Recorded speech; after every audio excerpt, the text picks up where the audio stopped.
And to those who bleed orange and black, good morning.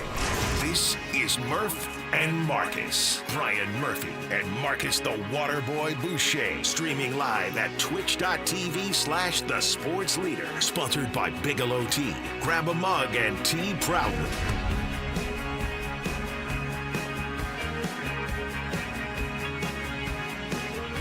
It is the Murph and Marcus show on a Thursday morning, day 2 of the Brian Murphy golf sabbatical down in SoCal. He will be back in action tomorrow morning, which means it's day 2 of Kerry Crowley in the booth, and also day 5 of this San Francisco Giants losing streak. And Kerry, it's a riff that we've been doing for a couple years here on the morning show.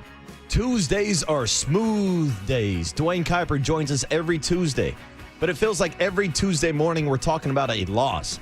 And it was just this past Tuesday I was talking to Kuiper about, hey, Kuip, we're doing the same song and dance each and every interview. So we can never get Kuip a win to talk about. And I'm starting to feel the same way about you, Kerry Crowley.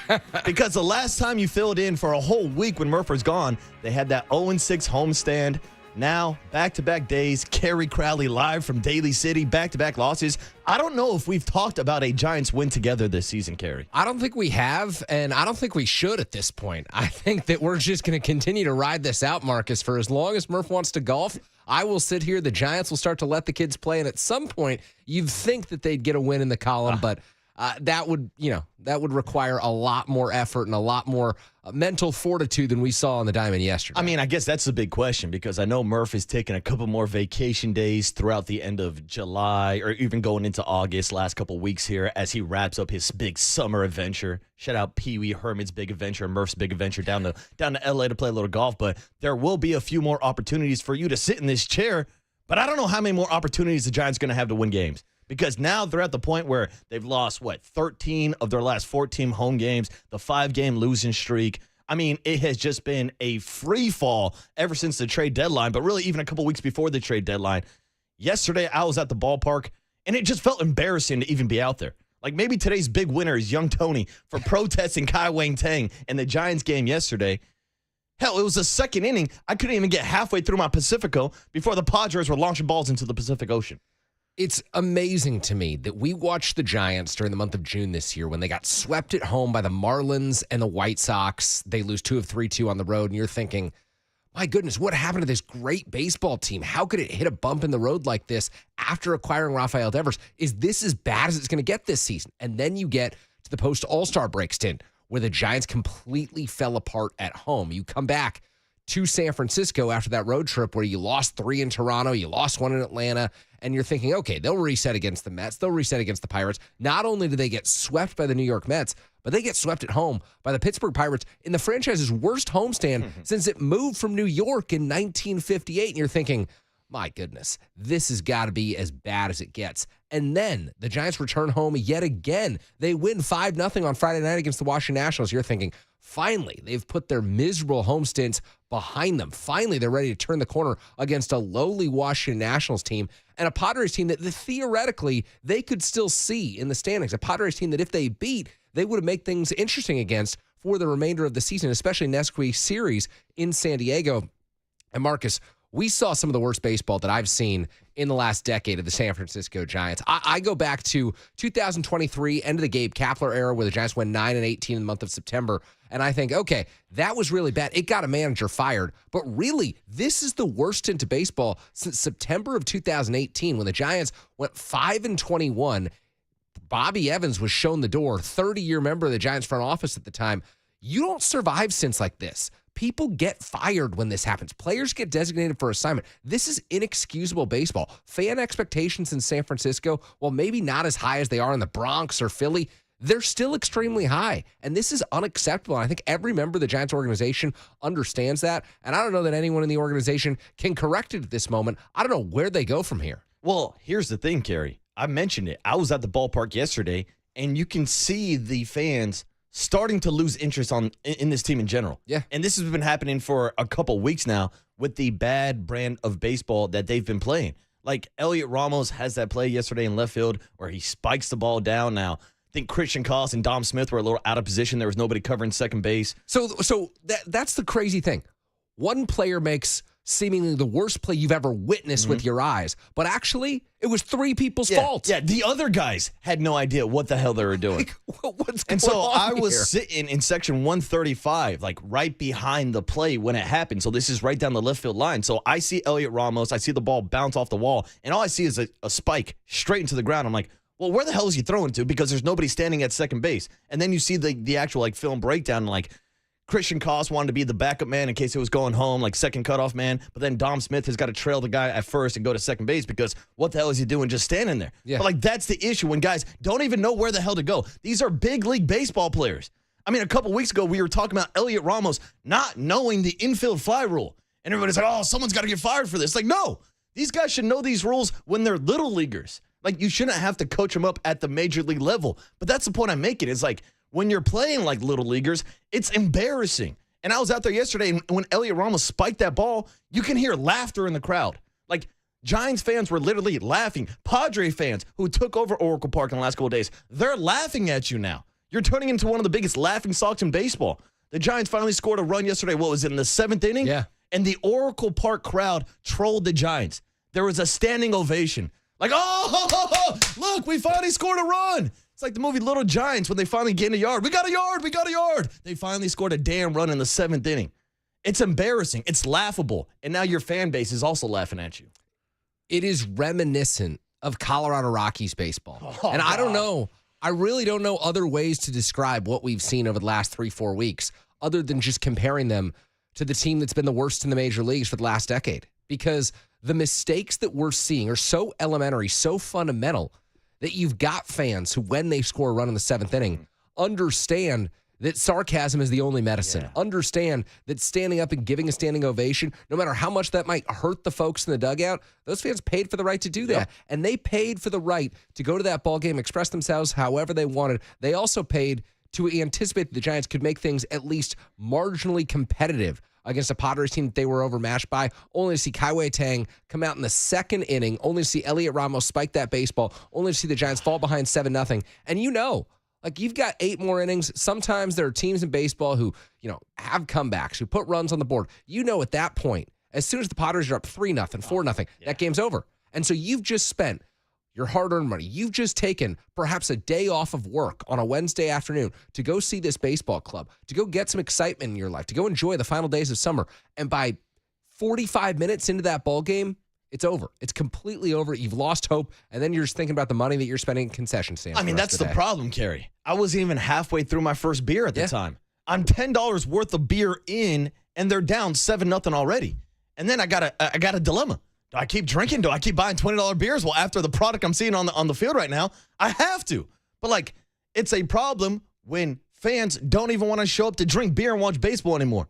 We talked about it yesterday with my guy, Young Tony. He's like, nah, I'm out, Marcus. I'm not going to the day game today. I'm like, Tony, this is what we do with our morning show schedule. I think some of that was motivated by Tony's embarrassment over being such a big Kai Tang head and then understanding that he's probably not Major League ready. So, Tony forced him up to the big league level. The Giants paid attention. We all got it. Yeah, I mean, and now here we are on Thursday morning, 6:08 in the morning, and now we're waking up with Tang the same way that we closed out the show yesterday when Young Tony learned about the infamous drink that the astronauts used to drink up in space, Tang. Young Tony, let me know. I see you scrambling back there. How are we waking up on Thursday, August 14th? It's time to wake up. Wake up to Tang. Tang, the happy new breakfast drink you don't... It's time to wake so up. bad. Maybe we should send that commercial to Bob Melvin. Hey, Bob, wake up. Maybe don't throw Kai Tang. Especially after Kai Tang actually had a good outing, his last outing, when they used an opener. For sure. When they had Matt Gage out there like, oh, this was successful. Let's go away from that strategy and just throw Kai Tang out there against a bunch of righties from the San Diego Padres. And, oh, by the way, we're going to send down our top prospect, Carson Wizhunt, and go with Kai Tang instead. It is a Giants team that's caught in the middle right now. And, Marcus, we will get into this all morning long on when the Giants hit rock bottom, when the Giants should recognize that they're out of it and play the kids. But the fact that they went into this series against the Padres with such high expectations internally, playing in in front of such large crowds, and put up the performance they did tells you everything you need to know about the level of changes the Giants need. It's not just one subtle tweak here. It's not just a few things that have gone wrong. This is an organization that right now looks to be in disarray and looks to need massive structural change. And that leads to the John Joe Curley and Young Tony question of the day. Have the Giants hit rock bottom? My question is, how many times can you hit rock bottom in one season? How many times can John Joe Curley and Tony ask the same question? How many times can Stone Cold Steve Austin kick out of a rock bottom from Dwayne The Rock Johnson? Because it feels like they keep on getting hit by that rock bottom and keep bouncing back up for a little flash, and then they're back on the mat again with their back up against the wall, and now their back is against the bottom of the standings in the NL West. I guess if there's any positive takeaways after getting swept by the San Diego Padres, at least it vaulted the San Diego Padres past the Dodgers and put them in first place in the NL West after they were swept by the LA Angels, not just in this series, but the entire freeway series. The Dodgers went 0-7 against Mike Trout and the LA Angels this year. Mike Trout's How about LA that, dude? Angels. How about that? You love to see the Dodgers, who, by the way, spiraling, but none of us would know that because the Giants were never close enough in the standings to even consider chasing the Dodgers right now. I mean, how about that? I mean, how about that? And then how about the fact that the New York Mets have lost like 11 or 12 games? Mets became irrelevant. Just opening the door for the wild card and it's like, nah, we're cool. We don't want to take that exit. Cincinnati Reds are the team best positioned to chase the New York Mets at this point. St. Louis Cardinals ahead of the Giants. I mean, we were talking about the Giants falling into a top 10 draft pick this year. But do you trust them to actually nail that pick?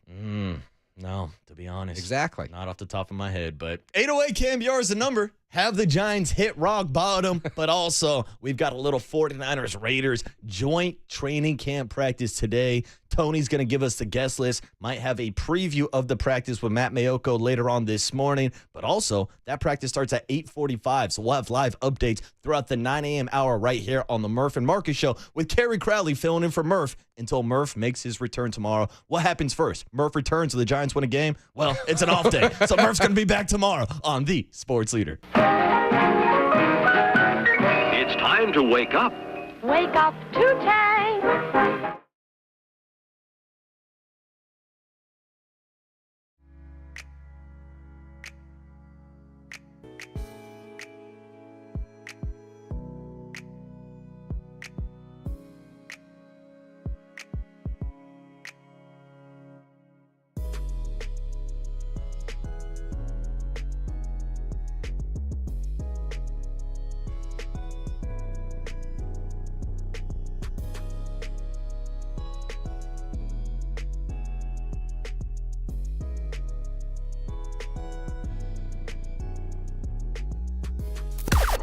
Now, from the O'Donnell Financial Group Sports Desk. Learn more at odfigroup.com. O'Donnell Financial Group, because planning is a process, not a product. I got something to cheer everybody up. We are giving away a $50 49ers Team Store gift card, and if you win this contest, you're automatically qualified to win a pair of Candlestick Stadium chairs.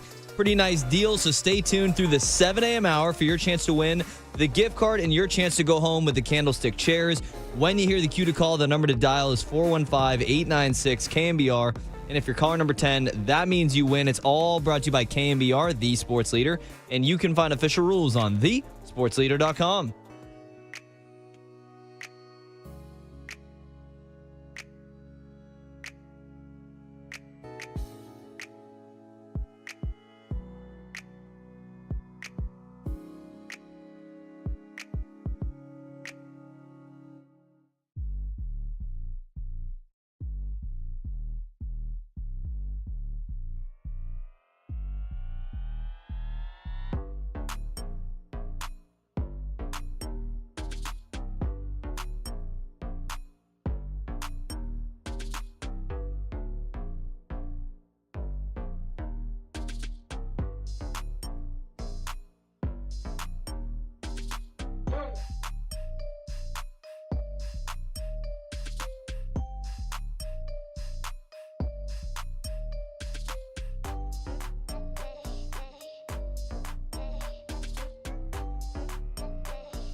And now it's time for the Protect Your Assets Business and Technology Report with me, David Hollander.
Now back to Murph and Marcus on The Sports Leader. Streaming live on thesportsleader.com and KNBR. The Sports Leader app. Murph and Marcus is sponsored by Bigelow Tea. Grab a mug and tea proudly. 1-2. Cronenworth breaks his bat, hits a soft liner, and it hits the bag at second and bounces into shallow center field. Coming from first all the way around to third is Laureano, and it's 2-0 Padres on a crazy play. Tatis grounds one up the middle into center field, base hit. Went right past Tang. Laureano's in, right behind him Cronenworth. It's 4-0 Padres. Machado blasts one to left field. Ramos is not going to catch it. One hop up against the wall. He'll play the Karen Barrand style, and then he throws to nobody.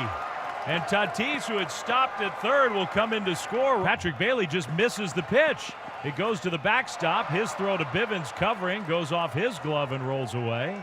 Machado scores, and Giants fans are not happy, and I don't blame them. It's just unraveling. Man, ugly.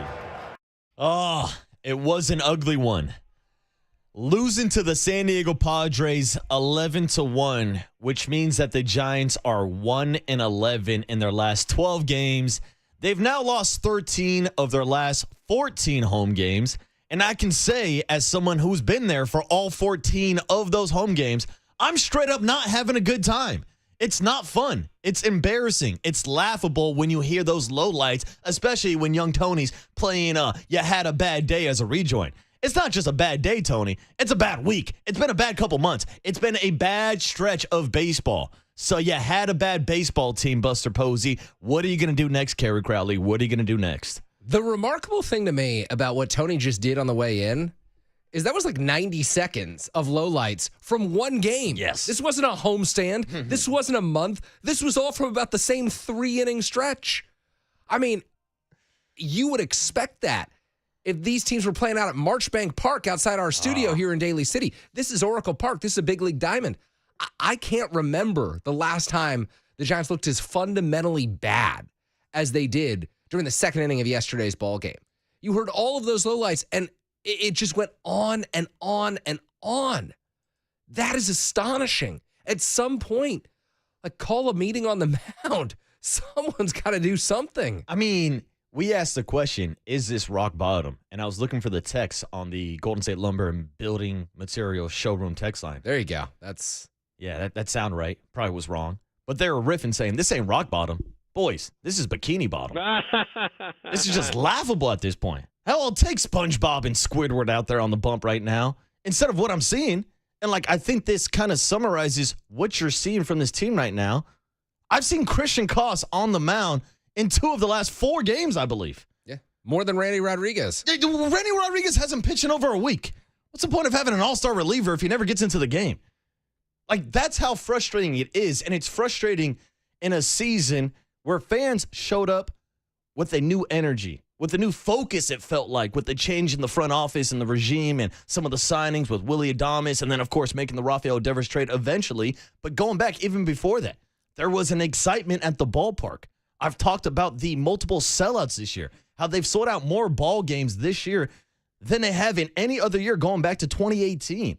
That's successful from a business standpoint, but we're not seeing that same success from a baseball standpoint. And it's going to be hard to move forward when you're thinking about this lineup, this lack of offense, and looking at 4 to 5 guys that are most likely going to be in that lineup next year, because there's 4 guys on this offense alone that are making over $100 million. Rafael Devers, more than $200 million. So these are the guys that you're now moving forward with. But what gives this fan base believe that they can be better next year? Yeah, that is the greatest question the Giants have to answer over the next 45 days before this season ends is what in Matt Chapman, Willie Adames, Jung-Hoo Lee, and Rafael Devers do you see that makes you want to come back to the ballpark in 2026? Because the core is most likely going to stay intact. There's a possibility that Buster Posey and Zach Manassian, who we'll have on this program this morning, are able to swing a trade involving one of these players. Devers is the foundational piece. Everything is going to revolve around him in this lineup for the next 8 seasons, or so we believe right now.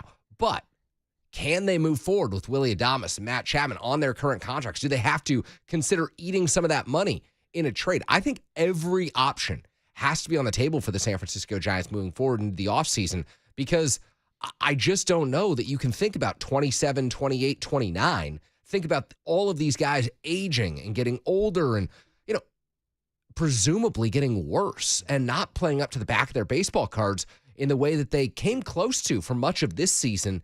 And think about this team being significantly better than it's been, because right now we're talking about a team that slipped under 500. We're talking about a team that's not in the wild card conversation on August 14th, way too soon for that to be the case. And so you're talking about a team that needs to make massive, massive changes that also has most of its payroll tied up, Marcus. Yeah. So these changes have to come from smart moves on the margins that Buster and Zach make, finding the next, say, a Kevin Gossman in the rotation, finding the next prospect in a Bo Davidson at AA Eugene right now, who's popping up in the farm system, who was overlooked elsewhere. I mean, they are really going to be scratching and clawing to find productive contributors on the margins of this roster, because the core simply isn't good enough right now. And that is the biggest issue for this team, is the key players who are paid to produce, expected to produce, haven't produced. And I don't know what you do, because that situation is so different than what we've encountered in San Francisco for the last several years, when people were simply begging for a core in the first place. Yeah, I mean, we sit here and look, I'm guilty. I'll put my hand up. I complained about the 66 roster moves in a season. Oh, I did too. I got tired of seeing 4 or 5 different shortstops out there. Harold, even earlier this year when Willie Adames was struggling, I said on 50,000 watts, I've enjoyed watching Willie Adames more this year than the constant rotation of the 4 or 5 different shortstops. It's Willie Adames or Dixon Machado. Yeah, exactly. Like, you don't have too many choices. I don't want Nick Ahmed out there with his noodle arm throwing balls into the crowd. It's like, you got to pick your poison. But then also, you're in a situation now where you're looking at this young nucleus, and people want to get rid of Elliot Ramos because his glove is not where people want it to be. Then people want to get rid of Patrick Bailey because he has a glove, but his bat's not where you want it to be. Well, I got news for you. Not every player is going to be Barry Bonds or Buster Posey. Not everybody does have all 5 tools, can be a full player. And so you have to figure out what players can you win with. And you would think you would build around a 25-year-old catcher with a gold glove. But is he still a gold glove catcher? I mean, he was whiffing on balls yesterday, and the advanced analytics will tell you that he probably is in line to win another gold glove this year. His defense has taken a step back. Elliot Ramos this year, without question, his defense has taken a step back. But it's also frustrating as hell when Bob Melvin's at the podium yesterday talking about how they need to add more defensive pieces when you can't score a damn run. Like, to me, that's the biggest issue, is the offense overall. But we've been talking about it all segment. They're tied to about 4 or 5 of these pieces moving forward. So this is what your offense is most likely going to be next year, unless you insert a Bryce Eldridge or some other prospect that can maybe make some waves. For the last 10 years, for Giants fans, it's been hopes and dreams and hopes that they would build an offense that worked. And when they had an offense that worked, they couldn't pitch. It's been hopes and dreams that they'd build the team around pitching and defense. And when they had pitching, the defense has let them down. When they've been able to put balls in play, they haven't been able to put balls in play with runners in scoring position. It's been 1 step forward, 2 steps back for the better part of a decade now. And so you think about their inability to build off the 2021 season. What was part of that inability? The fact that they didn't spend in 22, and the fact that this farm system has not consistently produced prospects who would blossom at the major league level. And so you end up in a situation where you're in a constant cycle of needing to overpay free agents, which the Giants have done to get Willie Adames to San Francisco, to get Matt Chapman to avoid free agency. They had to overpay both of those guys. And I think at the time, in a vacuum, you're fine with each of those individual moves to understand that shortstops don't grow on trees, and you need a productive player at that position. Third base defense is critical for this team moving forward, but at the same time, They need more out of Adames offensively this season. They need far more out of Chapman offensively this season. And the surrounding players who are supposed to supplement this roster haven't been nearly good enough to help the Giants do that. And so when you start to see things like, Wednesday's game where the second inning completely falls apart, it becomes part of the issue for the president of baseball operations and Buster Posey and how he built this roster. It becomes a huge part of the issue of Bob Melvin and having his team mentally ready to play when we see these mental mistakes on a day-to-day basis. It's widespread throughout this roster, Marcus. That's why I can't sit here and point the blame at one single person and say, you are the problem with these San Francisco Giants. You're the person who's most likely to lose their job over this, because I think Buster obviously is safe. This is year one. It takes 3 to 4 years to evaluate his tenure, but he needs to be looking at everyone in the organization right now, from the manager to the coaching staff to every player, including the core players, to evaluate whether he can win with them moving forward and whether they are capable of executing his philosophy of winning with pitching, defense, and fundamentals. And if they aren't, I don't anticipate them back in 26. Yeah, I don't think you can point the finger at one person to who to blame for this Giants freefall, but everybody's a part of the problem. And Buster Posey, to his credit, in year one, has put together a better roster than last year's team, without question. I don't think anybody can argue the pieces that are on this roster, even after trading away Tyler Rogers and Camilo Duvall. This is still a better roster than what they had last year. But the results aren't there. They're the same. Which means that somebody has to be responsible, whether that's the players, whether that's Bob Melvin and his staff. You can't play this bad of baseball with this payroll and the amount of talent that you currently have on the roster right now. And I think that's why, I've been saying one of 3 things is going to happen. A, Bob Melvin and his coaching staff won't return. B, the Giants are going to make massive structural changes to this roster that include potentially changing up this core. I don't know how you do that, but the Giants may have to eat some money to get that done, but that may be a necessity this offseason. Or C, some combination of both. And the longer that this type of stretch drags on, the more the Giants lose at home. 13 of 14, that's absolutely historic, and it's historically pathetic.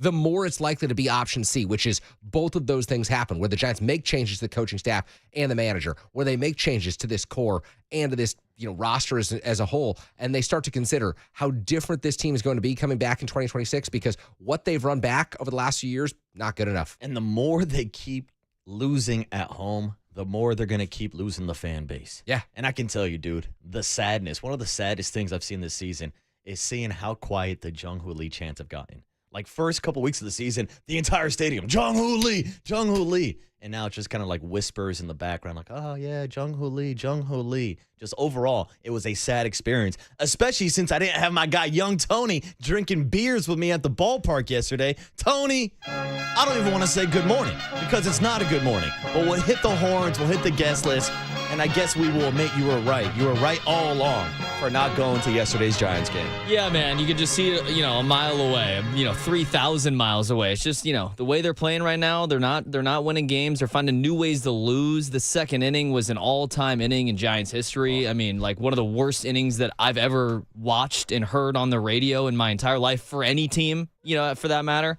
So it's just, very depressing. But at the end of the day, like, just kind of what they're doing right now. It kind of is on brand, frankly. I can't wait for Murph to rip off this day in Giants history. Kai Wang Tang walked 4 guys in an inning. Elliot Ramos threw the ball into the ground because nobody was covering second base. Like, it's embarrassing, the list of problems that happened just in yesterday's game, let alone the last couple weeks, Tony. So I guess I'll turn around your question on you. Is this rock bottom, or have we been chilling at bikini bottom for the last couple of weeks now? The bikini bottom reference was pretty good. I'm not a SpongeBob guy, but I do know that. Nice, Tony. I'm not a big cartoon guy either, Kerry. I don't know. Yeah, neither was You're just not a big pop culture guy, Tony. You don't know anything. Yeah, that's why Tony and I get along. Yeah, okay. There it is. All I know is ball. You know what I mean? Exactly. Which always leads to a great pop culture showdown when it's the three of us. Head over here. But yeah, I would say it's rock bottom for sure. I mean, this is, they're literally the worst team in baseball since the Devers trade. And we've talked about this for what feels like weeks and months now. Like, none of us can explain why. People ask me, like, who's to blame? I'm like, dude, I don't know. I think everybody's to blame, especially the players. They're out there losing the games. Yeah. I think the coaching staff has them prepared, but also in sports, somebody's got to be the guy to get fired. Exactly. Somebody's got to take the blame. We'll ask some of those questions, who to blame. to the San Francisco Giants GM later on this morning, which means young Tony, give it to us. It's a strong tease, Marcus. So Matt Mayoka going to join us at 6:50. Niners have an early joint practice with the Raiders. Max With Crosby. Marcus's Raiders. The silver and black, baby. I'm kind of disappointed I'm not out there on the sideline like I was 2 years ago. I'm disappointed in you. I know. I should be out there. Could have been me and young Tony hosting the show. But then it was kind of weird when I was out there because I had to take a couple of days off, and all the 49er beat writers like, dude, what the hell are you doing out here at a preseason practice, hanging out with Greg Papa on the sideline because they would not allow either of us to go on the actual practice field to watch the practice. Funny. Yeah, good times, good Wow. times. And then at 7:30, the firing squad, Zach Manassian going to join the show. So we'll ask him everything that's going on with the team, players, coaches, you name it. 7:30, set your alarm. Stay tuned. Executive show. And then the big hit 7:50, we'll have cooler content 8:30. And we're open all day. We want to hear from you guys. If you guys got takes on the Niners, on the Giants right now, give us your takes. Yeah, we got takes. You got takes. 808 KNBR is the number. I see we got Matt on hold. We'll get to your call on the other side. If you want to check in, go ahead. Give young Tony a call. Give John Joe Curley a call and let us know. Is this rock bottom? Is there any way that the Giants can kick out and save the season? Probably not. But we'll get your thoughts next on The Sports Leader. This is pathetic. And I continue to watch because I'm an addict. I have a sickness watching this shit.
Now back to Murph and Marcus on The Sports Leader. Streaming live on thesportsleader.com and KNBR. The Sports Leader app. Murph and Marcus is sponsored by Bigelow Tea. Grab a mug and tea proudly. The pitch. Machado blasts one to left field. Ramos is not going to catch it. One hop up against the wall. He'll play the Karen Barrian style, and then he throws to nobody. And Tatis, who had stopped at third, will come in to score. Ramos's throw, I don't know if he got caught in between and was thinking third and then picked up the cutoff man or what, but his throw spiked in the grass and started rolling towards left center field. Talking about Ramos and his defense, he's throwing to second base, and we're double cut, and we're in the wrong spot as far as the cutoff and relays goes. So he's throwing the ball to second base, sees that nobody's there, and it came out of his hand. So it wasn't his fault. It was more how we were positioned for the cutoff. And then the ball gets by, Bailey over his head, and it just looks bad. The way we've been playing, it looks horrible. So yeah, that inning did. Now it's all of a sudden it's 7-0, and we're in the second inning, and the way we've been playing, it's just miserable feeling. Yeah, it looks bad and it feels miserable. That is, of course, your San Francisco Giants skipper, Bob Melvin, talking about what happened on the Elliot Ramos spike, the Patrick Bailey pass ball, and overall some bad defense by the San Francisco Giants, overlaid on top of an Overnight Dave rejoin request. Our guy. This is Rock Bottom by UFO, which is a great addition to the show by Overnight Dave. But also, I got to get out this riff that Dave hit me with earlier this morning. He goes, Marcus, seems like the Giants are on the Kai way to hell. And I was like, it's a great line. I was like, dude, Dave, I'm here for the Kai Wang Tang puns all day long. But I don't know if the San Francisco Giants fans are here for Kai Wang Tang all day long. We joked about it yesterday, him getting the start, Carson Whisenhunt being sent down to AAA Sacramento. But when you have bad pitching, when you have bad defense, when you have bad offense, you just lose, baby. That was like the opposite of my Al Davis impression. When you have great players, great coaches, great organization, you tell them one thing, just win, baby. Well, Bob Melvin and Buster Posey are telling the Giants, just lose, baby, because they're losing each and every day. And it does feel like we have maybe approached rock bottom for the second or third time this season, Kerry. I'll tell you, Giants fans may have felt that yesterday was rock bottom.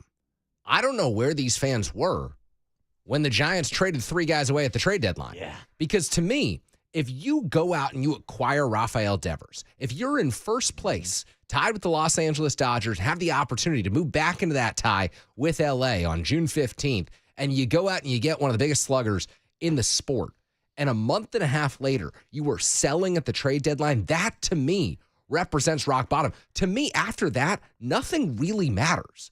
There were a lot of people I saw yesterday saying, oh, the season's finally over. The season can be turned over to the young guys.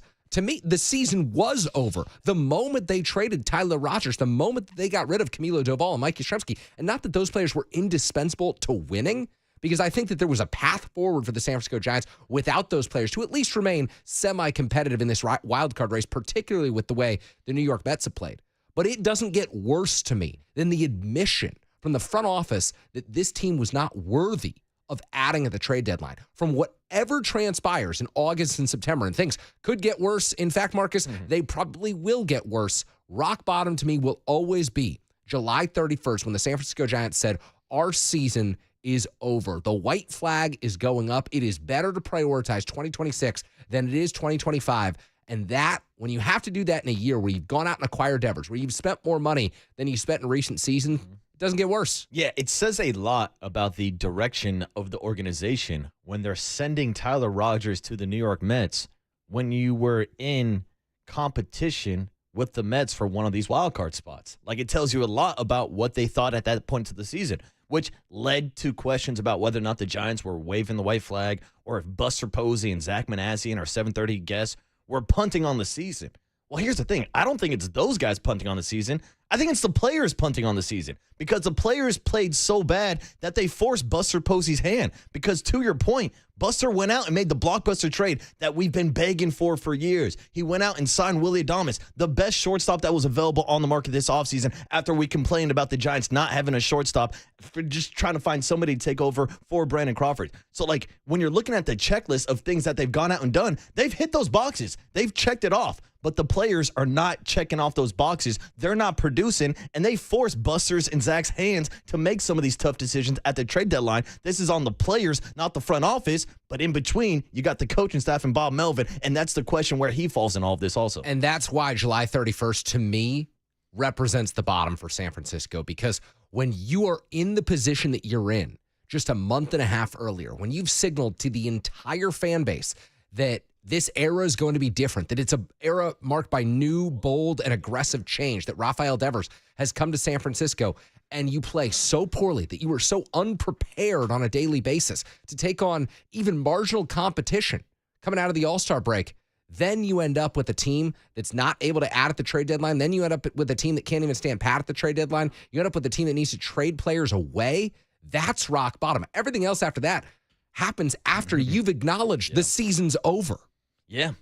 And now this segment is almost over. But before it's over, I should tell you that the Murph and Marcus Show is sponsored by Marin Health, with top physicians, surgeons, and clinicians right here in the North Bay. Marin Health puts you closer to your best health, world-class care, closer than you think. And I guess the good news is we're getting closer and closer to 49er football, because it is always that awkward stage in August. How much do you talk Giants? How much do you talk 49ers? Well, if the Giants are putting out a product like this, we're going to talk a lot of 49ers. And we'll do that next with Matt Mayoko live from Las Vegas ahead of 49ers and Raiders joint practice at Raiders training camp out in Henderson. Matt Mayoko, 49er football, next on The Sports Leader. Time for traffic on The Sports Leader.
for KNBR's Opening Bell Report. Sponsored by Protect Your Assets with David Hollander. Concerned inflation will ruin your dream retirement? Learn more. Listen to David's show every Saturday morning or call 1-866-PROTECT.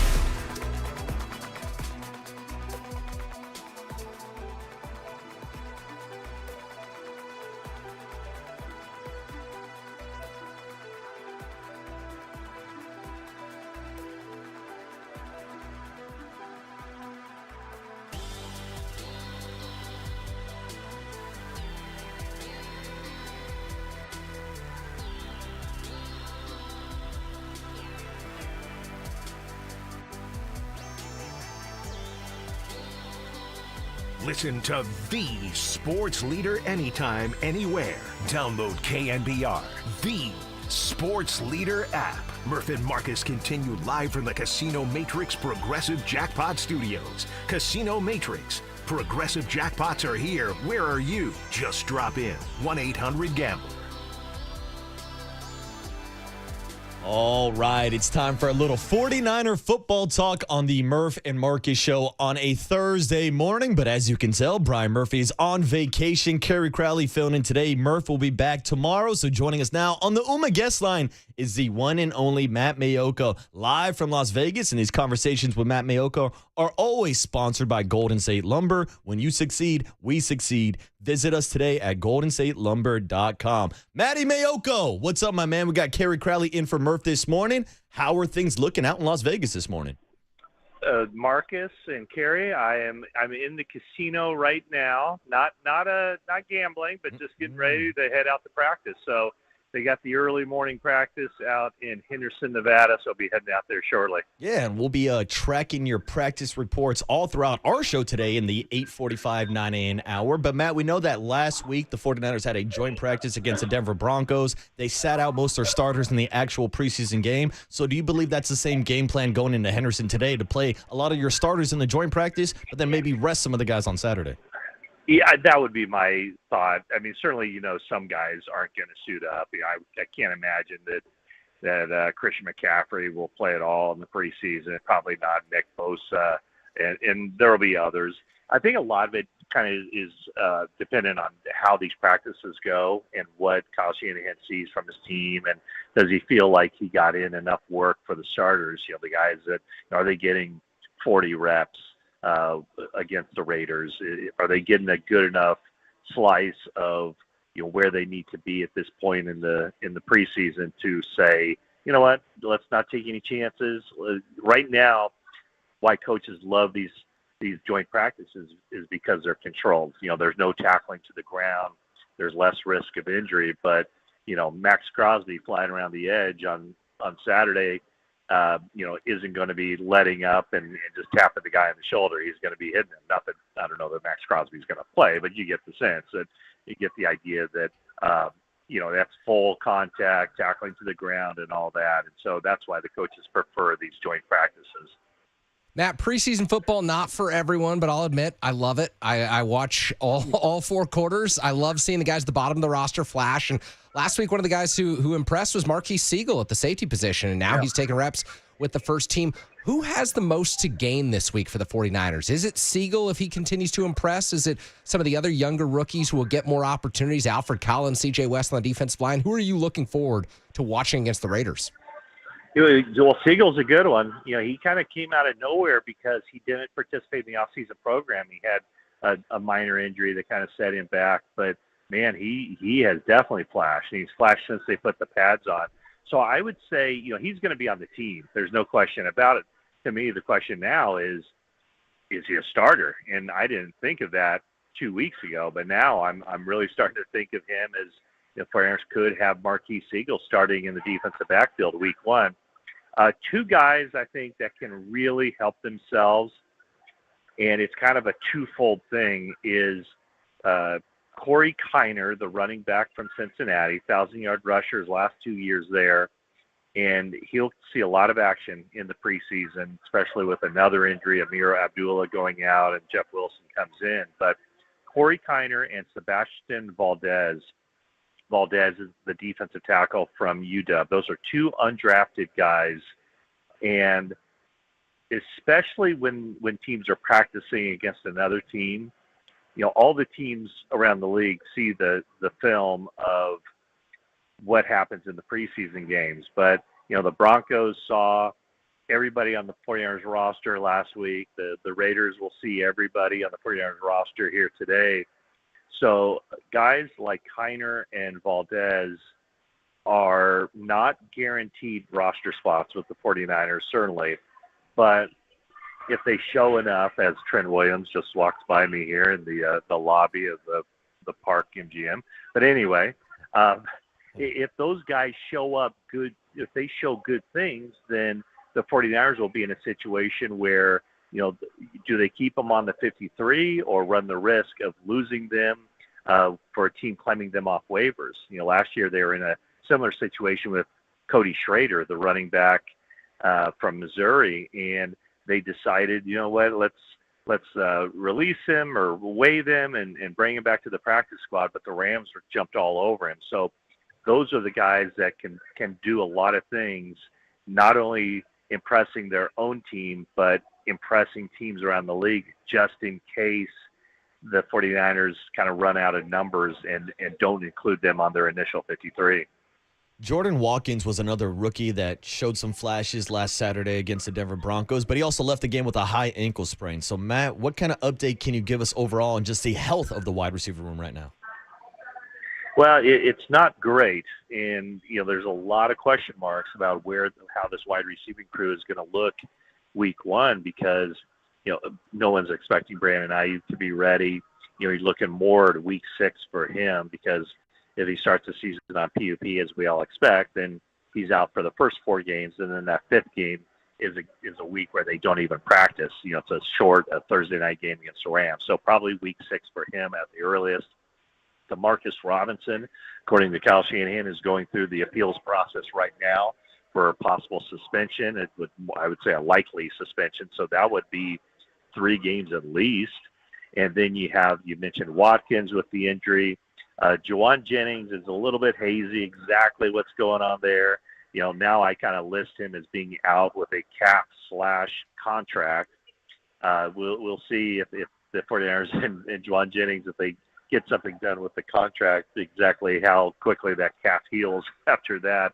And then, there are some issues there when you talk about, basically 4 of their top 5 receivers. If we put Watkins in that, 4 of the top 5, there are some questions. In some cases, we know for sure they're not going to be able to go week 1. The healthy guys are Ricky Pearsall and Russell Gage. Jacob Cowing is back now. He'll practice against the Raiders today. So, there are definitely some issues at that wide receiver position. But I don't know if your follow-up was going to be, I don't get the sense that they're looking to spend, starter type of money to bring in an Amari Cooper or a Gabriel Davis.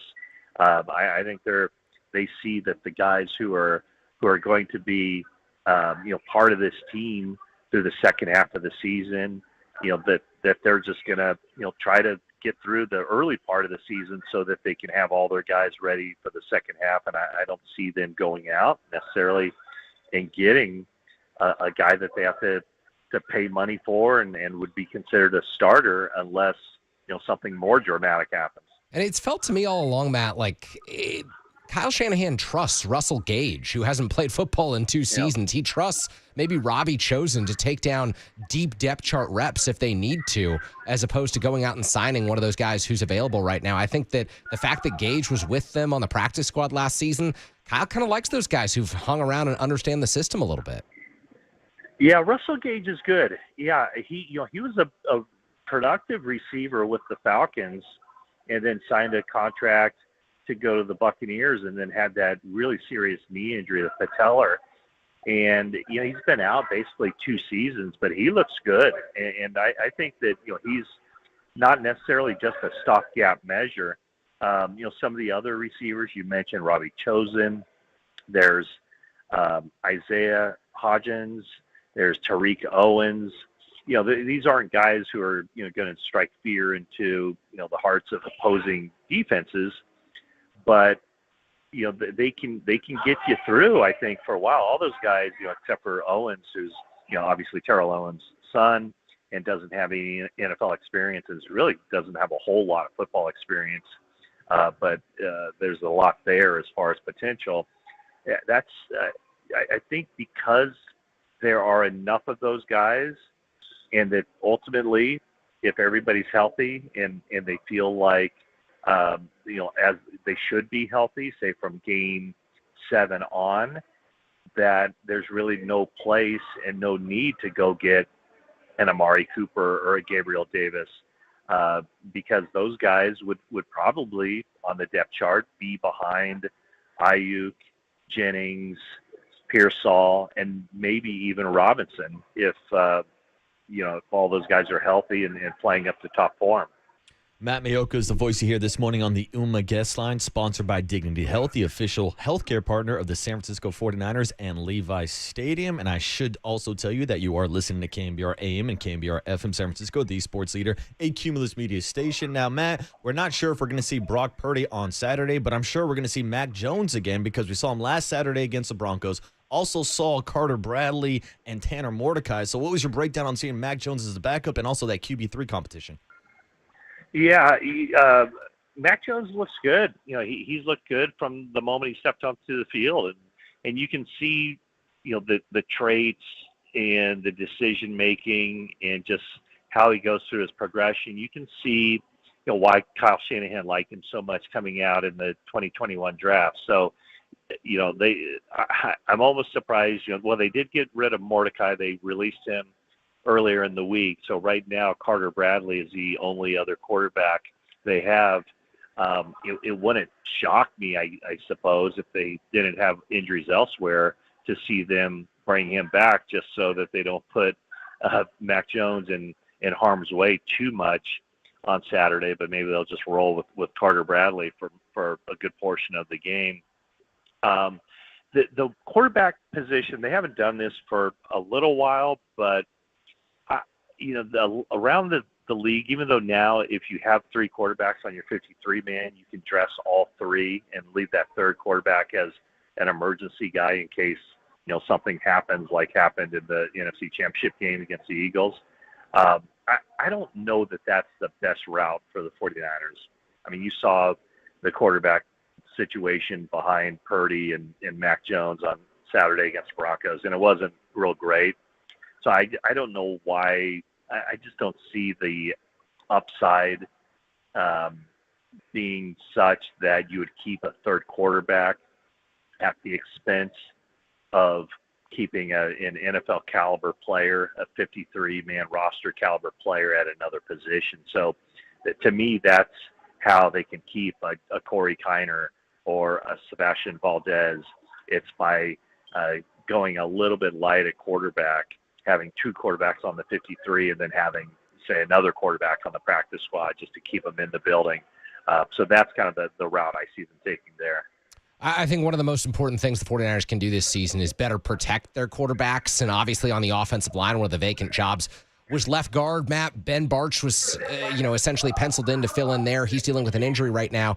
And it sounds as if rookie Connor Colby may step into that job, at least temporarily, while Barch heals up. And undrafted rookie free agent Drew Moss is someone who's caught the attention of folks at practice. What can you tell us about kind of the backup offensive line depth right now? Because I think that's one of the areas of the roster where competitions are ongoing. Yeah, I mean, what's kind of interesting is the offensive line is, as far as a depth standpoint, is probably as in good a position as any other position group on the team right now because, most of their guys are healthy. Barch was interesting. Never got an update on him. He did leave practice early on Tuesday. And then, as you noted, Connor Colby, the 7th-round pick, slid into that left guard position. But, up until Barch's injury, and we'll see, it didn't look super serious. I mean, he wasn't walking off with trainers. He was just walking off by himself into the weight room area. But, the offensive line looks set. The other 4 spots are set with Trent Williams, with Jake Brendel, Dominic Cooney, and Colton McKivitz. So it's that left guard position. And, you mentioned earlier, Kerry, or you asked me earlier, people with a lot to gain. I guess I'd put Connor Colby in that. He didn't look real impressive early on in camp and was getting beat repeatedly in those one-on-one drills, the pass rush drills. But since then, he's kind of come on, and he did have a good game against the Broncos. Granted, not going up against their top guys, but he does have an opportunity to get himself in there. But the backup spots, you're looking at Spencer Burford as a backup tackle, Andre Dillard, former first-round pick of the Eagles. He's in the mix now as he's been cleared off the PUP list, so he's in the mix for a backup job. And then Austin Pleasance, who started a couple games for them last year at left tackle, he's competing for a backup job. And then Nick Zakel is an interior guy. He can play center, can play guard. And Matt Hennessy, who's been in the league for a couple of years, 4 years, I think. So those, there is some guys who have done it before, or at least, served in a backup capacity. In the case of Burford, I mean, he was a starter, most of his rookie year and most of his second year, he was a starter at guard. Had the breakdown in the Super Bowl and kind of lost his guard position, and then they moved him to see if he could be a swing tackle. So there are some guys there, and that's kind of the counterintuitive part, is that the offensive line probably has more guys in depth positions now than any spot on the roster. It's not to say that it's the strength of the team by any stretch, but there are enough guys there that they don't have to worry about who's practicing and how they can just simply get through a practice. Matt, it's a sports radio summer tradition to spend an entire week breaking down Mike Sando's quarterback tiers. We had Mike Sando on the show yesterday, and we talked to him about Brock Purdy being the 14th best quarterback in the league, according to 50 to 60 NFL executive and coaches. So what was your reaction to seeing Brock Purdy ranked as the 14th best quarterback? Yeah, I mean, I guess the question is, how are they evaluated exactly? But I don't think that would surprise me a bit. It's not shocking because those are the same general managers who passed on him 7 times. So I don't think they're all of a sudden going to say, we had him evaluated as whatever, the 15th best quarterback in that draft, and now he's going to be the 10th or 7th best quarterback in the league right now. I think that the thing that I kind of look at is every coach has his own idea of the quarterback that he wants. And some guys might be superstars in one system and maybe would struggle in another system. So if he's the 14th best in the NFL, which, by the way, is still pretty darn good to be the 14th best at a discipline in the world, if he's the 14th best quarterback in the NFL with the umbrella of 32 general managers being polled, where does he rank on Kyle Shanahan's list, and John Lynch's list? So he's much higher than that. But I could see it as far as, the physical tools and what the 49ers ask him to do. There were certainly guys who have the eye-popping physical attributes that Brock doesn't have, but he might not be perfect for every team, but he's darn near perfect for the 49ers. Very soon I'll be releasing my kicker tiers, which I'm sure will generate Nice. just as much discussion. Is this the year yes. Jake Moody goes from tier 4 to tier 2 as a kicker? Well, I mean, as soon as you release that, you're breaking the internet like the new heights with Taylor Swift. I mean, this is gonna be a game changer. I think as far as comparing Jake Moody to other kickers, Jake Moody has been in competition with Jake Moody, this offseason. And even though there's not another kicker in camp, nothing has really changed. He just has to, take care of business and not implode and kick with confidence. And he has been. Honestly, there was very little separation. You could make the case that maybe even Greg Joseph was just a little bit better but it was very close. There was not much difference at all between Jake Moody and Greg Joseph, but I think we always knew that as long as Jake Moody didn't just didn't spontaneously combust on the practice field or in one of these preseason games, he was going to be the guy that starts the season as a kicker. So, he's a talented guy. Everybody can see that. He's changed his approach, and he's tightened his kicking style, and so far it's been working. But the true test will be anytime he steps out there, whether it's in a preseason game with maybe little pressure. Although he does need to make these kicks to keep his job and to prevent the 49ers from looking elsewhere. But the real questions begin once the season starts, and can he just make the kicks he's supposed to make and come through in the clutch and maybe more importantly get to the point where nobody's talking about him other than when you put out your rankings. Last thing to ask you, Matt, before we let you go out to Henderson for 49ers and Raiders joint practice today, is it going to be weird for you to see Pete Carroll in silver and black? It will be. Yes. Oh my gosh. The tennis shoes and the gum chopping. It will be. Yeah. No, that he's been a dynamic part of this 49ers Seahawks rivalry for so long. So yeah, have you looked at the Raiders roster? I mean, there's not a whole lot there. And so, I was just kind of looking at, matchups to watch in this practice today. And, other than, Geno Smith and Ashton Genty, and, I still be keeping an eye on that Colton Miller versus Nick Bosa, Max Crosby. Other than those guys, there aren't a whole lot of names on that Raiders team, but somehow, some way, Pete's going to get that team in the right mindset, and they're going to win some games that they shouldn't.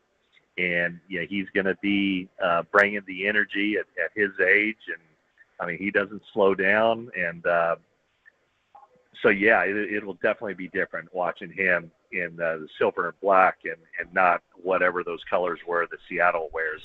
Yeah, that action green that he used to wear up in Seattle. We'll be looking for some of those silver and black photos of Pete Carroll on the practice field today, Matt. We'll continue to follow you on Twitter and all your social media handles. Appreciate you doing it, and we'll talk to you next Thursday. All right, Marcus, Carey, thanks so much, guys. Talk to you soon. All right. There he is, the one and only Matt Mayoko, taking shots at the silver and black on the way out. He said that Pete Carroll would get them to be good. Yeah, he did. But also, you got to show some love for the 707, Brock Bowers. Napa's own, baby. Napa High School. Napa's own. He's bald now. You see that? No, Napa know-how. Yeah, it was time to go. Sometimes you got to pull the plug. Got to come home. You just got to know, which means it could be a big season for Brock Bowers. We'll see how he matches up today against Fred Warner, but also we'll see some of those matchups that Matt Mayoko was talking about. Colton Miller going against Nick Bosa and Max Crosby going against Trent Williams. Trent Williams isn't going to practice. And it sounds like Max Crosby might be looking for some smoke. We have some Max Crosby exclusive sound from the Rush podcast breaking down. From a podcast. Yeah, I know. Well, it's exclusive to our show because we're going to play it next. Max Crosby maybe looking to throw a little fisticuffs today at 49ers and Raiders joint practice out in Henderson. We'll cover it next on the Murph and Marcus Show on the Sports Leader. Have you looked at the Raiders roster? There's not a whole lot there.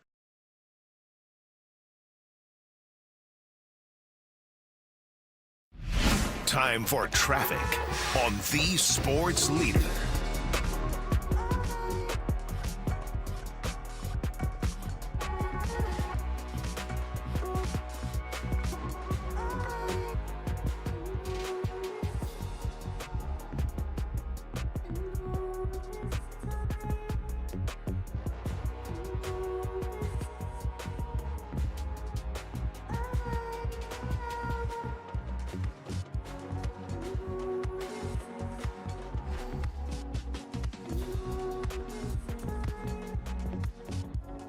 Hey, what's up, everybody? Marcus Boucher back here with my good friend Steve Moskowitz on the line. Steve, tell us, what do we need to do if we can't pay our taxes?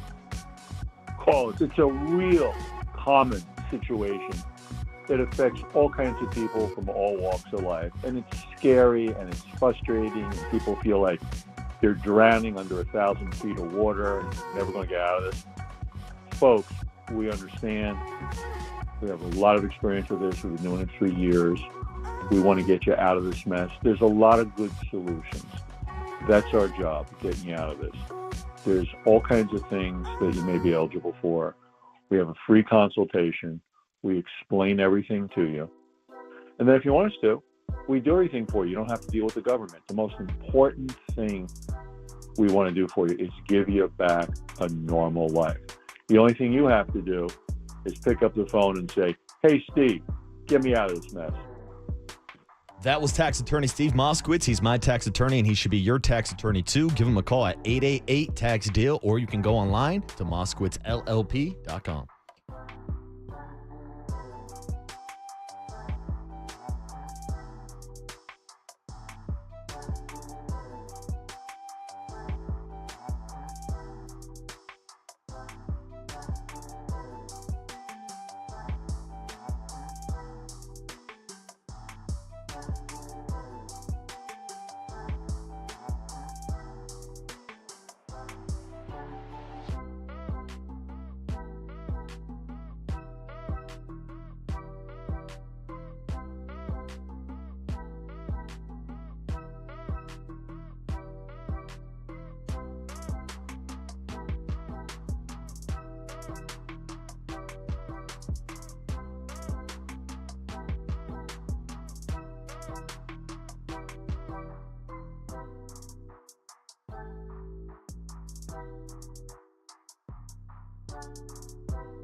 And now it's time for the Protect Your Assets Business and Technology Report with me, David Hollander.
Now back to Murph and Marcus on the Sports Leader. Streaming live on thesportsleader.com and KNBR. The Sports Leader app. Murph and Marcus is sponsored by Bigelow Tea. Grab a mug and tea proudly. 2nd and 5, low snap. Crosby comes busting in.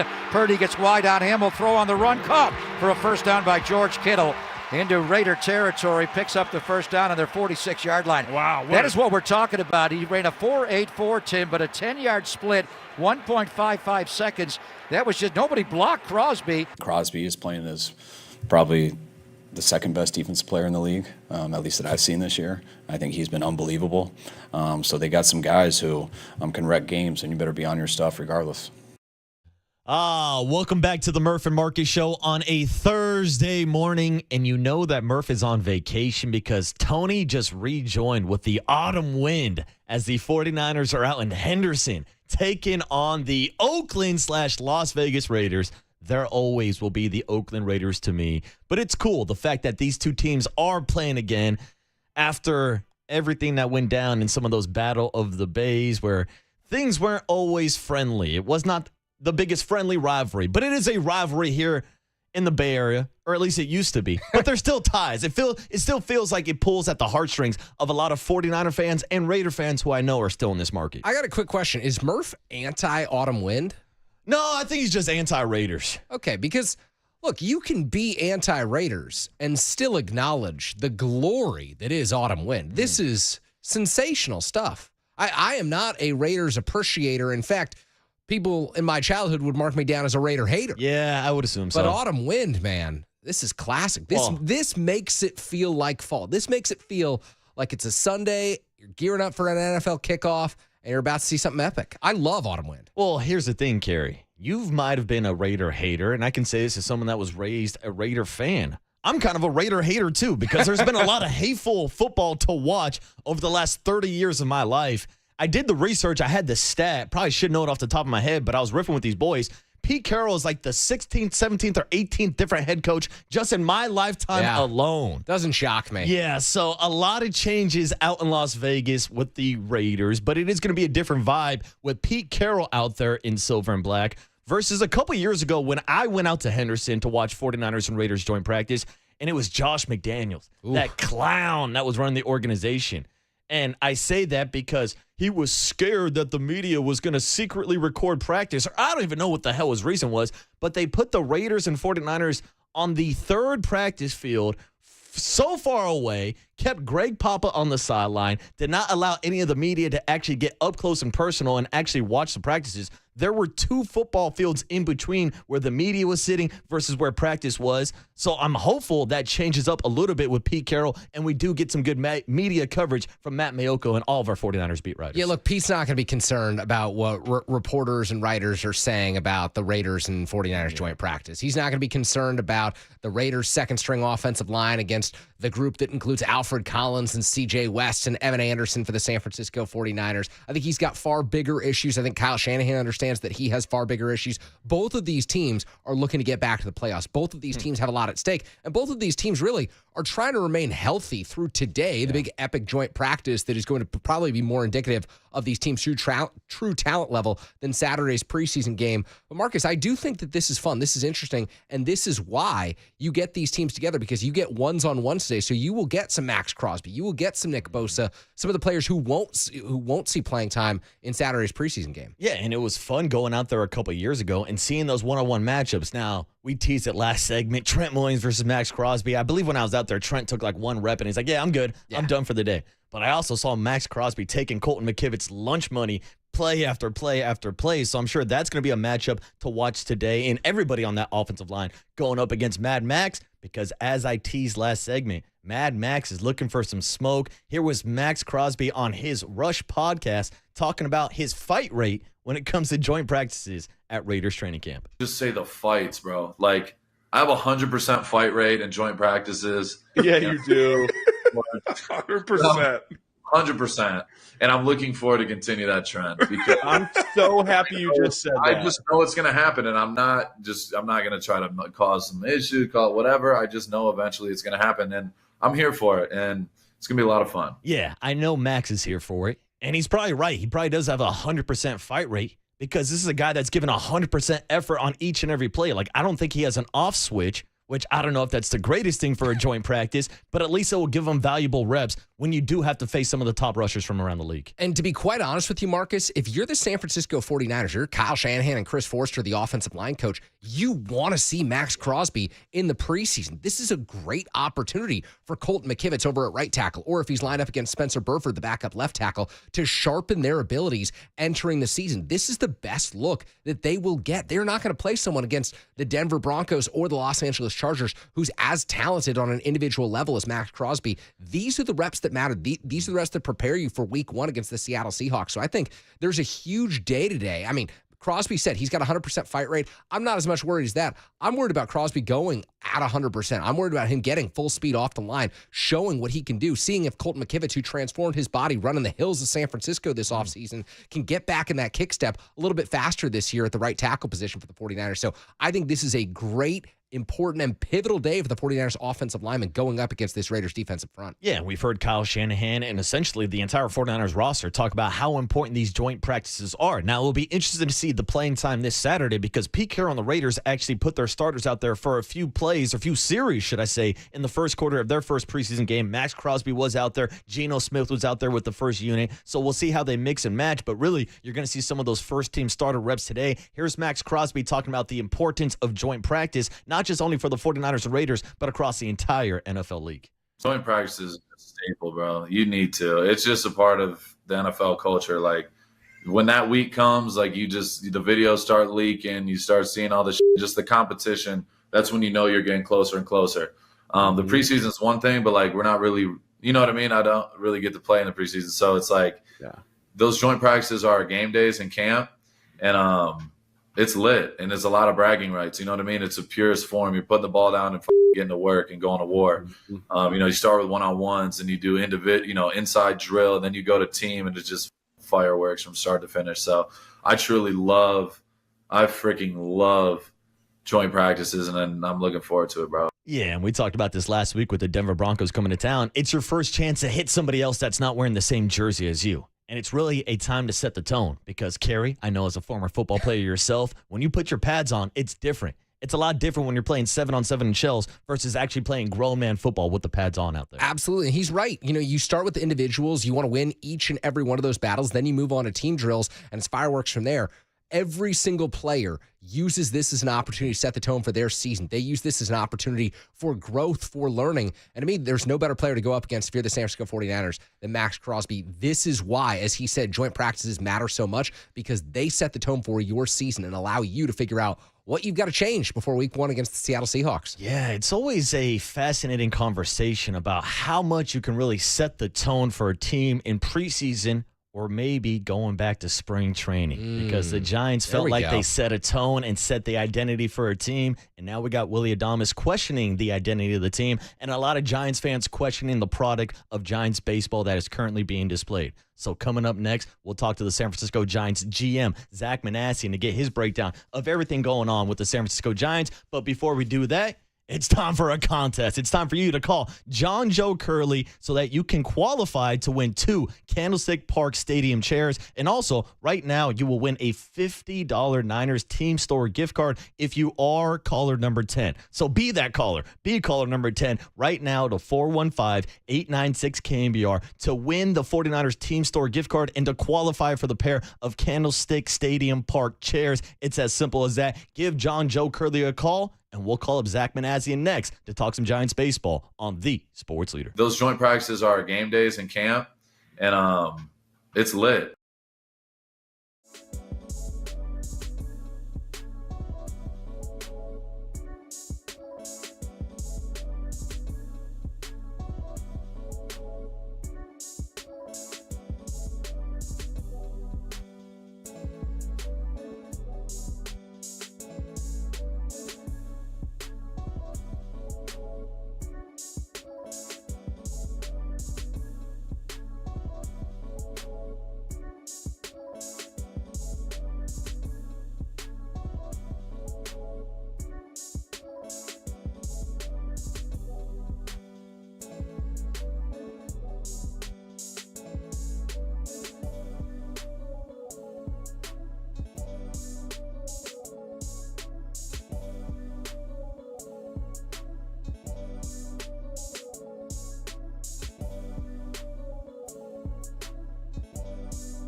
Sports Leader presents the Giants Executive Show.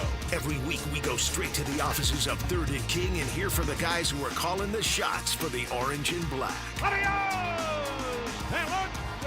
Now, here are Murph and Marcus with Giants General Manager Zach Manassian on the Sports Leader.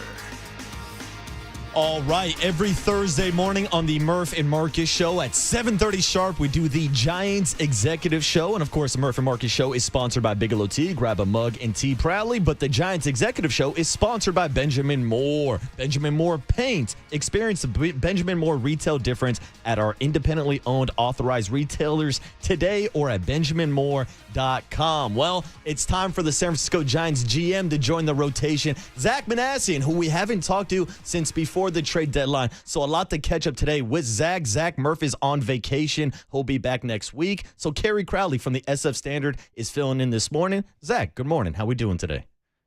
Hey, guys. Good morning. Thanks for having me. Yeah, of course, man. Now, obviously, I don't think we have to tell you that the Giants are not playing the greatest brand of baseball right now. So what's your breakdown of what you've seen over the last couple of weeks and the disappointing back-to-back homestand, Zach? Yeah, no, it's been tough, disappointing. I think just watching, early in the year and feeling like, the big hit was there, and I think that's been a struggle. And some of our play defensively, it's kind of a staple of who we want to play is who we want to be is playing good defense and throwing the ball and it just hasn't been where we need it to be, and it's on us to get better. Zach, obviously, when you guys went out and made the blockbuster trade for Rafael Devers, there was an opportunity to potentially compete for the division title, compete for a wild card spot at that time. And I wonder to you, what's been the biggest surprise in terms of the drop-off in play? Has it been the lack of contact, the struggling defense? What area did you maybe not project as a front office that has ultimately hurt you guys over the last 2 months? Yeah, I don't know if I would point to one particular area that has been disappointing as much as just I think our overall record. If kind of forced to pick one spot, and it's really difficult because it's such a random spot, but for whatever reason, we just haven't seemed to hit with runners in scoring position like we had hoped, and it's always tough to isolate that situation and say, well, this is why, because it is and can be random. So, that's an area that I'm a little surprised with where we're at. I think we're 30th by a decent margin versus the 29th team since, probably mid-June. So that part in particular has been really difficult to put your finger on as far as why it's not happening at that specific moment. Zach, we haven't had a chance to talk to you since before the trade deadline, so let's rewind a little bit. What can you tell us about the decision and the process of going through and trading guys like Tyler Rogers, Yaz, and Camilo Doval? Yeah, and the process of prepping for the deadline begins. Look, a lot of information we're dealing with can be from when players were in the draft, and that's multiple years back with players like Blade Tidwell and Drew Gilbert. So you're always trying to accumulate information and learn about players with other organizations, whether they're young players in the minor leagues or players at the major league level. So you're constantly learning and building, and on top of that, I've always felt it's best to prepare for the trade deadline in both modes of seller and buyer, because even if you're going to enter in saying, hey, we're going to go all out and be really open to trading away prospects for major league players, if you've prepared and other team systems, even if you're not trying to acquire young players, you have a sense of what you're up against when it comes time to give up specific prospects from your own system. So Patty Rod, our director of pro scouting, Josh Zimmerman, our director of player procurement, Jeremy Shelley, longtime executive with the Giants, our assistant GM, Paul Bien, Jose Bonilla. I could go on and on. There's a lot of people in that room prepping for the trade deadline. So really we can look at the entire spectrum of what's going on at that time. So we enter in probably the last, I'd say, 2 weeks of July very prepared on both the major league side and minor league side, so we can act quickly if things do change one way or another. If you guys recall, I think we came out of the All-Star break in 2022 and dropped 6 straight. And that's when Carlos Rodon was throwing really well. And we kind of got to that point where we had to make a decision with Carlos Rodon. We were a little bit in the middle last year. We had to make a decision on Blake Snell. And so we just wanted to be prepared that if that situation came up, we could act quickly and make a good decision for the future of the organization.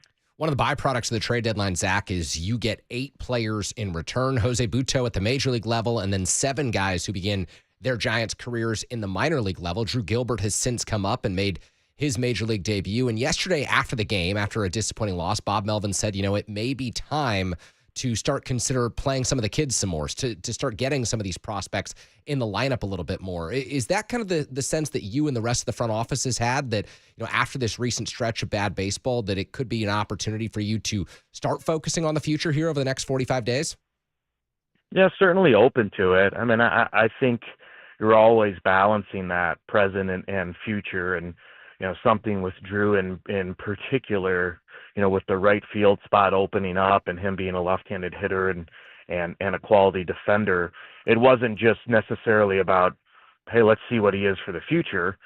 It's about seeing how much he can help us right now as well. So there's a balance there. Blade Tidwell's thrown really well in his 2 starts at Sacramento, and certainly caught our attention prior to joining the organization. So yeah, there's always that chance that you see more playing time going to young players, but also we have a lot of veteran players who like to be out on the field, and we think it's important that they're out there, and we think it's important that we're still putting our best foot forward to win games right now. So that's still very important and always going to be paramount to what we do, is winning games at the major league level, because honestly, that's what our fans deserve and what they come to the ballpark for. Zach Manassian is the voice you hear this morning, San Francisco Giants GM on the Giants Executive Show, sponsored by Redwood Credit Union. Redwood Credit Union is a financial partner that feels like home. Learn more at redwoodcu.org. And Zach, Willie Adames had some comments earlier this week that this is an organization that is trying to find its identity. Now, we've had conversations going back to spring training about this team's identity and philosophy. So what are your thoughts on Willie Adames having those comments about this team's lack of identity at this point of the season? Well, I think Willie has just shown how much he cares. He made a big commitment to come here. We made a big commitment to him, and he just wants us to do well.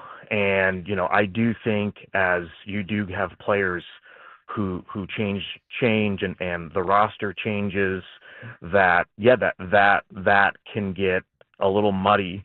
And, I feel like as a front office, we feel like as an organization, we need to be a team that pitches well and catches the ball. And but look, when you're on a stretch, there's no hiding from it. When you're on a stretch that we're on, things will come into question, and I understand that and appreciate that.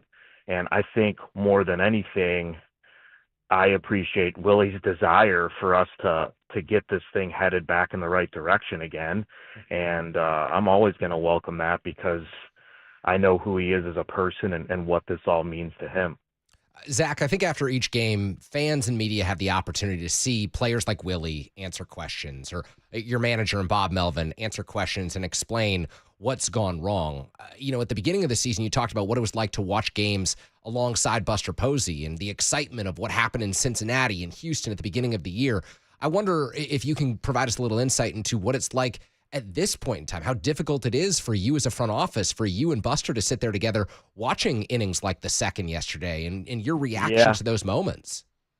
Yeah, no, I mean, it's difficult. I mean, this organization means the world to me, and this city, I tell people all the time, and my life got much better when I moved to San Francisco, in every way imaginable, and to be in this role. And feel like I can play a part in the organization succeeding, means a lot. And when we're not succeeding, it's difficult. But recognizing the positions that we're in, and I'm fortunate to be able to work alongside Buster and a lot of other great people in the front office.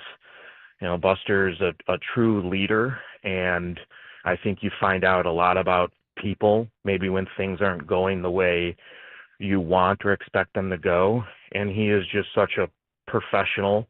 It's not to say he doesn't get upset. He's as competitive as anyone I've been around. I think he does a great job of channeling that. And look, the one thing about losing, as much as it's awful, it's an awful feeling, we have to get something out of it. And if that means, I tend to look in the mirror, what can I do differently? What do I need to do differently? And what am I missing? So, I think it forces us, in those types of modes, just to try and figure out, like Willie said, who do we want to be and how do we get this thing going in the right direction? But Buster's a true leader, not someone who really gets rattled. It's a very strong competitive nature, and it's easy to say it's someone that I want to be around when things are going well, but I can honestly say it's the type of person you want to be around when things aren't going well either, because of just who he is as a person. So I feel fortunate every day to work with him and the rest of the front office, and it's a group that just cares so much, and you hope all the effort leads to results that we all want to see. I think you spoke something that probably every person around the organization feels, and that's wondering, what can I do differently in this type of a moment? And I wonder, what have you thought about over the last 2 weeks, 3 weeks, over what maybe your philosophy evolves? What could change in your mind? What can you do better or think about, in terms of roster makeup, in terms of player acquisition? Do you think that this informs the way that you do your job moving into the future? Yeah, I think we're still learning. We have 40 games left, a quarter of the season, and that's a lot. That's a lot of games, and so I think I'm still learning. There's certain things that definitely have crossed my mind that at this point in the season, I just don't know how productive those things would be, but it's more about how I interact. I think about, with our front office and things like that, and how do you be as well prepared for injuries as possible.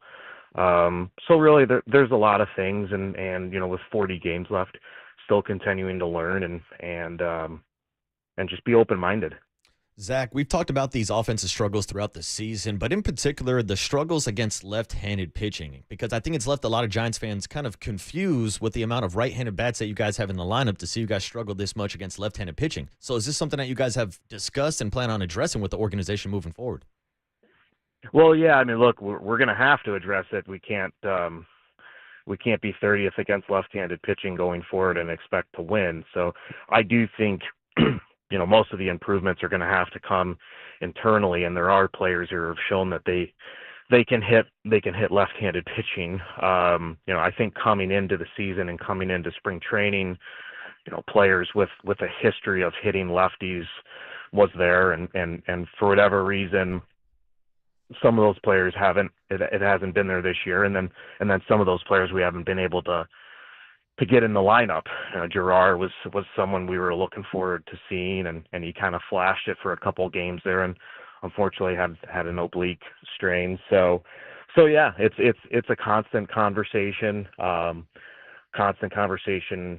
team approach, individuals.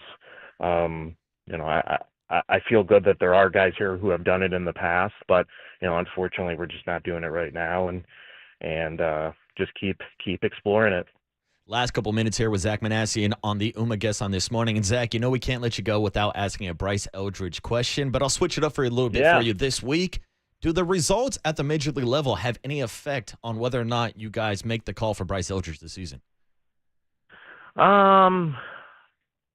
It would be difficult to say that it has no effect. I think for Bryce, though, given his future and upside, I think it's important for us to develop him, as well as possible. I think Randy Wynn, Kyle Haynes, the group that they work with, they've done a tremendous job. Bryce is still improving, and one of the things that comes with the territory of having just tremendous upside is there's probably always little things to improve upon, and I think Bryce has been great about being where his feet are and recognizing the things that he still wants to get better at. So, I think more than anything, as an organization, we look to those things as opposed to, well, the bottom line is this is how the major league team is playing, so he will be here, or this is how the major league team is playing, so he won't be here. Obviously, it's not to say the major league team's play doesn't matter, because it does. But with a special case like this, we want to make sure we do right by him because we're expecting him to be a Giant for a very long time. Yeah, I know a lot of Giants fans are keeping an eye on him in Sacramento right now, and they'll be excited if he does make his major league debut this season. But, Zach, that's how we'll end it. What would your message be to Giants fans right now as we do head to these final 40 or so games of the season? Because you guys have seen the support you guys have gotten this year. You've had more sellouts since that you've had since 2018. So what would your message be to the fan base right now that is feeling frustrated with this Giants team? Yeah, well, the number one thing would be just that the support and the engagement has been awesome. And it's not something that's lost upon us as a front office. And beyond that, every day I go to the ballpark, it's about winning that day's game, and that's not going to change because that's what they deserve. And it's something I'm very passionate about, Buster's passionate about, the rest of the organization's passionate about is, there is a standard that we expect, and obviously we haven't played up to that standard since early in the year, and it's on us to get it back. We're not going to hide from that because that's what our fans deserve. And hopefully every day I go to the ballpark, I think I might see something I've never seen before. And I'm hoping in a positive way. And that's what I hope for them because they have been tremendously supportive and it's something that we appreciate and we just want to give back to them. Yeah, looking forward to seeing how this plays out down the stretch. And I know Giants fans want to support you guys down the stretch. So we're all hoping that you guys turn this thing around. Zach, I know it wasn't maybe the most pleasant conversation that we've had on the Murph and Marcus show, but really appreciate you taking some time out of your schedule this morning to join me and Kerry Crowley. No, I appreciate it and totally understand. Hopefully we can get this thing turned around. That's the goal here. Zach Manassian, GM of the San Francisco Giants, joins us on the executive show every other 3 weeks. Would that be tri-weekly, Kerry? I don't know. It's not tri-weekly. I don't know. I think Mike trying Krukow here. joins tri-weekly. Yeah, exactly. He's Monday, Wednesday, Friday. But every 3 weeks, you will get Zach Manassian, Buster Posey, and Larry Bear. Buster Posey will join us next Thursday, so make sure you stay tuned for that. And Murph will be back, hopefully next Thursday. Who knows with Murph golf schedule? Yeah. Who knows what's going on? But who knows what's going on with the San Francisco Giants? What I do know is that what's going on next is the big hit. 808 KNBR is the number. Give us your thoughts, your reaction to what Zach Manassian said, what he thinks about the final 40-plus games of the season, and whether or not the team's record and success, or maybe lack of success, will lead to a Bryce Eldridge promotion. All of those questions and your thoughts next on the big hit. 808 KNBR is the number. Kerry Crowley filling in for Murph on the Sports Leader.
Now, from the O'Donnell Financial Group Sports Desk. Learn more at odfigroup.com. O'Donnell Financial Group, because planning is a process, not a product. It's time for the Young Tony and John Joe question of the day.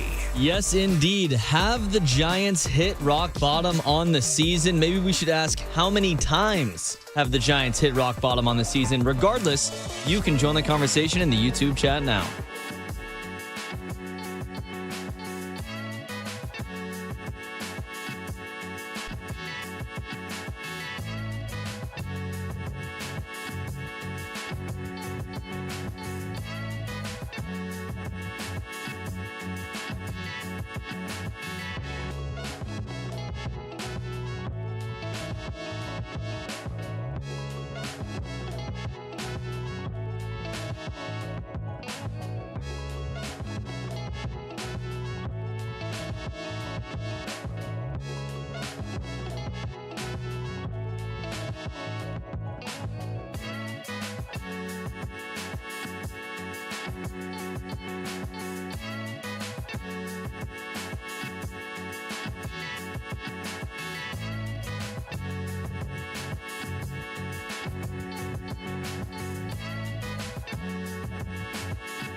Check the mic and make sure it sound right, boys.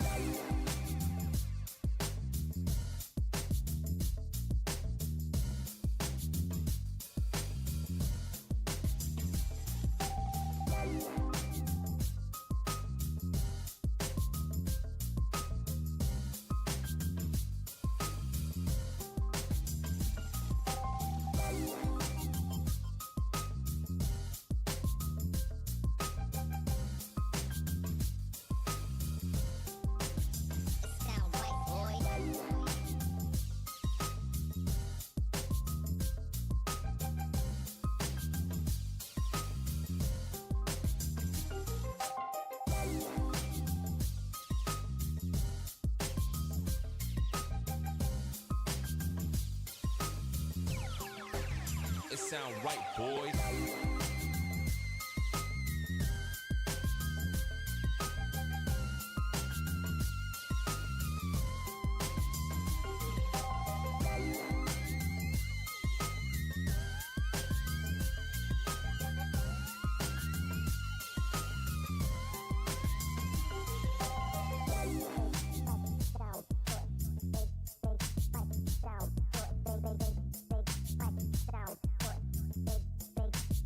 It sound right, boys.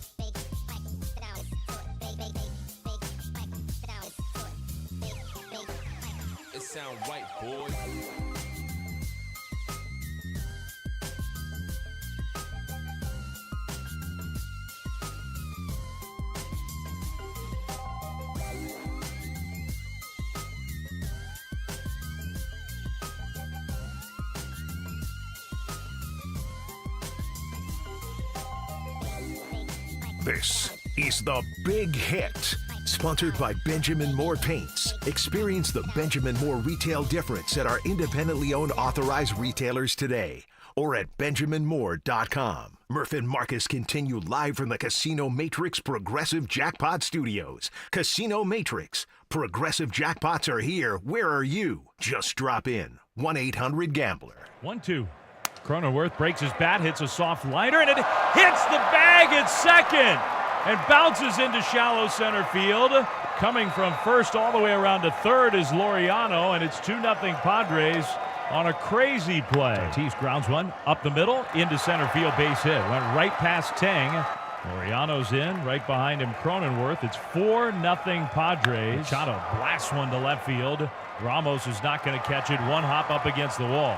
He'll play the Karen barehand style, and then he throws to nobody. And Tatis, who had stopped at third, will come in to score. Patrick Bailey just misses the pitch. It goes to the backstop. His throw to Bivens covering, goes off his glove and rolls away. Machado scores, and Giants fans are not happy, and I don't blame them. It's just unraveling. Man, ugly.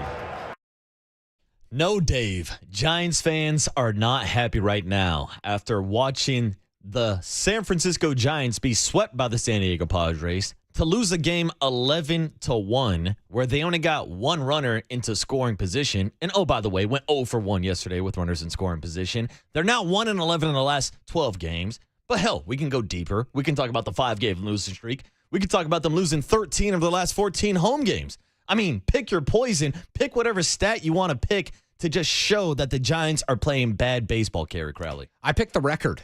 That is legitimately the greatest indication of where a team stands on August 14th. And I think even pessimistic expectations around how the Giants were performing in April and May, folks suggested, okay, maybe they're not going to win the division. Maybe they're not going to be as good as they've been. But at the very least, in the year one of Buster Posey, they should contend. And then when they got Rafael Devers, all of a sudden, expectations were ratcheted up extremely high. It was just, this team's going to go make a run for it. This team is going to change our opinions about what's possible this season. And for a month and a half, and now exactly 2 months, we've seen the Giants fail to meet even the lowest possible expectations. And that's why the record sits 3 games under 500. That's why they've lost 13 of 14 at home. That's why this team has been so utterly frustrating and maddening that you could hear it come through in Zach Manassian's voice. And I credit him for coming on. It is not easy to sit here and answer a question about how bad your team is after your team loses 11-1 to the San Diego Padres. They understand that the autopsy's underway on the 2025 season. They understand that this thing is pretty much over and they need to start playing the young kids right now.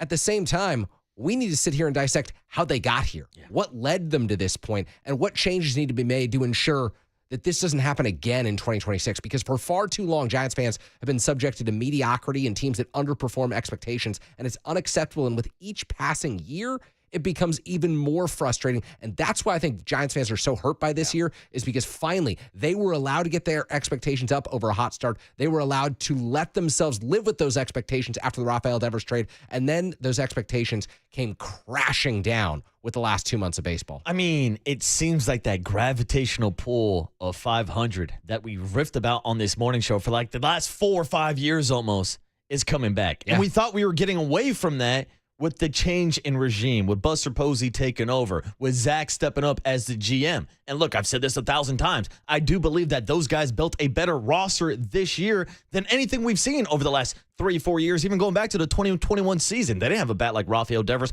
on this roster, and that completely changed the expectations for me when you went out and made that trade, because we talked so much about missing that big bat in the lineup, how they haven't had a 30 home run hitter since the days of Barry Bonds, and then you finally go out and make that move, and everything fell apart. And now you're seeing not only the Giants lose games, but they're starting to lose the fan base, it feels like, in a season where they've had more sellout crowds since 2018.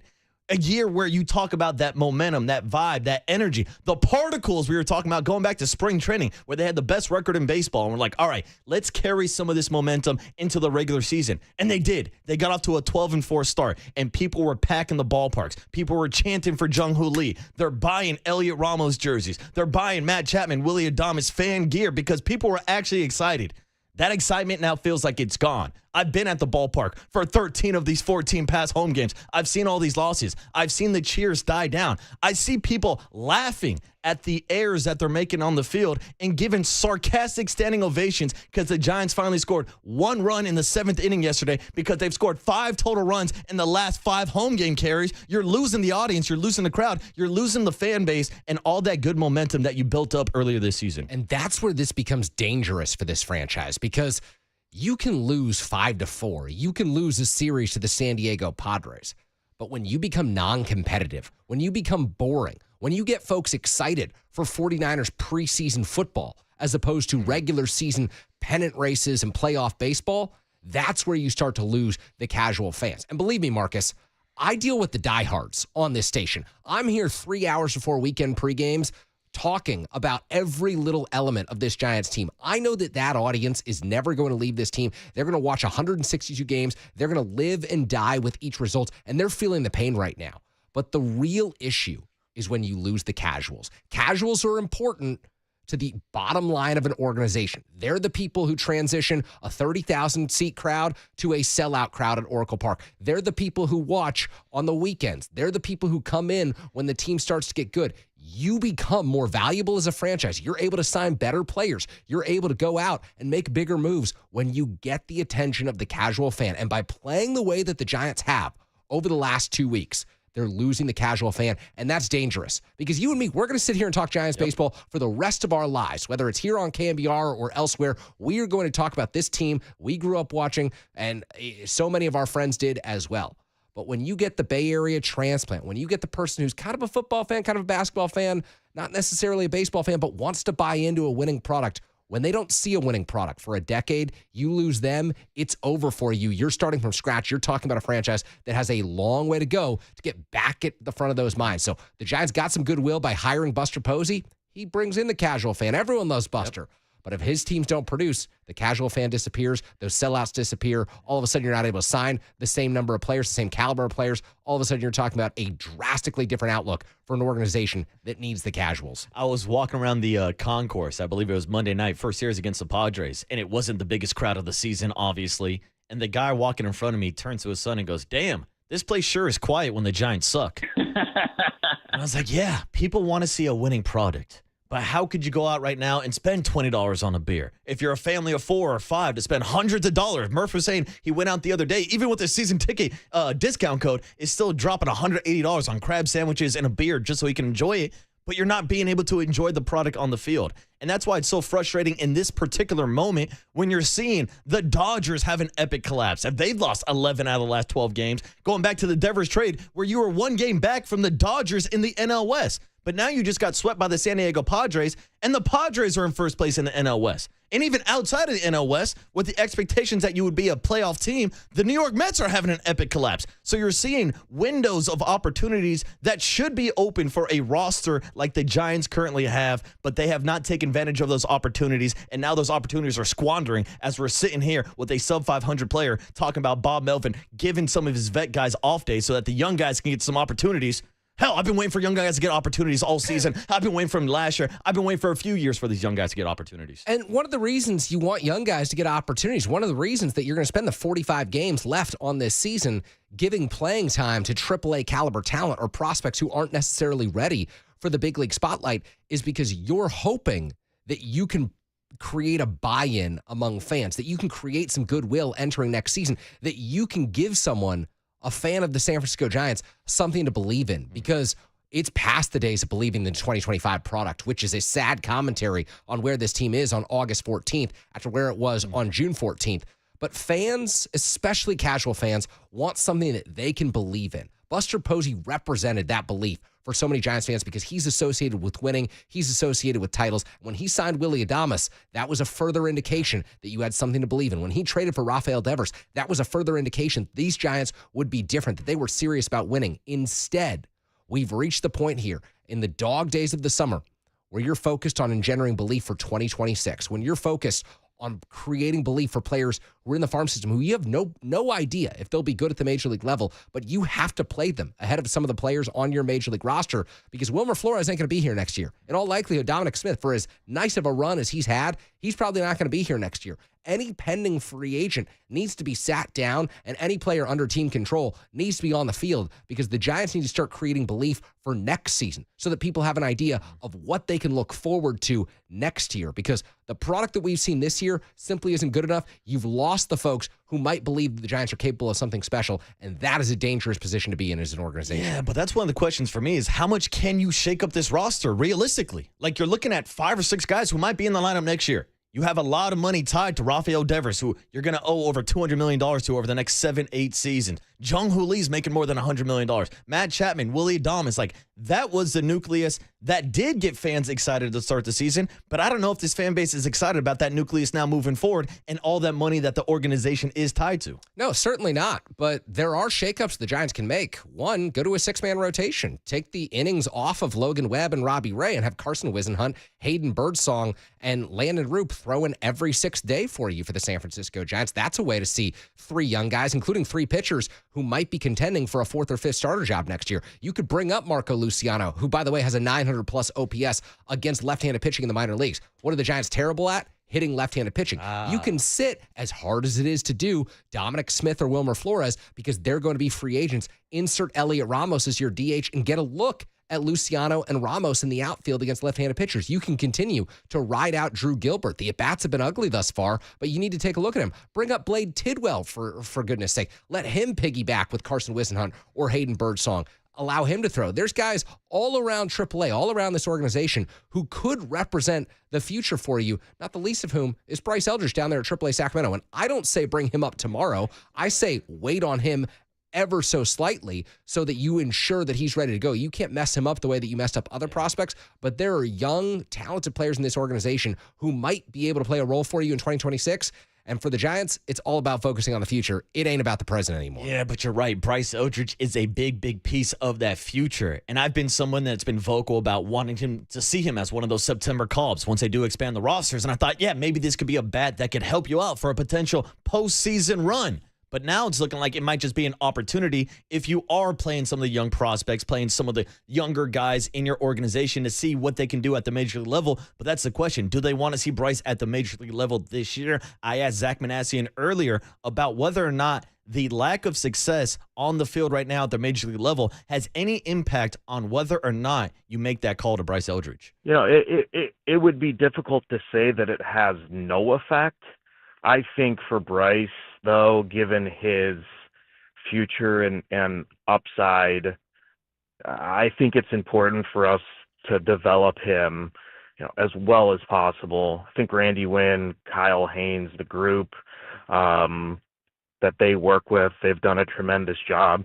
You know, Bryce is still improving, and you know, one of the things that comes with the territory of having just tremendous upside is there's probably always little things to improve upon, and I think Bryce has been great about being where his feet are and recognizing the things that he still wants to get better at. So, you know, I think more than anything, as an organization, we look to those things as opposed to, well, you know, the bottom line is this is how the major league team is playing, so he will be here, or this is how the major league team is playing, so he won't be here. You know, obviously, it's not to say the major league team's play doesn't matter, because it does.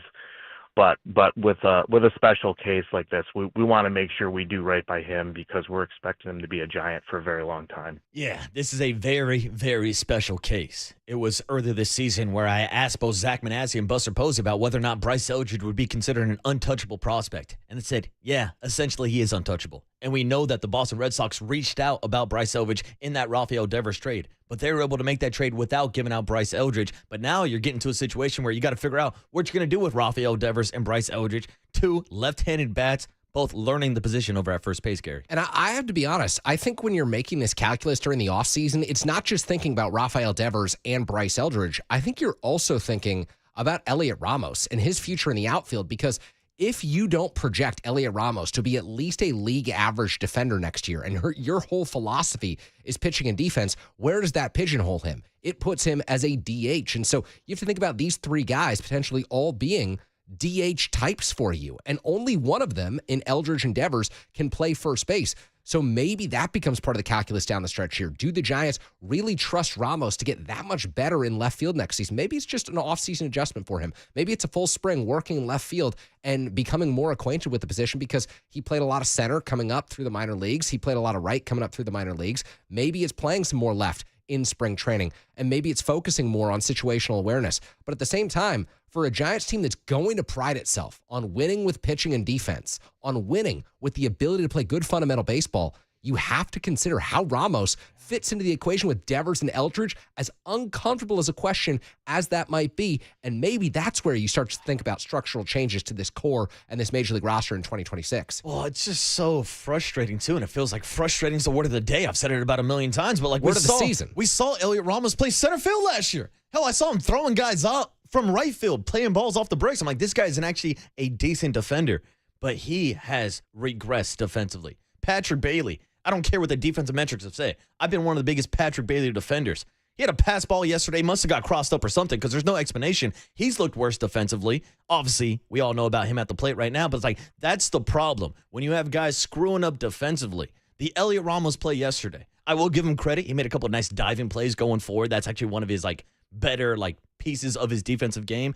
But the play where he spiked the ball straight into the ground, I was sitting in the crowd, and the crowd started laughing. It's laughable, the style of play they're playing right now. But it's not even Elliot Ramos' fault, really. Now, it's hard to say that when a guy spikes the ball, but it's look at Christian Koss, look at Dom Smith on the play. They don't even know where they're going. They line up for a double cut to home. Christian Koss is the trail man following Willie Adames. Then Dom Smith, as good as he is defensively, is just standing over at first base. What is Dom doing? Why is Dom not the trail man covering second base in that situation? So that's why Elliot Ramos spiked the ball, because he turned to throw to second base and then realized there's nobody at second base. These are elementary little league type mistakes that you can't be making at the big league level. It's not Bob Melvin's responsibility to tell these guys where to be on a cutoff or on a relay race or to tell them what the hell an infield fly rule is. These are Major League Baseball players, which leads to a lot of the blame going towards these players. But also, if there are this many mistakes, can you blame Bob Melvin? I guess that's a question that we can carry on to the other side, because I see the text line is blowing up with their thoughts about Bob Melvin and where he stands in this entire picture as the Giants are free falling down the stretch. I think I can guess what 98% of those texts say. Yeah, but you never know. There could be a 1%er out there who's in the Bob Melvin camp. Shout out to the 1%ers who know what I'm talking about. Well, let's hear some sound from Bob Melvin coming up next about how the Giants need to be better defensively. Defense? How about we score some runs, Bob? We'll talk about the offense, the defense, and get your thoughts. 808 KNBR is the number. Kerry Crowley filling in for Murph today on the Murph and Marcus Show on the Sports Leader. He'll play the Karen Barrand style, and then he throws to nobody.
Now, from the O'Donnell Financial Group Sports Desk. Learn more at odfigroup.com. O'Donnell Financial Group, because planning is a process, not a product. It's time for the Young Tony and John Joe question of the day. Hey, Holler fixed that promo. How about that? The question of the day, have the Giants hit rock bottom on the season? How many times have the Giants hit rock bottom on the season? That's the real question.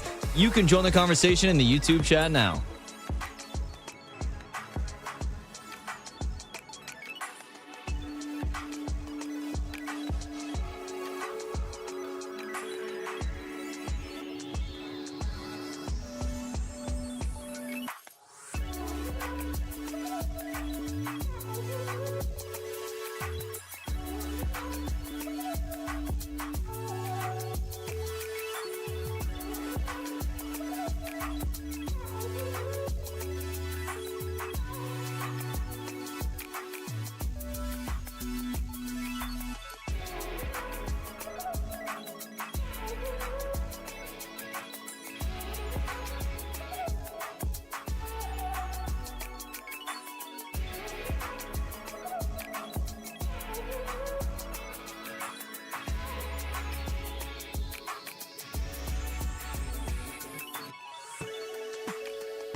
And now it's time for the Protect Your Assets Business and Technology Report with me, David Hollander.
Now back to Murph and Marcus on the Sports Leader. Streaming live on thesportsleader.com and KNBR. The Sports Leader app. Murph and Marcus is sponsored by Bigelow Tea. Grab a mug and tea proudly.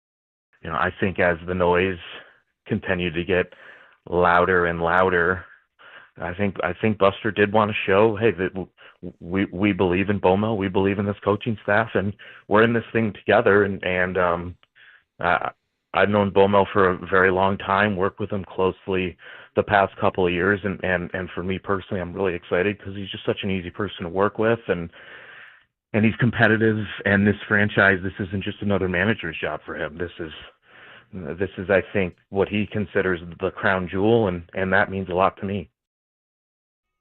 All right, we are back on the Murph and Marcus show on a Thursday morning. That was the voice of Zach Manassian, Giants GM, talking about the Giants falling apart.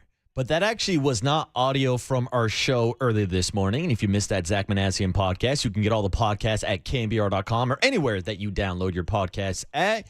That was from an interview on July 2nd when we asked Zach Manassian about the Giants picking up the option on Bob Melvin. And yes, I've seen the text earlier today on the Golden State Lumber and Showroom text line. Why didn't you guys ask Zach Manassian if they're going to fire Bob Melvin? Well, first of all, spoiler alert, I don't think the Giants GM is going to come on KNBR with Marcus Boucher and Kerry Crowley while Murph is on vacation and announced that the Giants are firing Bob Melvin. So no, we did not answer that question because we've also asked that question to him multiple times before. So it would be answering, or should I say asking a question that we already knew the answer to, but that's why we re-racked some of the sound to get the full breakdown of Zach Manassian on his answer almost a month and a half ago. But a lot has changed over the last month and a half, Kerry.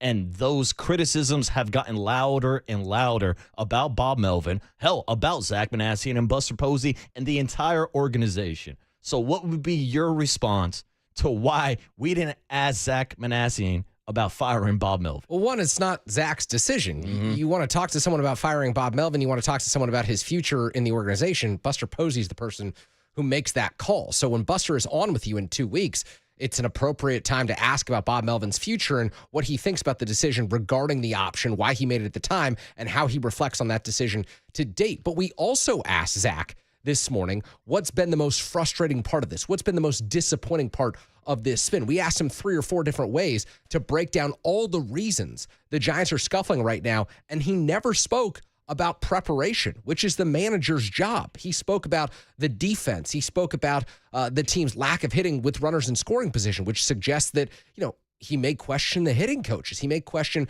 players' approaches in those situations, but he didn't speak about the team's level of preparation, the team's level of passion, the care. We understand that that's there. We've understood that that's there. Bob Melvin played for the San Francisco Giants, grew up in the Bay Area, has always wanted this job at the major league level. There's no one questioning his passion for this job right now. It's a question of preparation, and that's not something that Manassian spoke about. If he said, I don't feel as if we're prepared for games right now, I think we're caught in between in terms of a roster construction issue, then you can start to say, okay, is this a disconnect between the front office and the manager? But every indication that Buster and Zach and Larry and Bob have given us is that they're in sync, is that they feel as if they're complementing one another. Now, will they still be in sync if this tailspin continues in the month of September? I don't think so. I also don't think the fact the Giants picked up Bob Melvin's option on July 1st means anything. You remember, I was here on this show with you. I was here on Giants warm-up on the weekend saying managers are fired with 1 year left on their contract every single year. Every coach in sports is fired with 1 year left on their contract. This still means that Bob Melvin has to do his job well for the remainder of the season. And since the Giants picked up his option, I don't think he's done his job particularly well because this team looks lost in certain situations, in certain moments. And I don't know if that's a roster construction issue that Buster blames himself for, that Zach blames himself for. It certainly seems like they are open to some of the criticism that they've received. But at no point has there suggested a disconnect between the front office and the manager. So it's not Zach's choice, it's Buster's choice. And furthermore, it's more interesting to me to hear about the reasons that he thinks this team has taken a step back. And runners in scoring position to me suggests maybe he finds issues with their approach. Maybe he finds issues with specific players' approach or specific players' ability. And that would lend itself to believe that changes are coming to the roster this offseason. Yeah, because to your point, we talked about it when we went down to Scottsdale for Giants spring training. And we talked about how Bob Melvin and Buster Posey seemed like they were on the same page. Hell, I'll even throw Pat the Bat and Damon Minor into that conversation when you talk about the difference of approach so far this season. We were sitting there at Scottsdale Stadium, hanging out behind the batting cage with Pat the Bat yelling out situations. All right, 1-2 count here. I want you to drive the ball the other way. Like, they were trying to make changes that they have not been implementing over the past couple of seasons. And it felt like for a while it was working. We were out here celebrating the 12-4 start. We were talking about all the walk-off wins and how they were so great in one-run games. But all of a sudden, it all falls apart. And for whatever reason, it coincides with the Rafael Devers trade. Now, I don't think Rafael Devers is the problem. No. And I think he's probably going to be your best player for the next 7 to 8 years. So, no, I'm not worried about that trade and what you gave up to go out and get Rafael Devers because you need more guys like that in the lineup. But something went wrong. And I don't think you can blame one person. Like I said, I don't think you can blame Rafael Devers. I don't think you can blame Bob Melvin for everything that's gone wrong, but he definitely has to take a share of that responsibility. Yeah, absolutely. And whether you're complaining about his lineups and maybe having Elliot Ramos as a leadoff hitter versus Jung Hoo Lee down in the 5 spot, we can get into all the nitty-gritty, simple decisions, pressing the right or wrong buttons in the bullpen. But when you hear comments from guys like Willie Adames coming out of the All-Star break saying, we just don't have energy, we don't have chemistry, it's like, wait, what are you talking about? You just had a whole week off. How are you not re-energized? How are you not trying to refocus with Rafael Devers on your roster of making this playoff push? And then earlier this week, Willie Adames, again to Susan Slusser, talks about the lack of identity within the organization.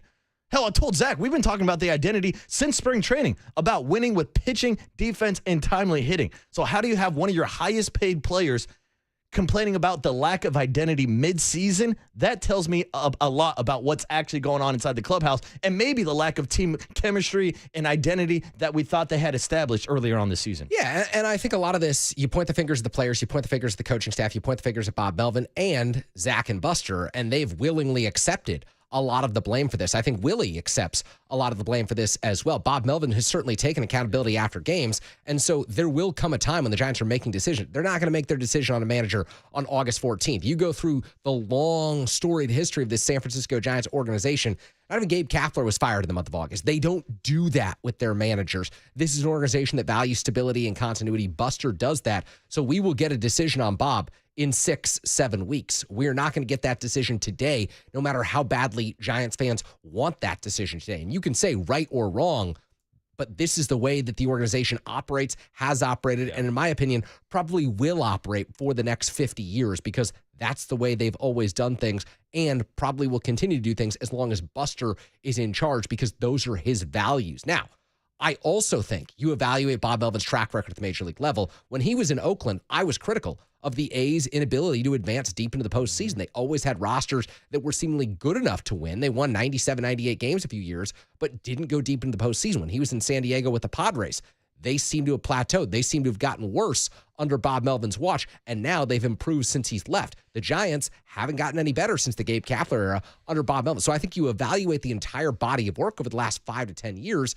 and I come away relatively uninspired. I come away wondering if the Giants could do better at that position. Does that mean today I have the perfect candidate to replace Bob Melvin? I don't yet. I haven't gotten to that point of starting to think about a hot board or a top 10 list because the Giants aren't going to make this decision on Melvin's future until the final week of the regular season. No, that's not the way they operate. And I know a lot of fans want to see that decision be made right now, but also like a lot of these fans calling for Bob Melvin to be fired were the same guys calling for him to be fired 2-3 months ago when the Giants actually had a winning record. So I get it. There's been some discourse on Bob Melvin moving forward, but that crowd is just going to get bigger and bigger of people wanting to move on from Bo Mel if they continue to play this style of baseball, and especially if Buster Posey gets one of these texts this offseason. Yeah, shoot me a text. Hey, you never know. Good old Bruce Bochy, maybe a homecoming back in the Bay, but that's way down the road. We got to focus on what's going on right now with this current team and what they do in the final 40 or so plus games of the season. Let's go ahead and check in with Rick in Hayward, who has a question about the future of the first base position with the San Francisco Giants. Rick, what's up, man? You're on the Murph and Marcus show this morning.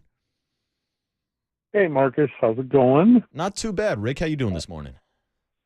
Well, I've been better where the Giants are concerned. Hi, Carrie. Good to talk to you in the morning as opposed to nighttime. Great to talk to you as well. What do you got for us, Rick? Well, you brought it up a little earlier, but I brought it up on Facebook, the Crook and Kite page this morning, too. I didn't even know you guys were talking about it. It's the Devers trade where, you know, the whole thing in Boston where they didn't give him an answer, and then they went out and got Bregman and said, oh, by the way, you're a DH now.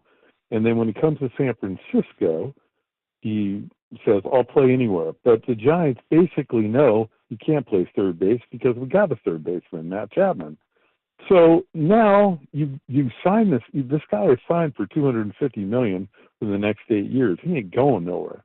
And neither is Chapman because he can't be moved.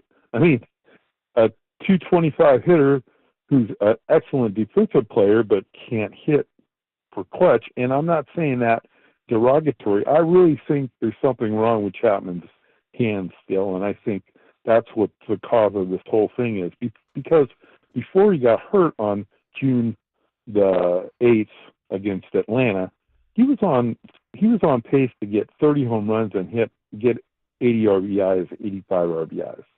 And now it's just tanked after he's come back. So my problem with getting Devers, and not saying it's a problem, but it will become one, is I don't think Devers is a good DH.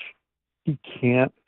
He suffered when he played DH in, what was it, July? He was horrible here. He's great on the road, 288 hitter, 833 OPS, but at home, he's a 674 OPS and a 182 hitter. I mean, I know he's been doing good in August, but going on track record, my point is, what do you do with Eldridge? He's been training to be a first baseman now for 2 years. I mean, they have JT Snow with him right now. I keep hearing footwork. I keep hearing, he's a right-handed first baseman. I get it, Devers is too. But the range is going to be a problem at first base. And everybody's complaining about defense. Well, now you have two defensive liabilities at first base. You have a defensive liability in left field, and I don't even want to get started about Ramos. I think that's all in his head. But the bottom line is they're in a quandary. Everybody wanted Melvin. Everybody wanted Posey because they wanted long-term contracts. Now we got the long-term contracts and Adames and Devers. And look, makes you kind of think, was Farhan right?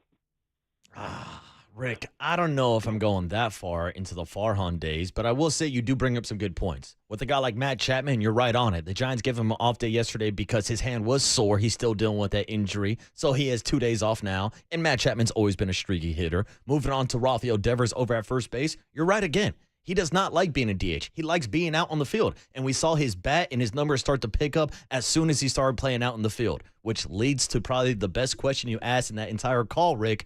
What do you do with Bryce Eldridge? Because they tried putting him out in the outfield in San Jose. It was not a successful experiment. So that's why he's learning how to play first base now. We're talking about a kid who got drafted out of high school that was a permanent DH/pitcher. He was a two-way player when he was in high school. So unless they plan on turning him back into the next version of Shohei Ohtani, you got to find a position for him, or else you are going to be stuck with a 20-year-old, 21-year-old DH moving forward, Kerry, which could be an issue. But also, we've been begging for a 30-home run hitter since the days of Barry Bonds. And guess what? Rafael Devers and Bryce Eldridge are two guys that have that type of power, so you're going to have to find a way to get them into the lineup. And this is why I think there's a roster construction issue that the Giants must address either this offseason or after the 2026 season. I think that they could use 2026 to continue evaluating Ramos in left field. And if he's at least average, if he makes the strides that I think he's capable of making, I agree with our last caller, Rick, in that this might be in his own head. Then you start to think, okay, he can play the outfield. You can rotate Devers and Eldridge at first base. You've got 3 big bats there. But the bigger issue to me is the Giants play games in Oracle Park. Devers, Eldridge, Chapman, Adames, Ramos, all high strikeout players. I think at some point, the Giants are going to need to trade one of these players. Maybe it's Ramos, maybe it's Eldridge, probably not Devers, but if they can get a deal involving Chapman, that could be one that they could be open to, could consider, because you need more contact hitters. Look at the team that ran circles around the San Francisco Giants just a few weeks ago up at the Rogers Center in Toronto. It was the Blue Jays. Yep. The Blue Jays make the most contact of any team in Major League Baseball, a lineup full of guys outside of Vlad Guerrero who no one's ever heard of. It's Addison Barger. It's Ernie Clement. These guys all have averages in the 270s, 280s. It's exactly the type of lineup the Giants need at Oracle Park. They may need to trade some of these higher profile players in Ramos or Eldridge this offseason or next offseason to bring in higher average types who actually fit their ballpark better. Right now, I see roster construction issues that must be addressed this offseason. You know, I'm chuckling over here because I was actually looking at these stats the other day. As a team, the Toronto Blue Jays lead Major League Baseball with a 270 batting average. I don't know if the Giants have a single player on the roster right now that has a 270 batting average. Maybe Dominic Smith after this hit streak that he's been on, but still. He's not a part of your future plans. As much as we love Dom, I didn't love him not covering second base yesterday. I can tell you that. But it all leads to the frustrations that we've been hearing all morning long from Giants fans. We talked to Zach Manassian earlier this morning, but we also checked in with Matt Mayoka live from Las Vegas, where 49ers and Raiders are hosting a joint practice today. So next in the cooler of content, we have some sound from Max Crosby talking about a potential matchup against Trent Williams and a bunch of other sound from 49ers training camp as they head out to Las Vegas. We'll also get you some updates from Kyle Shanahan, but the choice is yours. 808 KNBR is the number. 49ers Giants, we're here for you all morning long. Say what you want to say. 808 KNBR. It's Kerry Crowley filling in for Brian Murphy on The Sports Leader.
What's up, everybody? Marcus Boucher back on a Thursday morning with Prize Picks, the #1 daily fantasy sports app that you know I've been using all year long. And now's the perfect time to download the Prize Picks app and go ahead and use code word leader to get $50 because, Tony, I don't have the read in my read right now, so I'll do it live, baby. We'll do it live. All you need to do is download the KNBR app and use code word leader, and you'll get $50 in bonus lineups when you play your first $5 lineup. And I told you yesterday, if you don't want to watch Giants games, you can always make some money rooting against them by taking Patrick Traylor to strike out more than half a time in a single game. Well, guess what? Giants are not playing today, so why not take a couple Toronto Blue Jays and their team 270 batting average? You could take Vladimir Guerrero and Bo Bichette to both have a hit today at noon as they take on the Chicago Cubs. It's as simple as that. Pair it up with a couple of your picks, and you'll be able to cash in on Prize Picks. Like I said, use that code word leader, and you will get $50 in lineups when you play your first $5 lineup. Prize Picks, run your game.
All right, everyone, chill. This is the cooler He's bitten a cooler. of content. Cornucopacious of joyful news. We might be on to something. Murph and Marcus is sponsored by Bigelow Tea. Grab a mug and tea proudly. All right, it is 8:30, maybe a little bit later, 8:40 in the morning. You know, around this time, each and every day, we do the cooler of content here on the Murph and Marcus Show, which is, of course, sponsored by Bigelow Tea. Grab a mug and tea proudly. Now, let's go ahead and hop into this cooler of content because we've been talking about it not all of the morning, but we had Matt Mayoko on earlier today at 6:50. You can check out that podcast on KNBR.com or the KNBR app. And we were talking about 49ers and Raiders joint practice out in Las Vegas. Technically Henderson. Now, I was out at the practice field a couple years ago, so I got to see a lot of these one-on-one matchups of Max Crosby versus Colton McKivitz, of Fred Warner pre-Brock Bowers, which is a matchup that I'm looking for today, but also just looking forward to seeing Pete Carroll in silver and black with Geno Smith as his quarterback going up against Robert Saleh in that 49ers defense. I do have to say, I feel like Pete Carroll has been such an integral part of 49ers and Seahawks matchups through the years, and an easy person for Bay Area sports fans to hate. I mean, even dating back to the Jim Harbaugh, Stanford, Pete Carroll, USC days, like this guy's been the ultimate villain. The fact that he's in Raider black and silver right now, it's kind of fun. Hell, this goes back to him going to Murph's rival high school up in Marin also. Redwood, that's right. I'm a Tam High. I'd rather be a Tam High Indian than a drip from Redwood, something like that. Murph knows all the chants. I'm a Redwood guy myself. Look Didn't at you. go there, but if I'm choosing Team Murph or Team Anti-Murph, I'm going Team Pete Carroll. Yeah, Pete Carroll and Gavin Newsom. But moving on to our comments from Max Crosby. Here he was on his podcast just a couple weeks ago, The Rush Podcast. Max Crosby talking about joint practices and how he might be entering today's matchup with a 100% fight record. Just say the fights, bro. Like, I have 100% fight rate in joint practices. Yeah, you do. 100%. 100%.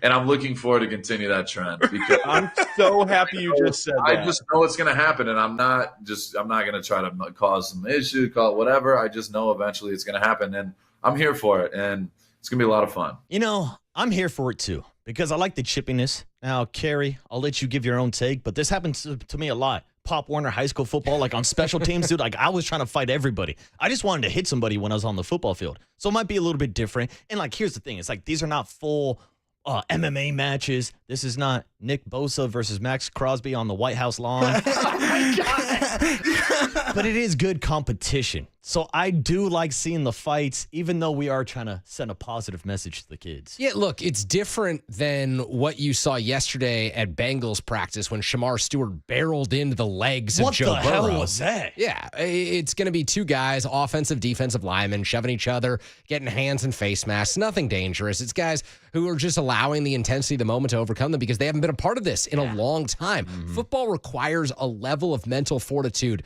that none of us really know. I mean, all we can do is speak to the players who are on the field, but we have no idea what it's like to be on an NFL field, to be on a college field. It's just a different level of intensity and a dark place that you have to take your mind to get to. So, yeah, I'm fine with it. I think it's good as long as you're just not going after the quarterback's legs, as long as you're not trying to injure someone on purpose. And none of these fights ever seem to do that. So I think that it just adds to the spirit of the joint practices and why they're so important to prepare you for the opportunity to hit a player wearing a different color jersey. Yeah, that's the key. You just get to hit somebody that you don't have to go back to the locker room after. So you can actually let out all your aggression. And we're in the day and age where I will use another MMA example. My guy, Nate Diaz. Hey, I'm not surprised, motherfuckers. 209 zone. Him and his brother, Nick Diaz, have always lived with the mantra, it's kill or be killed. Well, in football, it's hit or be hit. It's a violent game, so these guys are going to be hitting each other today. Absolutely, and that's what this is for. I mean, you don't want 49ers players spending the entire preseason wondering, can I go full speed right now? Can I hit this guy as hard as I possibly can?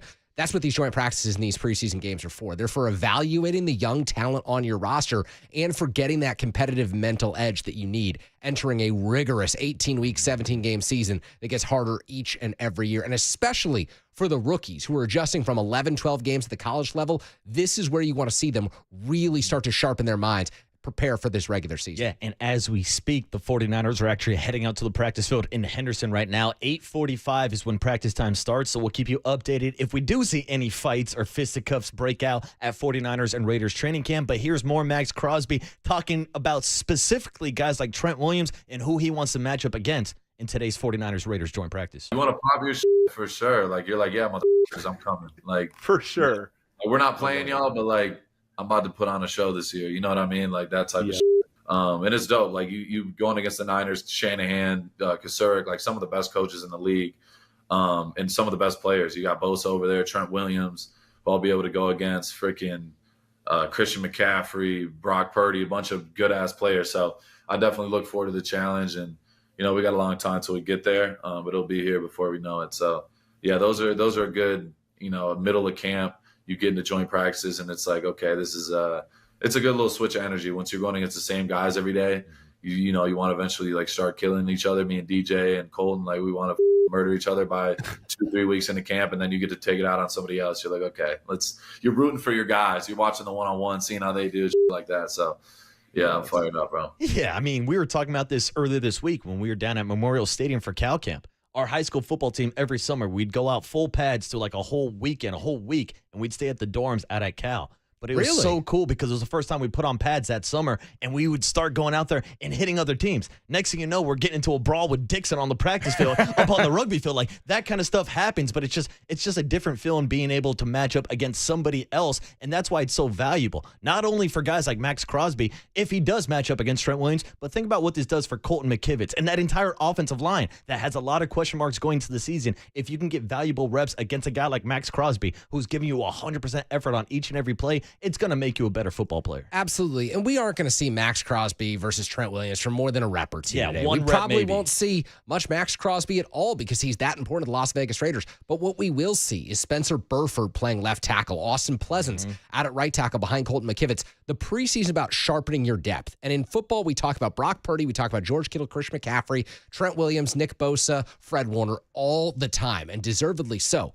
But you win and lose a lot of these one-possession games based on your depth, based on a guy like Marquise Siegel making the jump as a rookie out of Kansas State, based on a guy like D. Winters coming into his own in year 3 because Robert Saleh has taken over to the defensive coordinator. You need to see jumps and leaps from the players who are unheralded, players who are further down on your depth chart. That's why I love the preseason. That's why it should be so fun watching these guys go up against the Raiders, hearing about joint practice today, and then seeing it live on Saturday at Allegiant Stadium. Kerry Crowley is a preseason football head. I am. But I'm also a Cooler of Content head, and I'll tell you that the Cooler of Content is sponsored by Marin Health with top physicians, surgeons, and clinicians right here in the North Bay. Marin Health puts you closer to your best health, world-class care, closer than you think. Now, let's switch it up and get one more piece of content in the Cooler of Content, going from the world of the NFL to Major League Baseball, where Pete Alonso set a franchise record for the most home runs hit in New York Mets history, but Chris Mad Dog Russo doesn't want to hear about it. Here was the Mad Dog's latest rant on First Take about the Mets celebrating Pete Alonso making Mets history. I cannot believe the big deal people are making about Pete Alonso being the franchise record holder now for home runs. He passed Darryl Strawberry last night. Nobody in Metville that I know, and I know a lot of Met fans, after a stretch where they've lost 11 of 12 and have allowed the Phillies to bury them in the NL East.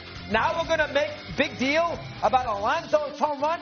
And I love Gary Cohen. Did you hear this call? This is a little over the top. Can we play it, please? Can we play it? Can we play it? Yeah, we're playing it. Pete drives one to deep right center field, headed back toward the wall. It's out of here! Out of here! Pete Alonso stands alone! The polar bear on his own private iceberg. Pete Alonso, the most prolific home run hitter in New York Mets history. You can't even tell me what the home run record was before this nonsense. This is ridiculous. And by the way, if the Mets love Alonso so much, why did they pay him in the offseason, for crying out loud? He was a free agent. They didn't want to pay him a nickel. He bounced around all over the place, and then he came back basically with his hat out. Please sign me. And then you saw what the Mets are doing tonight. This is the team that hasn't won in weeks. And this is the home runs. I mean, you got to be kidding. Hojo! This is not the Yankees with Garrick and Roos. I mean, this is the 254 homers. I mean, that number is ridiculously low. And the Mets are known by J.C. Morse in 1969. 1969. Nice, Mad Dog. Way to end your rant on a high note. Go off, Mad Dog. Go off. Pete Alonso hit home run 253 to break Darryl Strawberry's record. But I think Mad Dog's right. I don't think anybody knew that Darryl Strawberry had the home run record for the New York Mets outside of the Queens and the New York Mets fans. Yeah, it's not my style. It ain't for me, but I sure loved every word of it. Yeah. I couldn't find anything wrong with it. Yeah, he ain't wrong. Bring out Gene Segura for the record-setting double. I mean, come on. Like, this is pretty incredible. Mad Dog calling out the Mets, and really the Mets culture, their franchise, for celebrating this moment. It is not like someone hitting, 763 in San Francisco. This is, what, 254? Yeah. No one knows that number. Dude, and in context, yes, it would be the 5th most in San Francisco Giants history because he would be able to pass Matt Williams, who hit 247. Now, we just said that was 253. So, yeah, he would be ahead of Matty Williams. But, yeah, it's not like this is an all-time record. And Mad Dog points out something that a lot of people have forgotten about. The New York Mets weren't planning on re-signing Pete Alonso. Yeah. He was shopped around in free agency. And I wanted to see the polar bear on that Coke slide out of Oracle Park. Trust me, I thought the endorsement deals were there. But the Giants didn't make that move. That's neither here or there. But really, it was Pete Alonso kind of crawling back to the Mets, signing that one-year deal, or we wouldn't even be talking about this record-breaking moment. Exactly, and now he's in line to make a ton of money this offseason and potentially hit 254 more home runs with the New York Mets if they give him that big deal that he's seeking this offseason. So who knows? Yeah. Who knows where this goes from here? But I do agree with pretty much every word of what Mad Dog said. And we know how important timing is in life, and the timing is bad for the New York Mets as they have been free-falling as well. They can join the club with the L.A. Dodgers, who are no longer in first place in the NL West, and the Giants, who just got passed up by not only the Padres, the Dodgers, but now the Arizona Diamondbacks have caught them as well. So that's what we'll talk about next. 808 KNBR is the number. How you feeling, Giants fans, after being swept by the San Diego Padres? You lost 11-1. You've lost 11 out of your last 12 games. I'm running out of stats here, Carrie. Let's get the break. Giants talks and your calls next. It's the Murph and Marcus Show with Carrie Crowley in for Brian Murphy on the Sports Leader. Can we play it, please? Can we play it? Can we play it? Yeah, we're playing it. Pete drives one to deep right center. Time for traffic on the Sports Leader.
Listen to the sports leader anytime, anywhere. Download KNBR, the sports leader app. Murph and Marcus continue live from the Casino Matrix Progressive Jackpot Studios. Casino Matrix. Progressive jackpots are here. Where are you? Just drop in. 1-800-GAMBLER. Here's the pitch to McCray, and he hits one back up the middle, and that ends the bicycle route talk for the day. Fielded by Bogarts, and he throws to first for the out. You end up in North Beach, you get some focaccia, you come to the ballpark, and you hope for the best, and today it was not the best for the Giants. A tough one. Yeah, get out of my way if you see me coming on the bicycle. I'm a pretty passive rider. Final score, Padres beat the Giants 11-1, and they sweep this series. The Padres have a great thing going right now, and the Giants are really struggling, especially here. We just got to concentrate on winning a game, not worry about the standings, not worry about where the wild card is. Playing a clean game and winning a game and getting back to playing clean baseball. So, at this point in time, we have to go inning to inning, game to game, not worry about the standings at this point. Man, oh man. Bob Melvin on going inning to inning, game to game. And, of course, the final call from yesterday's game where the Giants lost 11-1 and got swept by the San Diego Padres. And our guy Dave Fleming is worried about his commute home up to North Beach. Like, that's where we're at. Well, Dave, I hope you got, like, pegs or something I can jump on. Can I ride on your handlebars, and can you drop me off over at North Star so I can go get a couple of drinks after watching the Giants games yesterday? Kerry, it was some bad baseball. And not even day drinking could save the bad vibes that we saw yesterday at Oracle Park. Nothing could save them. The 7-run second inning was one of the worst frames that this team played in the entire 162-game season. When we look back at the losses that stand out, that's going to be one of them. And there's not too many games where you say, 11-1, they were never in it. We'll think of that as one of the biggest defeats. But with the way the second inning transpired, with Kaiwei Tang walking all those hitters, with Elliot Ramos throwing the ball into the outfield grass, with the ball bouncing off of second base and skipping past Willy Adames, it was a comedy of errors in a season that's now defined by mistakes, miscues, and missed opportunities. Yeah, dude, it's a comedy. And that's why we were asking about whether or not this is rock bottom. One of our texters checked in and said, rock bottom, this is bikini bottom. Because it has turned into a cartoon show. It's embarrassing to be out there and not even get halfway through my beer before the Padres put up a 7 spot in the second inning, and I'm listening to the Oracle Park crowd laugh at Elliot Ramos spiking a ball because Christian Koss and Dom Smith don't know who's supposed to be covering second base in that situation. So, yeah, maybe it is finally time to let it go, young Tony, as I'm cracking up at one of your country rejoins. What do we have here, young Tony? This is an iconic song, Let Her Go by The Passenger, I believe. The Passenger. We all know it. It's a great song. Not country, though. I don't know where you're headed with that. I don't know. This is what I hear. But I think it's time we let her go. Yeah. Well, I feel like I'm a passenger in Murph's car when he's thinking about driving off the Bay Bridge, listening to Dallas Cowboys radio talk on ESPN. But that's the frustration that a lot of Giants fans are feeling right now. It's so frustrating that my guy, young Tony, doesn't even want to come to the ballpark and drink daytime beers with me anymore. Tony, it sounds like you're letting the Giants go. How about that? Yeah, that's where we've come this season. It's been an incredible year. I'm a Buster Posey guy. I know we will eventually right the ship. I know he is our fearless leader. We're going to get it all fixed. But right now, they're going through some things. It feels like he just moved into a new apartment. He's getting rid of all the old furniture, trying to figure out what fits, what's the right, move for this room, the feng shui, the decor. He's got to reset everything. Give him a year, give him a couple years, and then we'll be back. See, you just went full feng shui on me. Now, that was a big topic on the day of the trade deadline, as me and FP were talking about feng shui with the ficuses here in the studio and how we might need to switch up the feng shui here. But that's the thing. It seemed like they rearranged some of the furniture pieces a little bit at the trade deadline. And it was in a result of them playing bad baseball, where Buster and Zach Manassian said, look, we've played such bad baseball that we are going to trade Tyler Rogers to a team, the New York Mets, that are ahead of us in the wild card standings. We're going to go ahead and move on from Tyler Rogers, Camilo Doval, and Yaz at this part of the season, which I think told you a lot about the team at the trade deadline, which led to questions about whether or not this organization was waving the white flag and punting on the season. But to me, Kerry, the players were the ones who punted on the season because of the lack of execution and the results that we saw leading up to the trade deadline. Absolutely. You think about where this team was sitting on June 14th and 15th, tied for first place with the Dodgers, pivotal series in Los Angeles, and you think about where the team was just a month and a half later, that's why I don't sit here today, Thursday, August 14th, after a brutal series sweep against the San Diego Padres and say, this is rock bottom for the San Francisco Giants, because I think we already saw rock bottom. I think that came on the day of the trade deadline when the Giants felt a month and a half after making the aggressive move to go out and get Rafael Devers that they had to sell, that they had to give up on the rest of the regular season. And regardless of what the messaging was after that, there were folks inside the organization, Bob Melvin and players who said, we're still in this thing. We can still make a run.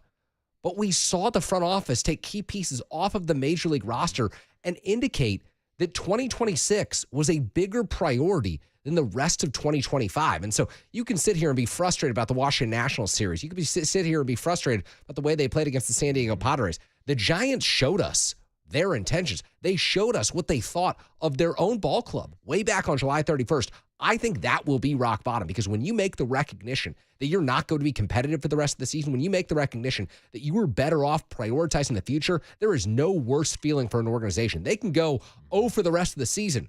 That may be rock bottom on the final day of the regular season in the minds of some people. To me, it doesn't get worse than a team that thought that it was going to contend, thought that it was going to buy, and had to give up with 2 months left to go. Yeah, and that's the most frustrating part to me, and maybe I was drinking too much of the Buster Posey Kool-Aid, but I still stand by my takes that this is a better roster assembled this year than what the Giants had last year. But here we are now back, sub 500, talking about the same results. So that's the issue moving forward. How do you move forward when you have $200 million tied up to Rafael Devers and $180 million to Willie Adames and $100+ million to Jung-Hoo Lee, and throw Matt Chapman's $100 million contract in there too? It's like, we were so excited earlier this year about the nucleus of this team and the fan base being able to go out and actually buy a jersey where they know the name on the back of the jersey. And look, all that works and all that sounds great from a business perspective. They sold out the ballpark more this season than they have over the last 7 seasons. So that's a success. But you're not seeing that success translate to the field. And now we're seeing the translation of fans almost saying, look, I'm tapping out. I'm done. It is time to let this team go because they've been playing such bad baseball. And that's what worries people in Giants ownership. That's what worries people in the front office. That's what worries everyone on the business side, is losing the casual fan. Because, Marcus, we will sit here until the final day of the regular season, breaking down every single Giants game, regardless of whether this team goes 162 on an annual basis or 62 and 100 on an annual basis. Regardless of what the record is, we're going to talk Giants baseball. That's what we do. That's what we love to do. But the moment that you start going from 40,000 plus on the weekends to 30,000 on the weekends, you're losing 10,000 ticket holders. The moment that you go on a Tuesday night from 35,000 to 25,000 in that ballpark is the moment that things get bleak from the baseball perspective, because the easiest way to transform this franchise is to bring in different players. But the easiest way to bring in different players is to go spend on different players. And the moment that money starts to evaporate, the moment that you think that you might not be able to capture the casual fan in 26 the way that you did at the beginning of 25, because Buster Posey built back some of that goodwill with this fan base, because Buster Posey is recognized by every casual Giants fan out there as a winner, that's the moment that you start to have deep business concerns about how much you actually can spend, about how much is realistic for this payroll, about how much roster continuity could actually be of service to you moving forward into the future. And that's why I think trades are going to need to become a bigger priority this offseason, swapping salaries with other teams. Giants are going to have to rearrange some chairs here, because right now the current mix on the deck has led us to this. Yeah, the ship is sinking right now. So how do you rearrange those chairs on the deck of the Titanic? But, Kara, I'll tell you this, win or lose, I know that our guy Scarecrow is going to check in on his San Francisco Giants. Scarecrow is down in Salinas. It's been some tough times for the Giants lately, Scarecrow. What's your take? What's your thoughts? You're on the Murph and Marcus Show. Welcome to the train wreck. Yeah. The fact of the matter is they've got a whole bunch of projects going on. They've got a Rafael Devers project.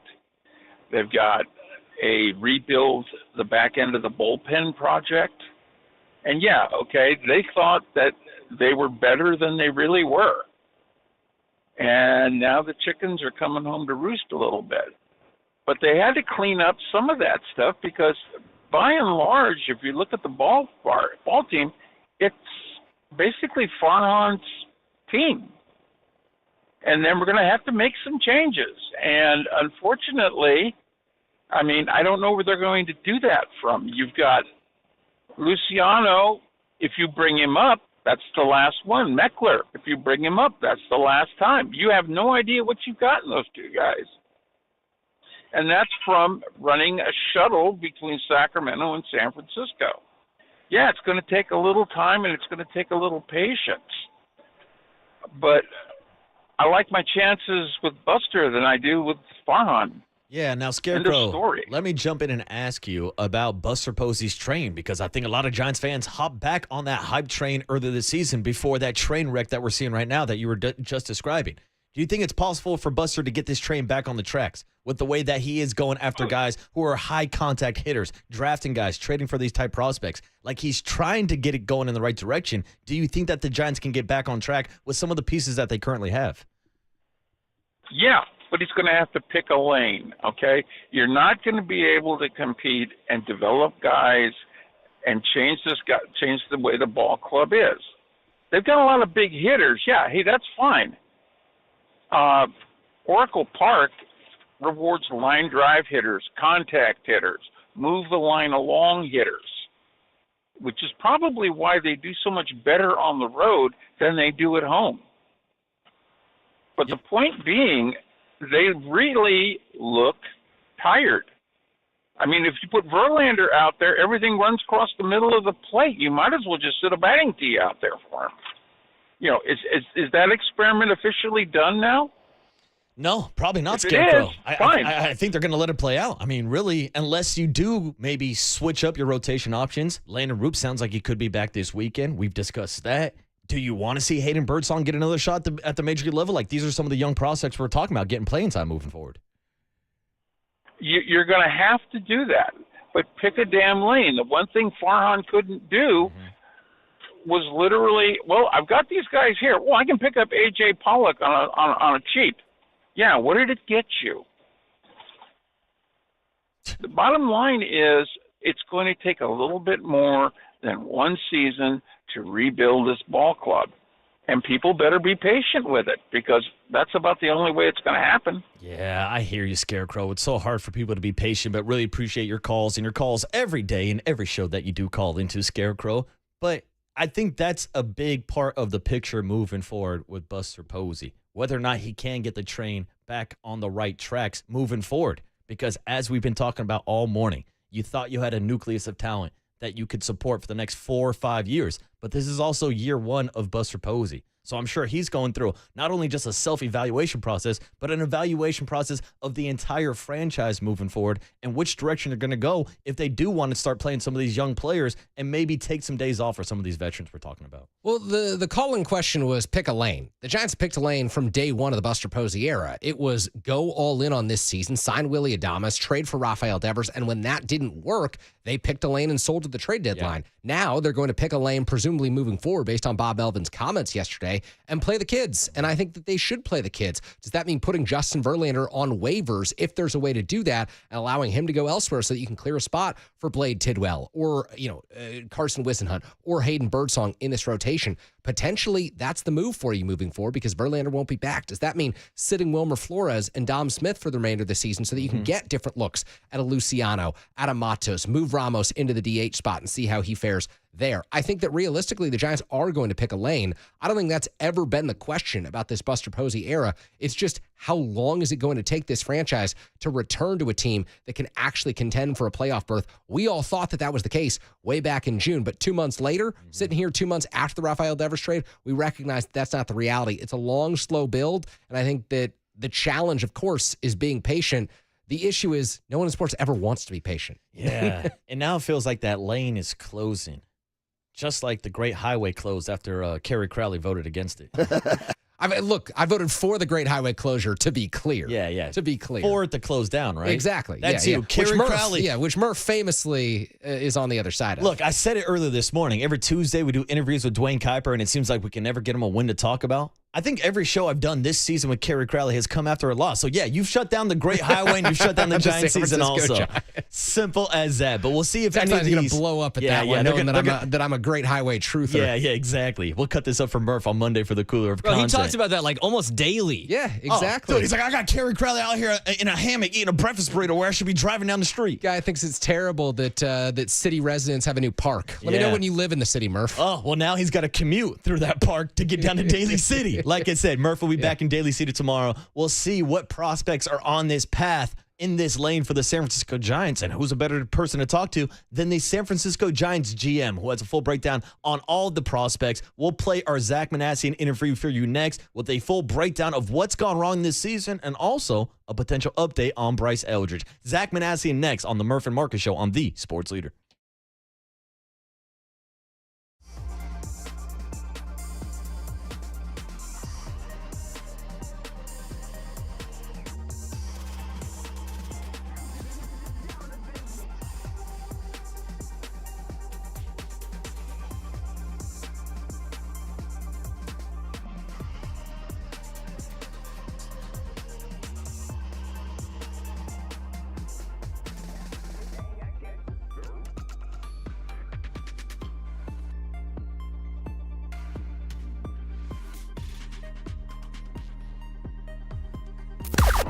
Now, from the O'Donnell Financial Group Sports Desk. Learn more at odfigroup.com. O'Donnell Financial Group, because planning is a process, not a product. It's time for the Young Tony and John Joe question of the day.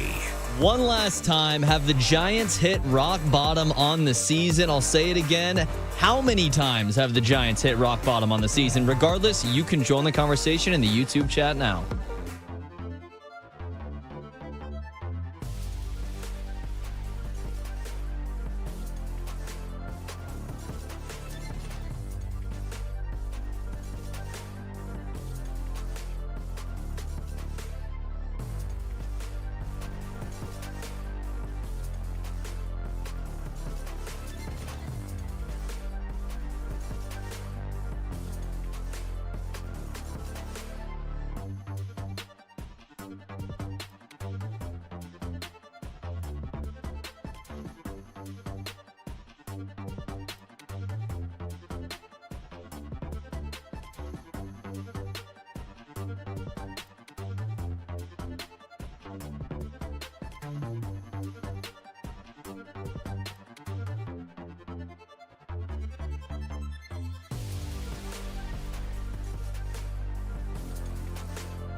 And now it's time for the Protect Your Assets Business and Technology Report with me, David Hollander.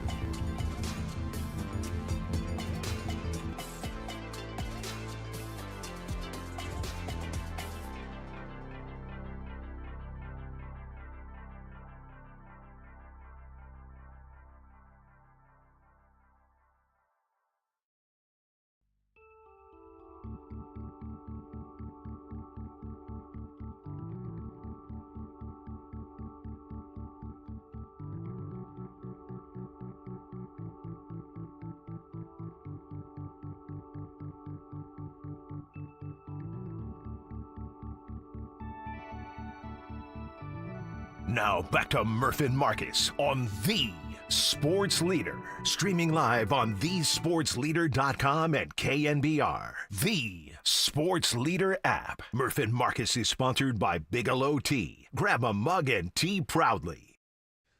All right, it is the Murph and Marcus show on a Thursday morning. And you know, each and every Thursday we have our Giants executive show with the rotation of Buster Posey, Larry Bear, and Zach Manassian. And Zach had to draw the short straw this morning. Joining us on the UMA guest line is San Francisco Giants GM Zach Manassian. Good morning, Zach. Hey, guys. Good morning. Thanks for having me. Yeah, of course, man. Now, obviously, I don't think we have to tell you that the Giants are not playing the greatest brand of baseball right now. So what's your breakdown of what you've seen over the last couple of weeks and the disappointing back-to-back homestand, Zach? Yeah, no, it's been tough, disappointing. I think just watching, early in the year and feeling like, the big hit was there, and I think that's been a struggle. And some of our play defensively, it's kind of a staple of who we want to play is who we want to be is playing good defense and throwing the ball and it just hasn't been where we need it to be and it's on us to get better. Zach, obviously when you guys went out and made the blockbuster trade for Rafael Devers, there was an opportunity to potentially compete for the division title, compete for a wild card spot at that time. And I wonder to you, what's been the biggest surprise in terms of the drop-off in play? Has it been the lack of contact, the struggling defense? What area did you maybe not project as a front office that has ultimately hurt you guys over the last 2 months? Yeah, I don't know if I would point to one particular area that has been disappointing as much as just I think our overall record. If kind of forced to pick one spot, and it's really difficult because it's such a random spot, but for whatever reason, we just haven't seemed to hit with runners in scoring position like we had hoped, and it's always tough to isolate that situation and say, well, this is why, because it is and can be random. So that's an area that I'm a little surprised with where we're at. I think we're 30th by a decent margin versus the 29th team since probably mid-June. So that part in particular has been really difficult to put your finger on as far as why it's not happening at that specific moment. Zach, we haven't had a chance to talk to you since before the trade deadline, so let's rewind a little bit. What can you tell us about the decision and the process of going through and trading guys like Tyler Rogers, Yaz, and Camilo Duvall? Yeah, and the process of prepping for the deadline begins. Look, a lot of information we're dealing with can be from when players were in the draft, and that's multiple years back with players like Blade Tidwell and Drew Gilbert. So you're always trying to accumulate information and learn about players with other organizations, whether they're young players in the minor leagues or players at the major league level. So you're constantly learning and building, and on top of that, I've always felt it's best to prepare for the trade deadline in both modes of seller and buyer, because even if you're going to enter in saying, hey, we're going to go all out and be really open to trading away prospects for major league players, if you've prepared and you know other team systems, even if you're not trying to acquire young players, you have a sense of what you're up against when it comes time to give up specific prospects from your own system. So Patty Rod, our director of pro scouting, Josh Zimmerman, our director of player procurement, Jeremy Shelley, longtime executive with the Giants, our assistant GM, Paul Bien, Jose Bonilla. I could go on and on. There's a lot of people in that room prepping for the trade deadline. So really we can look at the entire spectrum of what's going on at that time. So we enter in probably the last, I'd say, 2 weeks of July, very prepared on both the major league side and minor league side, so we can act quickly if things do change one way or another. If you guys recall, I think we came out of the All-Star break in 2022 and dropped 6 straight.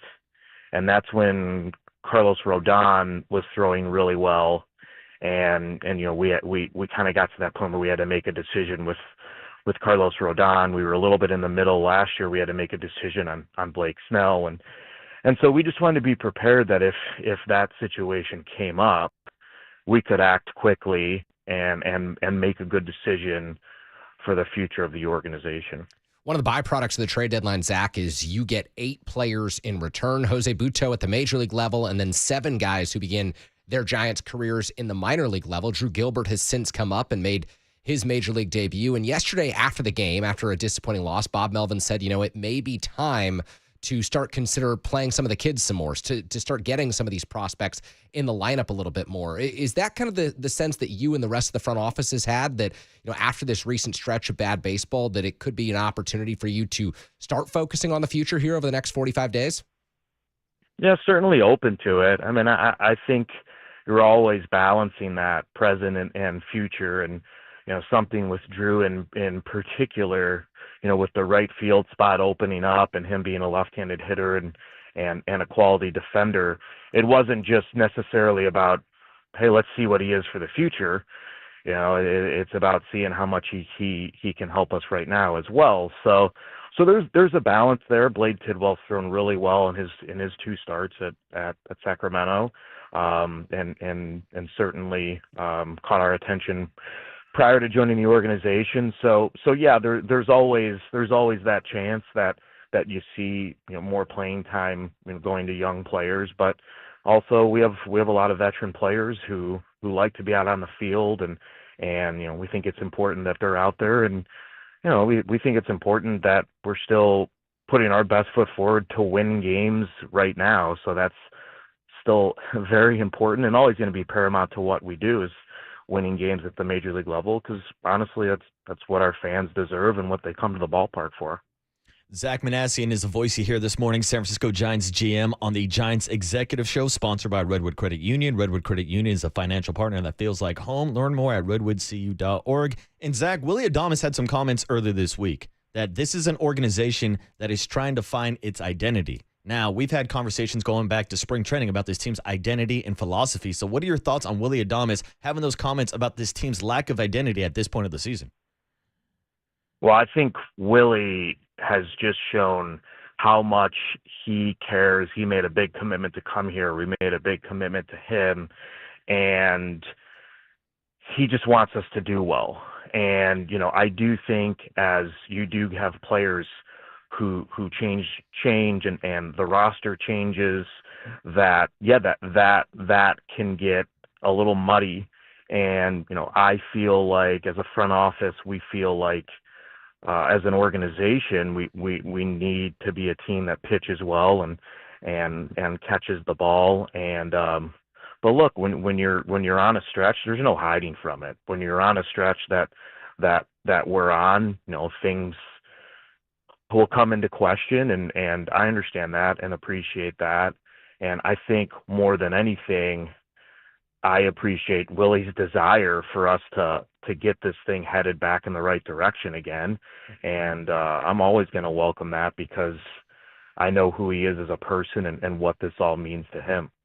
Zach, I think after each game, fans and media have the opportunity to see players like Willie answer questions, or your manager and Bob Melvin answer questions and explain what's gone wrong. At the beginning of the season, you talked about what it was like to watch games alongside Buster Posey and the excitement of what happened in Cincinnati and Houston at the beginning of the year. I wonder if you can provide us a little insight into what it's like at this point in time, how difficult it is for you as a front office, for you and Buster to sit there together watching innings like the second yesterday and your reaction to those moments.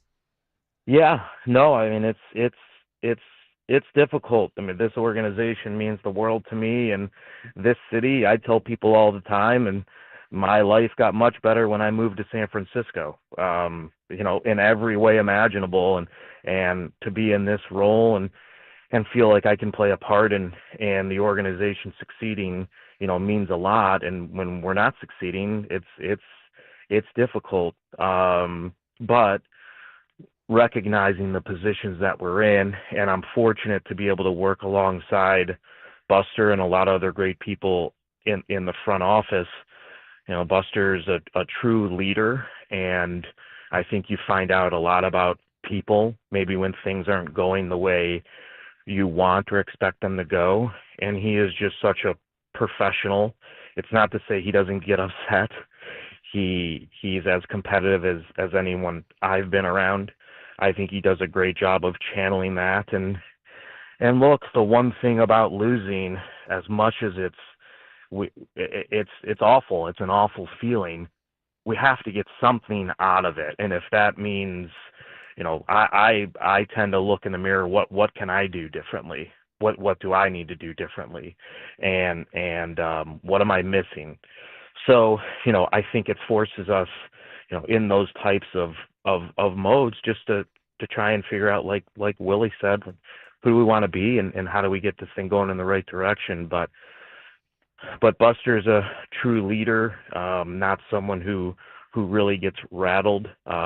It's a very strong competitive nature, and it's easy to say it's someone that I want to be around when things are going well, but I can honestly say it's the type of person you want to be around when things aren't going well either, because of just who he is as a person. So I feel fortunate every day to work with him and the rest of the front office, and it's a group that just cares so much, and you hope all the effort leads to results that we all want to see. I think you spoke something that probably every person around the organization feels, and that's wondering, what can I do differently in this type of a moment? And I wonder, what have you thought about over the last 2 weeks, 3 weeks, over what maybe your philosophy evolves? What could change in your mind? What can you do better or think about, in terms of roster makeup, in terms of player acquisition? Do you think that this informs the way that you do your job moving into the future?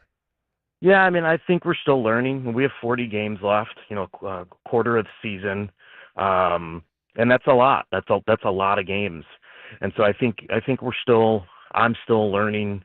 There's certain things that definitely have crossed my mind that at this point in the season, I just don't know how productive those things would be, but it's more about how I interact. I think about with our front office and things like that, and how do you be as well prepared for injuries as possible. So really there's a lot of things, and with 40 games left, still continuing to learn and just be open-minded. Zach, we've talked about these offensive struggles throughout the season, but in particular, the struggles against left-handed pitching, because I think it's left a lot of Giants fans kind of confused with the amount of right-handed bats that you guys have in the lineup to see you guys struggle this much against left-handed pitching. So is this something that you guys have discussed and plan on addressing with the organization moving forward? Well, yeah, I mean, look, we're going to have to address it. We can't be 30th against left-handed pitching going forward and expect to win. So I do think most of the improvements are going to have to come internally, and there are players who have shown that they can hit left-handed pitching. I think coming into the season and coming into spring training, players with a history of hitting lefties was there, and for whatever reason, some of those players haven't. It hasn't been there this year, and then some of those players we haven't been able to get in the lineup. Gerard was someone we were looking forward to seeing, and he kind of flashed it for a couple of games there, and unfortunately had an oblique strain. So yeah, it's a constant conversation. Team approach, individuals. I feel good that there are guys here who have done it in the past, but unfortunately we're just not doing it right now, and just keep exploring it. Last couple minutes here with Zach Manassian on the UMA Guest on this morning. And Zach, we can't let you go without asking a Bryce Eldridge question, but I'll switch it up for a little bit for you this week. Do the results at the major league level have any effect on whether or not you guys make the call for Bryce Eldridge this season? It would be difficult to say that it has no effect. I think for Bryce, though, given his future and upside, I think it's important for us to develop him, as well as possible. I think Randy Wynn, Kyle Haynes, the group that they work with, they've done a tremendous job. Bryce is still improving, and one of the things that comes with the territory of having just tremendous upside is there's probably always little things to improve upon, and I think Bryce has been great about being where his feet are and recognizing the things that he still wants to get better at. So, I think more than anything, as an organization, we look to those things as opposed to, well, the bottom line is this is how the major league team is playing, so he will be here, or this is how the major league team is playing, so he won't be here. Obviously, it's not to say that major league teams play doesn't matter, because it does.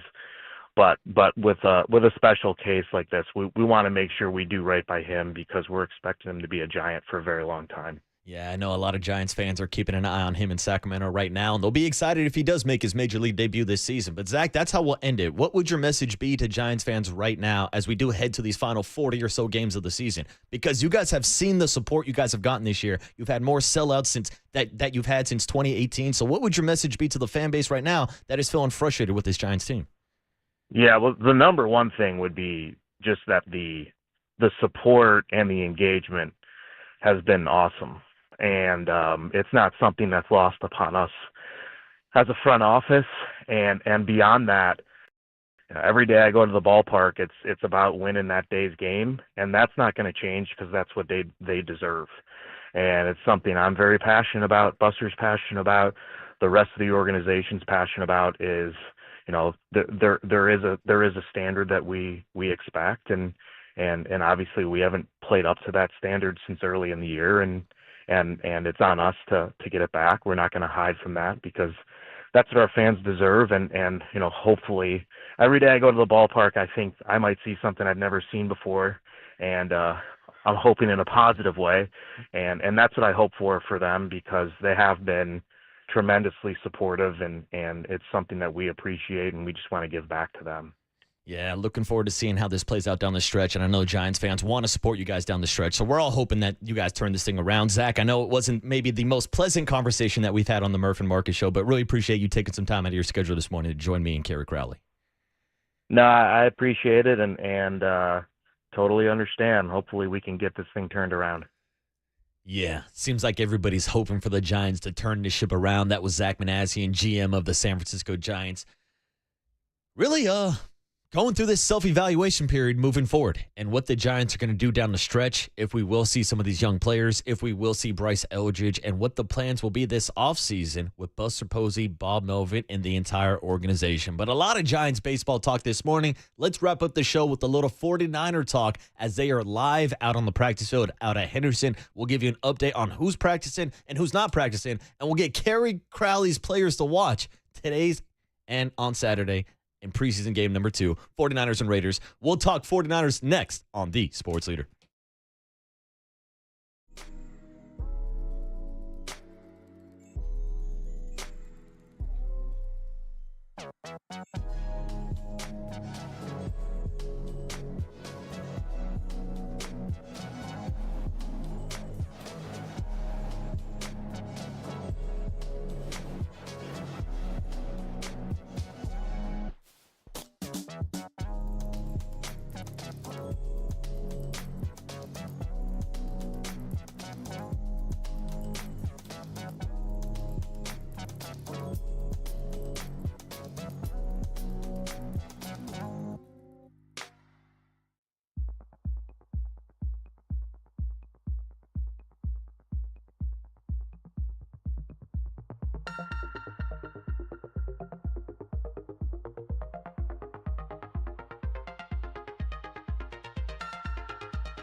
Now back to Murph and Marcus on the Sports Leader. Streaming live on thesportsleader.com and KNBR. The Sports Leader app. Murph and Marcus is sponsored by Bigelow Tea. Grab a mug and tea proudly. I have 100% fight rate in joint practices. Yeah, you do. 100%. 100%. And I'm looking forward to continue that trend because I'm so happy you just said that. I just know it's going to happen, and I'm not going to try to cause some issue, call it whatever. I just know eventually it's going to happen, and I'm here for it, and it's going to be a lot of fun. The voice of Mad Max, Max Crosby, on the Rush podcast, hosted by Max Crosby, talking about the joint practice that is going on right now out in Henderson.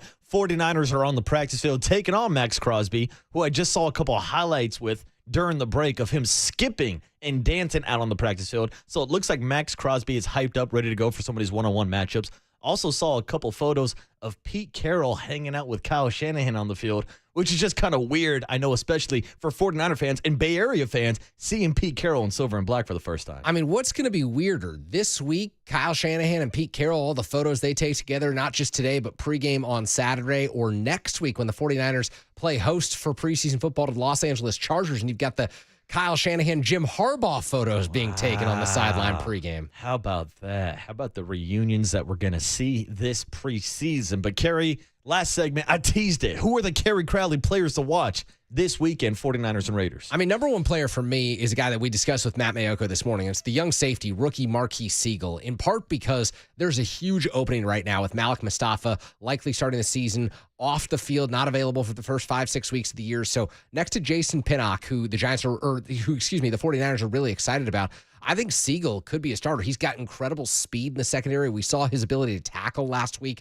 against the Denver Broncos. He flashed significantly. I'm also looking at the left guard position because Ben Barch isn't practicing today, which means it could be an opportunity for 7th-round draft pick Connor Colby to start at left guard. Really liked his run blocking ability coming out of West Virginia, but the 49ers and Chris Forster have talked up his pass blocking mechanics, and they think that he's capable of stepping in there. So no Aaron Banks. 49ers need someone to step in on the left guard spot next to Trent Williams. That's going to be key. Another guy that I'm watching for is Nick Martin, because last week we saw Nick Martin kind of playing out of control at the linebacker position, missing some tackles against the Denver Broncos. He had a lot of opportunities, But what stuck out to me is just his sideline-to-sideline ability. The speed is there, and I think if he can ever get that under control, he's going to be an asset for this team. You need sideline-to-sideline speed in this defense. Robert Saleh prioritized it. He was a third-round draft pick, so highly touted, and he was a great tackler at Oklahoma State. Like, this is someone who was tops in the FBS in tackles a couple of years ago, and he dealt with a significant knee injury last year. He hasn't played a whole lot over the last calendar year,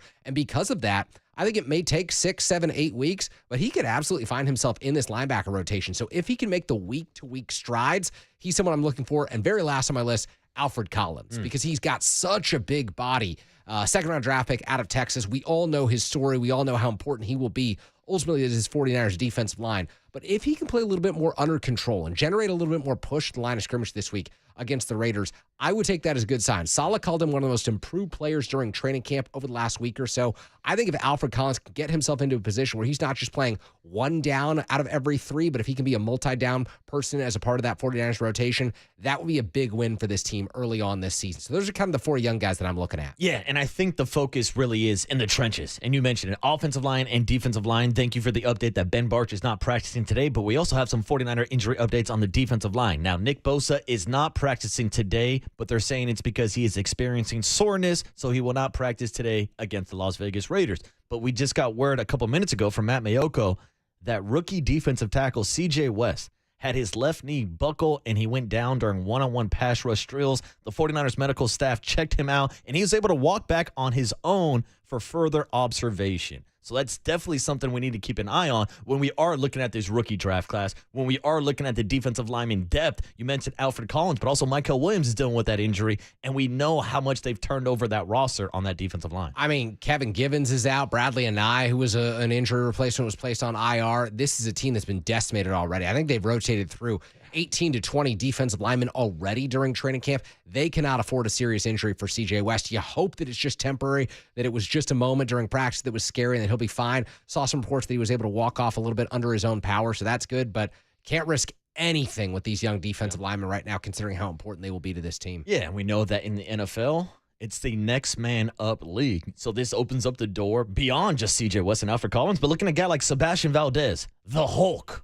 This is a guy that's been kind of getting rave reviews all throughout training camp. Looked really good last week against the Denver Broncos. Maybe he's a depth piece now on this defensive line that is being retooled for Robert Saleh, and that's the thing to keep an eye on too. How does he use these guys? How often is he going to blitz? Because usually in preseason football, you're not blitzing, you're not showing packages, but there he was sending Chase Lucas on a couple blitzes last week against the Denver Broncos. It's just all about the nuances of Robert Saleh, that defense, and more specifically, that defensive line. Yeah, and on that defensive line, last year, Evan Anderson was an undrafted free agent who made an impact. Sebastian Valdez seemingly has a ticket to this roster right now with the number of injuries they've had and how much he's impressed during camp. 2 guys they signed this morning, William Bradley King, defensive lineman, Damone Harris, defensive lineman. Presumably, these guys will find themselves in the mix on Saturday. 49ers just don't have that many defensive linemen available and healthy. They can't risk it with Michael Williams. They can't risk it with Nick Bosa, so they're going to be short on the edge as well. This is a team that has got to stay healthy over the next week to 2 weeks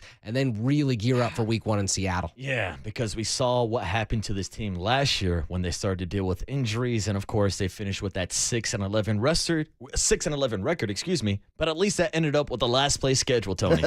And I do got to give a shout out to one of our, thank you, Tony. There's a Tim Ryan last place schedule foghorn. One of our texters earlier on the Golden State Lumber and Showroom text line said, damn, the 49ers really do have a last place schedule. They're playing the Raiders in preseason again. And I said, yeah, take your shots, take your shots. But hey, I'll be taking some shots out in Las Vegas this weekend. I will be out there for the game on Saturday. I'll be back Tuesday morning to give you my full report. Kerry Crowley will take over duties for Hums and Bums Monday morning with Murph, and Murph makes his return tomorrow. So that's the landscape of the Murph and Marcus morning show. But on the other side, we'll figure out the landscape of what did young Tony learn today and make the handoff to John Dickinson and Greg Silver next on The Sports Leader. Time for traffic on The Sports Leader.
Listen to the sports leader anytime, anywhere. Download KNBR, the sports leader app. Murph and Marcus continue live from the Casino Matrix Progressive Jackpot Studios. Casino Matrix. Progressive jackpots are here. Where are you? Just drop in. 1-800-GAMBLER.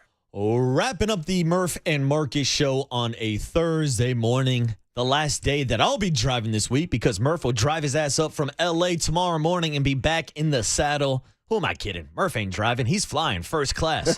Shout out to the one percenters who know what I'm talking about. Shout out to the one percenters who know what I'm talking about. But the ultimate one percenter will be back in the chair tomorrow. But I got to thank my guy, Kerry Crowley, who will be filling in for me next Monday, who has to deal with the one percenter himself. But Kerry, always a pleasure when you fill in for Murph. Always fun. Always fun, entertaining, exciting. You guys keep it light around here. Appreciate Tony, John Joe Curley. They make my life very easy. Appreciate the textures who sometimes go easy on me, sometimes hammer me, and for good reason. Yeah. But appreciate them nonetheless. Well, that's the thing here on the morning show. Everybody has a voice. Yeah. Are they all good voices? Maybe not so much, but everybody has a voice, including young Tony, who voiced his opinion yesterday that he's given up on the Giants and didn't even want to go out and drink a couple daytime beers with me. Now, Tony, I got good news for you. The Giants aren't playing today, so they can't lose, but they will be back in action tomorrow. But your final thoughts on the Giants and whether or not you're going to answer your own question of whether or not this is rock bottom. Yeah, I mean, I think this is rock bottom. I think they've hit rock bottom multiple times this season, right after the trade deadline, too. Kind of look yourself in the mirror. But I'm not, giving up per se. I am going to a game with Oppo. Wow, are you really? August 31st, Oppo, the parking garage guy at the old building, 750 Battery. Am I not invited? 100%. You're there. I was It's gonna say, Sunday wow. day game. Oppo's my guy. They're playing the Orioles. Sunday day game. Maybe that can get Kerry Crowley to stay for 6 or 7 innings. I got the pregame show. Yeah. Last I checked, I can't do those there. That's it. No bunker, no problem. But Oppo will be in the building. We'll see how many Giants fans still turn out to support this team after this stretch of baseball. It's been a bad stretch of baseball, but like I said, off day today. Maybe they can reset. Who knows? Maybe they can just go out there and give another terrible effort, just like I've been giving a terrible effort driving this show for the last 2 days. So let's put a bow on it with what did young Tony learn today? Murph and Marcus want to know, what did young Tony learn today? Well, so the joke is he's very, very young and innocent. Hey, I know that now, okay? Yes, it is time to find out what young Tony learned today. Sponsored by Bigelow Tea. Grab a mug and tea proudly. Now, Tony, you're the EDM head here on this show. Where does Kerry Crowley fall with EDM music? I'll listen. I don't know any of it. Yeah. There's not an artist or a. Do you call them artists? I don't EDM? know. They're just DJs, right? Yeah. Tony? DJs, artists, they're all artists. Yeah. There's no one that I would recognize, but I appreciate the music. I enjoy listening to it. It's good intro, outro stuff. Well, I'll tell you this. When I was at Outside Lands this weekend, I went down to one of these EDM stages, and the DJ was just playing Sandstorm. I'm like, what are we doing here? Rude. Yeah, I'm like, what are we doing here? Like, you're a DJ. Aren't you supposed to have your own EDM music? And I also gave my take that I gave about country music. Okay. And I'm not a big country head. I do know that. I thought I was going to Jason Aldean, ended up seeing Morgan Wallen. But my take was that I can't listen to country music when it's not the summer. Okay. I need the right environment. I need the right vibe. So at Outside Lands, it was tough for me to get into the EDM vibes at 2 p.m. in the afternoon when the sun is out, and I got people out here with hula hoops while I'm still seeing the sun. Yeah. That was an issue for me. That's fair. So where do you like to see EDM? I'd prefer it at 2 a.m. versus 2 p.m. Okay. And I will say, I have heard it a couple times at 2 a.m. out in Las Vegas, which I think leads to what did young Tony learn so we're today. tying all of this in. So Kerry, when he came in this morning, he's like, so what's the big thing with Vegas, man? He's like, I'm not really a big fan. I don't really to Marcus understand it. specifically, because Marcus is going to Vegas. Yeah, so we were just riffing. I don't know. It was a wild take. What's wrong with Vegas is awesome. It's like Disneyland for adults. It's Disneyland for degenerates like me. I've been several times. I've never had a good time. Oh, come on. I've never had a good time. Who are you going with? I've gone for work. I've gone with buddies. At no point has Vegas been enjoyable for me. First off, you need a lot of money, something I've never had to enjoy Las Vegas. I love being outside. You know me, I'm spending the morning on the Great Highway, taking in the park, running, making use of the open space in San Francisco. You go to Vegas, you're trapped inside. I have no idea what time it is. It could be 3 p.m. or 3 a.m. You're true. indoors all day. Yeah. I don't need that. You want to go buy a cup of coffee? That'll be $15. You want to go buy a meatball sandwich? $40. Well, you're an inside lands guy. Yeah. It is all inside. I'm an inside lands guy when outside lands happens, but no. Well, Vegas doesn't do it. For a vacation destination, no thank you. Well, Kerry, let me give you an unethical life tip about going to Las Vegas. Yeah, here we go. Unethical life tips from Marcus. Isn't that just the last 3 hours and 57 minutes? God, it's been the last 3 years, 4 or 5 years that I've worked here at this show. But the key to getting cheap drinks at Vegas, go sit down at one of those like online kiosks, start playing like dollar blackjack, and they'll just pepper you with drinks. I've done that. You can get hammered for $20. Okay. If that. So it's not all bad. I've done that. I'll let you know. I'll give you a review this weekend. Let me know. I'll save you some spot in my rooftop suite because I'm living the high life. Wow. But I will say I'm joking, obviously. I can't afford that. I'm staying in like a Motel 6. But it's funny. I think Kerry Crowley is going to find out that me and young Tony were actually at the same nightclub listening to EDM music when the Raiders and the Niners squared off on New Year's Day. Now, New Year's night, the night before, Tony and I were at the same club. But it was before young Tony started working on the show. Oh. So, Tony, I'm going to need you to take over here because we weren't as close as we were. And I was so hammered, I had no idea what nightclub or who the DJ was that was playing. So you tell me more about the night that I don't remember. Yeah, so it's January 1st, 2023. We were there for New Year's at MGM. I can't remember the club name.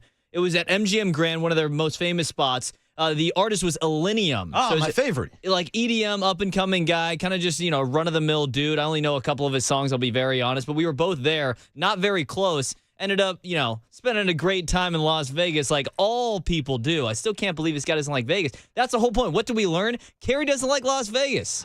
Doesn't really make sense to me. Not a top 100 travel destination for me in the United States. Well, there's a reason why they built the gambling capital of the world and the fight capital of the world out in a desert out in I'd Las rather Vegas. spend the entire weekend on the confines of the Great Highway. Well, I'll tell you this. You can spend the entire weekend or maybe just Sunday with Kerry Crowley doing a little pregame Giants baseball Sunday. There we go. Sunday, That's Giants, it. Rays. I'll get you set. Yeah, dude, if you're not in Big Vegas. series. I'll be talking about Mike Holler's Eugene Emeralds. Wow, yeah. Big game for the Eugene Emeralds last night. Maybe we'll talk a little San Jose Giants as well. But we will talk to Murph tomorrow morning. He will make his return from L.A., get his thoughts on the Giants waving the white flag on the season. And, of course, recap 49ers and Raiders joint practice before we preview Game 2 of the preseason this weekend. Once again, Kerry Crowley, thank you for filling in. Always a blast. But now we'll hand it over to John Dickinson and Greg Silver because when it's time for a change, think Speedy Oil Change and Auto Service. Engine light on. We can fix that.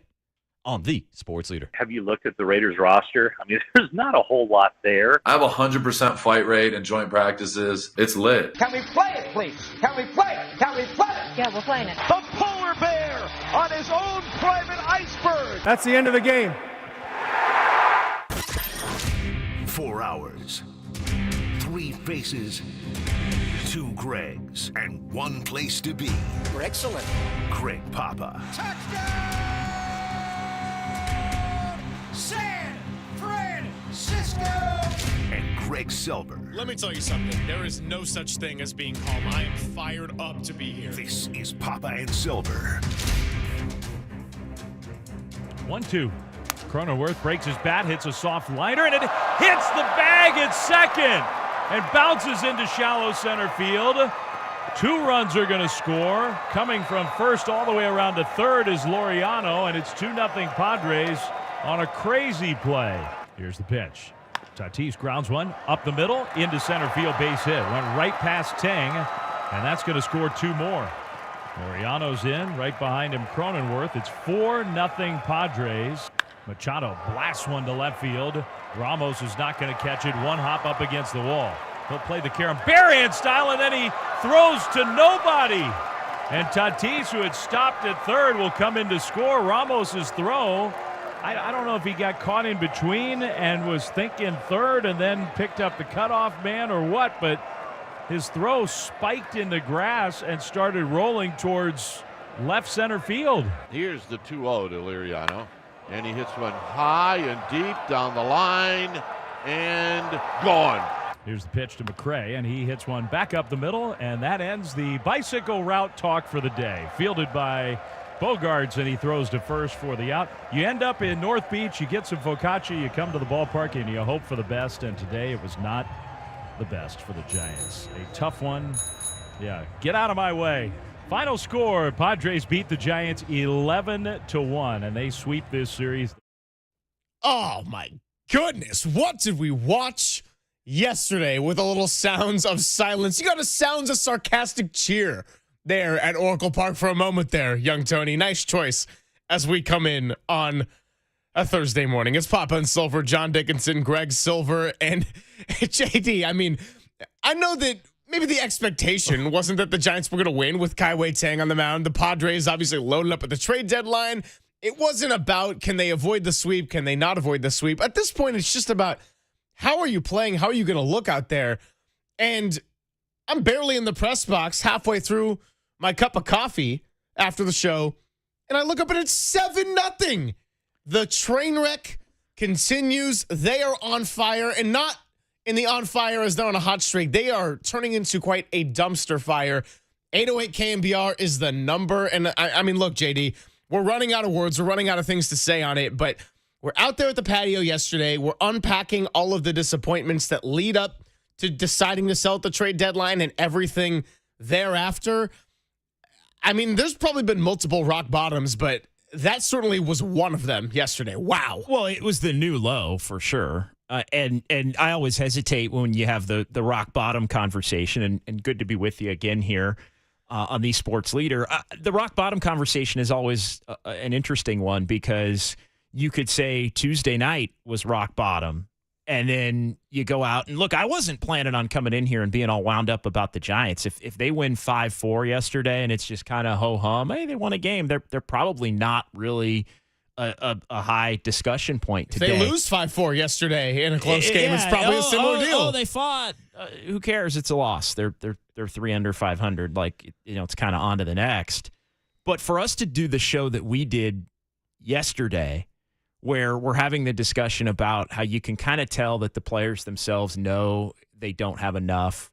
The front office 2 weeks ago today announced to us and the players in that clubhouse that they did not believe that they were good enough to be a playoff team. That's what happens when you sell at the trade deadline, even a soft sell, as the Giants did, couple of relievers and Mike Yastrzemski. They made the decision they were going to move toward the future. Even with all that said, you go out and play that game after all. I mean, that game. You go out and play that game on top of the first couple of games of the series and the final couple of games against the Nationals and the last 2 months, because this has been going on 2 months ago today is really when the slide started, when they went into play against the Dodgers on that Saturday night at Dodger Stadium, the night before the Devers trade, at 12 games over 500, 41-29. And again, you do the math, and it's 18-33 since 15 under. You go play that game. I mean, this is beyond belief as to how bad it's gotten for the Giants. I do have a positive spin on it that has nothing to do with the rest of 2025, although the rest of 2025 can sort of further my opinion on it. But all I can say is, wow. And not a good kind of wow. Wow. I mean, whether you want to say the unlucky nature of the ball hitting the bag, the throw by Ramos, which I know Bob Melvin put on where the Giants were positioned in terms of their cutoff. But regardless of all that, it's not really about whose fault it is or the bad luck. It's just, wow. Wow, wow, wow. 808 KNBR, if you have words on this one, because we have been searching for them. Again, it was that game, and I say this all the time in sports. When we did Dubs OT together, anyone who knows us from back in those days in the last couple of years knows what I'm about to say. The how matters. The how always matters. So when the Warriors were 12-3 to start this last year, it wasn't the 12-3 in and of itself that I was freaking out on, and the fact that, they were at the top of the Western Conference standings. Did I think they were going to get the 1 seed in the West? No, I didn't. And then it got so bad that they ended up trading for Jimmy Butler and having like 3 different phases to their season. But how they were winning those games, and then in the next 15 going 3-12, how they were losing those games said a lot about what the team could be and also the floor that they had, which was very, very low for a Steve Kerr-led Steph Curry, Draymond Green, formerly Klay Thompson type of team. The how matters for the Giants in the sense of, yes, we did not expect them to be fighting for a playoff spot after July 31st when they chose to sell off at the trade deadline. We know that their roster got worse. We've talked about it over the series where the Padres decided to beef up. The Giants decided to load up on prospects that could help in the future years. But that doesn't necessarily mean getting outscored 20-3 in a series like this at home is the way you want to be doing it. I understand as far as yesterday, when the runs got going in the second inning. Look, a ball that could have potentially been a double play ball hits off of second base, ricochets into the outfield, 2-run score. Yeah, that was really bad luck. That had been symbolic of the Giants' August. But that doesn't excuse the unraveling that happened thereafter. The Elliot Ramos spike throw into the outfield, Patrick Bailey, the Gold Glove defensive catcher, letting a pass ball slip by. It just continued to unravel. Kai Wei Tang only goes 1 2/3 innings. Then you got the bullpen going in early. It gets all the way up to 10-0, 11-0, 11-1. And, I mean, really, within, 20 minutes of this game, you were thinking, the Giants have absolutely no shot in this one because went from 0-0 to 7-0 in a couple blinks of an eye. Wow. I keep coming back to that now as they sit 3 under. And again, the specifics of yesterday don't matter as much in my mind as just the look of yesterday here with the 6 weeks to go in the season. And I think if there is a positive to it, if there is a silver lining to be had here, it's the fact that, this team, if it continues down this direction, and I think even if it's just, let's say they play 500 the rest of the way, they end up 78, 79, 80 wins, I think it can have a positive impact in the sense that I think everybody from the top of the organization on down is going to have a more clear understanding of how far they still have to go. Yeah, we're not going to be doing this delusion of 41-29, and also probably helps that the Padres continue to surge too. It's another illustration of how far away you are within your division. It doesn't just become about the Padres. Yes, the Diamondbacks have had they've slid even farther below expectations because I think going into the season, you would have expected a lot of fourth place predictions for the Giants. And of course, that was before Devers and everything. They're fourth right now. But you also have 2 teams that are way above you. And it doesn't just become about the Dodgers, which was the case on June 15th. And I think fair or unfair, and we can continue the conversation here, the expectations changed because they were 41-29 and then added Devers 2 days later. And it's been worst team in the majors, essentially. I don't know if that's still accurate, but it's been, if not close, since that point in time in the 18-33 and all of that. The expectations changed it and fairly. I think that is what adds to the disappointment was because it looked 2 months ago like this team had a legitimate shot to be in the postseason, and it looked like just the change in attitude, the change in philosophy that Buster Posey had brought in terms of consistency and less up and down with the minor leagues and guys getting opportunities, even back into the bench type guys, not knowing that they're going to, if they were going to be shuffled up and down on a day-to-day basis, all those things that were preached, more of a professional, let's say a little bit of an old school vibe to the way they wanted to operate, get back to playing baseball as opposed to kind of looking at the spreadsheet. It looked like all of that stuff was working. And working in a big time way. And I'm not necessarily saying it's not, but you have to look at everything in terms of, and I don't mean to go back and move the goalposts on this, but I do think having a clear-cut understanding of how far you are away is, I think, a good thing because it potentially can lead to more aggressiveness in the offseason in terms of looking to acquire players, looking to maybe move off of players that have been around or in your system here for the last few years. They're going to have to go all in on the guys that they've signed to be a part of this thing. And that may give some fans pause because you can look on a nightly basis here and there or on a collective basis if you look at the stats throughout the course of the season and say, oh, that's a little concerning that you're tied to Matt Chapman and Adames and the ups and downs of those players. But that's just reality. They got to push forward with that.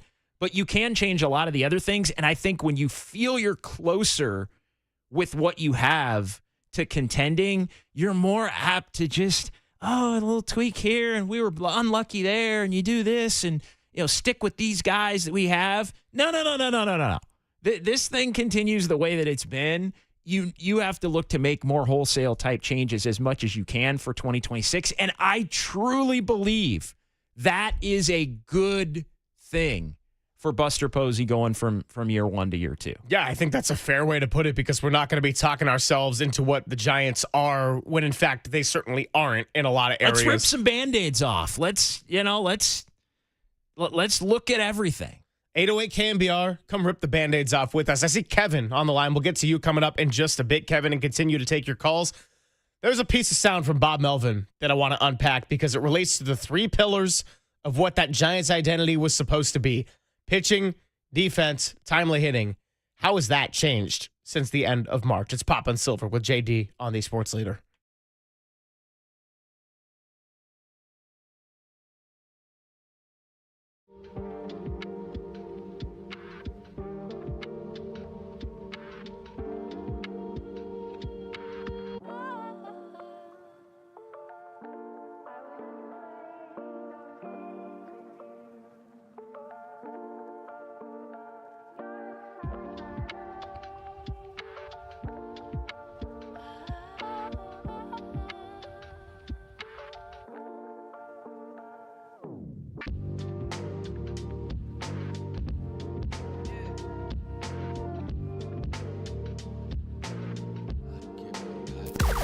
Now, from the O'Donnell Financial Group Sports Desk. Learn more at odfigroup.com. O'Donnell Financial Group, because planning is a process, not a product. All right, when you woke up this morning, I know the first thing on your mind was, what time does the NBA schedule come out in full? It's 12:15. The Warriors are going to have their full 2025-2026 schedule. In all seriousness, shout out to the Valkyries for their win last night, because we got to have teams in the Bay Area fighting for the playoffs. And it surely isn't the Giants after yesterday.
Papa and Silver now continues live from the KNBR Casino Matrix Progressive Jackpot Studios. Casino Matrix. Progressive jackpots are here. Where are you? Just drop in. Please play responsibly. 1-800-GAMBLER.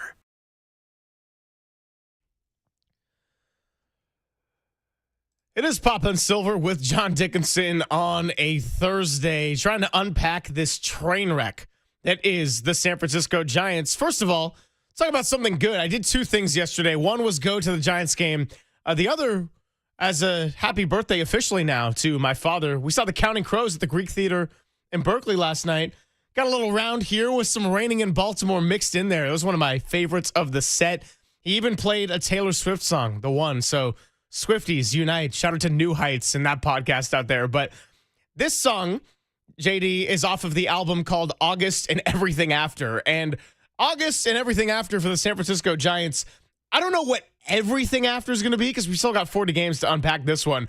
But August and what continues to come day after day has been extremely problematic. And that's where we started today. 808 KNBR. We'll get out to Kevin on Highway 101 in just a bit. Kevin's probably taking a nice long drive to hopefully clear the head or whatever's going on. 7-0 after the top of the second yesterday. Ends up being 11-1. And as we reiterated in the segment number one, the how matters. It wasn't that they lost. It wasn't that they got swept. The Padres are a better team. We knew that coming in. But to just completely embarrass yourself in that fashion and unravel with the errors that the Giants did, that's going to raise a lot of questions here that do have meaning as you head into 2026. If you're Buster Posey, if you're Bob Melvin, if you are players on this roster, whether or not you have signed a lucrative contract, everything is under evaluation. JD, again, just tough as we unpack this. But let's go out to the phones. I don't want to keep our guys waiting any longer. Kevin on Highway 101. Giants rank last in a lot of categories, he says. Kevin, come vent to us. Talk to us. Good morning. 13th. This is just in the National League. 13th in home runs, last in batting average, and then in all of baseball, tied for last in stolen bases. Thanks, guys. See ya. Thank you, Kevin. Keeping it short and sweet and to the point. We could go down the rabbit hole of why the Giants have been a problematic team, why they have been a flawed team. And at the beginning, they were making up for those flaws because they were also elite in certain areas. Starting pitching was really good. The bullpen was sensational. To unpack Kevin's comments a little further, I actually want to throw to the Bob Melvin sound that I referenced earlier. We talked about the three pillars of this team, the identity that they were striving for. Pitching, defense, timely hitting. Here's Bob Melvin on the defensive struggles. You just go out there and continue to try to play. You probably take a look at some different compliments like we are at this point in time right now. We might be at the point here pretty soon where we give some guys some days off and look at some other guys. I'd still hate to admit that we're at that point. But we talk about being a pitching and defense team. We've pitched well all year, but our defense has not been good, really all year. So that's the main part that we need to clean up, and that's the part that really looks bad when you play games like this. Pitching, defense, timely hitting. All right, let's go one by one. Pitching, yeah, they had some injuries on the starting front, and Logan Webb and Robbie Ray, the two all-stars, were incredible the first half of the year and have been good with some bumps in the road in the second half of the year. The bullpen was starting to fade a little bit, and you couldn't have expected someone like a Randy Rodriguez to have the same level of production between the first and the second half. But the bullpen was getting injured. They were getting beat up a little bit. Again, that's a tough standard to uphold. That's not the problem with this team. But now it is a depleted unit because they ultimately sold off at the trade deadline. Timely hitting, they have been the worst at. And defense now is also costing them games. So we look at the three pillars. Pitching has dropped off some. Defense has dropped off in a major way. And timely hitting was something that innings 7 through 9, yeah, they were doing at an elite level to where, as far as clutch hits go, as far as Wilmer Flores having 40-plus RBIs in that first stretch of the year, that probably wasn't going to sustain. But not only did it regress to the mean, it went all the way to the bottom, 30th in Major League Baseball against left-handed pitching. That has maintained all year. And runners in scoring position over the recent stretch, which we talked to with Susan Slusser, 30th in all of Major League Baseball. They're a team that's playing like it. Yeah, the pitching, I think it was an overachievement in terms of the starting pitching. I think the bullpen was legitimately as good as we saw, although now, because they traded a couple of those guys away, and that part really it hasn't burned them as much to this point as I thought, but that's just because they've been playing so poorly against a lot of those teams that they haven't had the leads necessarily to protect, and when they have had leads, they've been relatively comfortable in that Mets series, the third game of the series that they won, and the games that they were able to win in the Pittsburgh series, but before coming home. So I think the pitching in terms of the starting, Webb and Ray were great. I think they were even better than maybe they were a little over their skis, I think, and so they've come down a little bit since, which I think has reduced the margin for error. The defense, I mean, Melvin's right. The defense, other than the first week and a half of the season, has been pretty poor. And it's interesting because they were getting a lot of clutch hits the first few weeks of the season, and then they completely stopped, although they were, for a team that didn't have the clutch hitting numbers, getting a lot of clutch hits and winning a lot of games in weird ways to keep their record up, basically off of the 8-1 start to the season at that point. And then they go get Devers, and it becomes the worst in the majors. I still think, and make no mistake, when you look the way that the Giants looked yesterday and have looked lately, it can't make a manager and his future look comfortable. Regardless of your opinion of Bob Melvin, I think Bob Melvin's a good manager. I would still lean toward bringing Bob Melvin back, probably with a completely different coaching staff, even today, going into 2026. Because at this point, I'm not sure there are managers out there that would be a clear-cut improvement over Bob Melvin. And so I think, adding that to the list of what I think is already a growing one in terms of how does this team get better for 2026 might be a little bit too much. You can almost make him prove it once and for all, is he your guy or not in 2026, because he's going to be as he was in 2025 going into the last guaranteed year of his contract. That being said, though, you look the way you look, and if you continue to look the way that they've looked, I mean, you could, and then you said Bob Melvin wasn't going to be back. I couldn't argue with you. It's looked that bad, fair or unfair. It's looked that bad. All of that being said, though, Greg, I still believe this is a talent issue for the Giants. I still believe the fundamentals and you're right. When you don't have as much talent, you have to be more fundamentally sound. Is it? And the expectation is that you play clean baseball and you are more fundamentally sound. Like, I understand all of those gripes, and we have a lot of people that call this radio station constantly that are kind of the old school baseball fan that, move the runner over and hit and run and steal bases and do all those things and play clean. Like, it's all basic baseball. It's 100% spot on. But in today's day and age, if you're not going to be doing that, then you better have some guys that can hit the ball out of the ballpark, and you better upgrade your talent in a significant way. So I believe that the Giants are more flawed in terms of overall talent, and it's made to look worse by the lack of fundamental play that we've seen.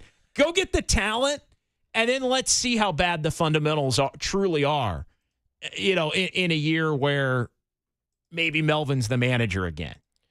Here's what I'll say on the Bob Melvin front. I'm not going to call for his head here on August 14th, but it's been really ugly since the trade deadline, since the All-Star break. And what I do need to see from this Giants team is motivation. It doesn't need to, that doesn't mean that Bob Melvin needs to be all of a sudden the type of personality that's going to be screaming and lighting a fire visibly under everybody's butt. We talked about the different leadership styles yesterday, right? The Bill Walsh kind of leadership versus your Pete Carroll or your Dan Campbell and people that are much more expressive. Bob Melvin doesn't need to change his entire personality. That doesn't mean that he can't motivate players. And I'm not talking just about a Willie Adames or a Matt Chapman or guys who are the leaders in the clubhouse and care a lot. If you're a young player like a Drew Gilbert or a Grant McCray who's getting your chance right now, you got to see a little bit of fight here. Even if you're a Dom Smith who might not be back next year, that's an example of someone that is showing a little bit of fight and urgency. So, yes, the Giants have a talent issue. I'm not disagreeing with that.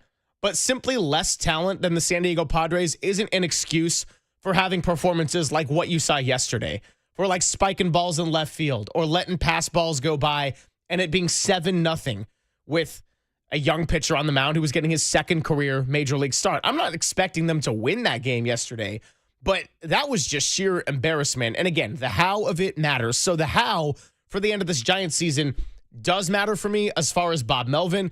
I think there's going to be changes on the coaching staff regardless. Now, whether that includes him or does not include him, you got to see some kind of motivation and a little bit of a pulse with this team in order for him to come back in this next season. And the one thing I'll also add about Melvin that I don't know people may not know just based on his demeanor on the bench or maybe his demeanor in the dugout or his demeanor in the press conference. Like, Bob Melvin is actually pretty fiery. And Bob Melvin hates unclean baseball. And so, like, while it may not show in terms of lighting a guy up in the dugout, like, he is somebody that will have the conversation and bring somebody in and talk about it and notice it and be frustrated by it and want it to change. And I think sometimes the perception of his demeanor, because he is a little more stoic and calm in a lot of these press conferences, is that he doesn't have the fire. I think that's complete nonsense, to be honest. Like, he does have it, but again, sometimes unfortunately the optics matter more than the reality when it gets to this level where the Giants are and it looks as bad as it's looked. Yeah, well, part of the problem too, and I'm not questioning Bob Melvin's experience or that he doesn't care or that he doesn't have fire. We've seen him get ejected, and kind of is a pattern where every once in a while when the Giants go through a stretch, you can kind of feel it coming, right? It boils up a little bit. But when it's 7-0 and the stadium and the dugout and the product on the field looks lifeless from that point forward, that's a problem that a lot of fans should be upset over and were upset over yesterday. We'll continue with your calls. David in Jamestown, we'll get you next. Coming up, it's Pop and Silver on The Sports Leader. KNBR, The Sports Leader.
Greg and Greg, Papa and Silver. This is KNBR, the sports leader. Filling in for Greg Papa is John Dickinson on the sports leader. Greg Silver, John Dickinson, getting your Thursday going. Talking little Giants train wreck here in the first hour. 808 KNBR, the number to line up calls, and we are seeing those phone dials light up. Let's get it out to David in Jamestown, who's been patiently waiting, wants to talk about the Giants hitting. David, talk to us. How you feeling on a Thursday? Hey, John. We're feeling the pain. It's been a rough go. Appreciate the call. Got a couple things to throw in. I don't understand the lineup starting out with two power hitters, the second of which is a slow runner. I don't get that. It's driving me crazy. Secondly, I watched the game, the gem that Logan Webb pitched the other day, his last start. He went in after 5 with 96 of his best pitches in the books. Came out, there was no protection in the bullpen, and gave up the game in about 5 minutes. There's just no excuse for that. The hitters had seen him 3 or 4 times by then, and that's happened before. Somebody needs to take notes. Lastly, I think the hitters, I don't know, this is speculation, but are they being overcoached? Are they? If I'm a hitter with the Giants right now, please don't tell me that I've got to take a first strike or I'm going to try to work a walk. Tell me to see the ball and hit the ball. I've seen, I'll bet you 100 beautiful strikes right down the middle as first pitches. And Matt will sit and watch it. Matt's got it in his head right now. I'm very concerned about the team. I think the team is a group of good ball players, and that bad things are happening to them. And it's a lot of little things, but a couple of big things too. Hey, appreciate the call. David out in Jamestown. See, I can't even speak. The Giants have me at a loss for words today right now. I know he brings up a lot of good points, and I got to say, I know we're not getting into the minutia and the small details, but watching first pitch strikes down the middle is something I've started to notice with greater detail, and it fits into the larger piece of hitters getting behind in the count, which isn't exactly a winning recipe when you got, 8 of your 9 guys in the lineup going through a slump at any given time. Well, I just go back to the something that Buster Posey wanted the identity of the Giants team to be, which is being a put the ball in play, contact driven kind of a team. And a lot of those Giants teams, especially the 12 and 14 teams, were high put the ball in play teams and low strikeout teams. I think the 2014 team more than even the 2012 team. And so I think that was sort of when you get into identities and but it's harder to do that when you're taking first pitch strikes. So I do think there's somewhat of a correlation there. But I think when you are putting the ball in play and you're not coming through with runners in scoring position, I think the tendency is maybe to look to work the count more and look to get your pitch. And sometimes that's putting, I think, and this has been something that's been widely discussed. I think they just don't have enough good fastball hitters. You have to hit the fastball. I know this is it's a league where everybody's got, for the most part, pitchers a bag of all these different pitches, and how much everybody throws what pitch is something that's studied more than it has ever been. So I think it leads to a lot of hitters looking to guess a lot more at the plate as to what's coming, and I think that leads to kind of taking more pitches. But I still come back to and having taking more pitches being part of the plan. The thing I come back to, though, is, and I think it's related to the fastball thing, it's talent. You got to go get some guys that like to hit the cheese. And if you don't have enough of those guys, it's almost completely impossible to be a good hitting team or a productive offensive team if you, as a lineup, collectively have one guy who's good at hitting fastballs. Yeah.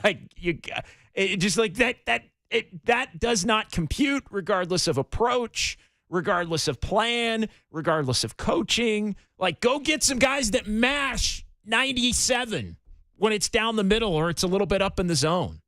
And that doesn't mean it even has to be a full-on power hitter. Oracle Park, we talk about it all the time. That's why Stephen Kwan's name was coming up as so desirable around the trade deadline. And, of course, he did not get traded, and the Giants opted to sell anyway. The larger point being, that's not a guy who's going to be hitting 40 bombs a year, but he's a contact hitter. And just get guys that can put the ball in play, the Buster Posey identity.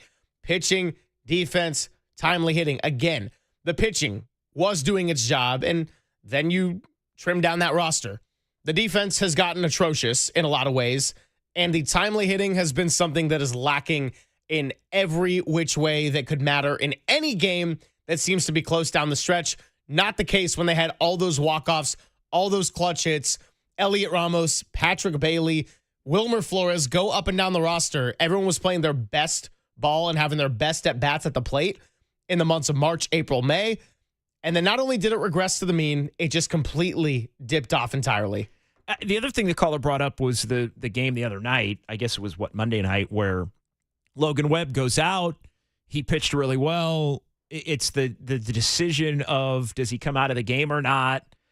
The Giants are always going to lean toward, I think, keeping Logan Webb in when he's rolling. But and I said, there haven't been too many games where the fact that they took away from this bullpen has really hurt them. But I think that's one game where inadvertently, having a bullpen that's just flat out not as good because you moved on from Tyler Rogers and Camilo Doval, which again, I think was the right call, is going to open you up to leaning on your elite two starters even more than you would do it before in those particular situations, because you don't, it'd be one thing to take Logan Webb out after 6 innings, and maybe Melvin wouldn't have done it because he does like to let Webb continue on and buy another inning.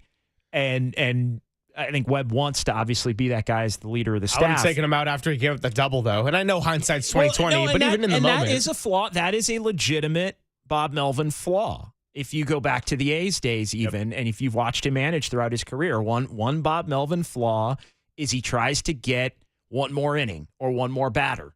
It's almost like he's, all right, it's a little shaky. Everybody kind of knows it's potentially a little bit shaky, but you get the first out, you let him face one more. He gives up a single, you let him face. It's like, okay, give up a single, not in trouble, give him one more. And then all of a sudden it's a 2-run homer, or it's a double that scores a run. And then you're going like that is a legitimate criticism of Bo Mel, I think through the years, is trying to get one more inning out of a guy that might not have it, or one more batter, because it sets up, obviously, if you can get through it, the rest of the game.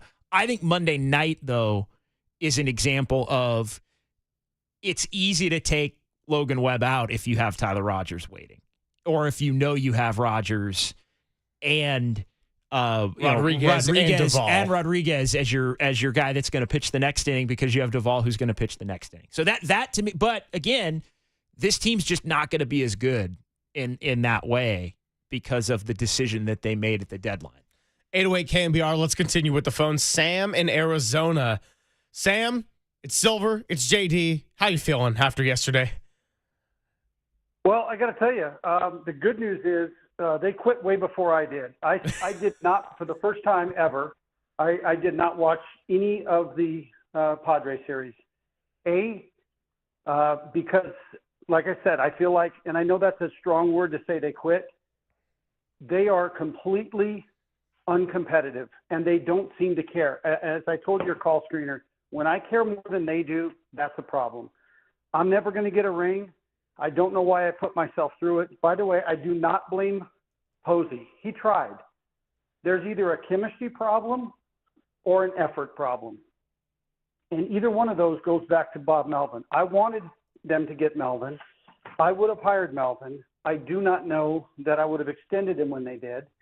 And I just think you have a team, like I said, that either has a chemistry problem or an effort problem, and neither one of those are good. I had kind of the best 3 days I've had, not torturing myself to watch them, and that's a sad commentary. Hey, Sam, thanks for the call. And yeah, who thought we would be saying that back on June 15th when I didn't know if the Giants were going to be competing for the Dodgers with the division. The Dodgers had a lot of injuries on their pitching staff. By the way, talk about a team that's continuing to slide. They lost again to the Angels last night, so that was the happy baseball news. 0-for-6.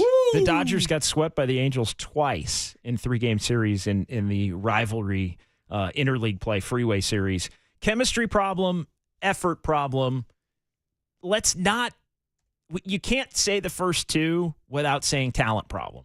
Like I'm sorry, you can't do it. This team is not talented enough to where they're going to win on chemistry and effort overall. I think a 162-game season will always expose your flaws, regardless of if you have hot streaks or not within that season.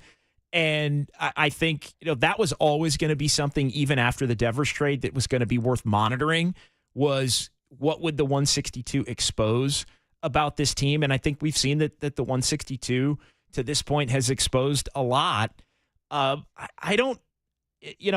me, the way they've played has made it look like there's an effort problem. Whether there truly is one or not, I don't really think there's an effort problem, but they have looked like a team that doesn't believe they're good enough to contend, in addition to a team that the front office told wasn't good enough to contend. And that's a problem that's getting carried onto the field, because Sam talked about the Giants quitting and not caring. And I'm not questioning I'm not questioning how much they care. I'm not saying Willie Adames and Matt Chapman and even Bob Melvin. Like, I know they all care a lot. But to the same point, there is a lifeless energy going on right now in that clubhouse. You hear it in the quotes. You can hear the fatigue. You can hear the exhaustion. And again, back to our first segment and how we opened the show, you lose a game yesterday, 5-3, and get swept because Kai Wei Tang got his second career start. He's on the mound, and then Mason Miller ends up closing the door on you even after Robert Suarez went out 2 days in a row. Yeah, that's fine. Then it is a bit of a talent disparity, and then we're probably not spending the first 45 minutes talking that much about it. But you lose a game because a ball bounces off second base in what is one of those weird, fluky baseball moments, and then you just completely unravel from everything thereafter. Then we're going to be talking about it. Then we'll be rightfully questioning it. It's not that you don't care, but there's no motivation. It's lifeless. Need a pulse. And you got to find a pulse if you're fighting for a roster spot. You got to find a pulse if you're trying to live up to a contract. And you got to find a pulse if you're trying to keep your job on the staff as the head manager or an assistant coach. You do. And I think, again, there's a chemistry problem in how they play, play together, I guess. But again, for me, that goes back to being a talent problem. I don't think there's a chemistry problem in terms of like not liking each other or not having good clubhouse chemistry and those kinds of things. Again, it's such a there's so many layers to a lot of that. And I think the guys that they brought in are, the Chapman's kind of a leader. Adames is a guy that's a good chemistry guy. He's at a loss yesterday. Like I don't, Logan Webb, I think is a leader. Like they have some of those guys that you want. I just keep coming back to, Adames and Chapman. Are those guys truly at this stage? Are those guys carriers in terms of production? And I think sometimes they can be, but they're not. And this is where Devers is really the only player on the roster that is a bona fide in his prime carrier. Yeah. You got to have 3 or 4 guys like that, and then supplement the guys who are good chemistry guys and leaders and maybe can carry a here and there. You got to supplement the 6, 7, 8 spots of your lineup with that, and not have it be your 3, 4, 5 guys. And I think too many of those guys, are a little bit miscast. Not to blame Buster Posey, it's just, or call it a failure. There's just more work to do. It's not Adames stinks and Chapman isn't this at this stage and they shouldn't have paid him and all that. Like maybe we're having that conversation in 2 years and we'll have it. But to me, it's more the moves that were made are part of the equation, not the end game. Yeah. Like keep looking to continue to shuffle the deck and add and make the players that you have more impactful by adding some other good players into the mix. So here's a question I want to throw out to you as you bring up Buster Posey. How has this free fall and recent stretch of play shaped your view of Buster Posey as PBO in year one? How does it shape your view of what he has to do in the offseason leading into 2026? Danny, Jay, Ben, Al, I see you all on the phone lines. Hang tight. We'll be right back. It's Pop and Silver with JD on the Sports Leader.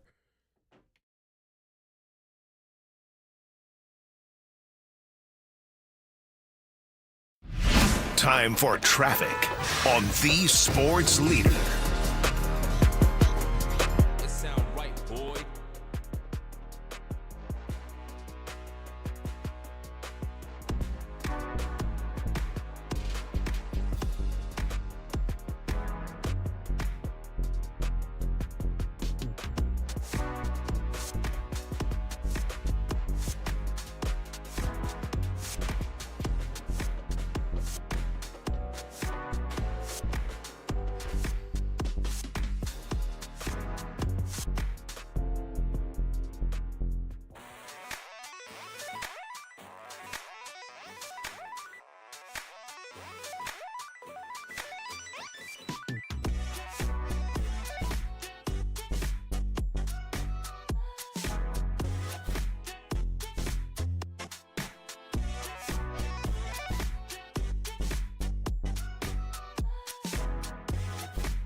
Papa and Silver now continues live from the KNBR Casino Matrix Progressive Jackpot Studios. Casino Matrix. Progressive jackpots are here. Where are you? Just drop in. Please play responsibly. 1-800-GAMBLER.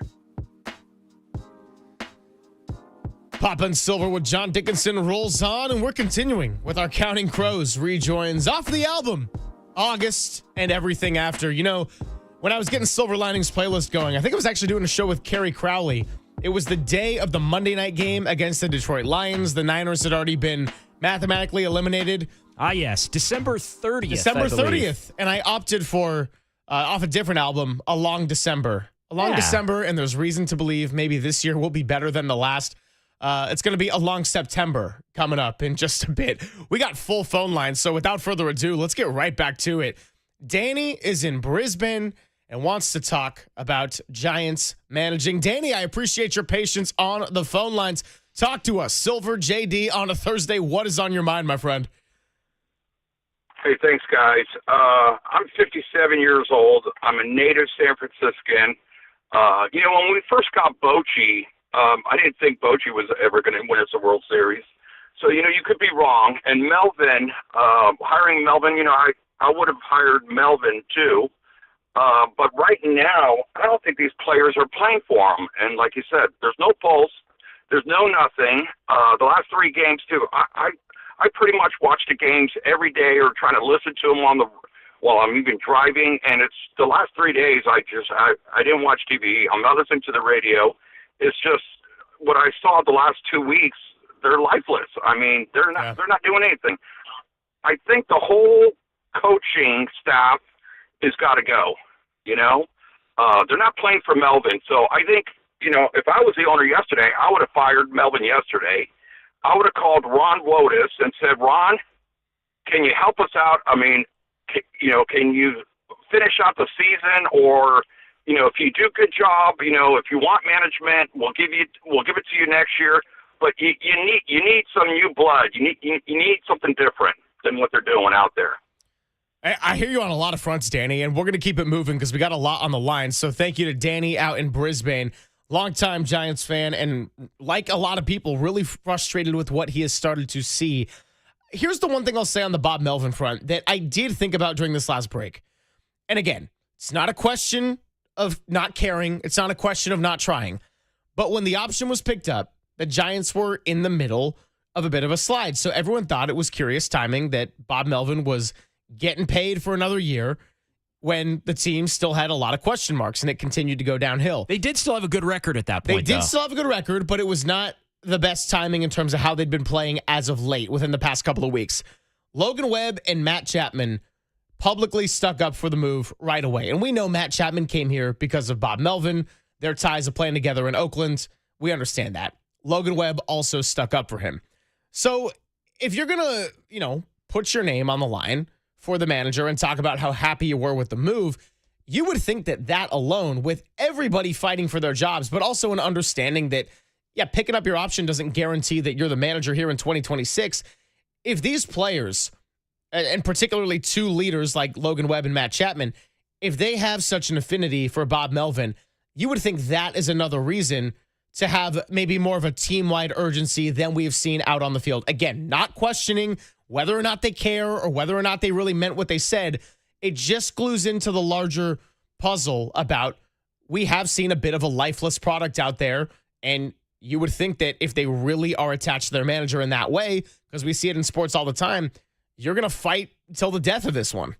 Yeah, and it hasn't, again, the appearances and the optics, I think, at times matter more than the reality, and the optics are not good. The optics do appear as if the players aren't playing for him, and all those things that you can't truly calculate come into play with chemistry and effort and all those things. Like when you play the way they have played, especially yesterday, you can't deny that it looks that way, whether it's reality or not. And it's just, to the caller's point, incredibly, Greg, demoralizing, I think, from a fan standpoint. Like, it's just demoralizing. Like, it just to watch that, especially off of the way that the season started through those first 70 games where they were 41-29. Whether it was a mirage or not, they were 41-29. You'd like to think that a 41-29 stretch for almost half of the season can at least carry you to winning, 84 or 85 games. And now it looks like, hell, they're gonna have to get really hot just to do that. They'd have to win. They'd have to go like 10 over. They'd have to go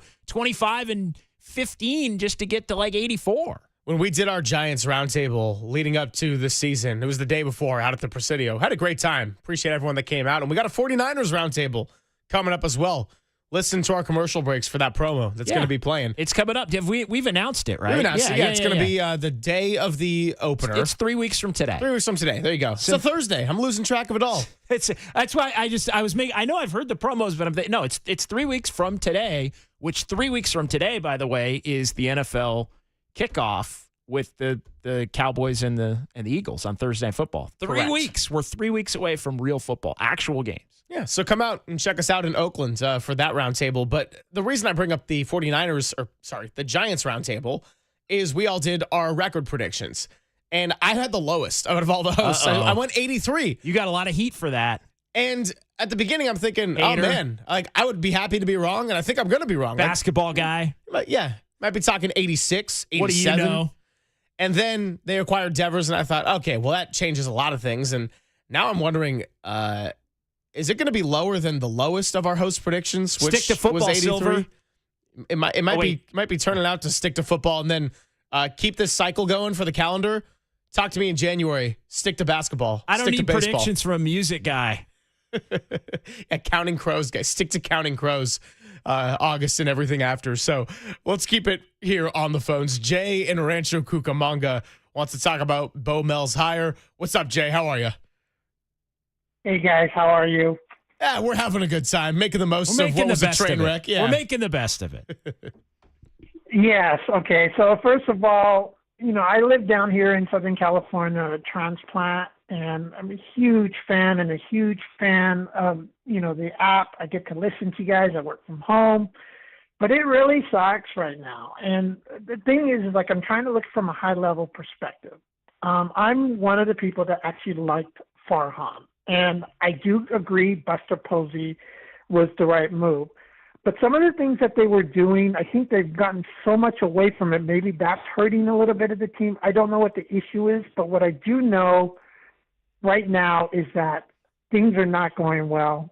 And I don't know if we're a better team than we are last year or the year before. I just think maybe talent-wise we've upgraded. I think last year was a little bit more of a mirage because we had so many injuries.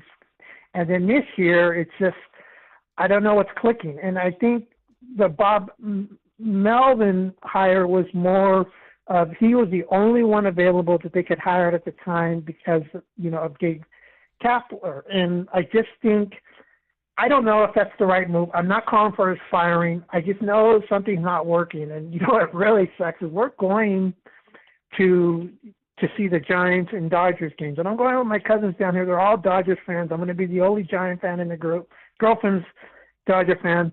But I'm just hoping that there's something to play for. The only good thing I can come out with from yesterday is that we've helped knock the Dodgers out of first place. Yeah, that's all that there is to be celebrating right now in August as far as the National League West. Jay, appreciate the call in Rancho Cucamonga. By the way, some love for the Sports Leader app. I feel like all I ever hear about the app is negative things, especially if you're got to be Walter and take calls and read all those texts back behind the glass. Back in my producer days, I think the ratio of negative to positive on the app, that was a toughie. I'll say it. Love hearing people that listen on the app. Yeah. Love hearing people that listen on the app. I mean, Melvin was I don't see how anybody could argue. And I don't know. Last year, one of the things that a lot of things pop into my head. So I'm stymieing myself there. Where do I go next? I feel like one of the big questions and concerns about this team this year is the simple, how do you add more talent?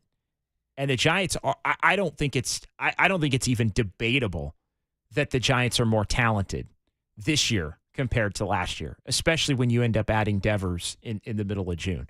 Yeah, of course. You add more talent and you get worse. Like that is now a year over year issue.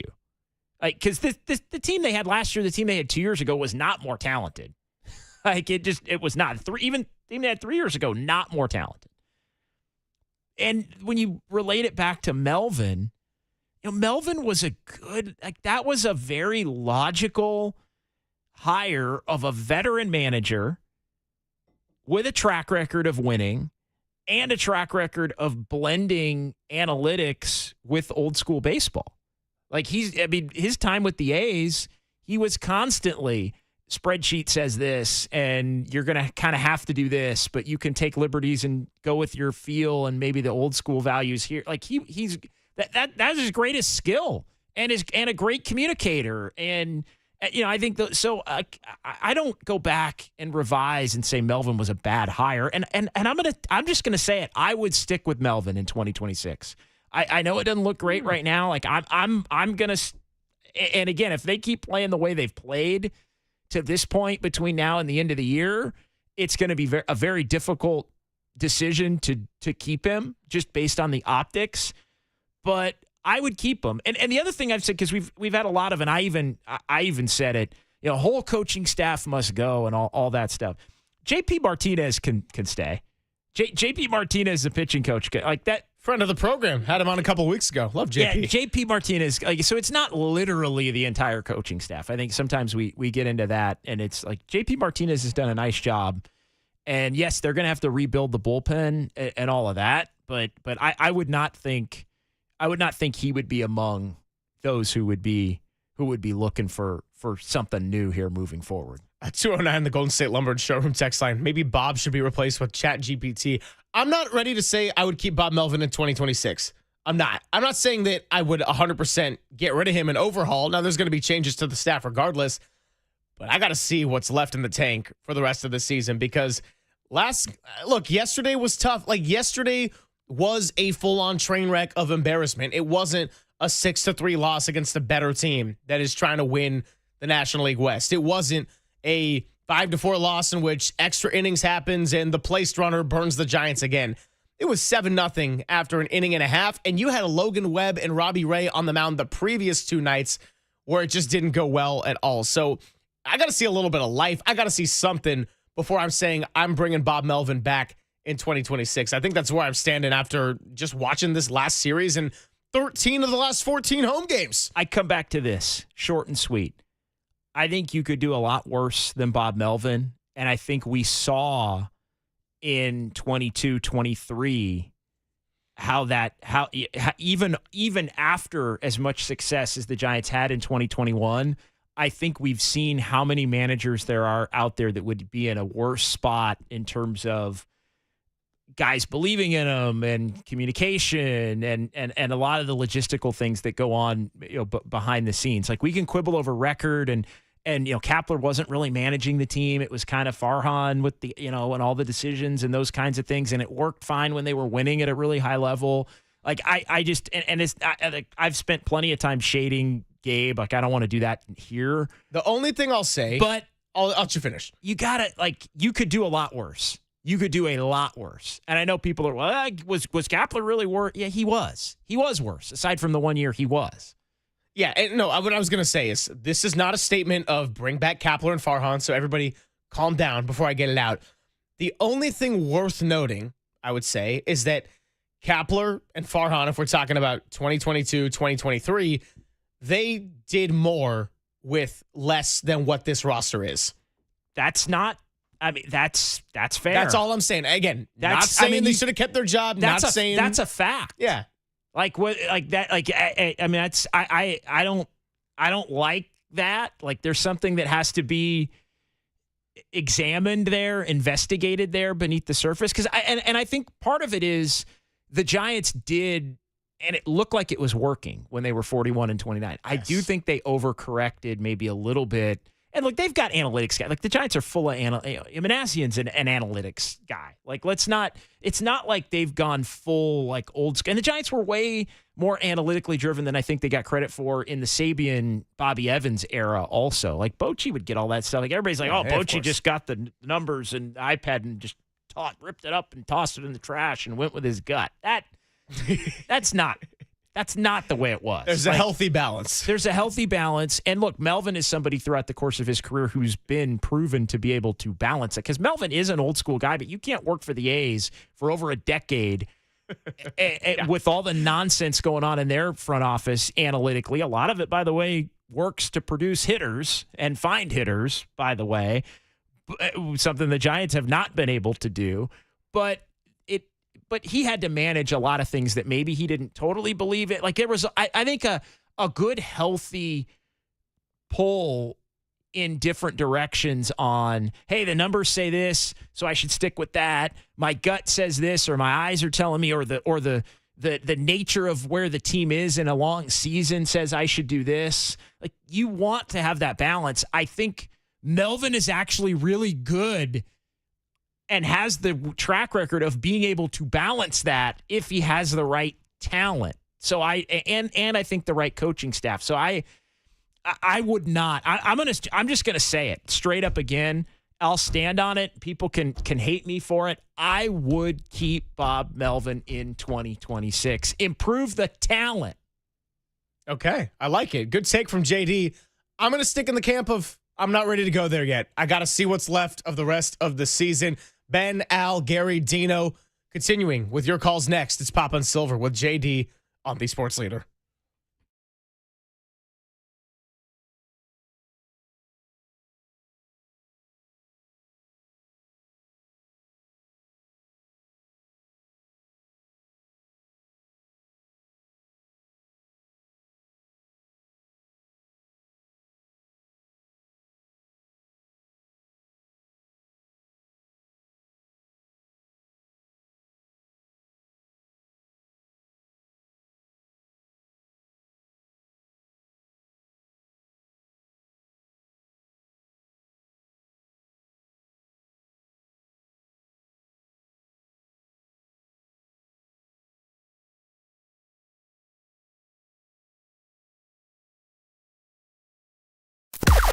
Now, from the O'Donnell Financial Group Sports Desk. Learn more at odfigroup.com. O'Donnell Financial Group, because planning is a process, not a product. 49ers replaced offensive lineman Andre Dillard on season-ending injured reserve. So these injuries continue to pile up. And what is this going to mean for somebody like an Austin Pleasance? We'll attempt to answer those questions right here on The Sports Leader. Keep it locked on your home of 49ers football.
Well, the Giants feel like a train wreck. Sometimes life can feel like a train wreck. Let's talk to Steve Moskowitz, who can help you sort out your financial business, the founder and tax attorney at Moskowitz LLP.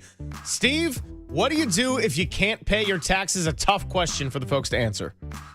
You call us, and the idea of a train wreck is really, really on point because it's how people feel. They feel like they were run over. They feel like they're drowning under 1,000 feet of water. They're frustrated, scared, don't know what to do. It is a train wreck. But there's so many good solutions. This is what we do for a living. We've been doing this for so many years. We're familiar with all the solutions all the way out. So oftentimes there's a good solution. We have a free consultation. During that free consultation, we'll explain all the options you have open to you. We'll partner with you on doing this. And then, if you want us to, we can go ahead and do everything for you so you have nothing to do with the government. What we want to do is give you your life back and work out a deal. That's why we took the phone number with the word deal in it.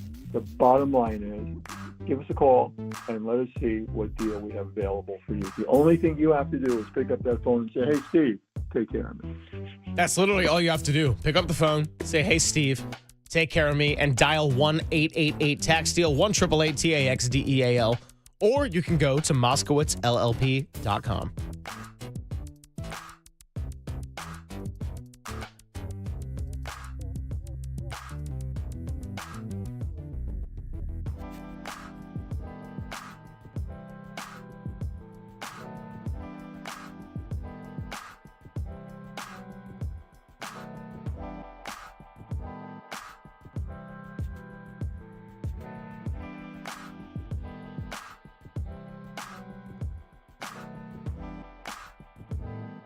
Yeah, a little too much me in this break. Hey, it's Greg Silver. Did you know that many of the attorney ads you've seen or heard aren't based in the Bay Area? Some not, even in California. Chris Dolan and the law firm of Chris Dolan are based right here in the Bay Area and have been for more than 25 years. Award-winning personal injury and employment attorneys fighting for you where you live. So if you've been discriminated against at work, wrongfully terminated, or sexually harassed, your rights matter, and you can go to DolanLawFirm.com and learn more about your rights. Unfortunately, over the past year, Chris and his team saw a sharp increase in no-fault injury accidents. And remember, with the motorcyclists, pedestrians, cyclists, children all around us, please be careful and let's work together in making the Bay Area a safer place. Feel confident that you're in good hands with award-winning California Lawyer of the Year, as the Dolan Law Firm has secured more than $1 billion in verdicts and settlements on behalf of their clients. You pay nothing up front, no hourly rates, and then the best part of it all, they don't get paid until you get paid. They live here, they work here, they win here. DolanLawFirm.com.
Now back to Greg Papa and Greg Silver on KNBR, the sports leader. Filling in for Greg Papa is John Dickinson on the sports leader. Greg Silver, John Dickinson getting you through your Thursday. Appreciate everybody on the phone lines, the text line, the YouTube chat with all the engagement we've had thus far. Talking Giants train wreck after an 11-1 loss at home. Make it 13 out of the last 14. Something that has not happened their time in San Francisco. 13 out of 14 home games end in losses. And it wasn't just the Padres. It was also the Nationals. They also had the Pirates come into town. Yeah, it continues to get tough. Let's go out to the phones because Ben in Hayward has been waiting the longest, and we appreciate his patience very much. What's up, Ben? Hey, guys. Yeah, this is really depressing. I've been a Giants fan forever, and I won't even tell you how old I am. But you sound like you're like 22. You sound good. Good, thanks. I appreciate it. I think they got to blow up not the pitching, everybody else. I think if I was a pitcher on the Giants, I'd be so ticked this year, so ticked. All I have in my brain is one run. Every game it seems like the Giants either score mostly one run or two if they're really rolling. And I think they got to blow it up. I think the Devers trade, I guess you got to give it more time, but I don't think that was a good trade. I mean, here you get a guy who isn't even ready to play first base. They already have a first baseman. I think Dom Smith was a great trade. I think he's been doing, he's been doing probably the best of anybody.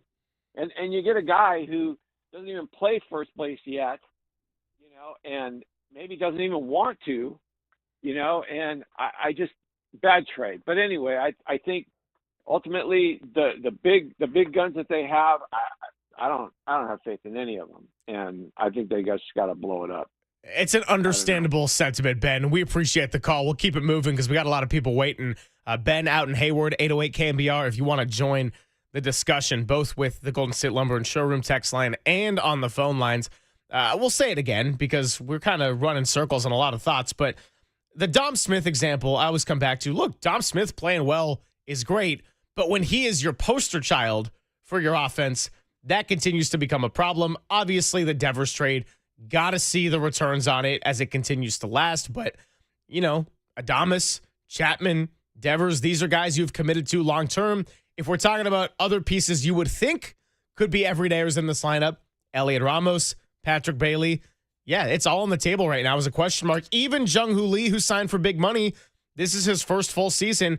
I think there's an element of auditioning here for 2026. And the thing that I think compounds it all is when Dominic Smith is one of your better and productive players. That actually makes things harder to figure. When Casey Schmidt is one of your better hitters over a long stretch, that makes it harder because you look at the guys who are going to be under contract, those guys are going to be here. So how do you improve? And the improve and then we look around the diamond and it's like, well, you'd want to keep Dom Smith. Well, yeah, you might want to keep Dom Smith, but you've got Devers, so you can't keep Dom Smith and say Casey Schmidt's going to be the everyday second baseman unless you're gonna. Now you've only got two, or then you better upgrade center field at that point, or you better upgrade right field, or you better upgrade catcher.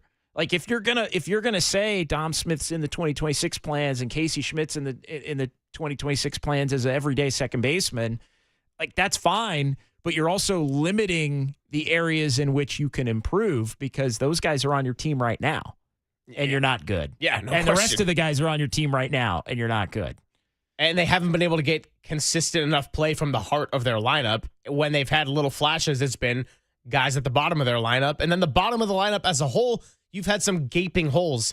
We use Patrick Bailey as sort of the poster child for that, but it can go down to 6, 7, 8, 9 routinely with this group. Let's go out to Al in Tiburon.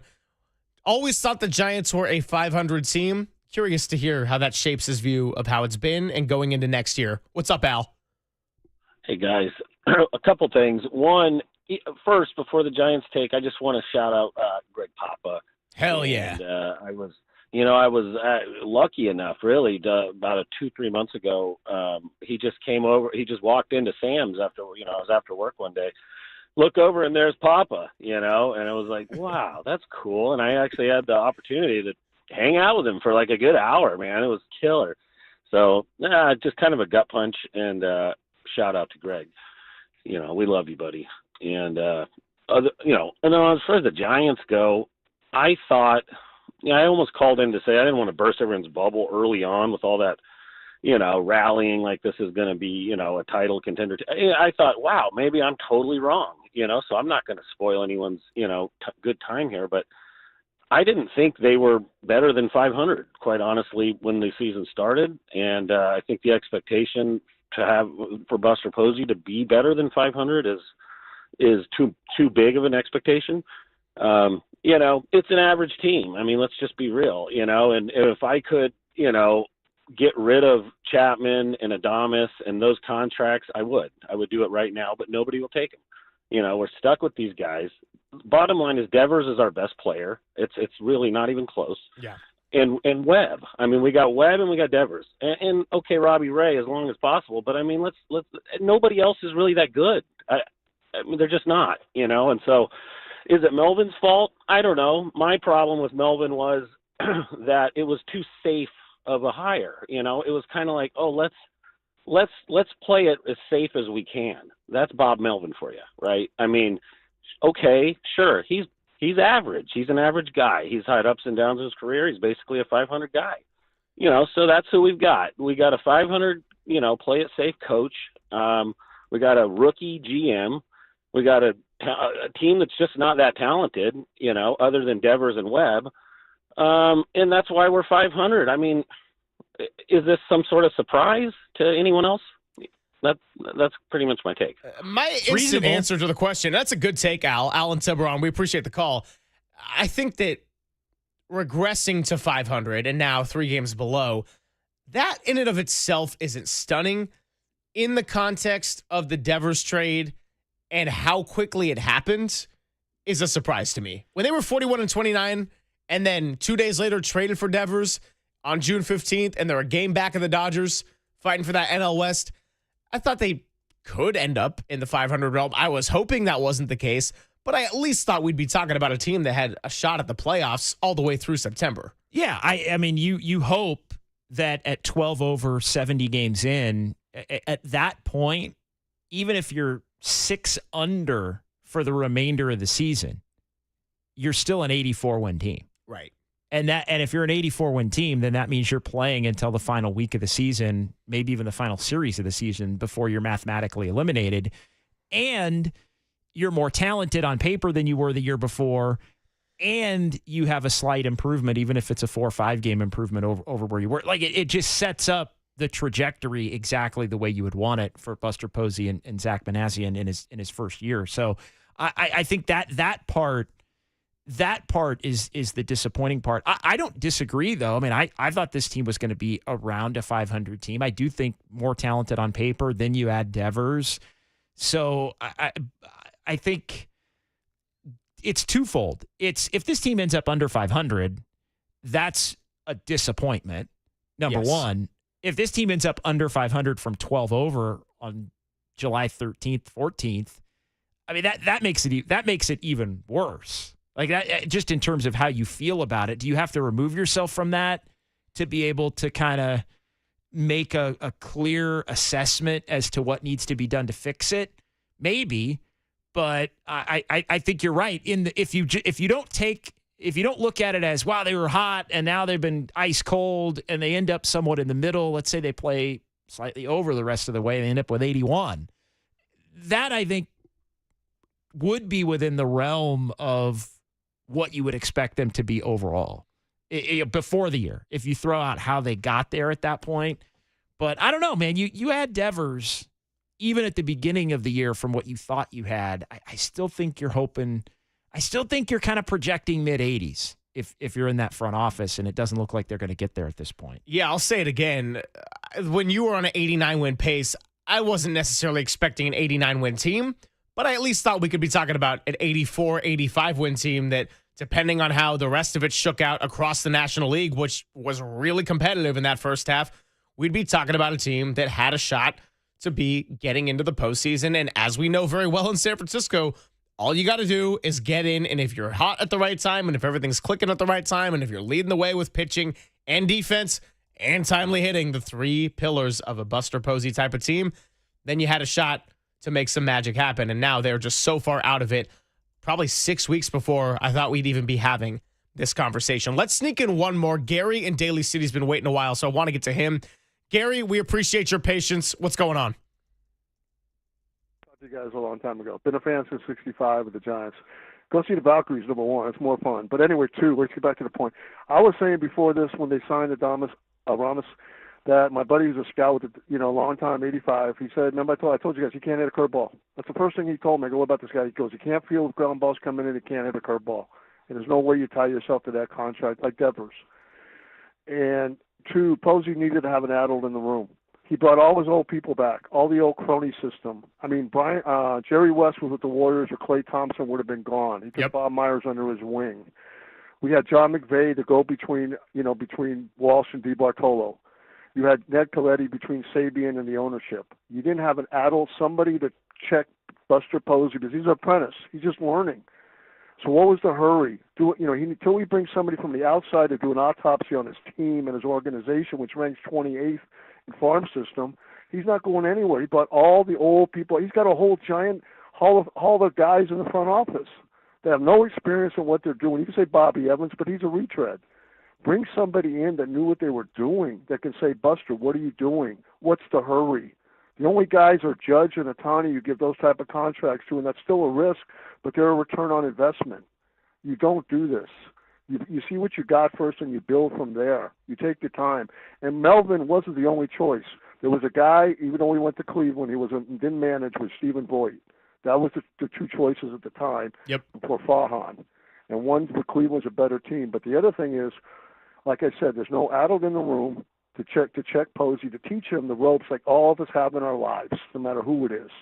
And two, till they decide on what they want to do, I mean, it's going to be the same product, plain and simple. But you got to figure out what you want to do, because, and the other thing I was going to say is, the best three guys in each team in the National League, I don't want to say all their names, on each team, a contending team, the Giants guys are below them.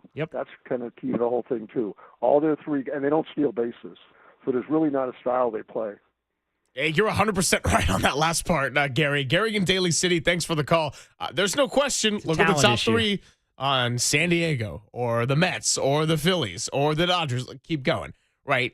There is a talent disparity. Cubs, there's no question about it. By the way, good polls on Gary to go John McVay, Jerry West. Kind of a reminder that the Bay Area has been incredibly spoiled with some of the best minds in front offices.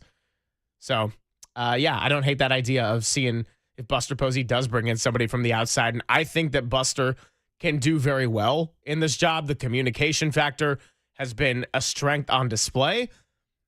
But when the season starts to go south like this, everything and everyone becomes under evaluation. That includes people you might not even feel like are the most deserving of blame. We'll continue this discussion. It is Pop and Silver with JD. Appreciate all the phones and the calls and the texts and the YouTube chat. Messages are firing here on the Sports Leader.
This is Papa and Silver on KNBR, the sports leader. Papa and Silver with JD continuing to unpack the display of the 11-1 defeat by the Giants to the Padres. They get swept. They've lost 13 out of 14 at home for the first time ever since relocating to San Francisco. It continues to just slide. It's a landslide. It's an avalanche. Whatever word you want to use. I could probably, stick to my music, going back to our riffs earlier in the show. Stick to music, Silver. I could probably have like 25 Silver Linings playlists today. But nah, the focus of the album is Counting Crows, August and everything after.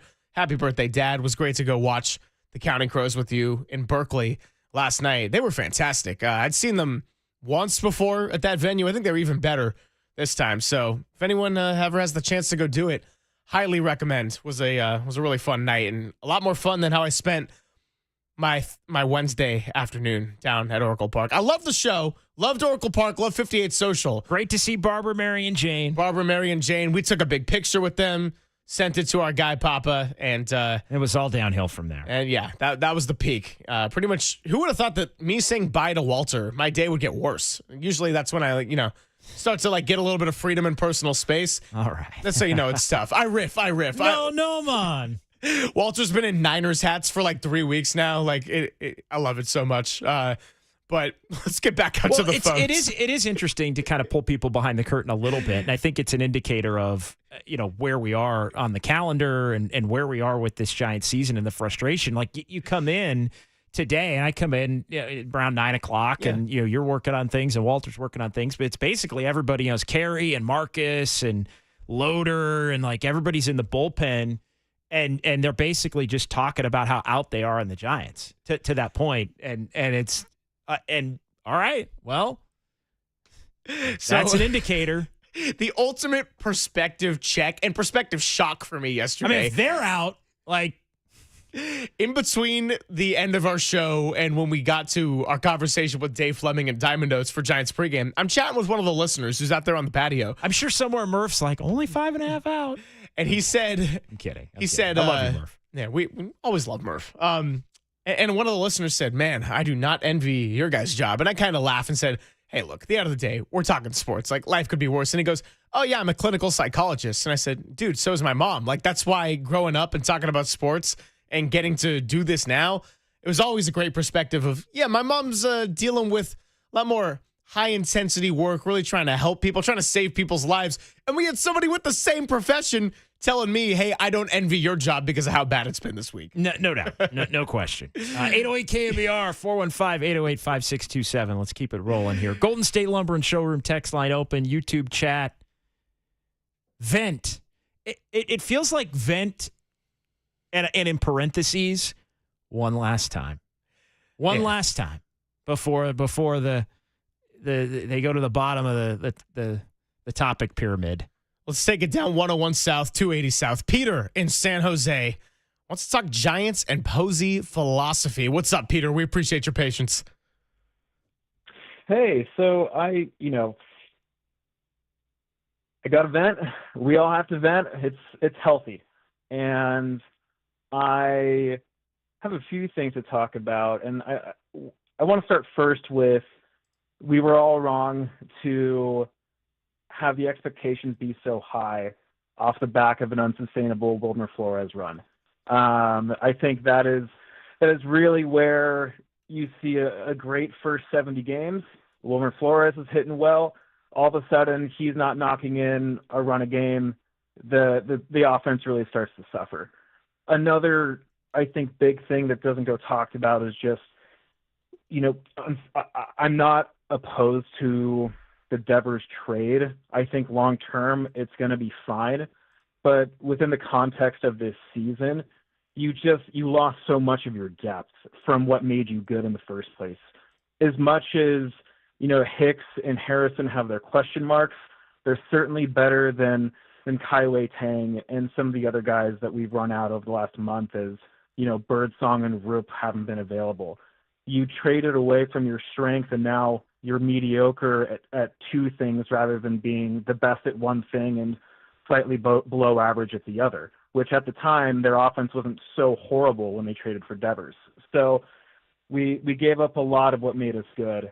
I think the other thing that I'm worried about long term is depth at catcher. With the new strike zone system, the challenge system that's coming into effect next year, Bailey isn't going to be valuable if he's not stealing as many strikes away. The framing won't be as valuable because guys can challenge a strike and they're going to get a few of them a game. So if you're hitting 200, then what are you doing for me? And I think the other thing that's good to think about is does Posey really have a type? What we won with in 2010 to 2014 were, a lot of solid gap hitters with, that played with more power on the road, but at home they didn't get us a lot. And you look at the top 2 picks from this draft, they remind me a lot of Joe Panik, and that's not a bad thing, but I hope he doesn't get married to those types of players. You got to take some risks, and you have to be able to go for some players with a high ceiling, a high upside that are more toolsy, and hope that your player development program can bring them along and get them up to speed where they need to. So, I don't think Posey has been wrong in any way. I think it's been a really good year, to be honest. And I think it's what they needed. They needed to give guys a long runway. You had a really bad staff with Farhan last year who were promoting guys who shouldn't have been promoted, and they're giving guys a long runway right now. And after this year, they know what they have within the organization, which I think they needed to do. So I'm okay with being patient. It's just unfortunate that we did have a window and we were doing so well in a year where the Dodgers are not doing as well, and they're having a down year juxtaposed to the expectations we had for them. So it's unfortunate that we can't take advantage of the opportunity we were presented with, but overall, I still think we're okay.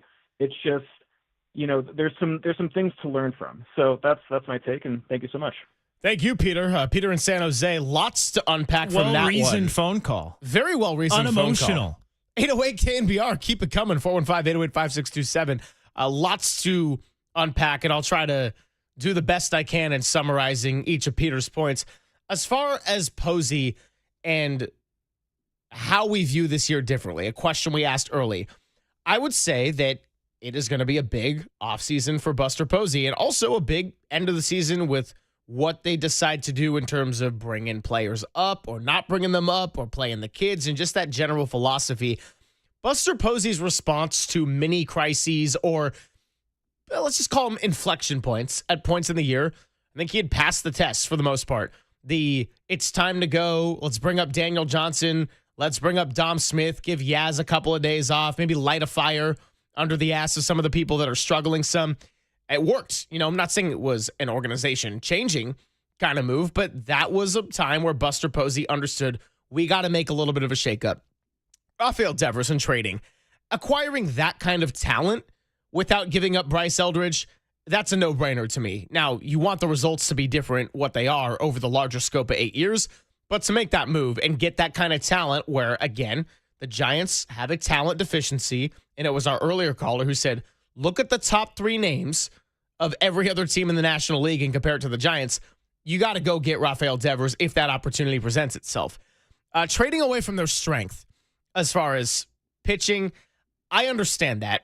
And every trade is a risk. But I also think in doing so, and the decisions more specifically to sell at the deadline, you're trying to raise the floor of other areas where you might need some help, whether it's catcher, whether it's an outfielder, whether it's defensive outfielder, whether it's a right-handed bat that can simply hit some left-handed pitching and drive in runs. I understand why you did that. And as far as catcher in particular, look, I think catcher depth is a league-wide concern. And we focus on it with Patrick Bailey being a Gold Glover and with the way he's really struggled at the plate top to bottom in this season.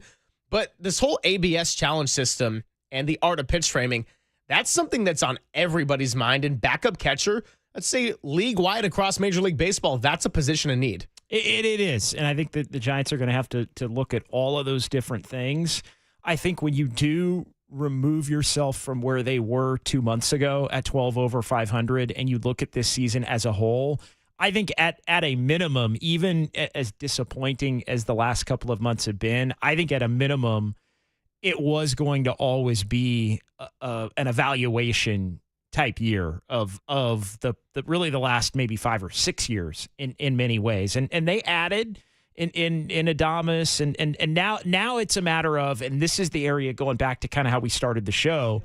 I do think as negative as it's been, as ugly as it's been the last 2 months, there is an opportunity here for Buster Posey to be more aggressive in the offseason because it's going to warrant that in an attempt to try and continue to make over the way this franchise and system and organization is built. Really good calls. I see Rick in San Francisco who's been waiting a bit. Rick, we're going to take a timeout.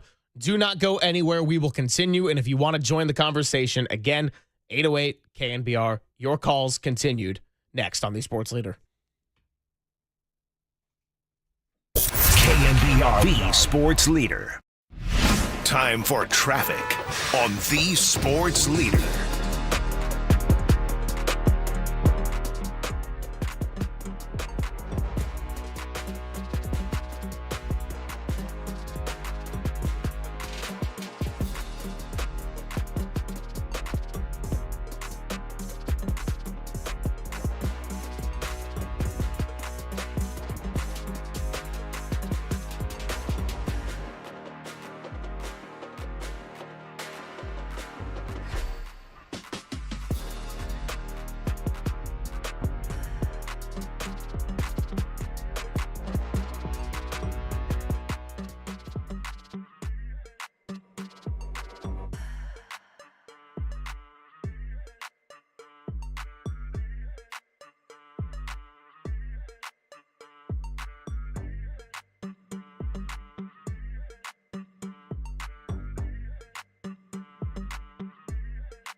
Papa and Silver now continues live from the KNBR Casino Matrix Progressive Jackpot Studios. Casino Matrix. Progressive jackpots are here. Where are you? Just drop in. Please play responsibly. 1-800-GAMBLER. Filling in for Greg Papa is John Dickinson on the Sports Leader.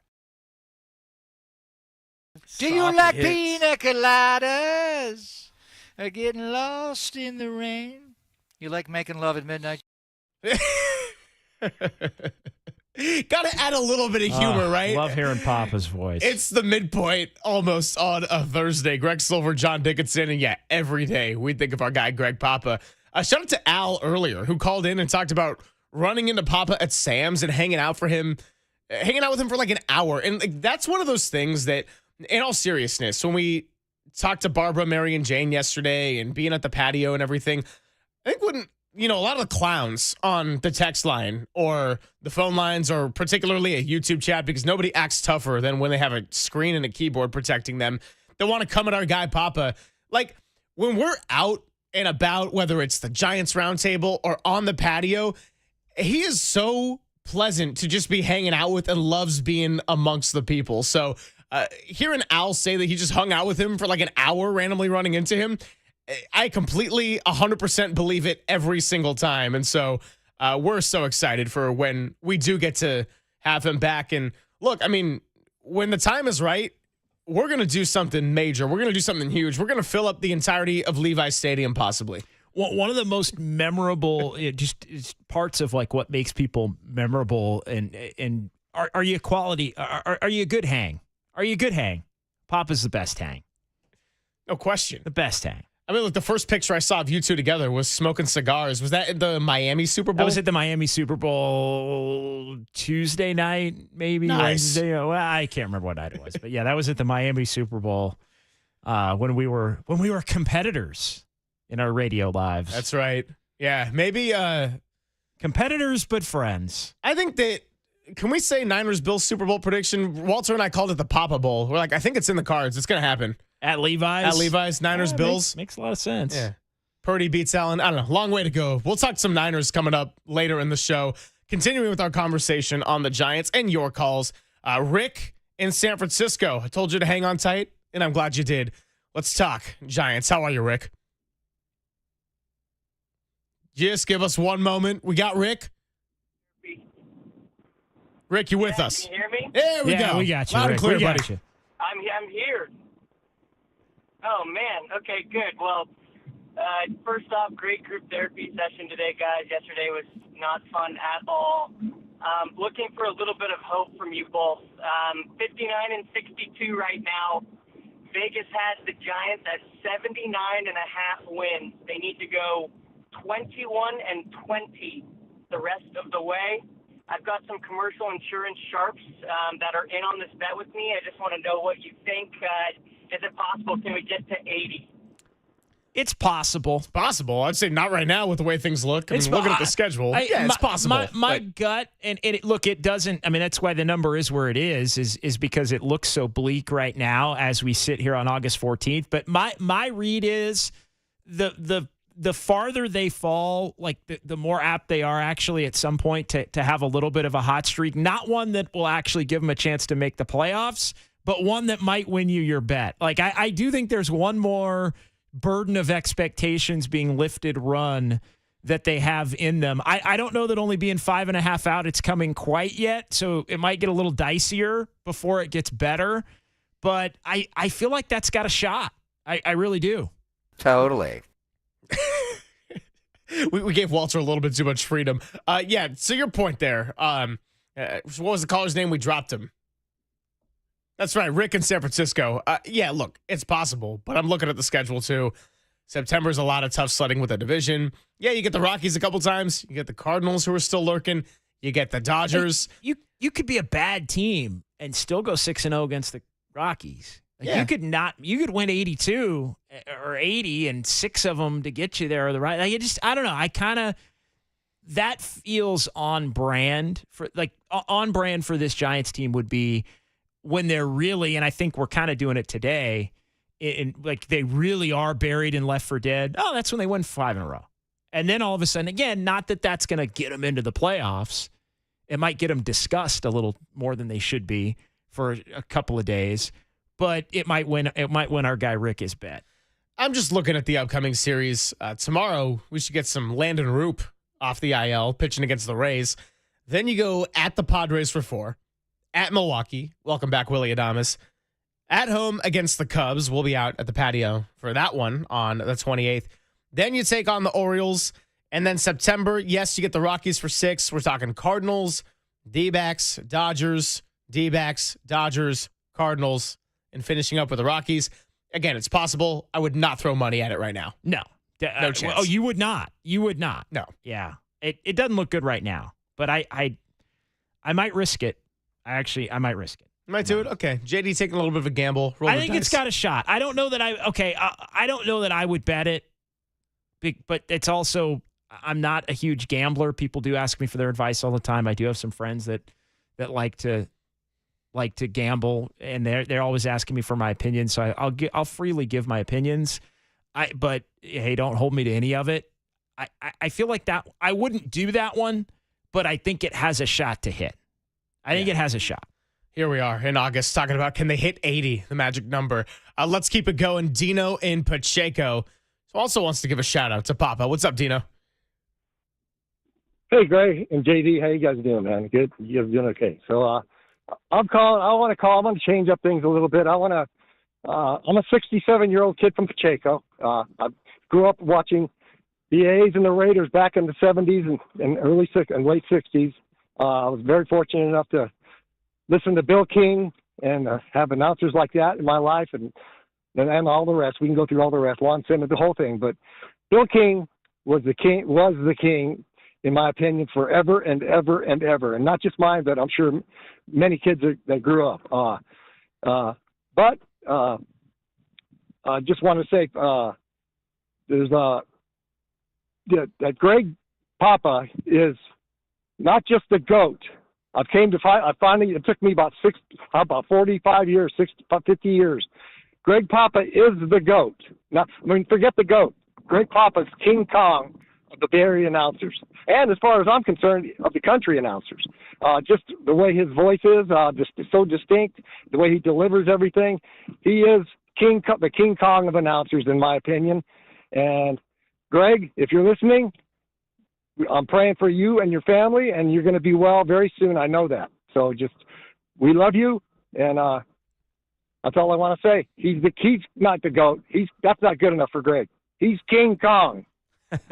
I love it. I can't wait to get a King Kong drop when Papa comes back too. That one's going to be well on our board. Dino, we thank you for your thoughts and prayers and positivity as we have a little bit of an energy change up here from talking on the Giants. Look, it goes without saying, just the name Greg Papa, what an institution he is, and he's got more to add to the resume too. So I'm looking forward to him adding on to that resume, but even the resume as is, it speaks for itself. Best of the best.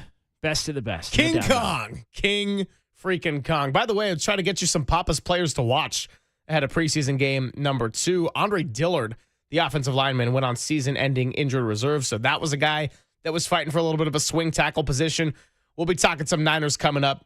A lot of the second half of the show. Vic Tafer of The Athletic is going to join us at 1:30. And Vic, now on the 49ers beat, The Athletic with Matt Barros. They have a lot of great collaborative columns and individual. But he covered the Raiders for a long time, too, both in Oakland and Las Vegas. So perfect guy to get his impressions on out at the joint practice. Let's go to Steve in Albany. Wants to talk weak links of the Giants. What's up, Steve? You're with Silver and JD. Hey, fellas, how you doing? These guys sound great together. I've talked to JD many times at night, but it's my pleasure to talk to you for the first time. Greg, you're doing a terrific job in the morning show. Thanks, Steve. I just wanted to throw out some bullet points of things that I think, for me, have been weak links this year and areas that they need to improve moving forward. Not pointing at anybody in particular, but more just the general, the organization. So one is they don't have a traditional 1 or 2 hitter in the lineup. I know things have changed, and a lot of teams like to put their best hitter number 2, But I don't think it works for this team because I don't think Devers is appropriate to put in the 2 spot. So I like to see them get a traditional 1 and 2 hitter. Second, the power hitters on the team, if you look at their bats to strikeout ratio, it's really high, which you could forgive if their extra base hitting was above average, but it's not. If you look all the way down the line, if looking at doubles, triples, and homers, they're really pretty mediocre, across the board. So one, you're not getting power hits, and to bring guys in from first base or setting the table with nobody on. On the other hand, they're striking out a lot. Third, no stolen bases, no hit and run, no bunts for hits. I thought we were going to see more of that. Seems like we're actually seeing less. Strike zone, a deadly combination of taking pitches that are hittable and down the middle of the plate versus swinging at pitches that are totally unhittable and out of the zone. And finally, can somebody get a helmet that fits for Young-Hoo Lee? I don't know how many times I've seen him grab his helmet when he's running the bases, and I'm sure that's affected him, running out some potential base hits or extra base hits. It's been going on all year, and I don't understand it. That's about it for me, guys. Thanks a lot. Keep up the great work. Thank you, Steve. Steve out in Albany. Yeah, if he's talked to you at night, then probably screened his call for Dubs OT a good time or two. Yeah, Dubs OT and occasionally a little Giants post game. Yeah, a little sports phone. Here and there, both, little sports phone. So, you've been off the sports phone program now that you've been taking a lot of 10 to 2s here. Well, I was going to say, I've been here, since June the 30th. I've basically been other than the vacation. Yeah. Other than the vacation, I've kind of been parked here, I think, except for one day with Krug on the morning show right before the 4th of July. That's right. I had Carlos Ramirez and I had a JT Snow. By the way, I think I can say this officially. JT and I are going to be out on the patio together in August. I don't have September. I don't have the exact date on that one. September 11th. There you go. No. That's the Carlos Ramirez show. Yeah. I will be with JT Snow. It will be August 28th. Okay, the Cubs game. So that's going to be great to have JT joining us, and sent me a text a little bit earlier. JT, I'm not ignoring you. I'm just bad with my phone during 10 to 2. Giving a shout out to the Counting Crows. That's right. August and everything thereafter. Got a little Mr. Jones in there as well. I know JT likes that one. To Steve in Albany and the points he brought up, not a traditional 1 or 2 hitter. I agree. You would like for Young-Hoo Lee to be that traditional leadoff kind of man. I think we saw the flashes of it with the bat to ball skills and the contact and actually his production against lefties, which you would think as a lefty himself wouldn't be higher than Elliot Ramos or Willie Adames or Matt Chapman, but he was doing really well in that regard. But it hasn't been consistent. And then Rafael Devers, I agree, shouldn't be a 2-hitter. That should be your 3. That should be your 4. He is far and away your best offensive player on this team. And then the lack of stolen bases, I know that gets brought up a lot. That is a problem. They were doing it earlier in the year, even if you don't have a lot of traditional base stealers. Tyler Fitzgerald started as the second baseman. He can do it, but he's not an everyday offensive lineup kind of guy right now, so he's off the table.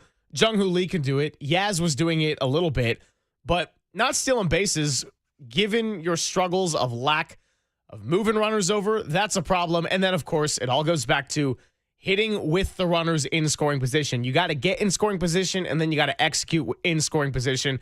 Giants haven't really been doing much of either. Against the Padres, we saw it at times getting in scoring position, bases loaded, bottom of the 6th inning, Tuesday, got a chance to win it, pop out, and then a foul out, and that was really the last pulse they had. Infusion of talent, whether it's guys that are in the 1-2 spots that bump others down, and if it's Devers 3, or you can do it that way. You can go the length in the lineup route and get better 7, 8, 9, which I think can make the guys that currently are in those 2 to 6 spots potentially more productive. I think they need one more true middle of the order carrier, and that will allow Adames and Chapman to be more in their natural roles. And then I do think you still need to look to, whether you think Casey Schmidt's the guy or not, you still need to look to, he's a 7 hitter. in my mind. Like, he's, even if you pencil him in for next year, if Bailey's going to be 9 and catch, then you got to figure out something in right field, and you might have to take a stronger look at center field as well as you shake everything out. But again, coming back to just how bad it's looked of late, I do think it should give Buster Posey the confidence and the freedom to feel like he can be much more aggressive. This is the one topic that a lot of fans like to get into. We haven't really gotten into, but since we got a couple minutes left here in this segment, just some quick thoughts. Where do you stand on the Bryce Eldridge conundrum? I have said from the get-go, I don't want to see him this year. I think I still am going to hold that stance, even if the Giants are well out of it. I just have seen prospects get brought up a little bit too soon. It makes me nervous. And actually ran into our guy Dieter Kurtenbach yesterday, and we laughed about how when we did shows together after the NBA All-Star break back in February, we were getting going on the Giants talk, and he goes, the more I hear about Eldridge, the worse it's going to be for this team. And I didn't hear a lot of Eldridge up until late June, middle of July. What's he doing in the minor leagues? And now it's everywhere. It certainly is. And I think I don't have a problem bringing him up. I think you're more apt to bring him up if you're basically admitting, and Bob Melvin said, hey, maybe it's time to start giving some guys some days off and giving some other players an opportunity. I'm not sure necessarily that was an indicator that they were looking to bring Eldridge up. They're wanting to be patient for him, with him, not bring him up too soon, not set him up to fail. I do think when you do bring him up, you need the expectation of playoffs to kind of be gone, which I think it is for us. I think they clearly can see kind of the writing on the wall right now. It's that all but mathematically out. Yeah, but you don't want to bring him up, somehow get back to like within 4.5 games. Well, I mean, you just don't, when you bring him up, you just want to have the freedom to play him for the remainder of the year and have him and not feel like if you're in it that you can't play him. The flip side to that is, maybe if he comes up and he plays well, that's the reason you do miraculously kind of get back in it. But I get the fact that they may look at some of the guys who have been brought along a little bit too quickly, maybe, and that they don't want to do that with the guy that really does project to be their best hitting. I mean, he's their best hitting prospect since Buster Posey. Yeah, no question. Well, without much debt. So you don't want to screw that up. Right. And make it where he, the way that you manage him and bringing him up this year impacts him next year in a negative way, because I think next year truly is when he's going to get that opportunity in a grand scale. I think I just look at Luis Matos and Marco Luciano and Elliot Ramos, although Ramos did end up finding his opportunity due to injury and became an all-star last year as a rookie. But the risk of bringing somebody up too soon and messing with their development. We just talked about JT Snow. I know he's going to be heading up there and working with Eldridge in Sacramento pretty soon, so maybe we'll get some of his thoughts when they're able to connect and how he's coming along developmentally. Lots of good stuff. We did a full empty the tank on the Giants and the train wreck that was yesterday. Vic Tafer going to be joining us at 1:30. Joint practice with the Raiders happened early, so by now it's over. Let's unpack some of the Niners, which is going to be a big focus tomorrow. Again, we'll try to get you some Papa's players to watch for a Friday. We'll talk some Niners next on the Sports Leader.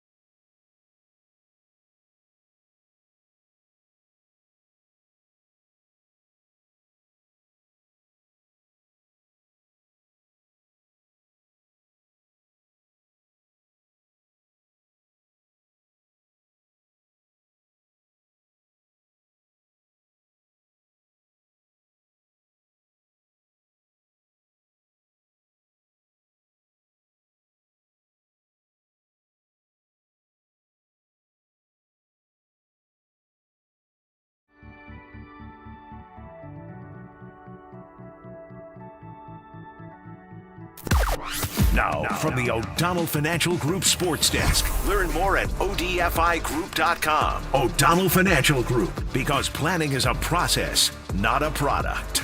Well, if you were hoping for a little Giants magic yesterday, or at least for them to avoid the sweep, it did not happen. 11-1 loss to the Padres, 7-0 after the top of the second. And this 2025 season continues to burn down in flames. So come vent to us, 415-808-5627. You know the drill.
And now it's time for the Protect Your Assets Business and Technology Report with me, David Hollander.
Papa and Silver now continues live from the KNBR Casino Matrix Progressive Jackpot Studios. Casino Matrix. Progressive jackpots are here. Where are you? Just drop in. Please play responsibly. 1-800-GAMBLER. Just say the fights, bro. Like, I have 100% fight rate in joint practices. Yeah, you do. 100%. 100%.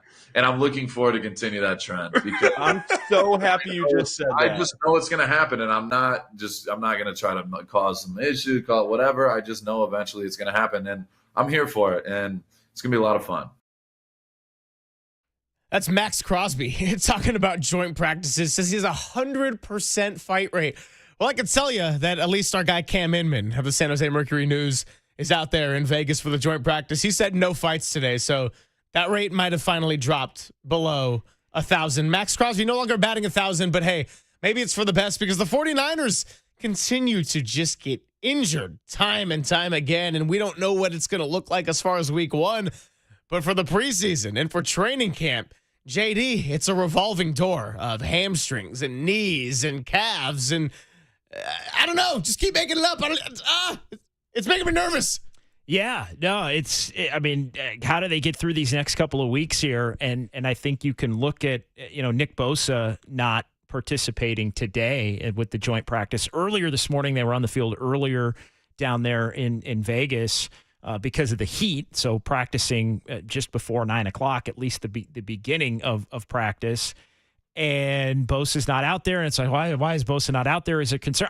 The Niners can't be, I don't think, concerned enough with those premium players that they've chosen to pay that ultimately I think their entire season hinges on as it relates to how good they can be. Like, because of the question marks. And look, there's a lot of youth they like on that roster.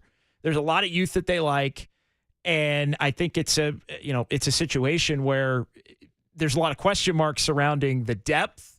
And a lot of that can be answered by how well that youth performs. But at the same time, you can't not have the main guys. Otherwise, you immediately start to get worried about the whole thing falling apart a little bit. Just a quick note on the lack of fighting. Cam Inman adds that Pete Carroll and Trent Williams intervened to cool things down a couple of times. So you got our favorite 37-year-old who, if he stepped in to try to break up a fight, I'd be like, yes, Trent Williams, I will stop my actions right now. And then you've got the 73-year-old who came out of a one-year hiatus of coaching, who probably smaller than just about every player in the NFL, and he's the other force of reason here, calming people down. That is incredible. Yeah, without question. So it just, but yeah, looks like a good day of joint practice. They'll play the game on Saturday. Less apt to have, I think, the fighting because you only have the 1 day of practice. I think that's been kind of the way that it's been characterized as to why teams are doing the 1 day versus the two. You get one good day of work, and then you don't get that one team maybe that got the better of the other looking to fight back the next day. Yeah, 49ers just a walkthrough tomorrow with no media availability, but we are going to catch up with Vic Tafur later on. If you missed it earlier in the morning, a couple of headlines here. We've got 49ers placing offensive tackle Andre Dillard on the injured reserve, which is going to end his season. He'd been in competition to serve as their swing tackle, and then CJ West's left knee buckled, and he went down during a one-on-one pass drill. 49ers staff checked him out. He was able to walk back on his own for further observation, but again, with all the little injuries, and you look at rookies like a CJ West, part of this draft class that is expected to make early and impactful contributions, not the sort of thing you want to see when your first draft pick, Mykel Williams, is already out right now due to a hyperextended knee of his own. Yeah, it's that is a position in which the 49ers are thin, and he has been a bright spot to the early point in training camp and one of the true young bright spots. So you hope everything's okay and it's not anything serious as it relates to him here with the season. We're getting closer. We're about 3.5 weeks away from actually having some real football as it relates to the Niners, and 3 weeks away from the official opening of the NFL season, which is coming up here on the 4th. And more importantly, 3 weeks away from our 49ers roundtable in Oakland. Stay tuned for the Sports Leader promo with all the information on that.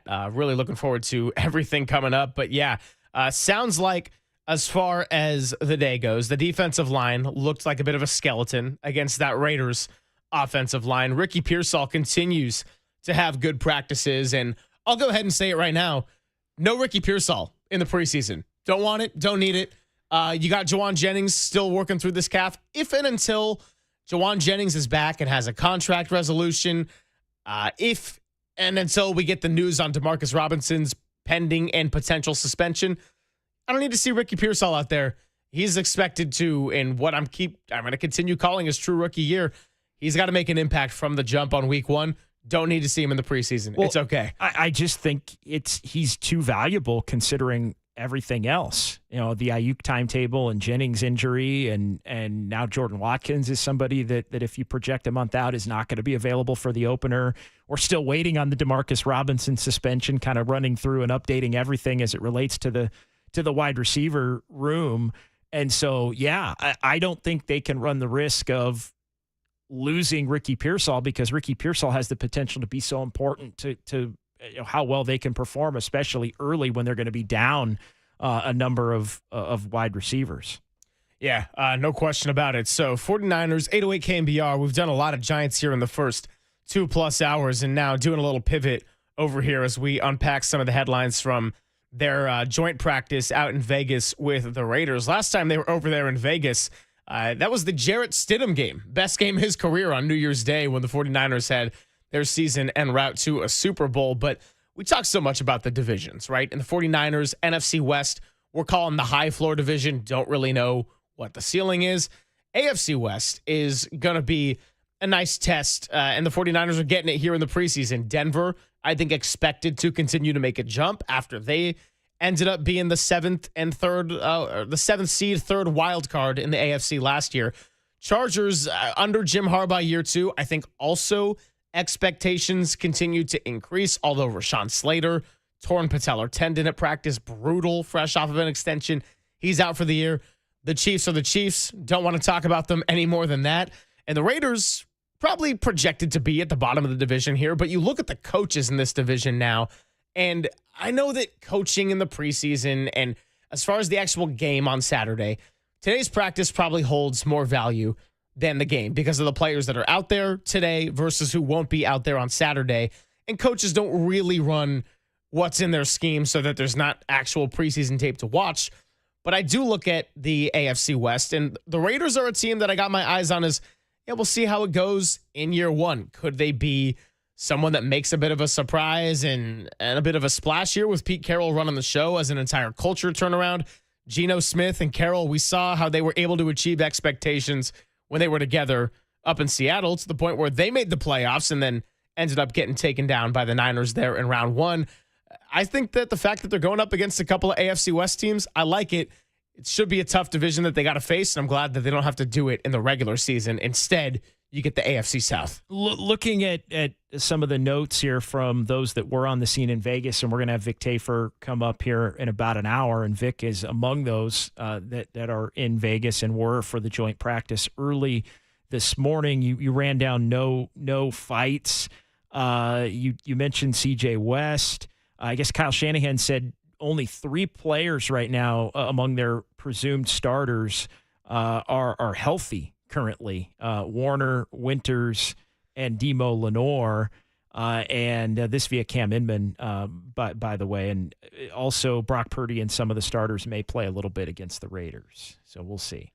How do you feel about Brock Purdy they also playing in the preseason? I think he probably wants to. I'm okay with it. I mean, obviously you can't get him hurt under any circumstances, but I think he probably wants to knock off the rust. I always say I think Kyle Shanahan is more old school and wanting to play guys, but he also has been ravaged by injuries, maybe more in his coaching career than a lot of other. And he's like the head of this new generation coaching tree too that leans the other way. I think on he this. sees both sides of it, but I think he tends to. I think at his core, he's more old school, wants to play him, and I think the Niners have some guys for the most part that would like to play. So I think it's. I think it's good to go in, even if it's just a series or two, even if it's just 8 to 10 plays. whatever it is, I do think there is some benefit if the player and the coach both want it. I think the player and the coach probably in that instance would want it, but even if it's 5 plays, you can't get them hurt. I have another question to ask you off of that because I wanted to get your take on if Brock Purdy should play in the preseason. I also would like to see him out there, maybe for 2 series.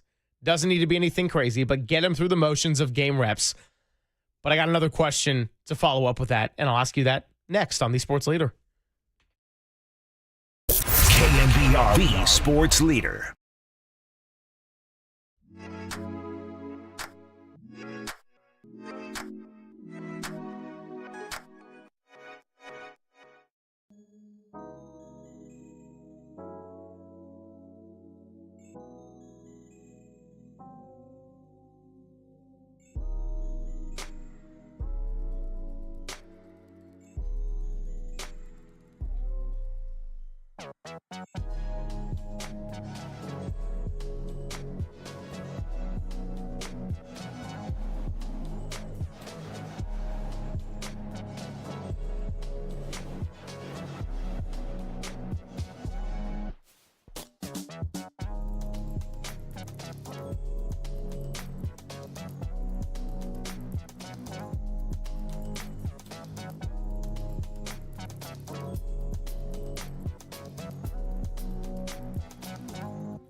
Greg and Greg, Papa and Silver. This is KNBR, the sports leader. Filling in for Greg Papa is John Dickinson on the sports leader. Greg Silver, John Dickinson with you on a Thursday. A lot of Giants here in the first half of the show. Now pivoting over to the Niners joint practice in Las Vegas. And we're going to catch up with Vic Tafur of The Athletic at 1:30, who knows both beats very well. Spent a long time on the Raiders beat, both for Oakland and Las Vegas, and now in this last offseason, well, we welcome him home. I've known him for a long time. He's known in my household as Big Vic, and excited to have him join us at 1:30. Not a ton of news today outside of Andre Dillard going on season-ending injured reserve. CJ West had his left knee buckle, and he was able to walk off to go get further evaluation by the medical staff. Sounds like the 49ers defensive line at this joint practice, certainly a thin unit. George Kittle making a lot of catches. Ricky Pearsall continues to have really good practices.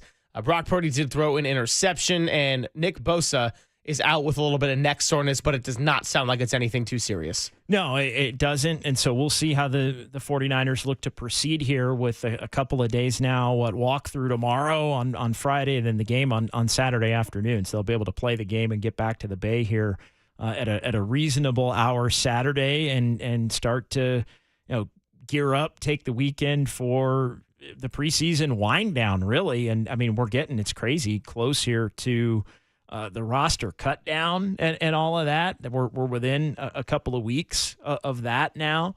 And so, we'll have to see. I mean, I think the injuries continue to be, I think, the number one thing on everyone's mind as it relates to the 49ers. And I mean, how could it not be when you consider the injury history, both in years in which they've had success, like 2021 when they get all the way to the NFC Championship, and of course years like 2020 and last year, coming off of those respective Super Bowl losses when that season going into February set everybody behind, a lot of wear and tear on the body, and it just started crumbling from the get-go. So the injuries are always going to be a big focus. We got a nice flash of Robert Saleh's defense there in preseason game number 1.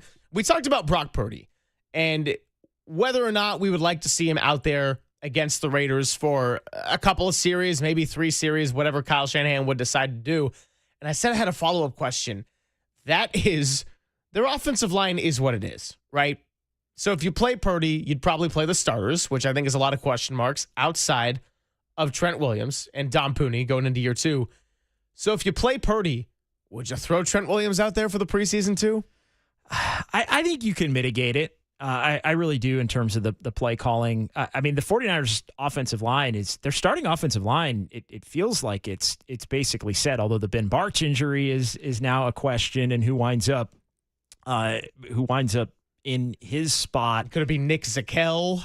Well, and it was Colby yesterday, right? Yeah. It was or a couple of days ago when Barch ended up going down. So we'll see if maybe there's a little bit of a shift there. Connor Colby, the 7th rounder, was in at that spot with Barch out, and so we'll see how that all shakes out. So I don't think you have to. I don't think it has to be Trent Williams necessarily, but I would want the rest of the starters out there, and obviously with Barch a little bit banged up now, and throwing somebody else in there, it is definitely a reason to consider the whole process, I think, if you're Kyle Shanahan, as to if you want to have him out there. I just worry about the one thing you cannot do this preseason is send Brock Purdy out there and get him hurt. So I understand that Trent Williams is at a stage in his career in which OTAs hasn't really been something he's routinely shown up for. Even last offseason when he was negotiating the contract and ended up getting it,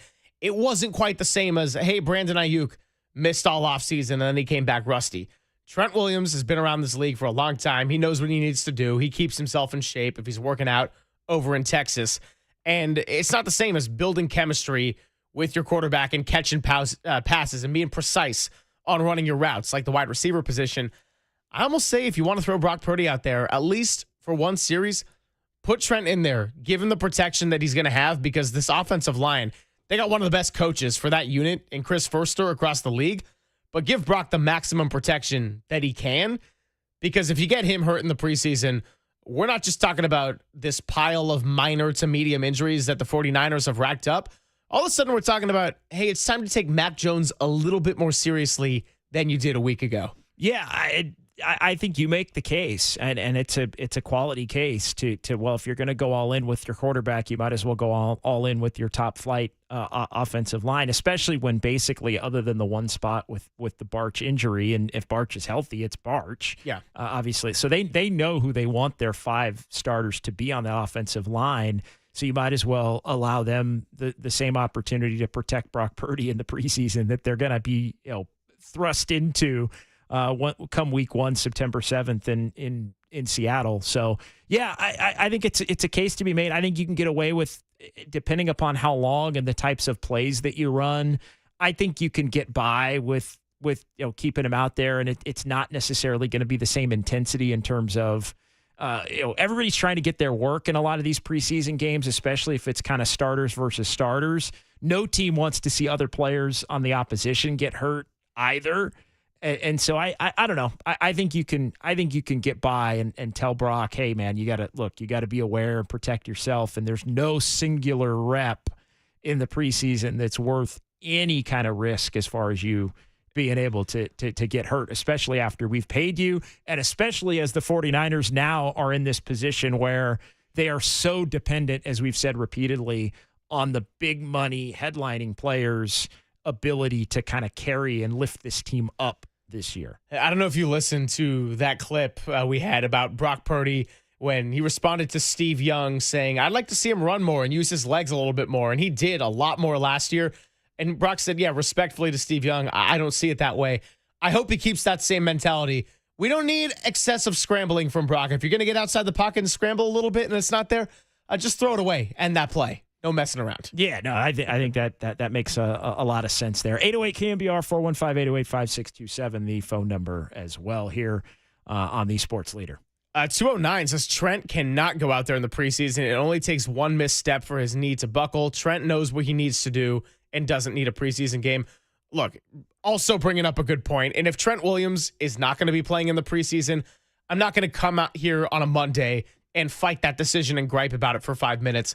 But I do see the side of it where you worry about Brock Purdy. If you want to get him the reps, do you trust that starting offensive line minus the one cog that is the most important and will give him the most protection, especially with the context of Spencer Burford did not fill that left tackle role well at all against the Denver defense that did play their starters, and albeit is one of the better defenses in the league.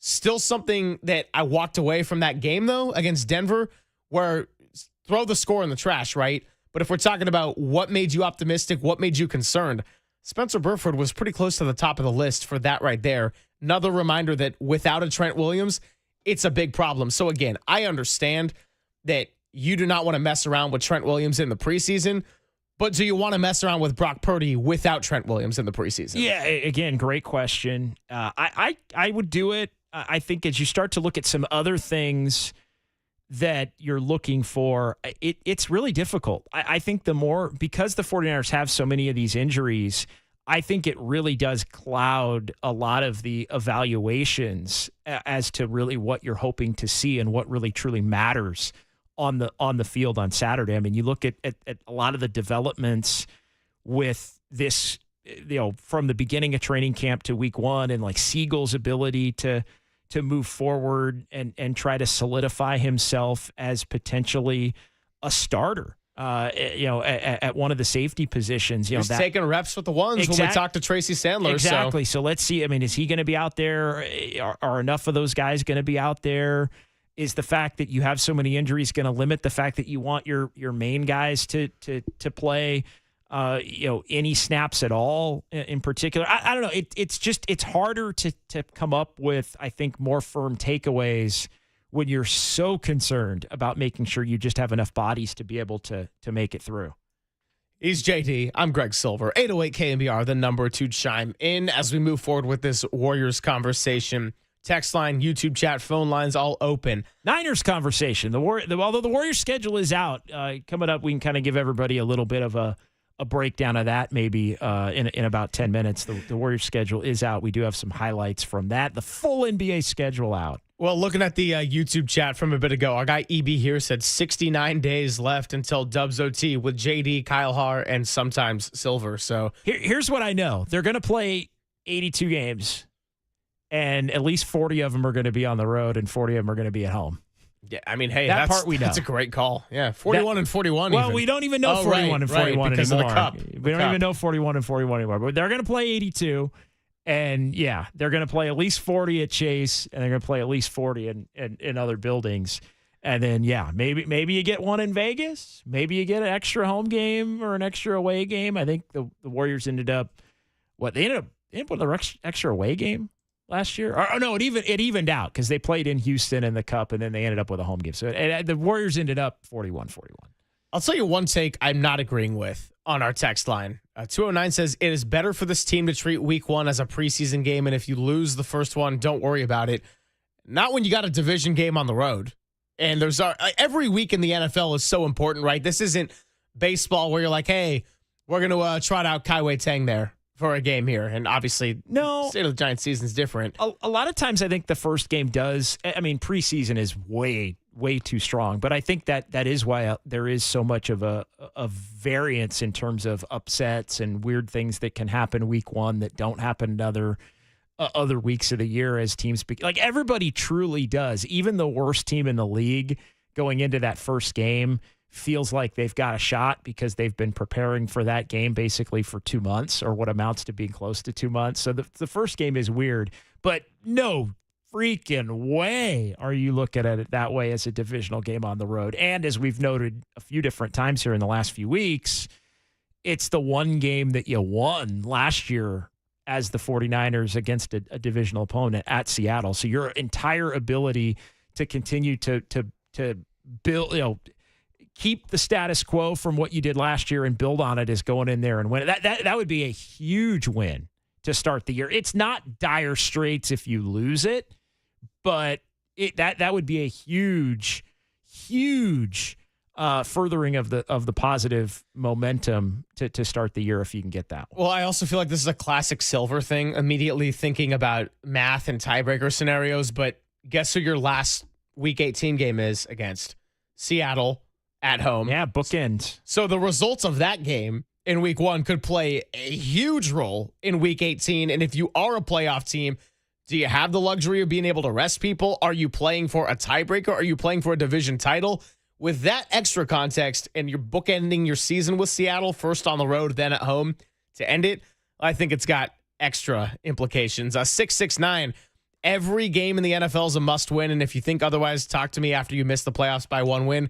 Bottom line, not enough games in the football season to where you can afford to just throw away games unless you have clinched a seed in the playoffs, and that's when you see teams do it. Yeah, you can't go there. You can't go there in the NFL ever. The games are far too valuable, but you do, I think, see some. There's always going to be a handful of teams that are just not, for whatever reason, even good teams. There's always just a handful of teams that are just not ready the first week, and I also think there's a handful of teams, even though they're good, and there's always that handful of teams that are going to be awful. That for whatever reason, that first, hey, they got it together, and we're clicking on all cylinders immediately. And again, I think that leads to why week 1 has become such a weird, certainly a weird week for betting from those that I talked to. Yeah, 408, enough Warriors. Let's talk about the guys in the Niners have injury issues in college, or no injury issues, but drop like flies in the NFL. I mean that's kind of been our segment. No? Yeah. No, it's been the entire segment. All right, Warriors schedule coming up. It's Papa and Silver with JD on the Sports Leader.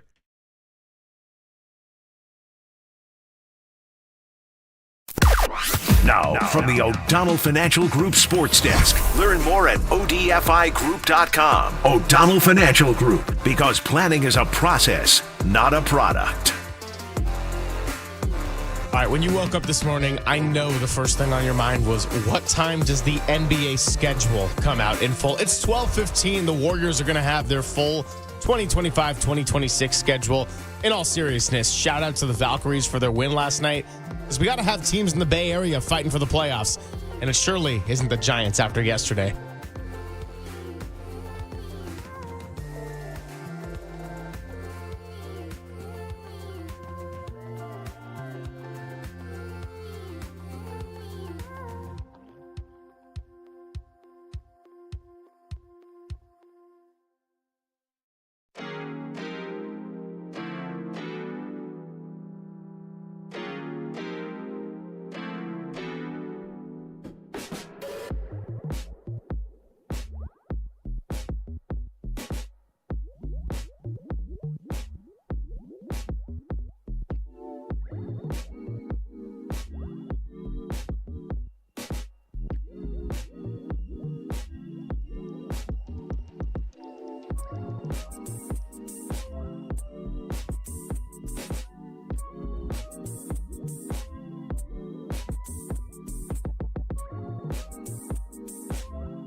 Papa and Silver now continues live from the KNBR Casino Matrix Progressive Jackpot Studios. Casino Matrix. Progressive jackpots are here. Where are you? Just drop in. Please play responsibly. 1-800-GAMBLER. Filling in for Greg Papa is John Dickinson on the Sports Leader. It's Papa and Silver. Greg Silver, John Dickinson. Hanging out with you about another hour 10, and then we'll get it over to Dirty Work. Vic Tafer of The Athletic going to be joining us at 1:30 before we get on out of here. Warriors did release their 2025-26 schedule, and we were joking yesterday on the patio that the NBA is taking a page out of the NFL book where you get these random leaks of the schedule, and it's like, ooh, check out the NBA Cup games. Hey, we got the Christmas games. We got the openers, and if there's one thing we did learn, in all seriousness, it's that look at the Christmas games and look at the opening night. Who's still the faces of the league? LeBron, Steph, Kevin Durant, and I guess since the Thunder won the championship, we'll put them in there too. Yeah, clearly, and that's the big NBC debut with the new broadcast rights agreement across the league. So the Warriors are going to be a part of that. They open, and we've known this for a week. It dropped right after we got off the air Friday. At the Lakers on October the 21st. Everybody always looks at back-to-backs. How many back-to-backs do you have? I don't ever really look at the back-to-backs. Like, everybody's going to get their 15 or 16 or 14 or whatever it is back-to-backs. Yeah, I don't either. 15, we'll just throw that out there for the Warriors. So I'm guessing every team's either got 14, 15, or 16. Or maybe nobody has any more than 15. Anyway, I don't care about back-to-back. Plus, if you know this guy, on the second end of a back-to-back with Dubs OT, he's even sharper. Well, yes. So the back-to-backs are fun, like that. Although with a veteran team, I mean, the back-to-backs are important. You know, who are they against? And they're more important, I think, for a team like the Warriors that projects to, their best players are all older. So it's definitely not nothing, but I'm not one to necessarily obsess over that. So some other little highlights: the home openers against Denver. They do go. They do have a long homestand in January, which it feels like they always have a long homestand in January and/or around the holidays. But yeah, it looks like a long homestand in January, 8-game homestand in January, from January 7th all the way to January the 20th. That's your birthday present. We get to extend the celebration for 2 weeks. Not on my birthday, but the 7th and 9th with Milwaukee and Sacramento tipping that one off. It's kind of a mixed bag homestand. Milwaukee, Sacramento, Atlanta, Portland, the Knicks, Charlotte, Miami, and Toronto. So there's some kind of gross games there, but obviously those gross games are games that need to be won if you're a team like the Warriors. And so there's that. There's a long road trip in November, a long road trip for the Warriors in November off of the beginning of the season where they kind of go back and forth.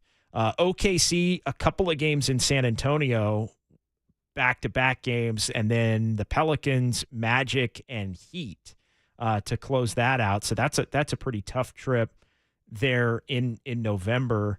And then you get to the middle of December, and there's a bunch of TBD stuff pending the Cup and all of that. And the Warriors do not they do have a favorable schedule. I always think the end of the season matters for an older team as well. And the Warriors historically, I feel like the Lakers historically have gotten a more favorable April-type schedule.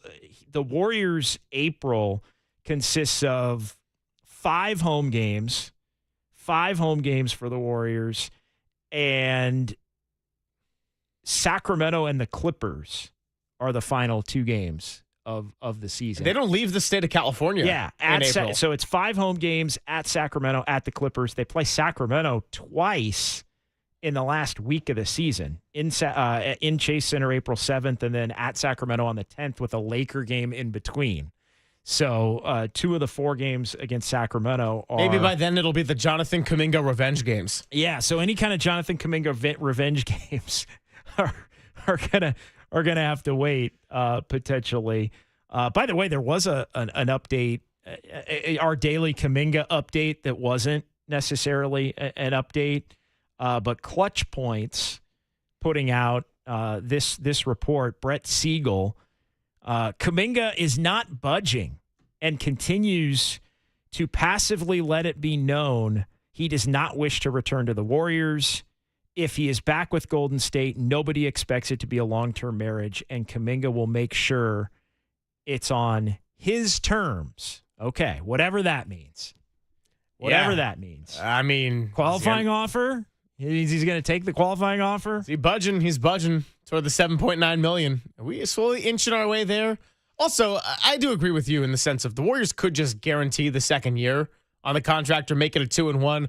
And I think that makes their offer immediately more enticing and probably a better resolution to this whole thing. He's trying to strike a little bit of fear, I think, as we've talked about, into the Warriors, and I feel like the Warriors are not buying it. I think but the one thing the Warriors are doing, the Warriors are betting, I think, on intelligence and logic prevailing from the side of Jonathan Kuminga and his agent Aaron Turner, and that's the one thing that I'm not.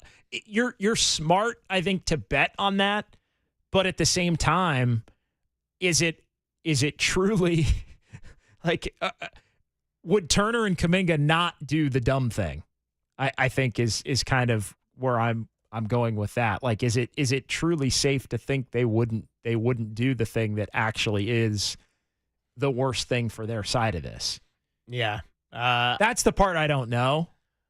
Like, it's like, would they really turn down 45 for 8? Well, right now that's not necessarily what's on the table. Or even if it's really 22 with the option, still 22 for 8. That's almost a third of the money right there. Also, the NBA Cup. I know we were joking about it a little bit earlier, but the Warriors do have their group play schedule out for that. It's going to be at Denver to start it on November 7th, then at San Antonio, and then the 2 home games are going to be the Trailblazers and the Rockets. Of course, they threw the Rockets in their group. You know, Matt Thomas, their radio voice, formerly their PA voice. Yeah. We've had him on a couple of times, and he's been great to us. We had him on after KD got traded to Houston that Monday after, and I just straight up asked him, I said, do you think it's a lock now that it's going to be opening night Warriors-Rockets? Because I thought that's where it was going to head, and now it's going to be Rockets playing against the Thunder, and you go Warriors-Lakers. But seemed like it was all lining up for that. Those are going to be marquee games, even without Dylan Brooks on that team now. Now you've got the KD layer in this one. No, you do, and that makes it all the more fascinating to be able to watch. And yeah, being in the group play games, I think it feels appropriate to have the Rockets be a part of that. The Rockets are among the teams the Warriors play in April as well.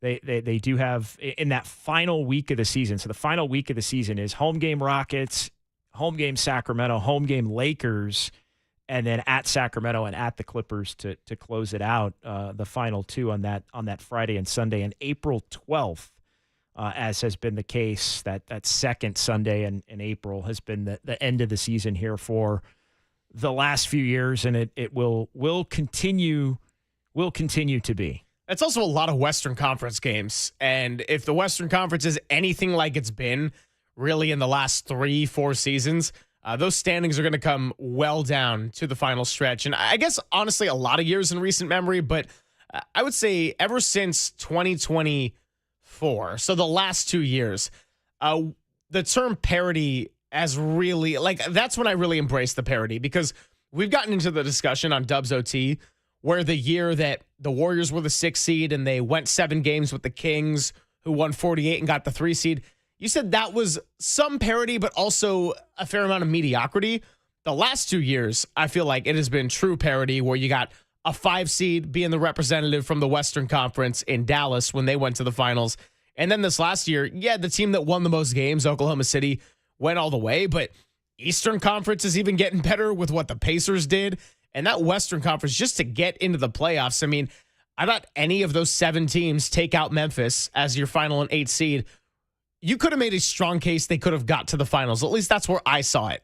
Yeah, I think, I mean, the East is obviously in shambles, I think, now based on the injuries to, the headlining teams, obviously the Halliburton injury, the Jason Tatum injury. So I think, a couple of teams that were kind of being banked on as teams that you could really put near the top are maybe not going to be as good. I think they're down more in that, like, sixth to play in, kind of a realm, which opens the door for Cleveland potentially as a run it back team. The Knicks, a team that was in the conference finals against the Pacers to have an opportunity there. But yeah, the West is deep. I know. I mean, the West is truly deep, and I think it also makes the nature of the Warriors offseason here, where they haven't done a lot officially. They haven't done anything officially. Haven't done anything, and so it does kind of beg the question. I think, have they done enough to get where they need to be? Not in that they don't believe they can be a team if they're healthy that can make a run once they get into the playoffs, but to me that's only half of the equation. I think they have to be able to be good enough in the regular season to pretty firmly be in the top 6 and preferably be in the top 4. And I don't, that's where I still don't know or believe that they really have done enough to get to that point, even if you're counting on the Meltons and Horfords and some semblance of a favorable Kuminga resolution for the Warriors, whether it's him coming back and traded later, or they can I riff for a second and find a say sign the trade. Pajemski leap, the Kuminga leap? Yeah, I don't do that. I don't, like, it's funny. A lot of people do that. I don't do that. I don't do this guy's gonna be. I don't do the like. I just don't do that. Because other teams get the same privileges too. And if it happens, then I mean, like that's something that could happen, but you don't account for it until it happens. Correct. And when it happens, then you can account for how much it matters. So I never go into that as something that you're looking forward to. So I don't know that they've done enough in that realm. And they also, because they're an older team, it is a situation where they have to build the team in a manner where you can get through the regular season while not overtaxing Steph Curry and Jimmy Butler and Draymond Green, because those are the guys that you need. You have to be able to give them the appropriate amount of rest, while also accounting for the fact that both and really all three are going to have some level of injury at time. That's going to, like, injury is different than rest, right? Like, you can say, we're going to give as a team, as a franchise, you could say, hey, we're going to give Steph, Jimmy, and Draymond 10 games each off. Well, they might need to miss another 10 just based on the fact that they're injured. So how do you get through those 60 and God forbid you end up with more than that or a significant injury, then the whole thing kind of comes down in terms of your ability to be good in the regular season, like a house of cards. But can you build your roster with enough depth to be good enough to basically check all those boxes and feel like you are in a good enough position to make the run? So, and that's the part where I think they are still lacking. And I also don't think you can count on, while it was 100% real, the 23-8 finish to the season after the Jimmy Butler trade, the Warriors, Greg, they busted their ass to get that. And I know Jimmy didn't play all the games. And you're leading me right to where I was going to go. They're not going to bust their ass October, November, December the way they did in February, March, and April. Like, you will wipe out before the calendar hits 2026. So what I was going to say is, with the schedule released today, I didn't really care in terms of what was their opener, what was their first home game, who's in their group for the NBA Cup. What I was curious about, what's April like? Because you mentioned how teams like the Warriors and the Lakers get a little bit more of a favorable April. 7 of their last 10 at home, don't leave the state of California. Again, who's to say what teams like Houston or the Kings or the Lakers, what they're going to be looking like at that point in the season. But the one thing that the Warriors season cannot be is it can't be entirely swimming upstream for the duration of March and April. Doesn't mean that they need to be in a place where they got a stranglehold on the standings and they're going to run away with it. No, those days are long gone. We get that. But you can't be having we're 10, 11, 9, maybe 8 seed kind of hovering around there. You want to try to be in that mix for 5 or 6, if all goes well, to where if Steph, Jimmy, or Draymond has to miss a game or 2 or 3 in that final stretch, it's not the end of the world. It's going to be a really competitive conference. We understand all that. but you can't be sitting there at the start of March with the home stretch coming and be at number 10 with everything on the ropes. And you can't afford to have Steph Curry sit out for the first 4 minutes of a fourth quarter. You can't afford to have Draymond Green take a night off when he's not looking right defensively and his body's clearly banged up. You can't afford to have Jimmy Butler playing through an injury that is probably going to carry him into the playoffs because that's where you're trying to get. I'm essentially saying a lot of what you just did, but you can be having your ups and downs and bumps in the road and your wins and your easy games and taking advantage of the favorable elements of it. You can't be doing the full upstream post-trade deadline thing. That's just not going to work when your best player is going to be 38 and your second and third best players are going to be 36. Hey, we're 25-25 with 32 games to go, and it's the All-Star break is over. Let's go try to win 25 games out of the last 32 to get to 50 or to get to where you really want to be. Like that ain't it. That is, and they have too often since the championship year of 2022, each of these last 3 years, they've been in that position, and they've actually done it. They did it in 23 enough to get the 6th seed. They did it enough in 2024 to get into the play-in tournament, although they wound up getting beat in Sacramento and blown out, and that's the way that. And they did it enough to where they had a favorable play-in tournament path once they got in as the 7 seed, and it led to, I think, them being able to knock off Houston. But they went too hard, and then the Houston series also took too much out of them.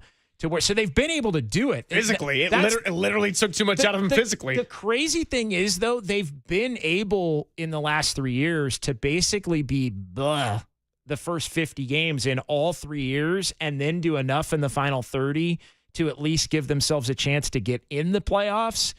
But to varying degrees, it's wiped them out. In 23, it wiped them out because the Sacramento series, got in, played well enough to get in, got a favorable matchup, but 1-7 on the road in a hard-fought series. Very similar in some ways to last year. Got in, got the matchup they wanted, beat Houston, but beat them in 7, ends up wiping them out because Steph Curry gets hurt in the Minnesota series. So trying to avoid that having to be the path, I think, to your point, is of the utmost importance, and I don't know that they've built or at least projected to build the roster to this point well enough to be able to say that they feel good about that. Yeah, I would argue that they haven't to this point. And Al Horford, I think, is a piece that can certainly help them. I know he's a little bit older, but you got to resolve this Kuminga thing to where you can't even make moves around the edges here with your roster. And I still think that the wing and needing a wing that can score, a guard that can carry the scoring outside of Steph Curry on the nights where he's limited in minutes or where he's not playing at all.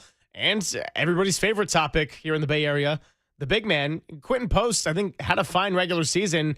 And you can see the value of a skill set of a stretch 5. But Quentin Post, when he was thrown out there in the playoffs, I mean, it was clear that he needed to not be out there. And I'm not saying that with anything against Quentin Post. Started the year in Santa Cruz, 52nd pick of the draft.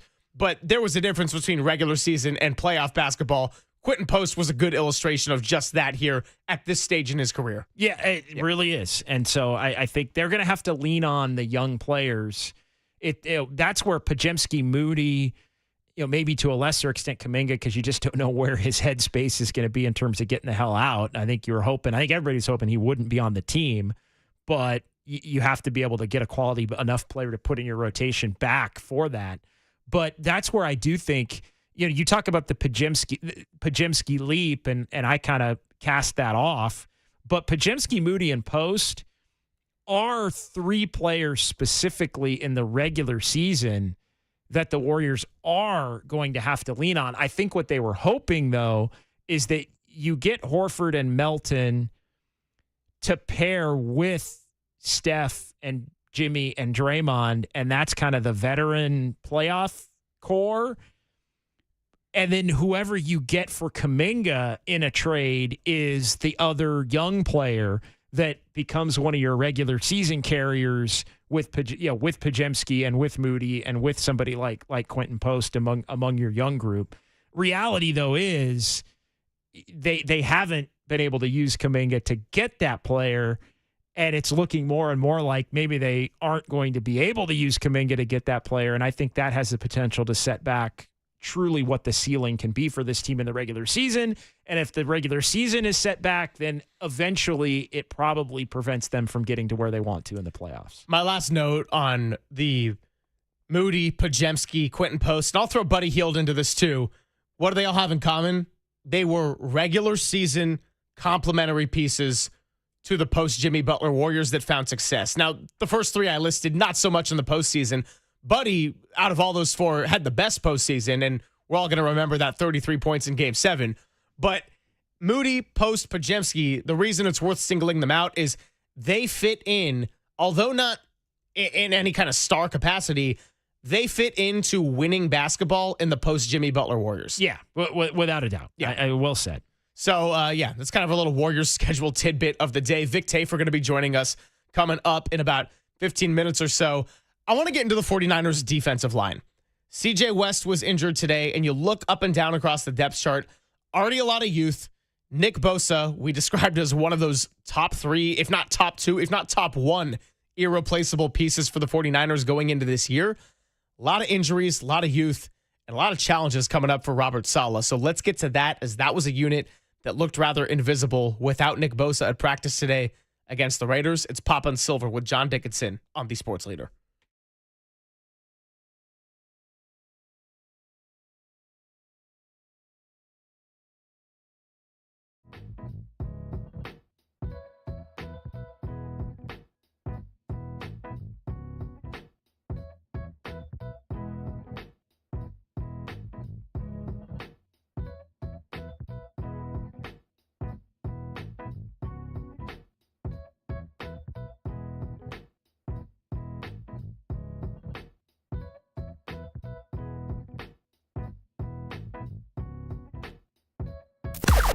Now, from the O'Donnell Financial Group Sports Desk. Learn more at odfigroup.com. O'Donnell Financial Group, because planning is a process, not a product. The 49ers replaced offensive lineman Andre Dillard on season-ending injured reserve, so these injuries continue to pile up, and what is this going to mean for somebody like an Austin Pleasance? We'll attempt to answer those questions right here on The Sports Leader. Keep it locked on your home of 49ers football.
And now it's time for the Protect Your Assets Business and Technology Report with me, David Hollander.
Now back to Greg Papa and Greg Silver on KNBR, the sports leader.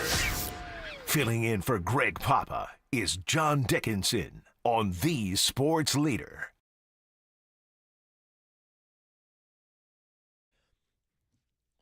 It is Papa and Silver with John Dickinson hanging out. Vic Tafur joining us coming up in a bit.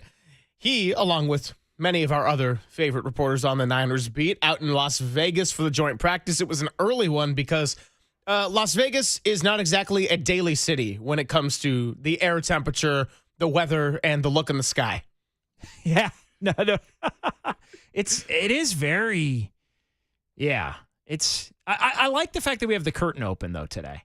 We've got some good fog the last couple of days. It doesn't.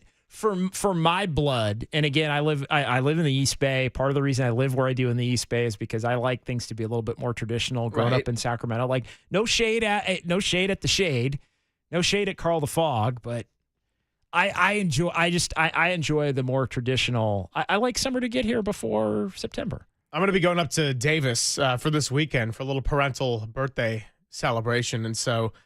That's going to be certainly warmer than Daly City as well. I like the Sacramento weather. I'm used to a little bit more seasonal, and I don't know. Last couple of summers, though, I'm probably thankful to be in the Bay Area as opposed to how it's been up there. It's been hot, but again, the heat doesn't bother. Like I'll take some 110s, and I think I'm in the minority on this. I'll take some 110s to not have the 59s, 60s. With the fall, like I'm good. Like I am better with the 110 than I am with the August 61 with fog and wind. I know Walter's like the complete opposite because he grew up like right in this weather, so it's what he's used to. He loves it. Vic Tafur did put out there that Kyle Shanahan expects Brock Purdy and some starters to play on Sunday. Now, offensively, you got more starters available. I came into this one saying I wanted to get into the defensive line.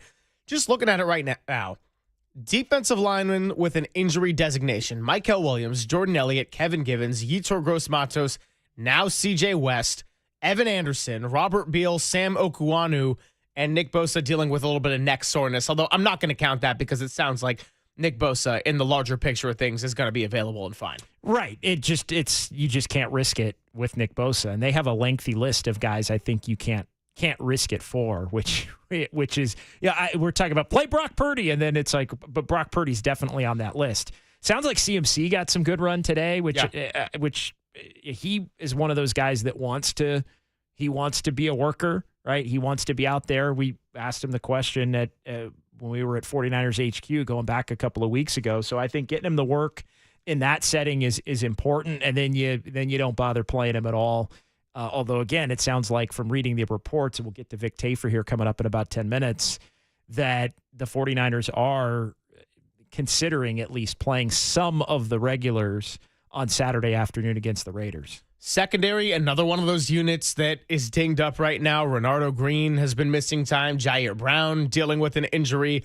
Malik Mustafa, of course, going to start the year not playing on the field. And then Diamador Lenore is back at practice. He was dealing with a bit of that hip, but he's good to go. And then Upton Stout, who, again, I think it's a precautionary move, and I want to get Vic's perspective on this.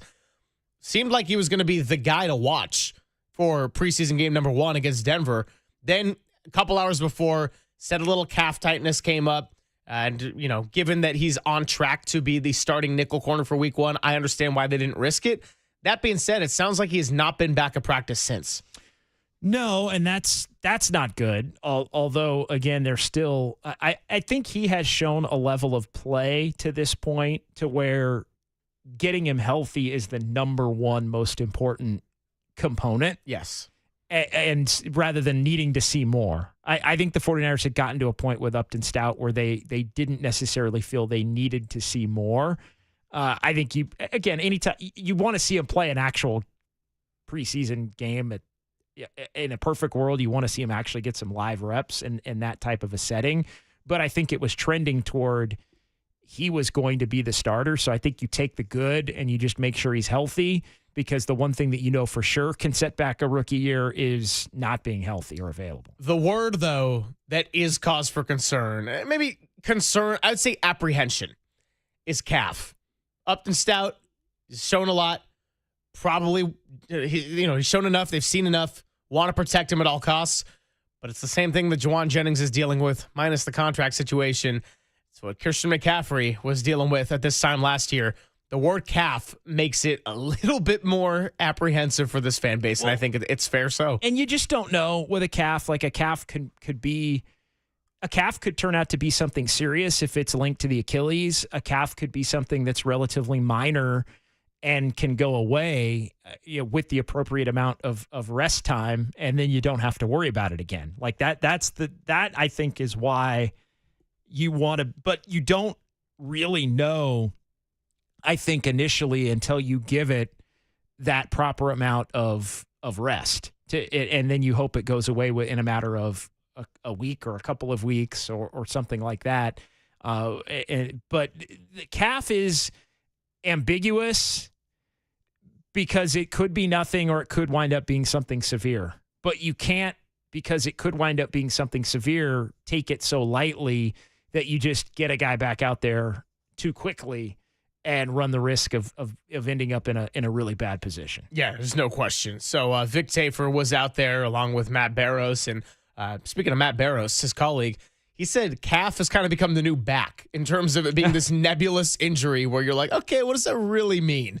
And I think it's easy to understand why. That's another one, right? Could be nothing, could be really serious. And by the way, Matt Stafford still not practicing. Yeah. This is the second time now that Matt Stafford had a date targeted. It was a couple of Mondays ago that he was going to be out there. I think that first Monday, or it would have been the last Monday of July, whatever, the 28th of July, that he was supposed to be out there. And then he got shut down and was supposed to be back out there this Monday, 3 days ago on the 11th, after resting. And I guess he had gone through and done a bunch of throwing over the weekend. Yeah.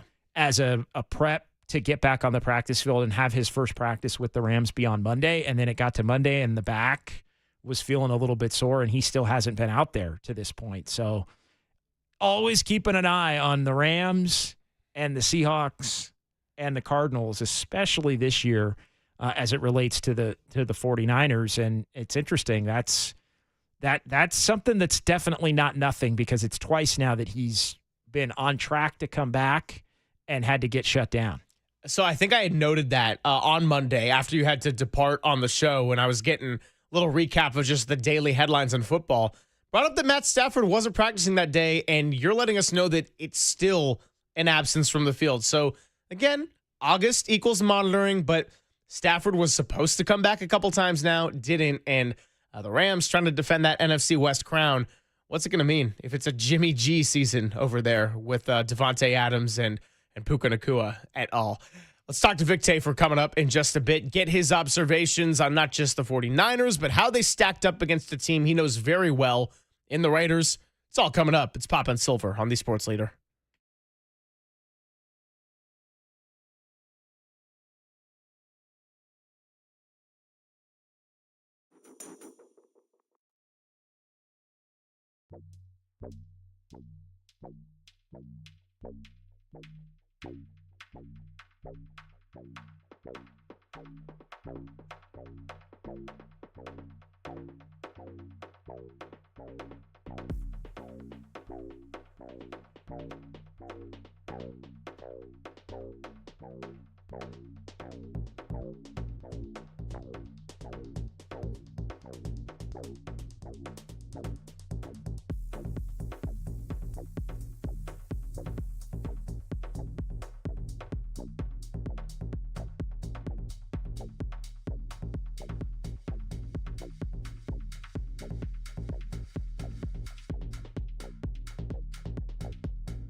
Hey, it is Greg Silber. Did you know that many of the attorney ads you've seen or heard aren't based in the Bay Area, and some not, even in the state of California? Chris Dolan and the Dolan Law Firm have been based here in the Bay Area for more than 2 decades, more than 25 years. We're talking about award-winning personal injury and employment attorneys fighting for you where you live. So if you've been discriminated against at work, wrongfully terminated, or sexually harassed, your rights matter. Go to dolanlawfirm.com and learn more about them. Unfortunately, over the past year, Chris and his team saw a sharp increase in no-fault injury accidents. And remember, with all the motorcyclists, pedestrians, cyclists, and children around us, please be careful and let's work together to make the Bay Area a safer place. Feel confident that you're in good hands with award-winning California Lawyer of the Year, because if and when you need that help, the Dolan Law Firm has secured more than $1 billion in verdicts and settlements on behalf of their clients.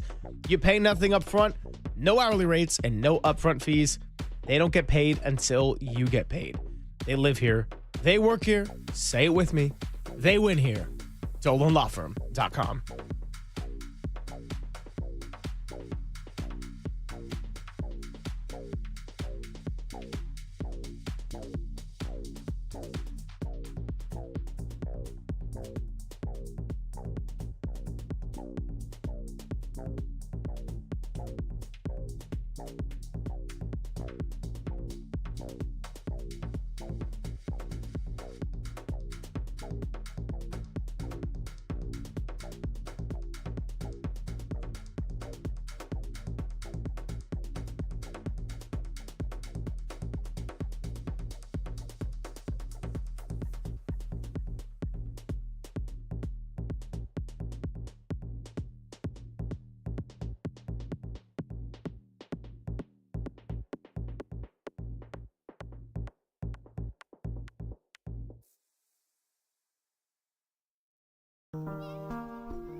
This is Papa and Silver on KNBR, the sports leader.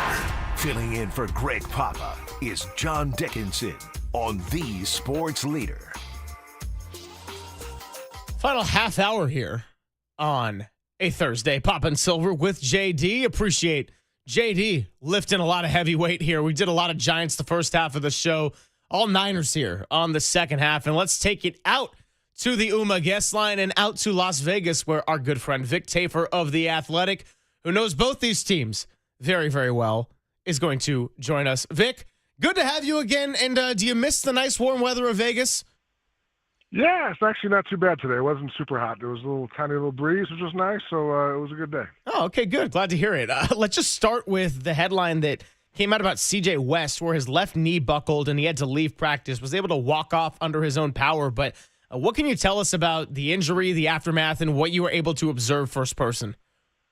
Seems like a very similar injury to what Michael Williams had last week. It's a hyperextended knee, probably out a week or so. It definitely was a scary moment because, it looks like there was some pain, but he limped off, and then the limp kind of got a little faster as he went along. So it didn't look like it was horrible right away, and I think the news was good. So I think Kyle Shanahan thinks maybe a week or so. So definitely could have been a lot worse. All right, Vic. So who got the better of who out there today in areas in which you watch, and kind of lay it out, just how the viewing is where you're at. Do you have to choose one offense versus one defense and the like, and how did you look at attacking it? Yeah, pretty much. Like, it actually was a good setup as opposed to years I've been here in the past. They had the two fields side by side, and a lot more fans than there used to be here. It was pretty packed, so it was a good atmosphere. And so they had like it was three fields, and then the first two were the ones where they were at. So you kind of walk around and pick your spots. But for the most part, I'd say I watched mostly Raiders offense against the Niners defense. But I did get around a little bit, and there was definitely good access today. Vic, just sticking with the defensive line, Sebastian Valdez, the undrafted free agent, has been someone who continues to shine. And just looking up and down the depth chart of the defensive line, this is a unit that has been banged up. And even if it's minor injuries like Michael Williams or what they're hoping is the case for C.J. West, Valdez is someone who's continuing to make his opportunity, maximize it, I should say. What have you seen from him out there, and does he continue to impress and improve throughout the coming weeks? Yeah, he looks the part. I mean, he's super strong. Obviously, they call him a Hulk. He's 300 pounds. You can bench press him for a lot more than that. But the strong kid, got a good motor, and got some switch to him, so they like him. I think he's, like you mentioned, a lot of injuries up front, so he had a chance to play more than he probably would have. Got a lot of work today, and I think these games coming up, he played well against the Broncos. He's got one this weekend, and the third one. So he has a shot. He really has a real shot to make this roster. They like what he's done so far. What is the concern level just overall, both with the ability for young players to step in on the defensive line, but also just to have enough productive and quality bodies? It feels like almost wherever you look at different position groups, injuries are a concern, but the D-line is kind of vaulted to near the top of that list here lately. Yeah, I'd say, the Niners staff is kind of holding their breath a little bit. They've had a lot of injuries, but so far nothing major, knock on wood. Like today they were down 20 guys total. I think Kyle said there's only 3 defensive starters who played today, who practiced today. So definitely that's an issue, but they're hoping that all these guys are back in the next week or so, enough time to get ready for the season. So there's concern. There's, it's obviously not ideal. You can't really do everything you want to do in a practice like today. You got to change some things up. But I think they're hoping that for the most part that all these guys are back, sooner than later, and things will be okay. Talking to Vic Tafur here of The Athletic on the UMA guest line. Covered the Raiders for a long time in Oakland and Las Vegas, and now he joins our guy Matt Barrows on the 49ers beat for The Athletic. As far as Upton Stout missing the first preseason game with the calf, I think you can make a case that they have seen enough. He continues to be a standout here at training camp, but then the other element of that is that the word calf has a large spectrum of severity and lingering tendencies and how long it can keep somebody out. Do you have a sense of the severity of Upton Stout's calf after he missed that first preseason game? Yeah, I think he's in the same boat as other guys. I think, like you mentioned, Michael Williams, not C.J. West, guys they think should be back in time for the season. I think it's maybe another week or so. They're not concerned that it's a serious thing. I think they kind of have extra precaution about him. I think they like what we've seen so far. No reason to push it. He's impressed not only the coaches but also the veterans on the team who think he's ready to make this big jump. So he'll be tested at some point, and we'll see how he does. But so far, he's passed all the tests with flying colors. So who stood out today to your eye, Vic, among what you got to see there between the 49ers and Raiders? I'll tell you, the 3 guys I mentioned, the 3 starters who practice all stood out, as they should. Fred Warner definitely brings that energy. He definitely he had one pretty good hit on Dante Thornton, the rookie receiver for the Raiders, who I think was caught off guard because it was kind of a medium speed, medium intensity practice. And he got rocked pretty good coming across the middle and kind of he was a little taken aback by it. And I think Fred also had a big pass breakup on Brock Bowers. Lenore broke up a deep pass for Trey Tucker. And D. Winters also was kind of being a little extra physical. So I think those 3 guys are really good days. And it's so important for a team with so many young players to have veteran guys who obviously are all great players, but also kind of bring that energy every single day and kind of show you what the bar is. And it's been impressive.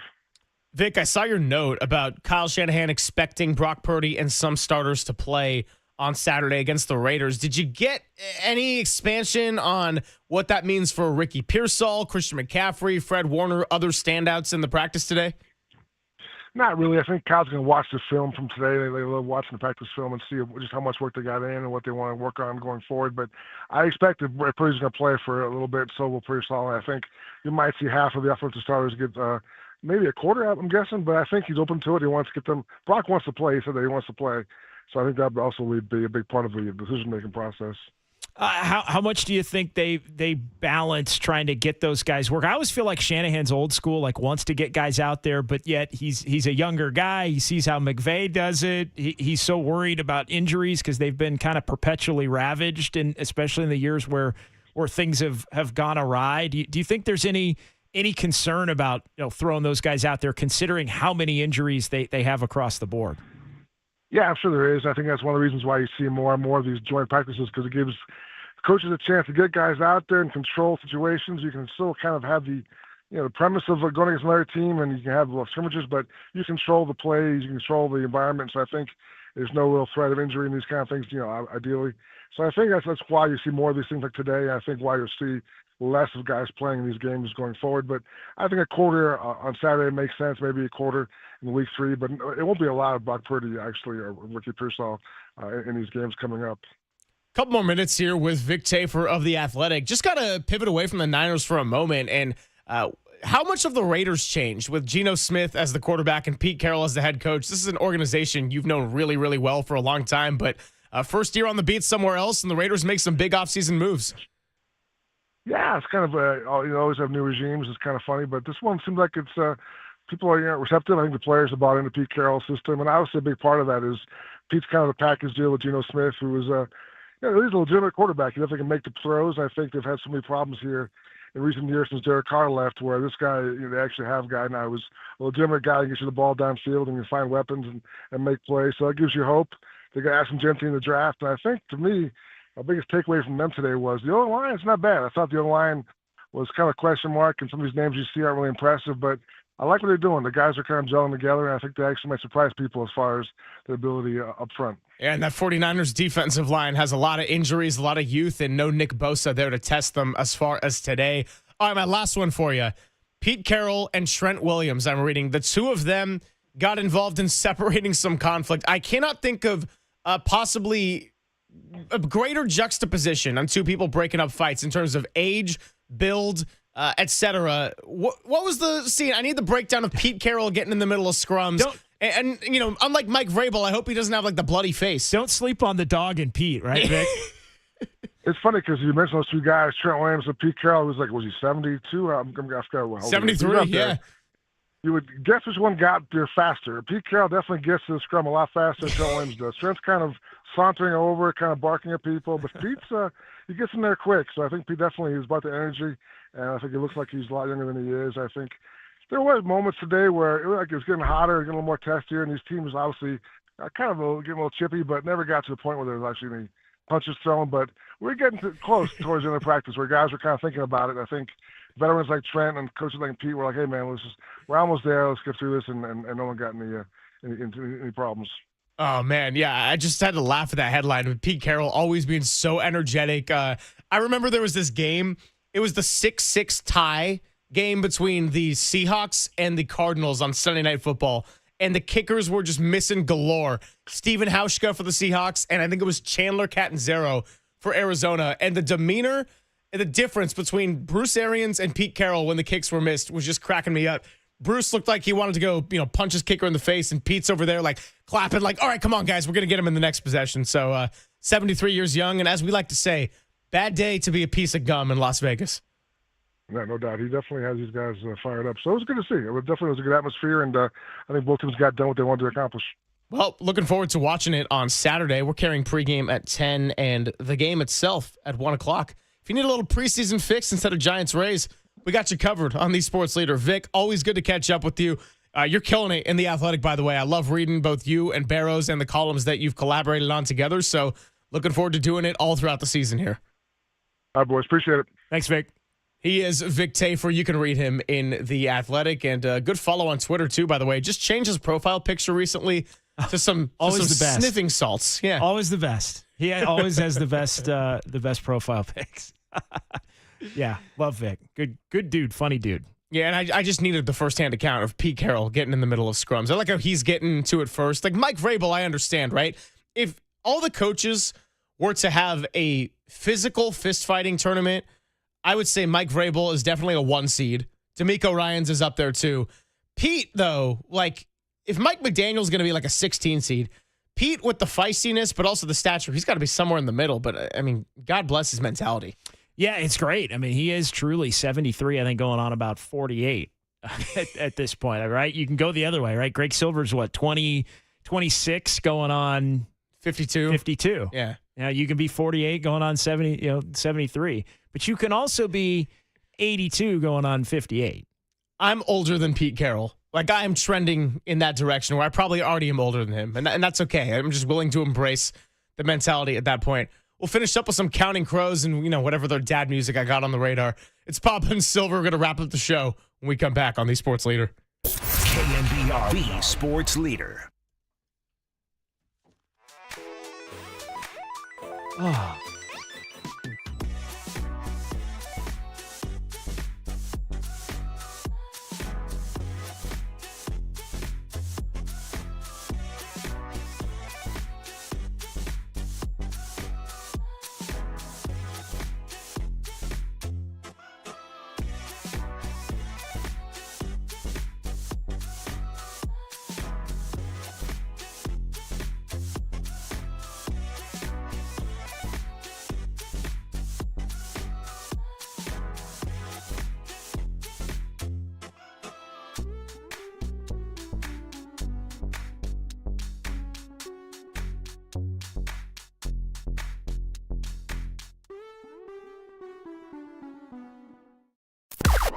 Now, from the O'Donnell Financial Group Sports Desk. Learn more at odfigroup.com. O'Donnell Financial Group, because planning is a process, not a product. Well, if you were hoping for a little Giants magic yesterday, or at least for them to avoid the sweep, it did not happen. 11-1 loss to the Padres, 7-0 after the top of the second. And this 2025 season continues to burn down in flames. So come vent to us, 415-808-5627. You know the drill.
Greg, Papa, and Silver. This is KNBR, the sports leader. Filling in for Greg Papa is John Dickinson on the sports leader.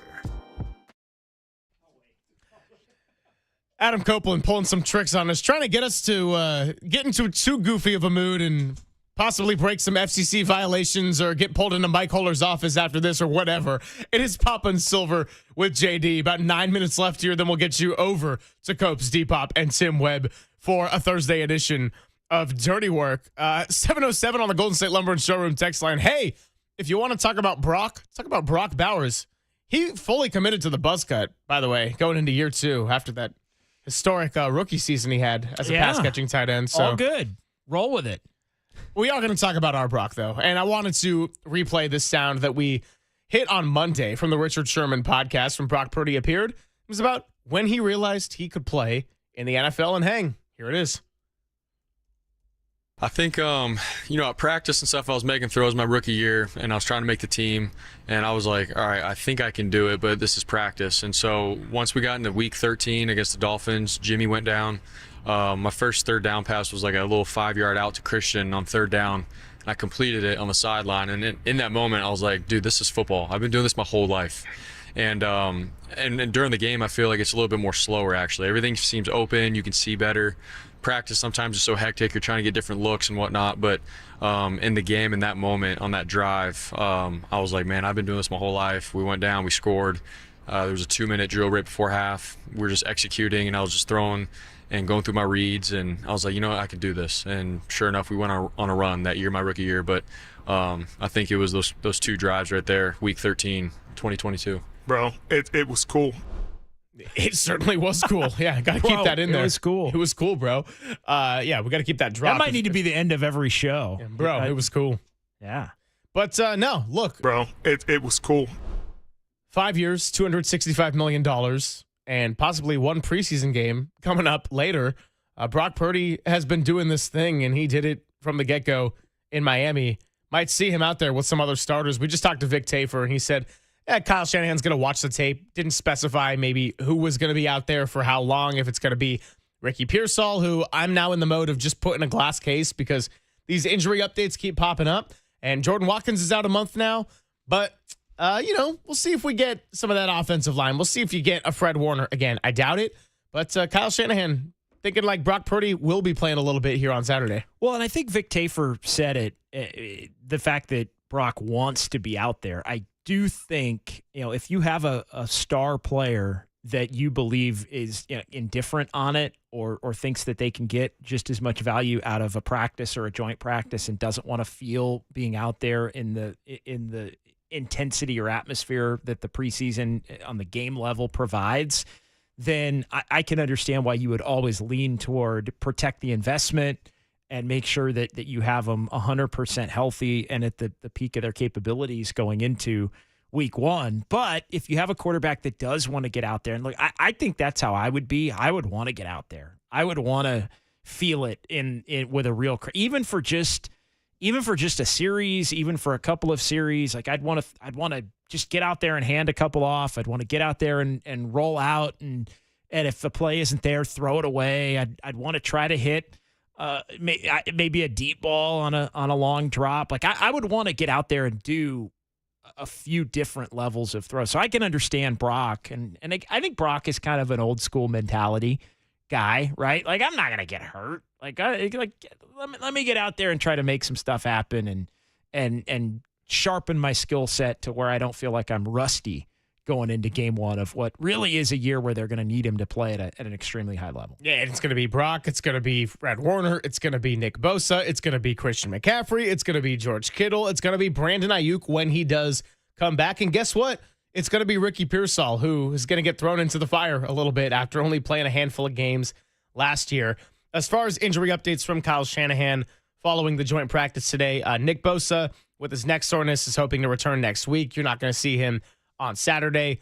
Trey Brown, the cornerback, had a heel thingy.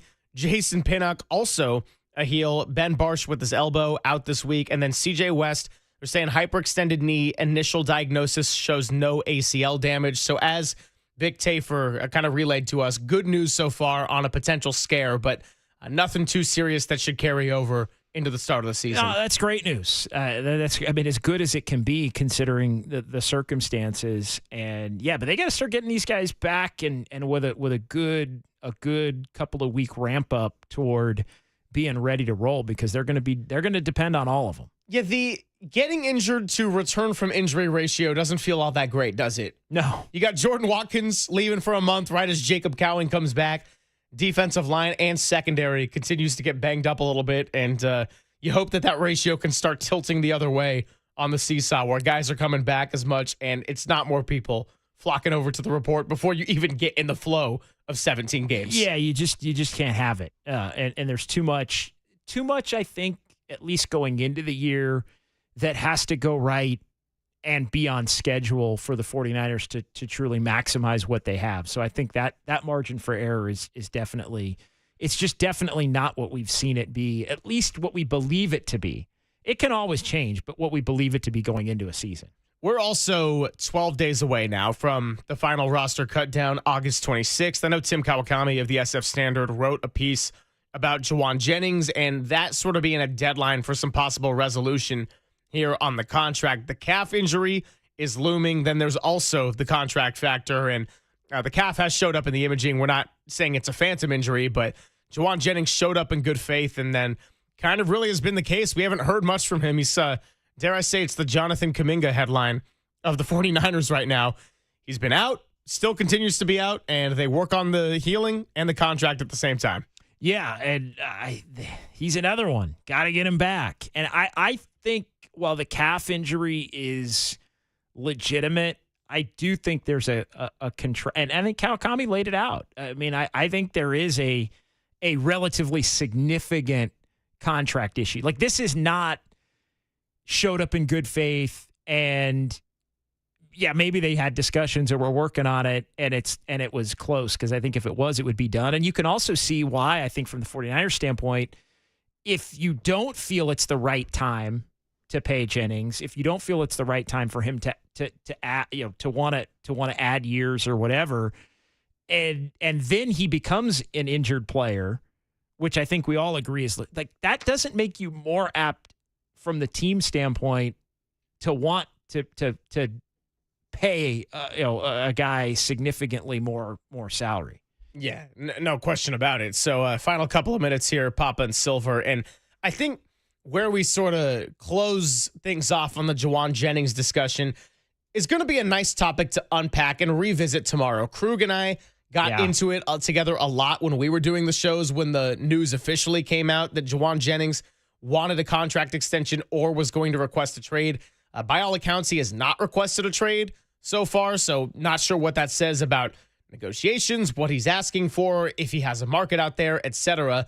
But I do think we should take Kawakami's suggestion as a possible compromise and try to, discuss what we think is fair and what would make sense for both the 49ers as they try to reset financially and not hamstring themselves for later in this season or certainly going into next season, but also maximizing a 7th-round talent you have that is on your roster, that you trust, that has great chemistry, that is coming off a career-best season, and someone that knows this offense.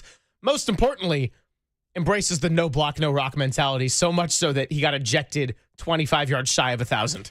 He really, I mean, I think the deadline, I feel like it's, I said it at this coming Monday, but I think Tim's probably more aligned with the fact that it ends up taking a roster spot on that point in which you get to the cut downs. But I don't know, it feels farther away from, like, it just feels farther away from there being some kind of a resolution at that point.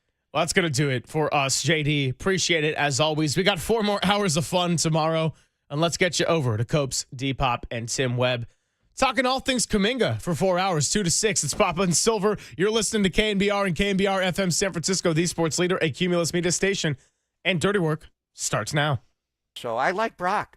I'm the one that told you about Brock before Brock became the Brock star, Brock Steady. Okay, the fun's over. They've done the dirty work of the radio business. Anybody messes this thing up for me tonight is through. Engineering, board operating, and producing. Not only are you fired, Your life is over. And now they have the microphone. What could go wrong? Nobody messes up. You understand me? Don't mess up. Adam Copeland. You wanted some sort of like hard-hitting Bob Lee journalism. You came to the wrong place. Derek Papa. Oh, boy. Okay. It's getting hot. Is it getting hot, sir? That's even worse. How are we feeling? It's getting hot. Oh, boy. And Tim Webb. Mankini, yes or no? 59. We go with this, Tim. It's a dirty job, but someone's got to do it. Ridiculous. Completely ridiculous. Welcome to Dirty Work.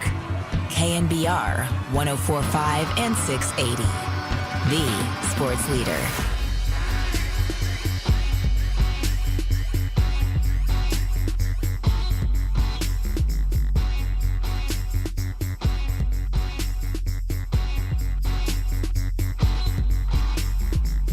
It's Dirty Work on a Thursday afternoon. Adam Copeland, Depop, Tim Webb, soon as Walt gets his ass out of the way.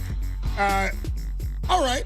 Fun stuff. It was a fun time. It was a fun time, dude. We did get out there. We saw Dirty Work last night. That was a blast. Thanks to everybody who made it out. Your Pat H's, your Mrs. H's. Yeah, apparently Pat H. Your Mike and Amanda from Petaluma. Claimed that I stomped on his crap foot on the way to the bathroom during the movie. Dude, did you? I might have.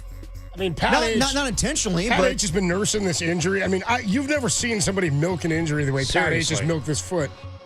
Can you milk a foot? And he told us that the foot's not going to get any better. I got nipples. Can you milk me? Yeah. Pat H told us he got a terminal diagnosis for his foot on Monday. It's got gangrene. Chop that off. Came up to us. He goes, "Hey guys, I actually got some bad news about my foot. This doctor says it'll never get better." That's his exact quote. And I said, "Who are you, Christian Wilkins?" And then Derek proceeded to step on Pat's foot during the movie. Yeah, sorry, I had to go to the bathroom. Those are big aisles too. You had to step on his foot. I didn't mean to do that. It wasn't intentional, huh? No, I guess I just, kind of grazed it. Got Mr. KNBR out there. We had Brian Primetime Smith out there. We had Lauren from the... yeah, Lauren came out. It was a good time. From the chat, dude, from the YouTube chat. That was a guy, 415 Wes was out there. Yeah, 415 Wes. Who am I missing?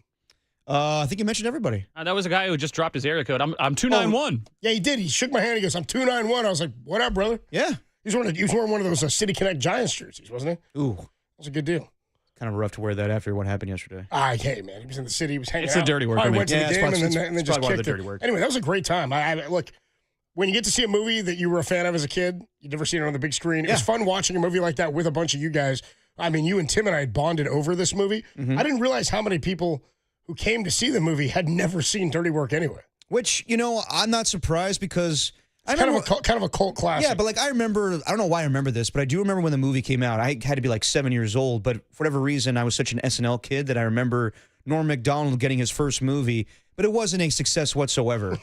So Bob Saget directed it, and there's a lot of famous people that are in it, cameos of Adam Sandler and Chris Farley and how Don about Rickles. I forget that John Goodman has a random cameo in that movie at the end, dude. Very random cameo. Introducing the opera. And there's no joke to it whatsoever. It's just John Goodman's in this movie. He's not riffing at all. It just plays a straight character where he's it was bizarre. I forget that he's in that, but yeah, I mean when you're watching it though, there's so many we quote so many lines from that movie, but there's good throwaway ones that we never do. Last night, just watching it, I always forget that Shooter McGavin's the bad guy in that movie as well. Christopher McDonald. Yes. And he's basically just Shooter McGavin, Travis Cole. Yeah, Travis Cole. He's definitely got his thumb up that dog's ass. Yeah, exactly. He has a little Chihuahua dog with him the whole time that he pets. But yeah, there's a moment where they're at the opera. He's like, and they're ruining it, part of the dirty work. And he's like, "Oh my God, how could you do this? You're ruining Don Giovanni." And then simply Norm just goes, "Don Giovanni? Who's that dude?" You're ruining the opera. Oh, yeah, we are ruining that. Yeah, we are doing that. Yeah, dude. And as far as being in the R-rated version, funny jokes, but it wasn't the R-rated version. It was the R-rated version. Kinda. The movie was PG-13. Dude, all they had to do one was scene in particular. I'm saying that there are scenes that were added that certainly, in my mind, made it an R-rated film or an R-rated movie. The donuts? The donuts absolutely make it. I don't know about that. Dude, you don't think dudes throwing donuts on their dongs? Their dongs are. But you didn't see any dong. No, but you see them standing. You see a couple of shots. I've seen worse in Apatow movies. Apatow movies are R-rated, but yeah, I think it's not about what's worse. It's about what makes it R-rated. Exactly. It's not about there's worse in that movie. It's about does doing this make it an R-rated movie, and it's absolutely yes.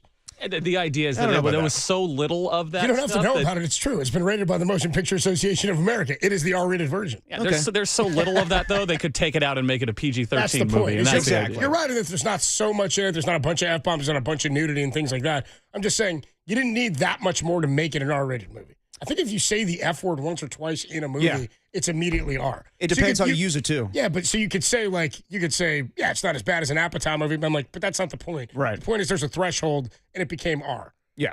I thought it was good. I liked the stuff they added. Didn't change the whole course of the movie. Didn't act like it was, because here's the thing, too, is with deleted scenes, sometimes you watch movies, and that was a big thing on DVDs when they got big, like watch all the deleted cutout scenes. Then you'd watch them, and you're like, whatever. You go, well, yeah, it was deleted. Yeah. These weren't really deleted. They were removed to make it have a different rating. So I sort of appreciated it being put back in the natural form. And it was a more over-the-top movie, I thought, because of it. Yeah, no, I mean, I had a good time regardless. Like, you know who loved it the most? Jordan. Dirty Work's favorite little sister. Never seen it. She was howling the whole time. She wasn't even born when it came out. No, wasn't born. She was howling, yeah. She loved every scene. Through the movie. Yeah, she's quite the snorter. Yeah, 925 says, dead hookers in the trunk. Hey, look, there's another one over there. There's so many dead hookers in these trunks. Dude, what's his name? David Koechner? The guy who plays Champ Kine? Yeah. He's like, there's one line he says, like, don't look at that. Don't believe these lies.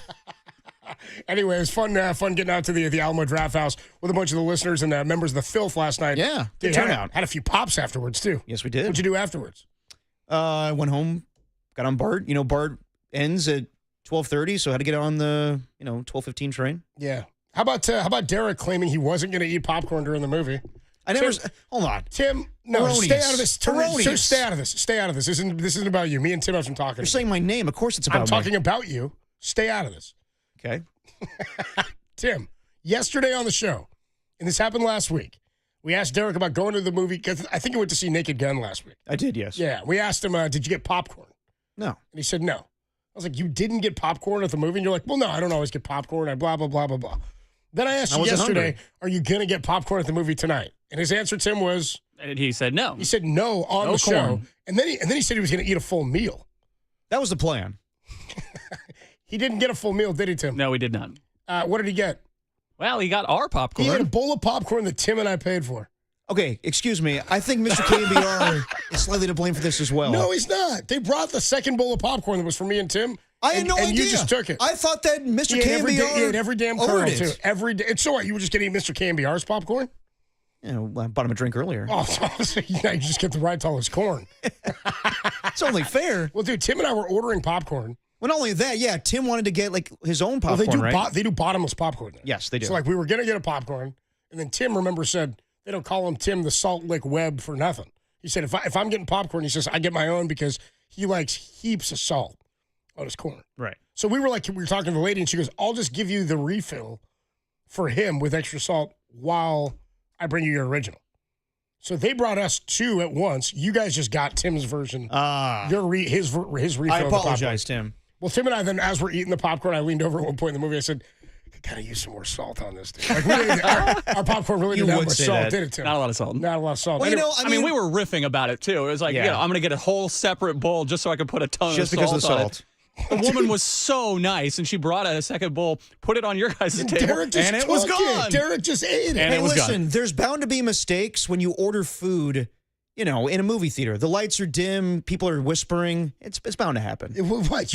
There's nobody's fault in this situation. It's bound to happen. You didn't order it, and it's you took not a perfect You system. gladly took it and ate it. Usually when you're taking someone's order for a meal, it's in a restaurant setting. So when you're at a movie theater and they're crouching down and the movie's playing, and you're simultaneously trying to listen to the movie and what the waitress is trying to say, it's not a perfect system. You didn't order it. I think that we just need to move on. You didn't order it. You didn't order. This is all right, Tim. Do I owe you popcorn? This is, by the way, the day after he tried to hand me. I think you do. This is what Tim. The day after he tried to hand me. How about you, Tomo, today? $3.50 for a burrito, dude. What's this? See, I don't know. You guys are talking something else. All right, we'll get out of here. Say a quick break. Adam Copeland, T-Pop, Tim Webb with you. You tried to hand me the coins. Remember that, Tim? For the burrito? You paid in change? Derek tried to pay me in change. I was trying to get exact change. Derek tried to pay me in change. Shorter than 50 cents. Hey, man, I'm trying to pay you back. Eating my popcorn. Like you never did for me for fantasy football. We're coming up on 1 year. It's coming, yeah. All right, when we come I'm not being commissioner anymore. When we come on back, more on the 49ers, who had their joint practice today. Dude, the injuries are getting worse and worse for the Niners. They are. CJ West went down today. Yeah, hyperextended knee, not good. I mean, it's not going to be huge in the grand scheme of things, but when you're a rookie, you need to be out there, you need to get reps, so not ideal. By the way, they just activated Andre Dillard from the PUP. Thought he was going to be a swing tackle. No. A lot of Spencer Burford. Out for the year. Yeah, that's not good. All right, we'll get more into this. The Niners have more injuries, more problems, but we are expected, I guess, to see some of the starters on Saturday. Yes, we are, which kind of concerns me. Brock Purdy expected to play. I mean, they may not have a choice at this point. There was how many guys did they not play? Last week it was like 30 guys last week. Yeah, 33 dudes didn't play. It was quite a bit, but if you're not going to have Trent Williams out there, I don't know about putting Brock Purdy out there. Same mentality I had a year ago when he went up against the Saints. So. After what we saw from Burford at left tackle in the last game, exactly. I don't know if I feel good about that. Yeah. Anyway, we'll talk more about this when we come on back. Nick Bosa out today. C.J. West got banged up. Andre Dillard to the injured reserve, and Brock Purdy is expected to play on Saturday in the Week 2 preseason matchup over on Mike Holler's KSFO 810. We'll talk about that next. Dirty Work rolls on, the greatest show in America, only here on The Sports Leader.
San Francisco Giants general manager Zach Manassian joined Marcus and Carroll this morning to discuss the state of the team amidst their brutal home stretch and if their poor play could affect the decision to bring up Bryce Eldridge. For that podcast and everything Crowley, head to thesportsleader.com and on our app.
And now it's time for the Protect Your Assets Business and Technology Report with me, David Hollander.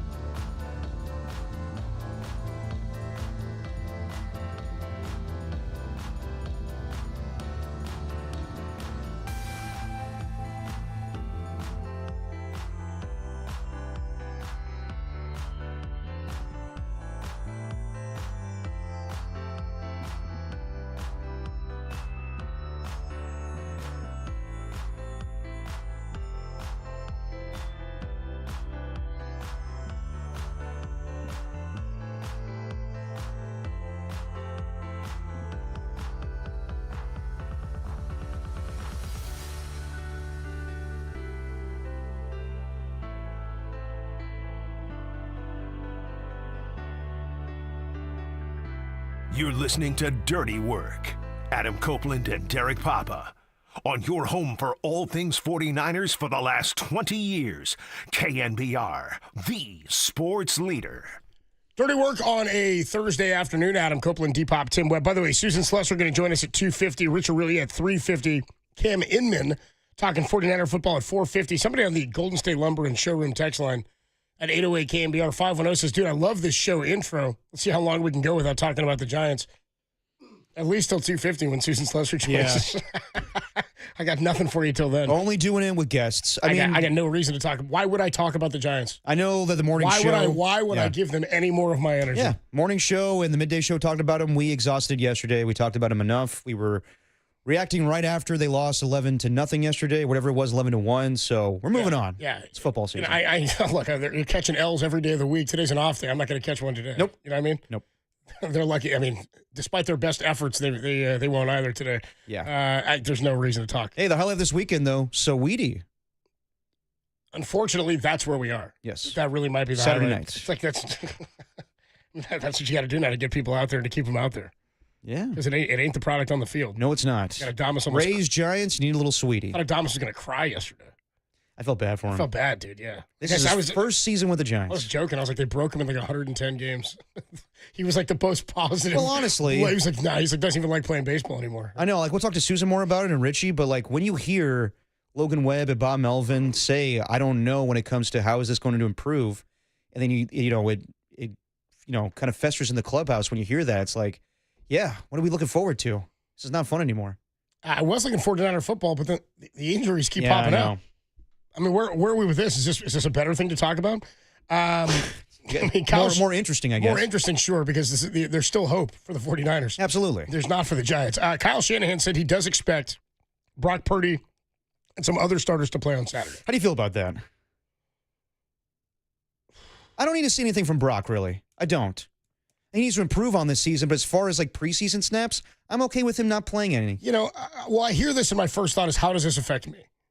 And as a guy, as it normally does, as one does think that, you know, as a guy who hosts pre and post game, yeah, I'm intrigued to see a little Brock Purdy. Gives you something to talk about. Give me some juice to talk about. A little something to talk about. That's not where I was going. Okay. On last Saturday's game against the Broncos, we got nothing. I mean, I was looking forward to seeing some Upton Stout. I was looking forward to seeing some of the D-line. I knew we'd see Mac Jones. Yeah. But there wasn't really anything to take away from that game. And the other thing is, I kind of made this point after last weekend's a horrid quarterback play is how can you evaluate some of the receivers that you're looking to evaluate? And I'm sure they have in practice. I'm sure they've gotten looks at some of these guys. But don't you want to see it at full speed? Don't you want to see it up against some opposition in a game-style play or in some game-like situation? So, I don't know how much you'll see him. Probably a couple of series would be my guess. I don't need to see that much of him. You got to keep Brock safe and protected. But don't forget, Brock coming back from the broken shoulder that he had in that NFC Championship game. We didn't think he was really going to play that preseason. Not only was he activated to play the next year by week 1, he played in that final preseason game against the Chargers, right? And he went, I remember at one point, dude, he rolled out of the pocket to the left and went on a run and didn't totally go down and took a shot, popped right back up. And I went, oh, okay, Brock, you got to be careful, dude. Like, we're all worried about this. You're the only starting quarterback that anybody feels okay about going into the 2023 season, I guess is what the 2023 season, the Super Bowl year. Yeah. My point is, if Kyle thinks it's the right thing for him to be out there, I'm all good with him being out there. You just got to do a good job of of protecting him. If he wants to play and he wants to get some of those game reps, I don't think you can put guys under bubble wrap and just say, okay, we're not going to play anybody till week 1. I don't think he's at that level right now. He's like coming off of an injury that makes you worried about that. I don't know if we'll see McCaffrey. Did we get any word on that? No, I mean, I would That's the one you highly got to be doubt. really careful with. I would highly doubt that Christian McCaffrey plays in this game. Yeah. And So- I would advise against that. Like, I'm okay with Brock Purdy playing, but I'm also okay with him not playing because I go back and forth with whatever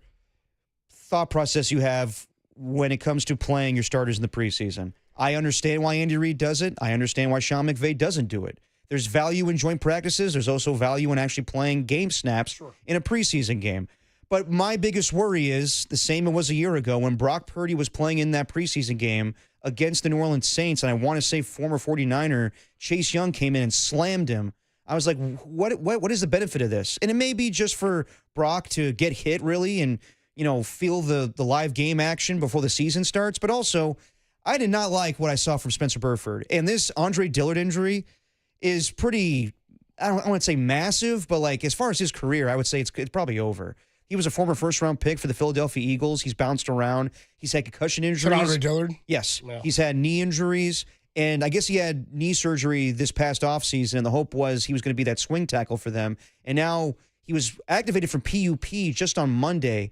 And then 3 days later, he's gone for the season. So obviously his knee couldn't hold up during practice. So now when you rely on Spencer Burford and he was going to beat like a drum against Nick Bonito, I don't know if I like seeing that in a preseason game. And when you have, I don't know what Pete Carroll is going to do. I would be very surprised if Max Crosby plays in this game. But the Raiders have some studs on defense. And you just don't want to see Brock Purdy go down with an injury in preseason. That's the last thing you want to see. Well, yeah, of course. You don't want to see anybody go down with an injury. That's why I'm like, if the fear is don't let him get hurt, at some point he's got to play football anyway. And at some point you want to – I know that these games don't count, but also the week 1 game does count. The week 2 game does count, and something can be had from playing this game. Yes. Also, you've got to evaluate other talent and other players in the field, and you got to do it with some starters or some continuity that will be out there week 1 and week 2 because you're losing players left and right here. Yeah. I mean, C.J. West doesn't sound like it's anything serious, but now C.J. West goes down with a hyperextended knee. They're saying it's similar to the one that Michael Williams was dealing with. Kyle Shanahan said it was about a week on Michael Williams, but I think that's a week and then evaluate and sort of see how he's feeling and where he's going. You really would like him to be on the field and getting some of these reps, and it's the young guys. C.J. West, they did say the initial imaging, no ACL damage or anything like that. Still, a hyperextended knee. These are guys that we keep talking about. They have to hit. Now, that's going to – what Robert Saleh said, and we played this quote from him the other day, a soundbite from him saying, you can evaluate what you've seen from some of these guys, C.J. West, Michael Williams, Alfred Collins, and whatnot. He says you can evaluate some of that, but he goes, basically when the season starts, it kind of resets because you're going to be up against new teams, new schematics, new players, and frontline first-string players that you haven't seen to this point, right? It's going to be a reset in trying to calibrate who it is they are and what it means to be a pro. So these guys not being on the field, I mean, all of these are setbacks for the Niners. So when we talk about what is the identity of this team, what will carry them into the season, we all know the offense has to be as elite as it's ever been. Yeah, absolutely. It's going to have to be at least for the first part of the season until some of these young guys on defense claim some spots or get up to speed. It's going to have to be the part of the team that carries the level of success or lack thereof for the 49ers. Absolutely. So if that's the case, I'd like there to be as much continuity entering week 1, as many guys up to speed with their timing and the chemistry and whatever Brock's got to do to get Juwan Jennings or Ricky Pearsall or Christian McCaffrey or George Kittle the ball. I'm okay with seeing some of that in the preseason. That's my point. Of course, there's a fear that they get hurt. I think it's a fear for everybody, but at some point, it's football, and you got to go play football. No, I'm all for it. It's just a matter of your left tackle, your blindside protector being out there. And I don't think Trent Williams is going to play in this game, so that's the one thing that worries me. But everything else, yeah, if you want to have Brock Purdy out there and throw some quick passes, hopefully, nothing where you put him in harm's way. But I want to see Ricky Pearsall get some snaps. But, yeah, just one drive and then pull him out of there. But to your point about C.J. West missing time, I know it's not a huge injury. It's the same thing with Michael Williams, a hyperextended knee. But when you're a rookie, anytime you miss, you're that much behind the 8 ball. Like we're seeing it right now if you watch NFL Live or whatever, and Shamar Stewart holding out as long as he did during training camp. He's so behind right now to the point where he is hitting Joe Burrow in practices now. And they're like, what the hell are you doing, dude? Like it's going to benefit Alfred Collins because talking to Matt Mayoko and all the Niner beat writers we've had, like he's behind C.J. West. So now that benefits him where he could show a little bit more game tape and maybe start this weekend, given the injuries to Kevin Givens and Jordan Elliott. But, yeah, every time that Michael Williams is not on the field or C.J. West, and you're going to rely on these guys, and you anticipate they're going to be big factors for you this season at some point, every day they don't practice or every day they don't play in a preseason, every game they don't play, it's going to be detrimental to your success going forward. So, yeah, even though I anticipate these guys coming back relatively soon, they need to play in the preseason as opposed to, the starters, the guys that we trust, and the Brock Purdy's, the Ricky Pearsalls, and whatnot. C.J. West and Michael Williams missing time, not good whatsoever. 510 checks in on the Golden State Lumber and Showroom text line and says, yeah, guys, nobody wants to hear or talk about Giants baseball, not even Giants fans. I'd rather hear y'all discuss more Batman and comic book topics, Coach's baseball movie knowledge, Tim's wedding adventures, or Derek's school stories. Let's see. I already told you about the Thunderbucks. Is there anything else I haven't talked about in my your school Saddam days? Hussein mask. That was the other one, dude. That's a good listener. Can I put more context in that when you just one time Derek dressed up like Saddam Hussein. I didn't try to dress up like him. Good Lord. Cost him some Thunderbucks. There was a Newsweek. Good Lord. My teacher had the magazines in her classroom, and I took the cover off and put it on my face. I didn't dress up like Saddam Hussein. You don't need Alex Simon writing about that. KNBR host dresses up like dictator. Dude, they said some really weird, awful things about that Mussolini character. KNBR host relives dictator glory days. Lord. See the headline now. They'll have us back to talking about the bunker real fast. Yeah. Dude, more people checking out the Golden State Lumber and Showroom text line. 916 says, hey, Copes, you wearing that SF hat. Does it stand now for sad franchise? Jesus, dude. 707 says, dude, a $30 crab sandwich, Casey Schmidt in the 3-hole in Sweetie. Does it get more SF? Nothing like it. Nothing like it, dude. That's pretty good. 209 says on Derek's Saddam Hussein story from when he dressed up like him. 209 says, stop saying 209 says, that's just semantics, dude. You're just giving semantics here. Splitting hairs, really. This isn't context, it's semantics. 831 says, dude, get Brock out there taking 7-step drops in preseason with Burford. Yeah, I don't know. I don't know. Like that. I don't know. 831 also asked what happened to C.J. West. Hyperextended knee. Yeah. Is what happened to C.J. West. And he's been one of the biggest standouts in all of training camp. Him and Upton Stout, and Upton Stout's missed some time as well. So not good when you're relying on so many rookies and they have injuries. What are you laughing about? 559 says Derek was wearing that skin like a mask, Hannibal Lecter style, dude. The Saddam Hussein Hello, mask. Clarice. I was messing with my teacher that way. Hello, Miss Pizzatola. Hello, George W. Bush. Hello, weapons of mass destruction. Yeah, dude, Derek's out here riffing as a Saddam. Yeah, I'm trying to think of other That's a pretty funny thing. It got me to the principal's office. And the funniest thing, though, I don't know if I said this part. The principal wasn't even that mad. No, the principal wasn't that mad. He looked at the reason I was in the office. And he thought it was funny. No, she wrote it down. She goes, taking a magazine and putting Saddam Hussein cover on your face, and he looks at it and he goes, listen, Derek, like chuckles like briefly. He's like, listen, you can't do that. Clearly his pinnacle as an educator at that moment. How old were you? I was in middle school, so I was, 10, 11? It was right in the prime of Saddam's run. Yeah. It was 2 weeks ago. It was his prime. Yeah, he was still in his prime, dude. Jeez. Putting up buckets. Anyway, we'll take a quick break. Susan Slusser going to join us coming up at 2:50 here. We will talk some Giants baseball with her. How about this? With everything you're hearing about the 49ers, do we look at this and believe that the 49ers championship window is still open? 808 KNBR 415-808-5627. Kyle Shanahan was on with Sirius XM Radio talking about how he views the 49ers this season. We'll play that for you. But do you view the 49ers in a championship window right now, or is it more of a competitive rebuild? I think so. I think that's the hope. We'll talk about it next. Dirty Work, the greatest show in America, even with Derek's dictator tendencies, rolls on the Sports Leader.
Now back to dirty work. Adam Copeland and Derek Papa in the KNBR Casino Matrix Progressive Jackpot Studios. Casino Matrix Progressive Jackpots are here. Where are you? Just drop in. Please play responsibly. Call 1-800-GAMBLER.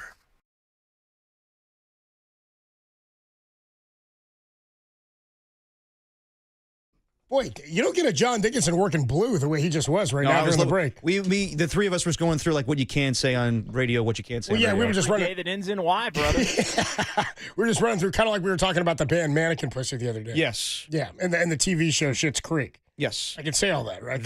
You have to start it with that, where you're talking about a band and the show. Yeah. I can't just like say the band Mannequin Pussy in place of the second word there. Right. Right. Like when Jimmy Kimmel was hosting the Emmys years ago, when he was referring to the television show Schitt's Creek, at the bottom of it had to say, we're talking about this television show. Really? Yeah. It had to? Yes.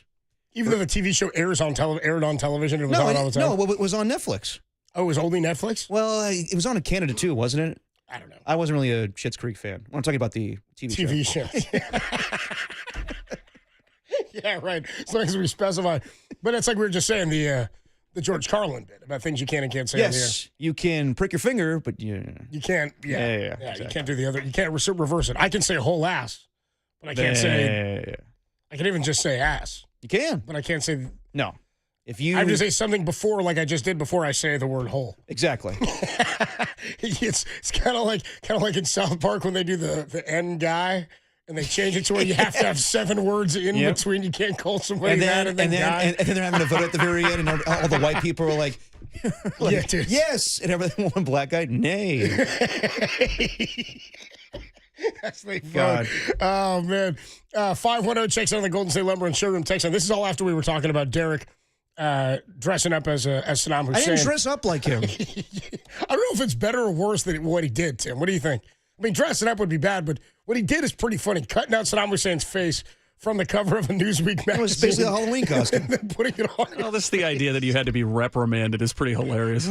Well, what'd you do? The teacher. Here's a doozy. What are you in for? Your dad explaining it to him. What are you in for? Did they call Greg? I'd love to hear Greg. What do you mean he did? What did he do with Saddam Hussein's face? Jesus. That would be ridiculous. I know. Can you imagine my dad picking up the phone being like, what was that? It's actually pretty funny. He's like out of Raider practice or something, dude. Hold on. I'm trying to talk to Tom Cable here, and this is getting interrupted me with this. I'm trying to talk to Tom Cable. Jesus. Got to sit down with Art Shell. Exactly. It probably was along the lines of Art Shell, that era. Oh, God, that's so funny. That's so funny to think about him getting mad about that, or not.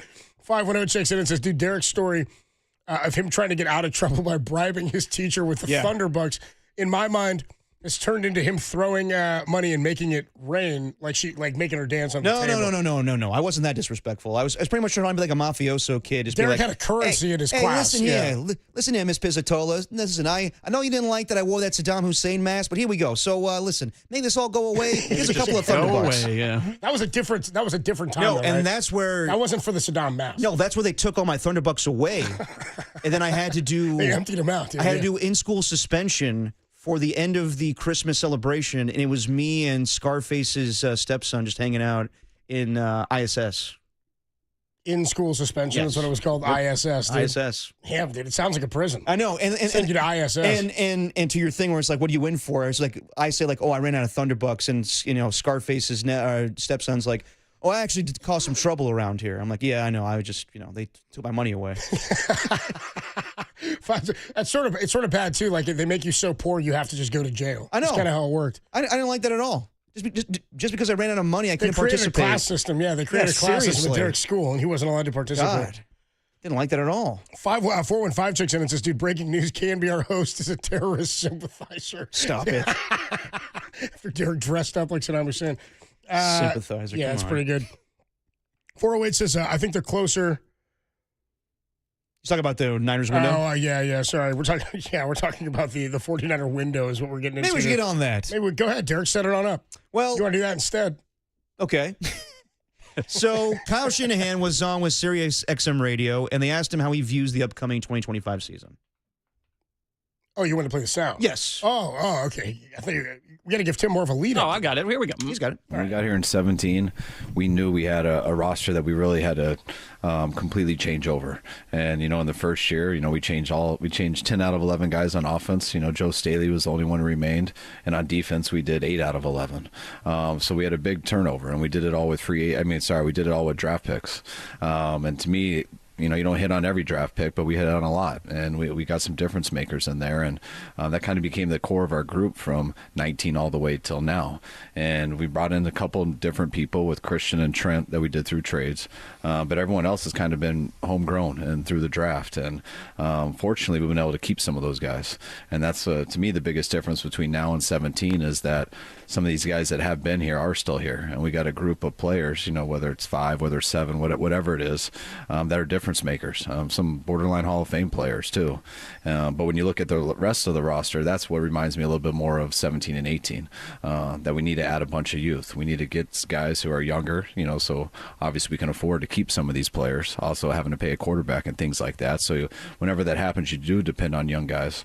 But when you get young guys, it also makes it a little bit more built to last. And we're kind of in between in those areas, because when you got guys like Christian, guys like Trent, Bosa, Fred, there's a number of them. It's hard to kind of say that you're rebuilding, because you got guys there who can carry you. But in the NFL, it doesn't matter how good those stars are. You got to have the right type of team. And we know we got some young guys that haven't done it yet. But that's what's so big about this year. It's what's so big about camp is we're finding out a lot about these guys every day. And it'll be interesting who ends up being a part of our 53, which to me is more open now than it's been in about 6 years. But even on day one, that's not going to be it. Like week 1, I expect our team in week 12, week 13 to look a lot different than it did in week 1. And my whole goal is that we get better throughout the year and find a way to hopefully get into those playoffs. And once you get into those playoffs, then you got a chance at anything.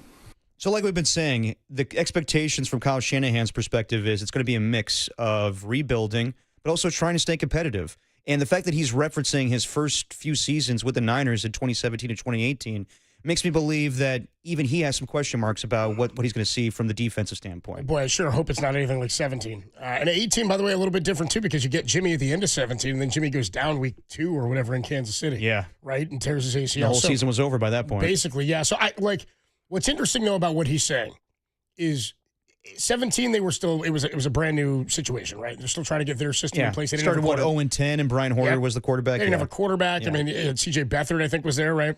I think so, yeah. I think he was playing at one point as a little bit in that first season. Yep. Anyway, the following years when CJ and Nick Mullins end up playing a lot more because Jimmy goes down after the trade. I can hear 49er fans, and I'm sure there are people out there groaning when they hear some of that, where my hope is that we're better in throughout the season and we continue to build and blah, blah, blah, blah, blah. I don't think he anticipates falling back to where they were in 17 and 18. I don't think that's what he means.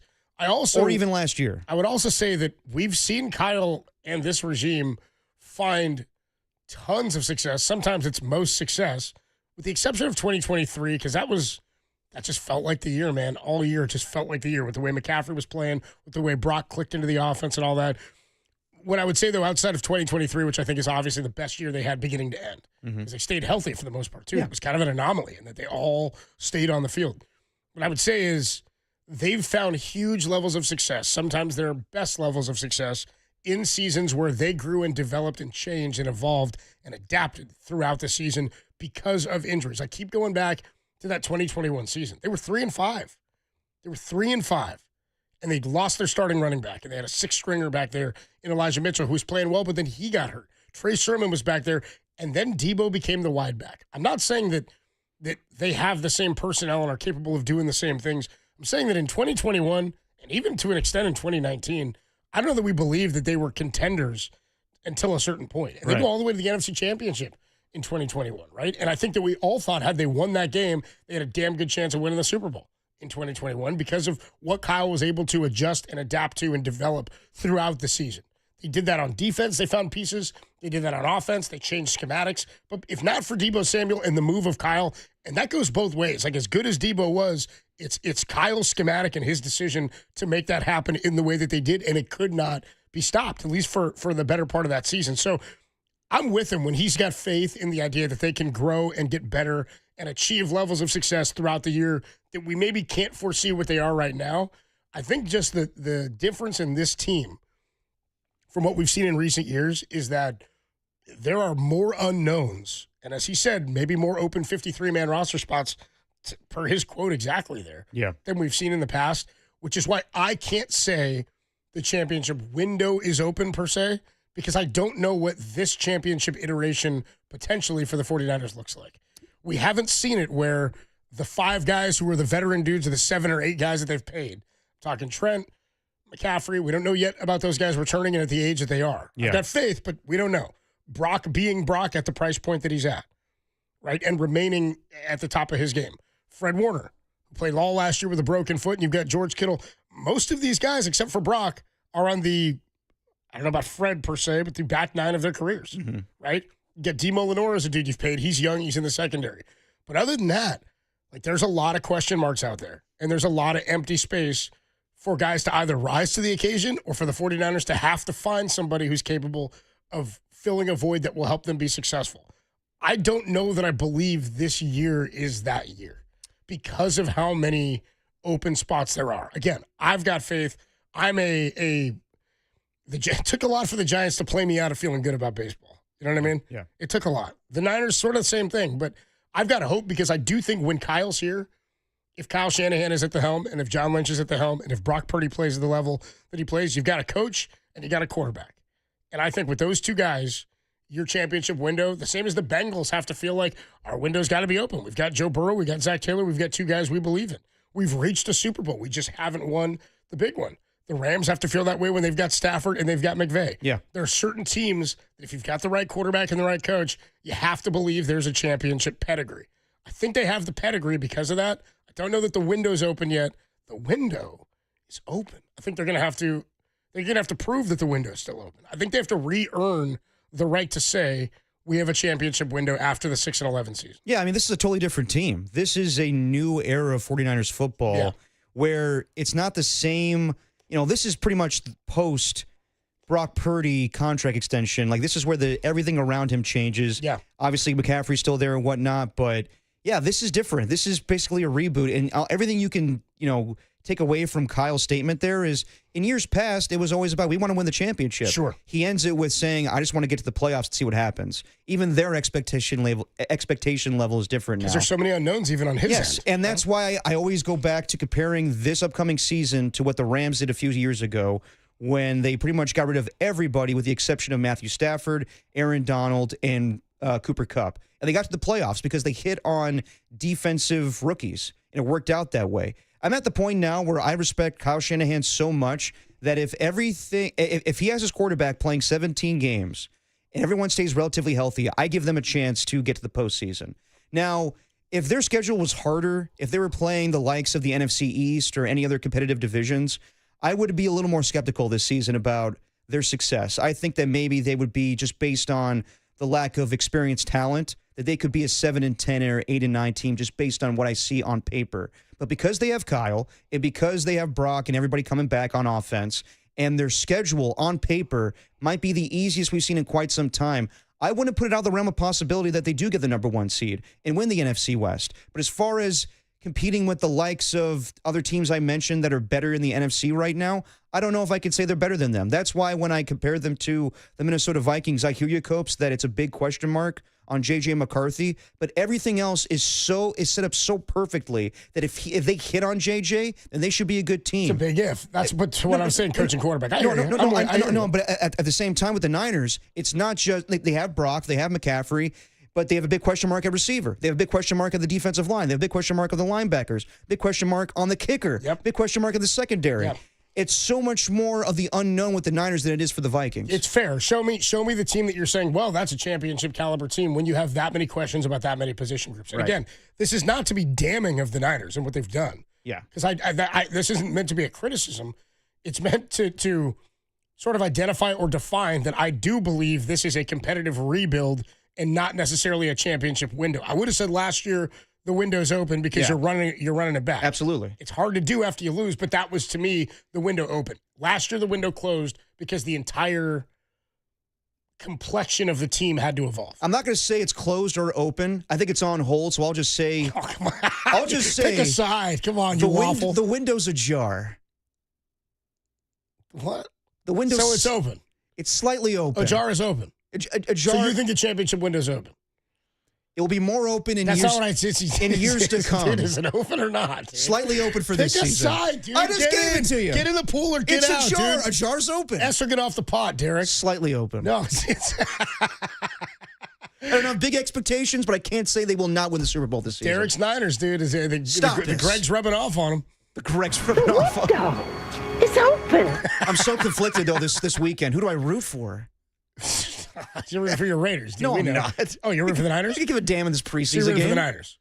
I'm rooting for no injuries. The window is open. See this? Derek wants his Niners to come out healthy. We're not doing this with the Niners, too. What do you mean we're not doing this with the Niners? My Niners, Derek's Niners. Stop this. Dude, clip the hell out of that. There it is. We knew that was it. That was too easy. We just go to By the way, doing it. there were so many moments last night watching the movie where I was like, we need to use that on the show. Like, we use a lot of dirty work clips. Like, in the intro, it's like Norm Macdonald's character is like the crossing guard when he's a little kid. Like, I'm sorry, Derek, I can't do that for I'm you. afraid I can't do that, Derek. I'm just not sure you'll spend it on milk. Crossing guards grab a little kid's ass over here. And as soon as it happened in the movie, there's a scene where Norm's trying to press his girlfriend, and he's like, I can't hang out. I got to go home and lift weights. What? As soon as to himself, yeah. As soon as that line would drop, Tim goes, I have to cut that for when Derek talks about lifting. It is pretty funny to hear clips from our show. I know. In real time in the movie, like to see them and hear them. It did make me laugh. Maybe I'm just like caught up in the moment, but like watching the movie, I want to say that I heard times where there was something that we play in the intro in the movie theater. People are like, yeah, there it is. Yeah, I think you were in your head. Yeah, probably. I think everybody cheered. Maybe just cheered for us while watching the movie. Maybe just Pat H in the distance. Jesus. Hand over the milk money, Weaver. I'm afraid I can't do that, Derek. I'm just not sure you'll spend it on milk. Thrown into the dumpster. That's me. Mitch Weaver. That's pretty good. Now, it was fun watching the movie last night. Yeah. We saw Dirty Work, for those who don't know what we're talking about. We saw Dirty Work, the movie, last night. Re-released as an R-rated movie in theaters at the Alamo Drafthouse. It was like one night only. That was pretty fun. I had a good time. Good time doing that last night. Yes. I was some members of the filth. All right, let's take a quick break. Look, everybody, I'm sorry. Do have to talk some Giants baseball because Susan Slusser joins us every week. We love Susan. We love Sue, and we love Rich Aurelia, who's going to join us at 3:50. We could talk something else with Rich. We could. We could try to get off baseball with him. He likes football. We can also talk wine. We could talk Saddam Hussein. We can do all sorts of stuff. I don't know if Rich wants to talk about that. I don't know. We'll see. We'll text him in advance to see if he wants. I'm kidding. Richie, if you're listening, don't worry. We're not going to ask you about Saddam, Derek's dude. All right, we'll take a quick break. When we come on back, Susan Slusser of The Chronicle joins us next, only here on The Sports Leader.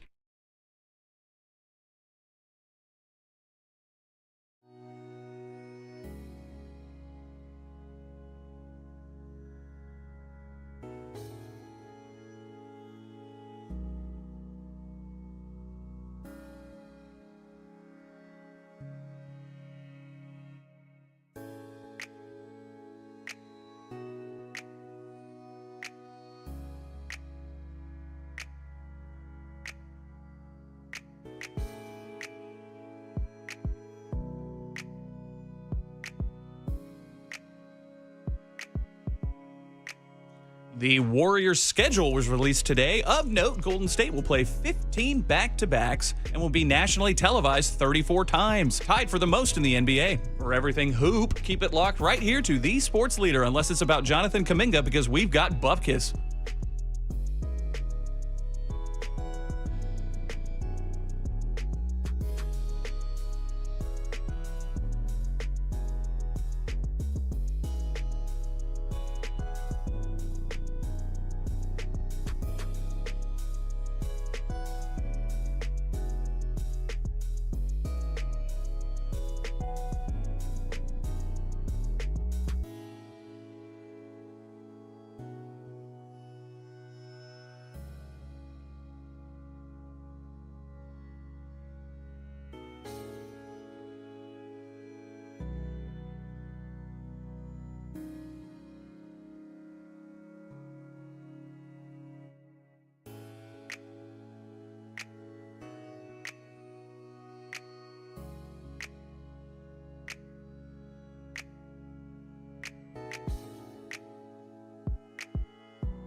If it's Giants baseball, it's Dirty Work with Adam Copeland and Derek Papa on KNBR, the sports leader. Dirty Work on a Thursday afternoon. Adam Copeland, D-Pop, Tim Webb with you. The Giants have an off day today before the Tampa Bay Rays and Saweetie come to town this weekend for a three-game series to wrap up the homestand at Oracle Park. And joining us on the UMA guest line, we do it each and every week. It's our good friend, Susan Slesser. Susan, what's going on? How are you? Hey, Susan. Guys, I'm great. How are you? We're doing well. Should remind everybody that Susan is sponsored by Surfside. Before first pitch, grab a pack of Surfside iced tea and vodka or Surfside lemonade and vodka. Surfside, a proud partner of Giants baseball, and by River Islands. Come home to River Islands in Lathrop and discover the San Joaquin River lifestyle with its lakes, parks, and schools. Start your tour today at riverislands.com. Susan, when things are going the way they are for the Giants, I got to be honest, it's been a kind of a nice reprieve today. It's been really tough for the last 3 weeks to find anything that's really positive to talk about with this team. I mean, truer words, man.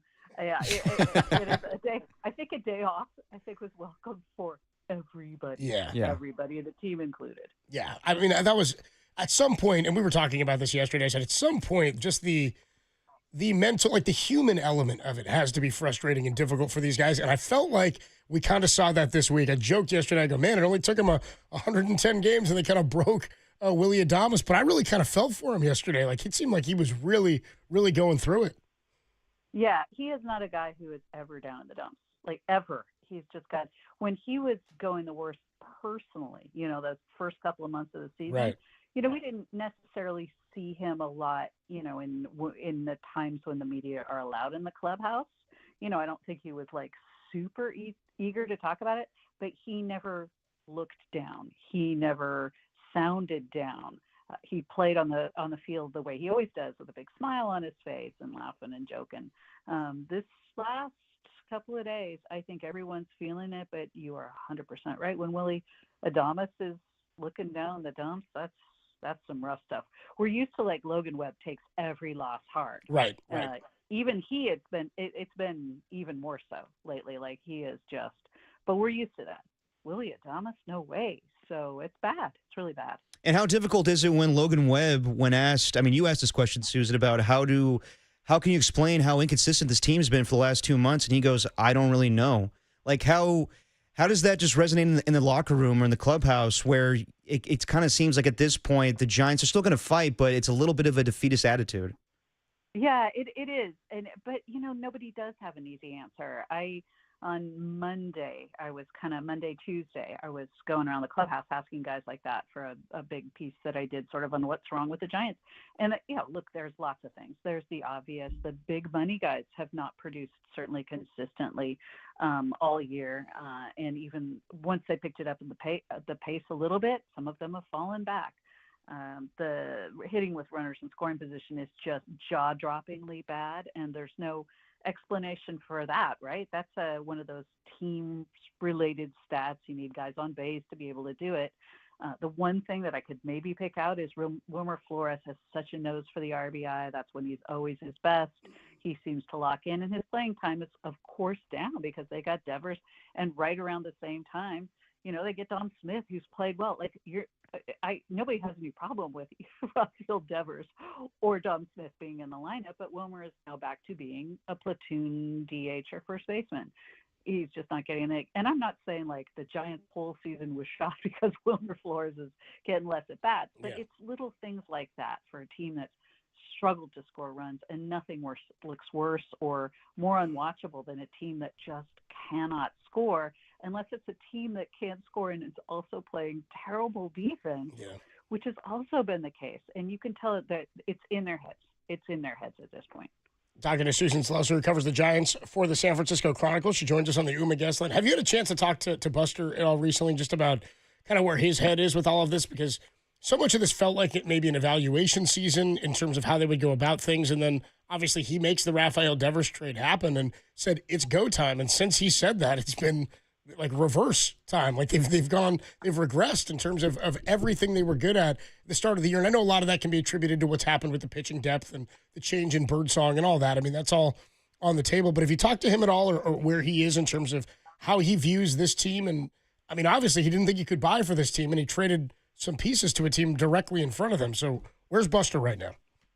Yeah, the last time I talked to Buster in depth was right before the trade deadline. Okay. I did a long Q&A with him, and he was sort of talking about, then it was still a little unclear whether they were sellers, whether they were buyers. We talked a little bit about the Devers trade. We talked a little bit about the inconsistency. Things have obviously gotten much worse since then. I did talk to Zach Manassian the other day, and he pointed out some of the things that I mentioned in my story, like especially the hitting with runners in scoring position and how dreadful it's been since June 15th. It's been, which is, of course, the day they acquired Devers. They are at the bottom of the league by so much.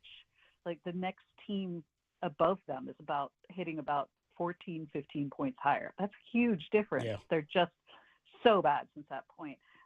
But he said the same thing, like it's really hard to get a handle on what's going on with it. And he said the front office is constantly evaluating. That's their job. So they're trying to figure this out. Of course they are. Do you think with where we stand right now, with the way things have spiraled, and we just talked about kind of the attitude in the clubhouse and guys that are just sort of like, I don't really know, and to say it's in their heads and things have gotten worse defensively, do we still think, is Bob Melvin certainly back next year? Or do you think that's something that will also be evaluated come the end of the season? Well, no, certainly the one thing I could say that, and I think everybody would probably say the same thing, is knowing Buster the way we do. I can't imagine them making a move in season. I think everything's on the table in that once the season's over. Look, there's still, 6 weeks left. Yeah, they could, I'm not saying they will. Somebody jumped on me for even remotely saying something positive the other day, they're only 4 games back or whatever. Hey, look, we've seen crazy stuff happen. Teams can go on a hot streak still. There's time for them to do that. Something like that could save several people's jobs, probably, or assure them that they're not losing their jobs. Because they might opt to keep everybody around. Who knows? But yeah, it's really hard to say, but I think they will take a very strong look at everything once the season's over. They have to. And my colleague Ann Killian posted a column just maybe about 45 minutes ago looking at this whole, what the impact potentially on the coaching staff, and concluded, like everyone does, like everybody comes in for blame for this. This isn't the best roster, particularly offensively. We knew that before even spring training started. So there's some roster construction things right now. A bunch of their best players are all clumped at first base and DH. Like there's not enough playing time. Their best prospects are first base and DH. They've got so many left-handed hitters that kind of fit. You could probably argue at this point that Elliot Ramos might be best suited to DH because he just can't seem to get out of his own way when it comes to some of the defensive stuff. Yeah. He should have figured this out by now. So it's players, it's coaching staff, it's the front office, it's a little bit of everybody. The one thing I will say, and I said this to Ann when we were kind of talking things over, the fans have been fantastic. Now, it's tough to get excited about a team playing this poorly, but we've seen big crowds. The weather's been great and largely supportive. The moment the other day when Justin Verlander got his 3,500 strikeout, that was incredible. Like really, really a great moment for him. Winds up being an awful game, but really a nice moment. And I feel like, everybody but the fans comes in for blame. Talking to Susan Slusser on the UMA guest line, I think it would have to sting even more for Bob Melvin to have this new low point of the season against the San Diego Padres. And I know you caught up with A.J. Preller earlier this week. Did you guys happen to talk about how things have been since Bob and him departed? Oh, no, we mostly just talk about, Okay. kind of the general, guys we know in common. And we were a lot chit-chatting about some of his acquisitions, like Ramon Laureano, who I know well, and Mason Miller, who I know a little. So like that. But, I'm sure that does sting, but I think even more so, and Bob has said repeatedly, what really gets under his skin is how poorly they're playing at home. Because it's kind of like what I'm saying, like they've had these big supportive crowds that have gotten nothing to cheer. That you can tell, like he's actively angry about that, and he's not saying like pointing fingers at any particular players or, it's a general, we have to be better in our home park for these fans who are coming out to see us and getting nothing.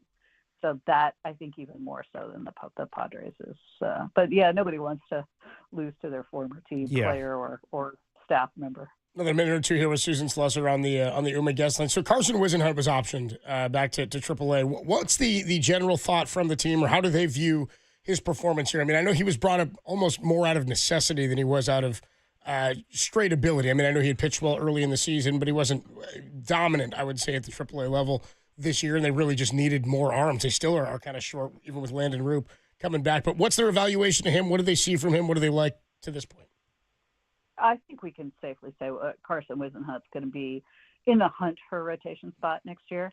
He's got such an elite changeup. He maybe just needs to have one or two other pitches that are elite. Yeah. To get guys off the changeup. The other day, really the one bad outing, he kind of lost the feel for his changeup. And when you've got a guy who pitches the way he does, that's just going to, but that to me, that's a little, we could look at that outing a little bit with an asterisk. That sort of thing happens, and anybody's going to have a rough day when that, but it's, the talent is there. I think he's going to be a good one and for a lot of years. Interesting they picked him over Tang, but Tang had been pitching well, and then Tang gets hit around yesterday. So a little bit of bad luck is not quite it, but it seems like a lot of times this year, the decision making just doesn't work out, no matter how well reasoned it is. And the same thing with injured. Like a second, it seems like a player starts to take off, they get hurt. Gerard Encarnacion being the most recent example. So a little bit of it is just really, really bad timing, which we could probably say luck. Nobody wants to use that as an excuse, but there has been quite a lot of that, and weirdly so.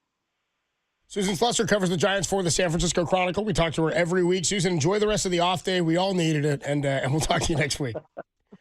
Fantastic. Thanks, all right. Thanks, see you later, Susan. The great Susan Slusser. I mean, I think she says everything's on the table. She said it's fair to evaluate at the end of the year, and she says, I imagine unless they go on some big run, that everybody is going to be evaluated. She said they could bring them all back. I was like, oh, I don't know about that. I mean, I don't know about everybody coming back. Just real quick, what were you hoping for post-trade deadline as far as the Giants? What do you mean hoping for? I mean, they've gotten worse than. I mean, they went 0-6 up until the trade deadline, so they've gotten worse. It's been terrible. I know, but what was I hoping for? I told you I didn't really have much expectation anymore. I lost expectation, I think, by the deadline. Yeah, I still had hope because mathematically they were in it. And but like I said that on the day that they went 0-6, and we did I was after they lost to the Pirates, that 0-6 homestand, and they had an off day the next day before they went on the road to see the Mets and the Pirates again. Maybe it was the Mets day, whatever it was. After those two series wrapped up, I was like, I've lost expectation because you kept asking me after the Devers trade, like, is there expectations? I was like, absolutely. Yeah. Now I expect them to make the postseason. They were already in first place 2 days before the Devers trade. Mm-hmm. Why wouldn't they be? I was like, at this point, if they're this good now, think about how good they'll be when they add one of the best bats in baseball. We were just missing a loss to the Dodgers. We were like, not even a big deal. Yeah. Not even. I said it was almost secondary because of the trade. Oh, we'll be fine. And the magnitude of it. I think we all had the expectation from that point on, whether you like the trade or not. It didn't make the Giants worse. No. You give up a player who had an ERA of 6, and you give up a guy in who was a prospect really still in Kyle Harrison. Yeah. So it didn't make the team at the time worse, was the point. You didn't give away any of what had made you really, really successful this season. The problem was, by the time we got to the deadline, I was kind of out of that expectation. Right. Because of what we had seen transpire. I would say my hope was, and I said it that day, hey, yes, stranger things have happened in terms of, and Buster said that after, it was a day later, after the deadline had passed when they made the moves and traded Duvall and Rogers, but we knew Rogers was traded that day, so we knew the Giants were going to be sellers, right? Because we found out that day that it was all over for him. I still had hope that like they would be competitive enough to. I thought that what we had seen over that month and a half since Devers was acquired was maybe some fool's gold. Yeah. Like I didn't know yet with what we saw in the beginning of the year, was that more real or was it more of what we saw once Devers was acquired? It's proving to be more of what it is since Devers was acquired. Yeah. So I still had hope that they would just kind of hang around or kick around and maybe catch a little bit of fire. You win 7-10 and then you're in it and you go, hey, maybe there is some meaningful games to be played here. Right. I didn't really anticipate or expect it, but nobody anticipated this. No, the only reason I asked that is because I do wonder how much stock Buster is putting into right now. Like once he made those moves, was it basically like, guys, we're putting on the season? Like he's not going to tell the locker room that by any means, but behind the scenes, is it, I want to see what we got. And I'm not really going to put anything against Bob with this because what can I really say? I kind of traded away players, and that's the mentality we have going forward where We're not really competing for this season. At the same time, expectations go out the window, but it's gotten worse and worse and worse every day, and you can't ignore that. 510 says, Copes, you're a flipper. Flipper. He says, dude, remember you had Farhan's back all season, then you railed on him? You've done the same thing this year. You railed on him? Nobody knows where you stand. Really? Be professional and stop effing around. I like the well, F he didn't there. say effing. He said the whole word. Yeah. I don't know. You guys think I'm a flipper? I was. I don't really know. I don't know if you really have like any dolphin qualities. Yeah, dude, careful with how you say that. I like. I would say like. I've said this earlier. I'm an optimist about my teams. Yeah. I'm hopeful, and I keep saying this. I want Bob Melvin to work out. I want it to go well. I'm not one of these guys who's trying to gripe about everything that happens with the team, but I'm to the point now where even when Susan says to us, I think it has gotten to their heads that it is mental now. Yeah. And if you can't mentally break out of it as a team, that is an attribute to me that falls on the manager, the head coach, right? I'm not saying he's lost the team. I'm saying if you can't pull your team out of the funk mentally, if they're just not good enough, they're just not good enough, right? As a skill-wise. That's where I would look at it and go, that's not on you, but he's not made great decisions in the field. He hasn't done anything in my mind to like keep his job. Things continue to go worse and he doesn't really know what's going on. I'm saying I'm more hopeful for a lot of the season. So I don't know. For saying I'm flipping, okay, but I would counter that and say I'm hopeful every year. I want my team to do well every year. I'm excited about Giants baseball every day. And now they've gotten me to a point where I'm not excited to watch them. Yeah. They've played themselves into a situation where my perception of this year's team is different. So I wouldn't say I'm flipping as much as I've found out more and more about this team every day that we watch them play, and it changes. I wanted Farhan to work out. I thought Farhan's system was going to have to be a long-form, sort of give it an opportunity. After about 4 to 5 years of it, we're not seeing any fruits of this labor. I wasn't like, I was okay and happy to move on from Farhan when they did. I think we all knew it was time to do that. It was time. I don't think I ever railed on Farhan, except now we look back at the era and we go, yeah, it wasn't a very successful era, was it? It's kind of the same deal where I think the three of us, we all liked Farhan the person when he came on with Tom back in the day. We liked those interviews, but it was time to move on.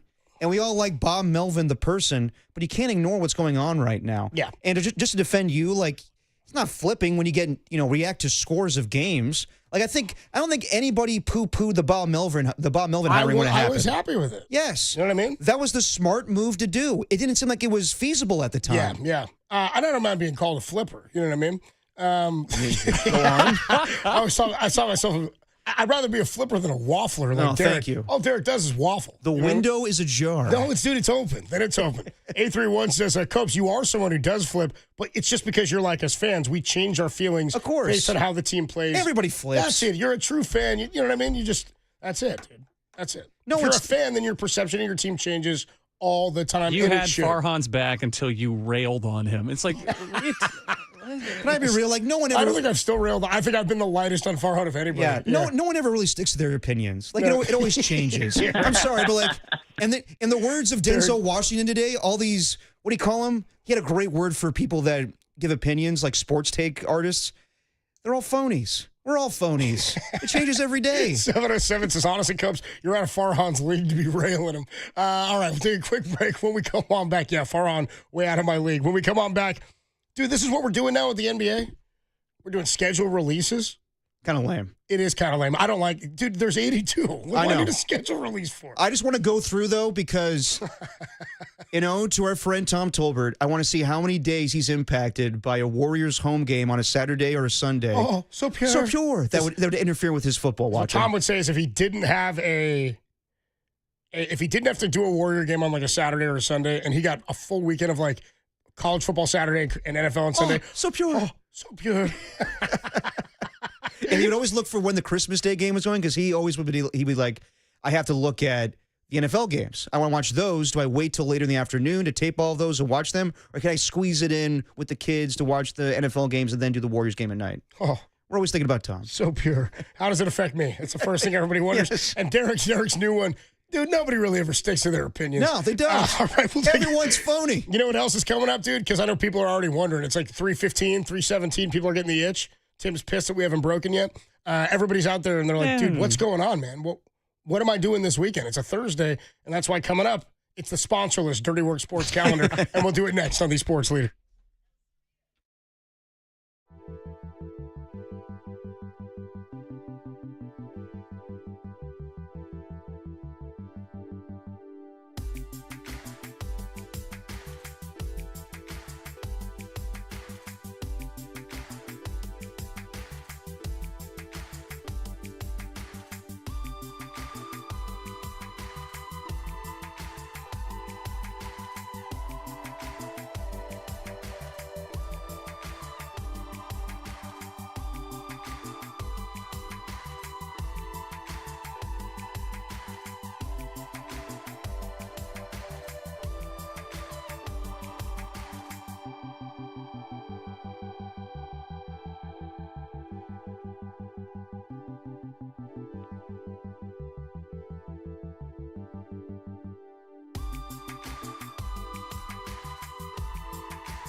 According to insider Matt Mayoko, 49ers rookie defensive tackle C.J. West suffered a hyperextended knee in today's joint practice with the Raiders, similar to the injury sustained by Mykel Williams last week. Matt also noted the initial diagnosis showed no structural damage. For everything's 49ers, keep it locked right here to the Enough with the Injuries Already leader.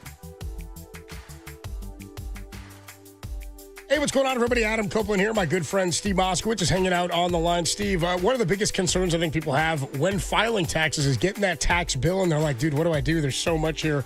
How do I take care of this? What do people do if they feel like they can't pay their taxes? Call us, and we want to take over your case for you. This is a very common situation. Cuts across all walks of life. So many people suffer from this. And some people make the mistake of not filing the returns, which makes it worse because a lot of times the government will make up punishment returns that are way more than you really owe, and you get a bill and you say, I can't pay that. Folks, I know you're frustrated. I know it's scary, but there's so many good solutions. Whether you qualify as a state part and have the rest forgiven or get the penalties forgiven, sometimes penalties and interest are more than the taxes, or get a monthly payment plan you can actually afford, not what some IRS agent says you can afford, or shift the blame where it belongs to a former spouse or business partner. And the first thing we do is check the amount the IRS says, because a lot of times that's wrong. The bottom line is there's so much we want to do for you. We have a free consultation. We explain it all. The only thing you have to do is pick up that phone and say, hey, Steve, take care of me. Steve Moskowitz can help. Give him a call, 1-888-TAX-SEAL, and find him online at MoskowitzLLP.com.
Now, back to Dirty Work.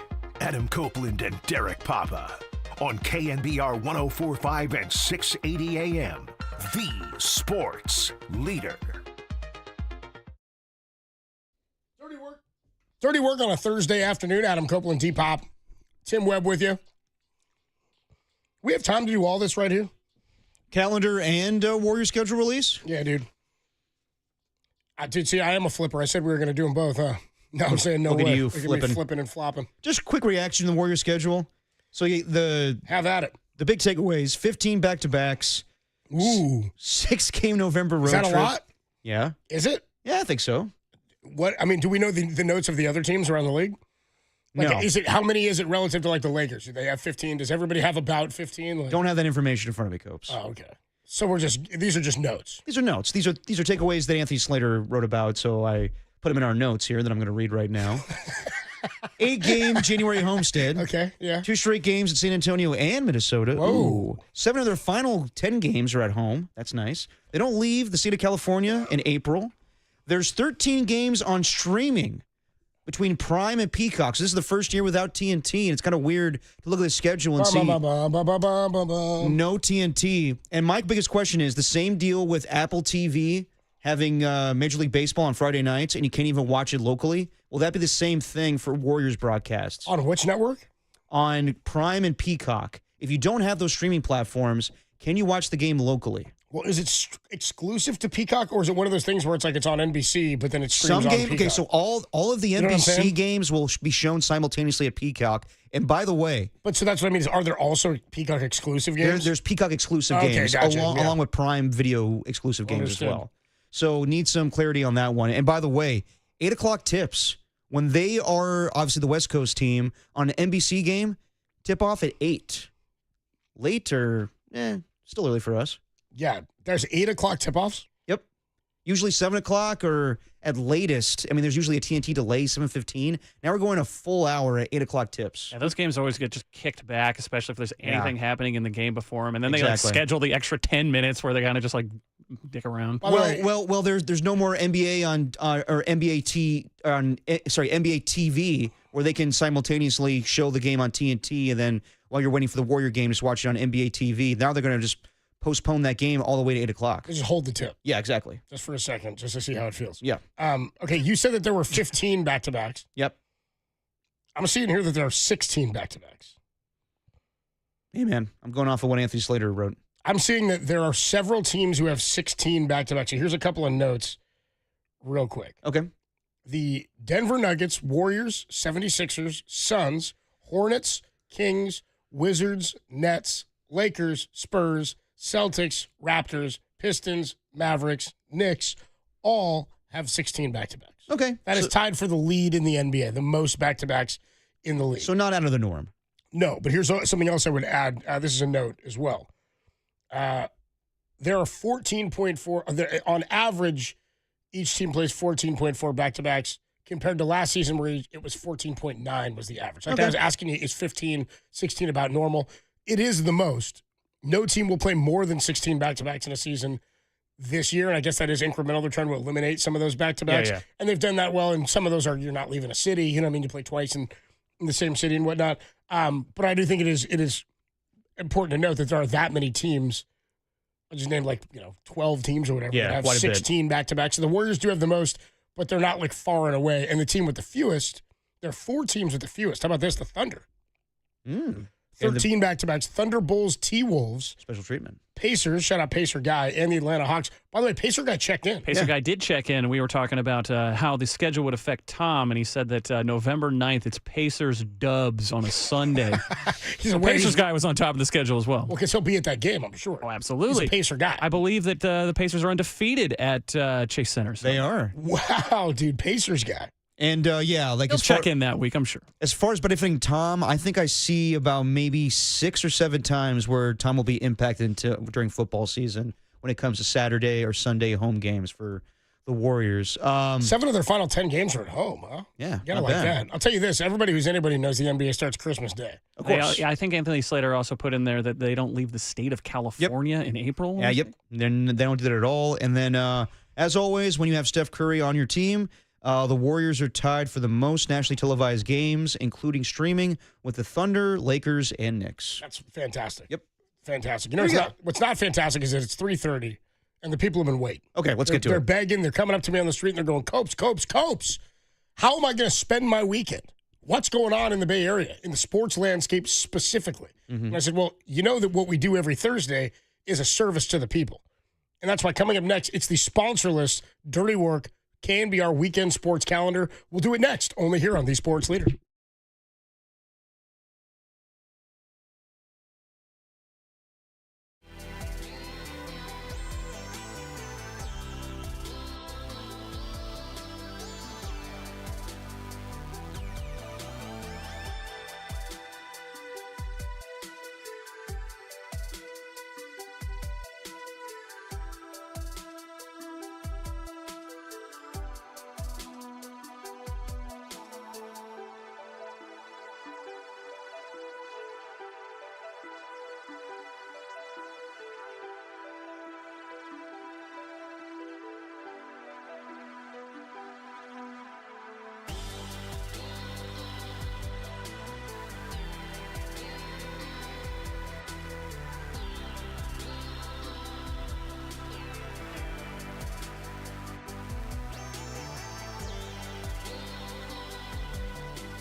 Now, back to Dirty Work. Adam Copeland and Derek Papa on KNBR 104.5 and 680 AM. The Sports Leader. Dirty Work on a Thursday. Adam Copeland, Derek Papa, Tim Webb. And as always, on Thursdays, we like to break out the KNBR calendar, telling you, the people, we need to do this weekend. What are you shaking your head about while you're chewing your pizza? Some good pie. Yeah, it's okay. It's not, it's whatever. Okay. Is it DiGiorno? No. Missing out? No. It's not DiGiorno. You know what I'm hearing from people? What's that? There's some people out there who I'm finding out are not fans of the calendar. Yeah, it's bound to happen. What it tells me is that these people think they have plans all weekend, every weekend. You don't have plans. They think we know you don't have plans. Not plans. I know you guys sitting out there right now. You're like, yeah, I heard about this birthday party. You don't got any plans this weekend. No.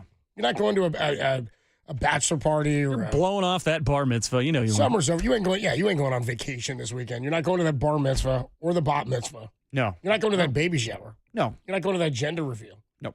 You have no plans this weekend. Dirty Work was only showing once, and it was on a Wednesday. Yeah, exactly. What? You think I got plans on Saturday night? I don't. No. No, I got plans during the day. During the day, I got Niner pre and post on Mike Kohler's KSFO 810. Oh yeah, there's that. But by the time I get to nighttime, I got nothing going on, and that's why every week Dirty Work delivers to you the faithful filth. I don't know why I said that. The filthful. Okay. Yeah, I like that. Yeah, that's better. We deliver to the filth the Dirty Work sponsorless KNBR sports calendar. If it's Dirty Work, it's the Bay Area sports calendar. The people demand it, sponsor or not, and who are we to deny the people? Whether it's cigar raves or rodeo, it's our duty, nay, privilege, to inform the people of what's going on in the Bay. This weekend, like every weekend, the calendar is full. You didn't have plans before, but you do now. Listen up. You can always go see Walt's Rays take on the Giants. Look, right. Walt's Rays. They look to right the ship. Yeah. It's his Jays. The Giants look to right the ship all weekend. But if losing 13-14 has you up in arms, maybe Bay FC versus the San Diego Wave is more your speed. We here at Dirty Work, you know how we feel about the Wave. We hate the Wave.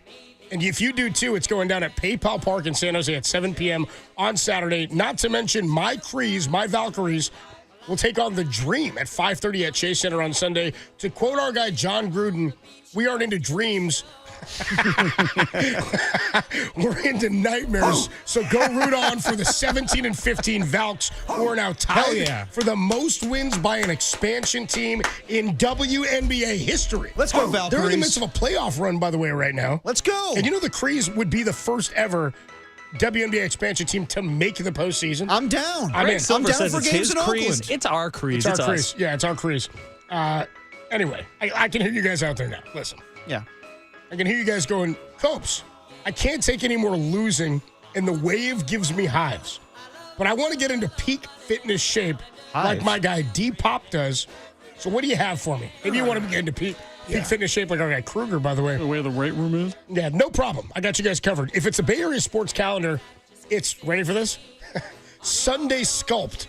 It's a 45-minute boutique-style sculpt class. Go on. That blends Pilates, yoga, and I don't even know what this word is. Bear. Bear? B-A-R-R-E. What is bear? What is It's a type of fitness, Cubs. Okay. Can you tell us any more, Tim? It blends Pilates, yoga, and bear into one. I'm going to look up bear. Into one dynamic, low-impact workout. It's led by Issa, a certified instructor. Instructor of what? Certified instructor. This session focuses on slow, controlled movements, intentional pulses, and mindful breath work to help you tone, strengthen, and lengthen your entire body. Hey. Hell yeah, dude. I might show up to this. You need it? Intentional pulses. If intentional pulses. It's kind of our thing here at Dirty Work. Yeah, I got it, Tim. Give me a minute. I'm trying to read.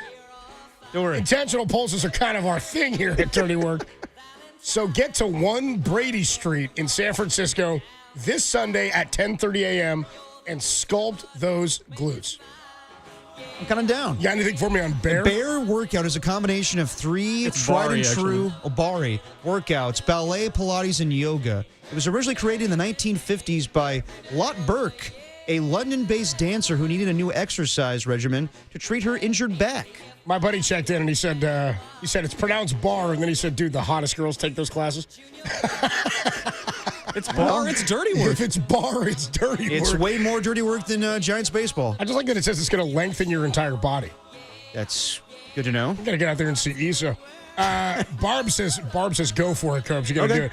Hey, we understand if you've decided that you're sculpted enough or you simply can't rally yourself for slow, controlled movements and breath work, but you still want to stretch your vocal cords at least. Boy, do we have you covered. It's Up All Night, a One Direction tribute party this Saturday in the Castro at Mr. KNBR's favorite bar, Q Bar. Saturday night, 10 p.m. to 2 a.m. Get ready to scream, sing your heart out with your Directioneers best. What's Directioneers, huh? With your Directioner besties. That's what it says. Gotcha. We're throwing it back to the era of skinny jeans, swoopy hair, and pure pop perfection, featuring DJ CIP spinning all One Direction classics. I guess it could be DJ Kip. I don't really know. Plus solo bops from Harry, Zayn, Neil? I guess we show Neil who's Neil. Liam and Lewis. There will be surprises all night, by the way. Photographers will be catching your best, quote, I'm the sixth member moment. And streaming is required to grab your besties and get to Q-Bar, as Mr. KNBR would say. That's what it says here on my sheet. And that is your sponsorless Dirty Work KNBR weekend sports calendar for Thursday, August 14th. We got through it. Yeah. Well, I am riveted by all those things, and I'll see if I attend any of that. Keep some of your calendar open. I will. Because, we got more events to give you tomorrow. Oh, I know. Believe me, I have no plans whatsoever, and I will base my weekend on what you tell me to do, Coach. Well, this is what I was saying to you earlier, and I thought you were lying when you told me you go out on weekend evenings. I was like, so you go where? And you were like, I go out. I was like, no, you don't. Well, usually on the weekends, but, if nothing tickles my fancy in the calendar, then I'm usually at the athletic club getting a drink. Okay. Yep. Is that the plan for tomorrow? Possibly. Probably. Yeah, probably. Oh, I'm not going to see Simple Plan or whatever the hell you saw the other day. Get off me, dude. Sorry I make plans to do things that I enjoy. Jesus Christ. Thought we didn't yuck yums here, huh? Sorry. I was planning on seeing Creed a couple weekends ago, but I'm sure. Oh, God. Yeah. Ugh. Here's one. Here's one for you. Ready for this? Yeah. Who would you rather have? Oh, whoa. Like, what would you rather have as your type of coach? Okay. A Pete Carroll type or a Kyle Shanahan type? The old leader of men or the old cerebral offensive play caller? Yeah, what would you rather have personally? Because I know which one you do have right now. Well, you kind of get your pick. Much like your dad, you can waffle and you can go Raiders right into Niners if you want. I don't think my dad claims Raiders anymore. No. You know what? Currently on the Niners beat, it's three guys. It's my father, not on the beat, obviously. Vic Tafur went Raider Niner. Vic Tafur and Cam Inman, who will join us later. He went Raider Niner as well. Let's talk to him about if that's an easy transition for Tafur and for you. For me as well. It was easy for me to just change colors of my shirt. Yeah, basically. I did it like it was a new segment. Yeah, I mean, Greg was the Raider dude. Like, that was the dude. I know. I mean, different when you cover the team versus, of course, work for the team. And you different being a fan. And now transitioning to being a Niner fan. A Niner fan, yeah. Yeah. No, that's not happening. So which would you rather have? I mean, who are you riding with? Your guy Pete or your guy Kyle? Head to head this weekend. I mean, head to head this weekend in this matchup, and head to head in your heart. Who are you rooting for? Well, I mean, I see value in both, but in today's NFL, I would value Kyle Shanahan more. Just that type of play caller. They're joined at the hip with the quarterback. You see the value in it with Sean McVay and obviously Andy Reid with Patrick Mahomes. Some teams, you don't really need it. Like Josh Allen, he has Joe Brady as his play caller, but Sean McDermott's the defensive guy. It's just different where I never thought that Pete Carroll was going to get another opportunity. Like we were talking about it a year ago when Belichick got fired and Pete Carroll got fired, and I was like, I think that Belichick has more of a chance to be a head coach again as opposed to Pete, just because Pete – I guess, well, obviously Belichick's held in more regard because of the Super Bowls he's won, and so has Pete. But I just thought that, honestly, people thought that maybe he was going to be too old. But Pete is still a young 73 years old. Dude, you hear these stories about him coaching. He was a teacher at USC a year ago. And, he went to go teach a class at USC. I saw that. And his students were so moved by what he had to say that, like, I guess Rich Eisen talked about this on a show where they were bawling their eyes out because it was the last day of school.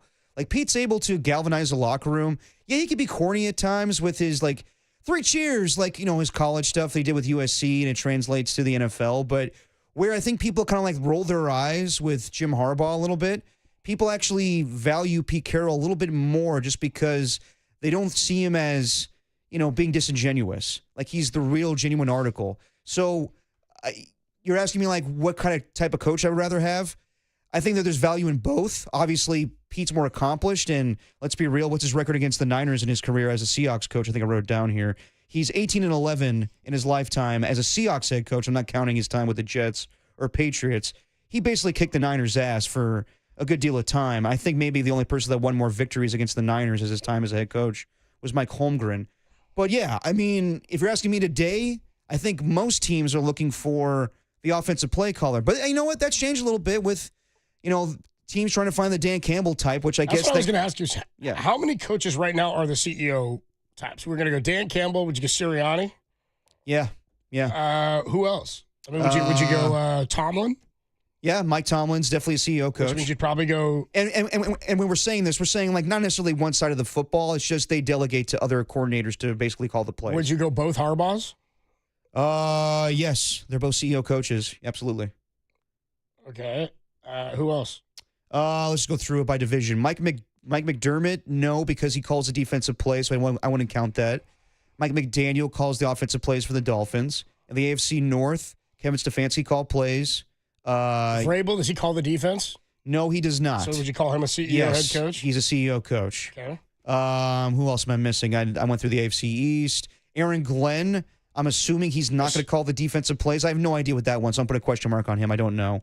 AFC South, Shane Steichen calls the offensive plays. D'Amico Ryans, I believe, calls the defensive plays. Yeah. Liam Cohen's going to call the offensive plays with the Jaguars. Duval. Brian Callahan's going to call the plays with the Titans. Duval. In the AFC West, Andy Reid calls the plays. Yeah. Sean Payton calls the plays. Like we said, Harbaugh, Pete Carroll is going to delegate and do the CEO stuff. Yeah, honestly, I think it's kind of mixed where not as many as there used to be. If you go more like Zach Taylor's an offensive play caller, but like Shanahan is and McVay is, and then McDaniel. Like, you're right. I mean, it's Steichen. What's his name? Gannon calls for the Cardinals. Defensive plays, for the Cardinals.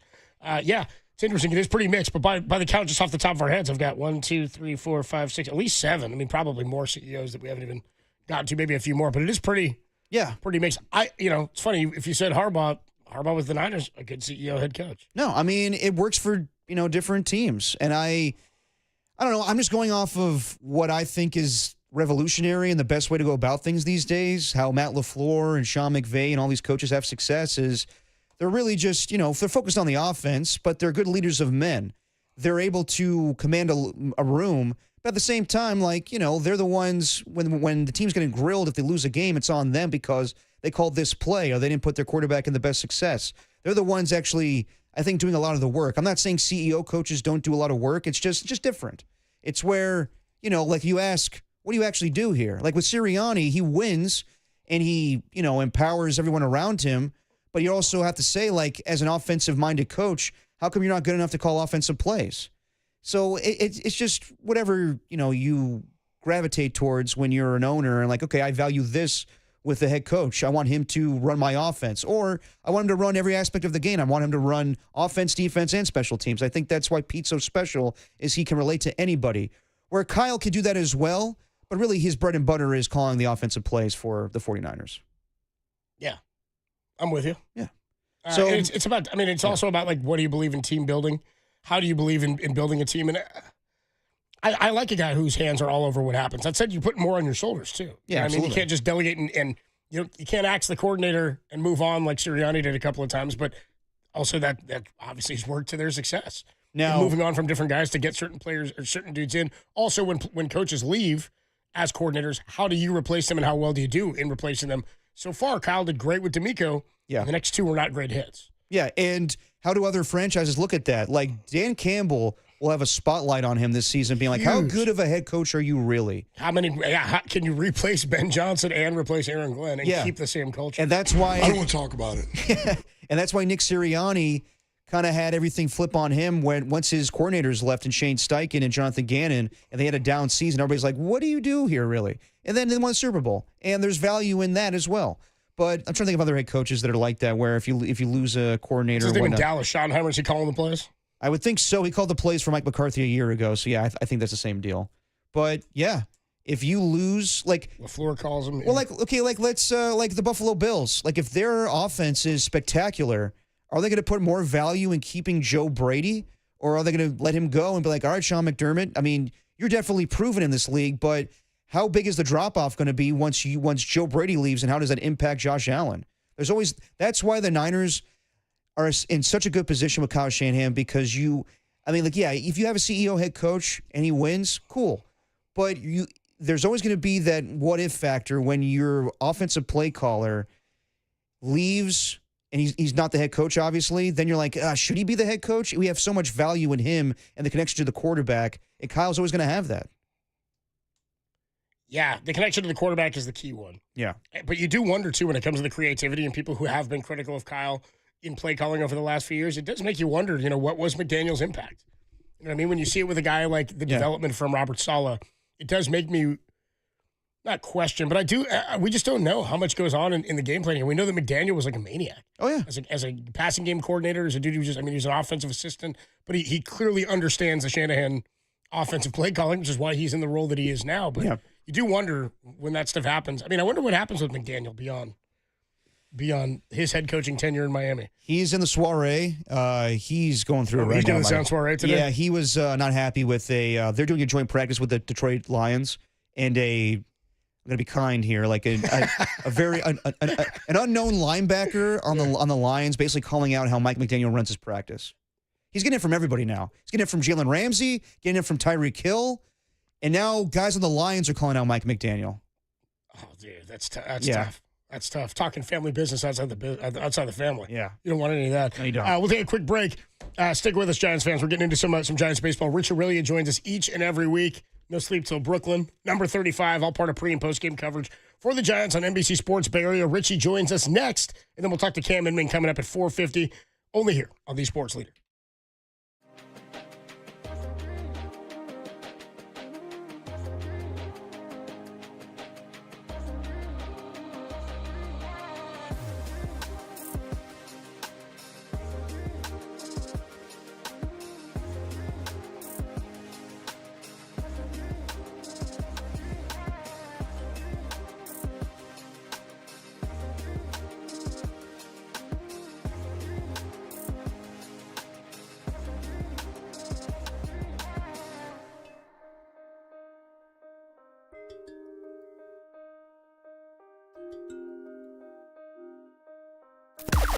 Now.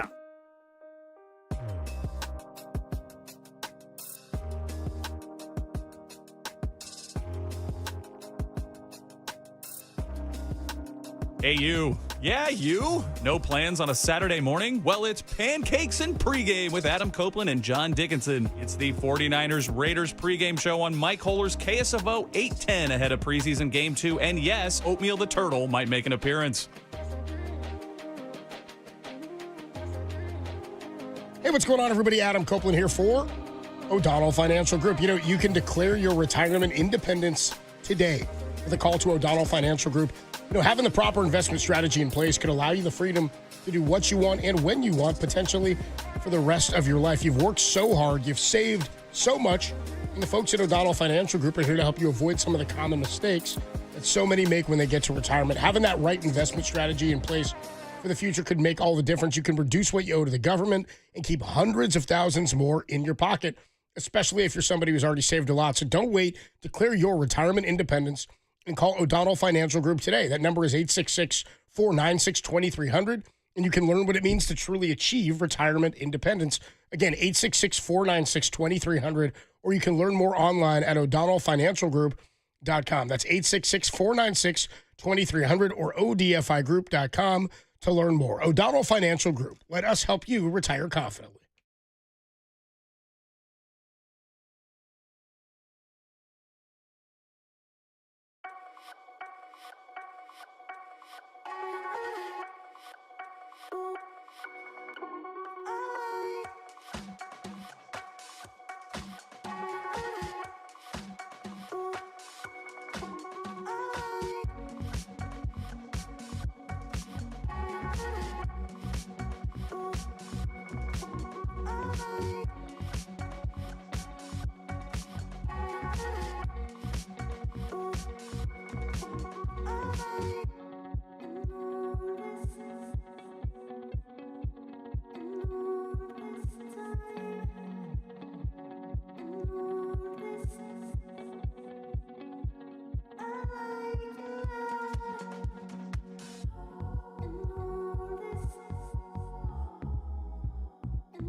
Was the original number 35 at third and king. Kipper swings, rolls one to short, and a bad hop. Aurelia somehow comes up with it, races to the bank with a putout, and the side is retired. And now he joins dirty work every week. Here's the 2-2 pitch.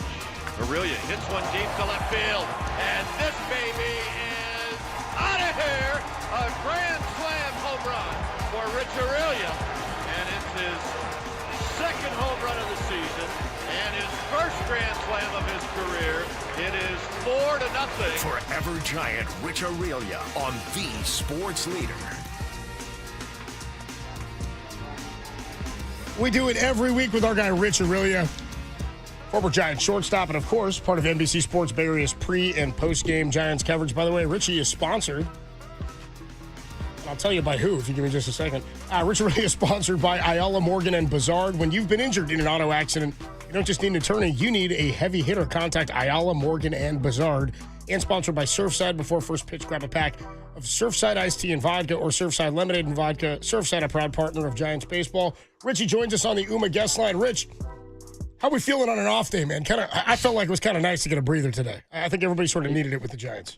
I think the fans needed an off day too. You know, yeah, like it was just hard. It's been hard to watch, especially at home the last 2 weeks worth of games, I guess, at home. So I think it's a well-needed day off to regroup and now kind of figure out what the plan is moving forward. Because I don't know. I just don't feel like there's enough time and too many teams to hop over to kind of make a run at it. And with hearing some of the comments made, by Bob and, then maybe time to look at some other guys, it's kind of giving you the feel that like, all right, we're in the mode of seeing what we have for next year. Yeah. I mean, it's definitely felt like that for a little while, especially the 0-6 before the trade deadline. And then they really did start kind of getting a look at some new guys and bringing guys up and shaking up. I mean, Fitzgerald's in the outfield now. They're just kind of moving things around and seeing, sort of taking inventory and stock of what they have, which I think is the way you go about it this time of year. And you don't have a 40-man roster to expand to like you used to be able to, so you got to do it more creatively. But when you hear those comments from guys like Logan Webb and Willie Adames was really, really down and out yesterday. I was kind of feeling for him. Like he was really not having a good time. And you hear Bob Melvin when they're all asked about, what's gone wrong? How do you fix this? And everybody kind of says, I don't know. I mean, you've been in these clubhouses. What does that mean? What is that? How are players feeling? And when everybody's kind of lost like that, is there a way to overcome it? I feel like the answers sometimes of I don't know are more of a way of not really answering the question directly. Listen, they haven't hit. They haven't hit with runners in scoring position. They haven't played great defense. They haven't run the bases well. They haven't, I want to say in the month of July, would they have 2 stolen bases in the whole month? They're like 3 attempts the whole month or something. Yeah.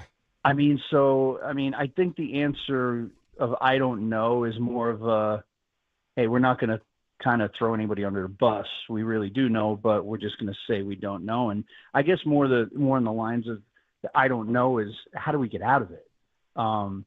that would make more sense to me, because it's just, I've said this, I think, numerous times on with you guys, like with the exception of the first month or 5 weeks, I mean, this has kind of been what we've seen, through this whole year. And, and I still deep down, I think they have the guys to do it. They just have not either meshed or gelled or played quality baseball this year. And I think, for me, a lot of it stems from just the lack of offense, lack of situational hitting, lack of getting guys in from third at less than 2 outs, lack of hitting with runners in scoring position. I mean, just, if you're Webb or Roop or Ray, it's almost like sometimes you feel like there's so little margin for error out there when you're on the mound because your team hasn't been scoring a lot of runs. So, I mean, I guess the point I'm trying to make is I think they know what the issues are, but they can't pinpoint how to correct these issues right now. Talking to Rich Aurelia on the Yuma guest line. I mean, yeah, to that point, when Logan Webb says, I don't know, like, just when you're in the locker room and you hear that as a player, like, how does that make everybody, like, feel? Like, how do you go about your business and doing the rest of the season when you know that Buster Posey traded away, Camilo Duvall and Tyler Rogers at the trade deadline, and that signal to the players must be that, we're going in a different direction next season, but how do you just go forward and try to make the best out of it? Well, I mean, you have to have a lot of pride, right, in what you're doing, and with your personal performance and the performance of the ball club. And, I mean, a lot of these guys are locked up, for the next number of years, but, like, there's some guys that, still need to go out and prove something. And I think that's one way to look at it. If you're one of those guys, it'd be great to, get to September and end the season on a high note, maybe have a winning month in September, and then look forward to, what could possibly be done to improve this team in the off season or through guys that are in the minor leagues. But it's a tough situation to be in, especially with the start they got off to. And then I don't want to say the hype that was given before the season. I think everybody was excited before the season because Buster was there, right? And we had a guy running the organization that played the game, and he played at the highest level and played it at, he was one of the best at it. And I think once they got off to that great start, just the idea of, whoa, this is really going to be good. And then all of a sudden it just kind of like fell off the map a little bit. And so I think it's a disappointing where we are right now as where they are right now as a team with perspective. And they got their fingers out and looking forward to what they can do. We're going to try to reconnect with Rich. He was cutting out there. It was actually sort of funny. He said that they fell off the map a bit, and then he cut out. Rich fell off a little bit. He fell off when he said that. Kind of sums up the Giants season right there. Kind of sounded funny, dude. It was exactly like things were going well with the phone call, and then out of nowhere, bam!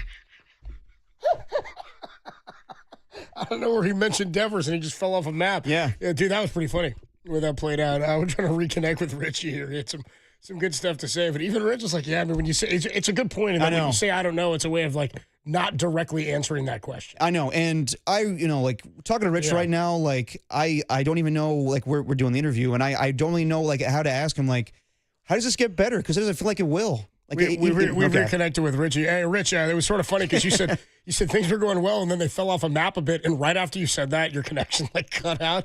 It was kind of a microcosm of what's going on for the Giants. When it rains, it pours, huh? When it rains, it pours. Yeah, exactly. Dude, everything's hitting the balls, hitting the bag, and everything. Ramos left, like right. I mean, that was frustrating yesterday. I mean, that was sort of a bottom out feeling for that inning yesterday in the second, where they give up 7 runs, and it was like when everything goes wrong, nothing can go their way. A ground ball that would have been a double play hits the bag at second, and flies into the air. It was like, I mean, moments like that, baseball really can sort of snowball on you. It can. I think, sometimes, people make fun of the baseball gods or whatever, the golf gods or whatever, but it always seems like things try and, they get evened out one way or the other. But yeah, it's just, just the quality of baseball that we've seen lately just hasn't been good. And, to an extent, there's, you hear a lot of rumblings about Bob and what's going on. I mean, of course he's going to take the brunt of it. He's a manager, right? I mean, you can't blame can't get rid of 26 guys, right? But, I'm sure he's tired of having to answer those questions after a game of, it's not a good look. It's bad baseball, and I played for Bob. He's a great guy, and I feel bad for him. But there has to be some kind of, what do you say, saving grace for the rest of the season to try and play the best you can. And, if you're not going to make it, ruin somebody else's party, man. Go out and knock somebody else around a little bit and put them under pressure. I got a Rich Aurilia nice enough to join us on the UMA guest line. Rich, I was going to ask you, just sort of switching gears a bit. Do you remember a few weeks ago I asked you about the old timers game that the Yankees play? And then we were like, I told you, man. Dude, we were like, the Giants should do that, dude. That's unbelievable. I don't mean to laugh, but for those who don't know, Mariano Rivera in the Yankees old timers game tore his Achilles, dude. You're like, what? It was like a top story on ESPN.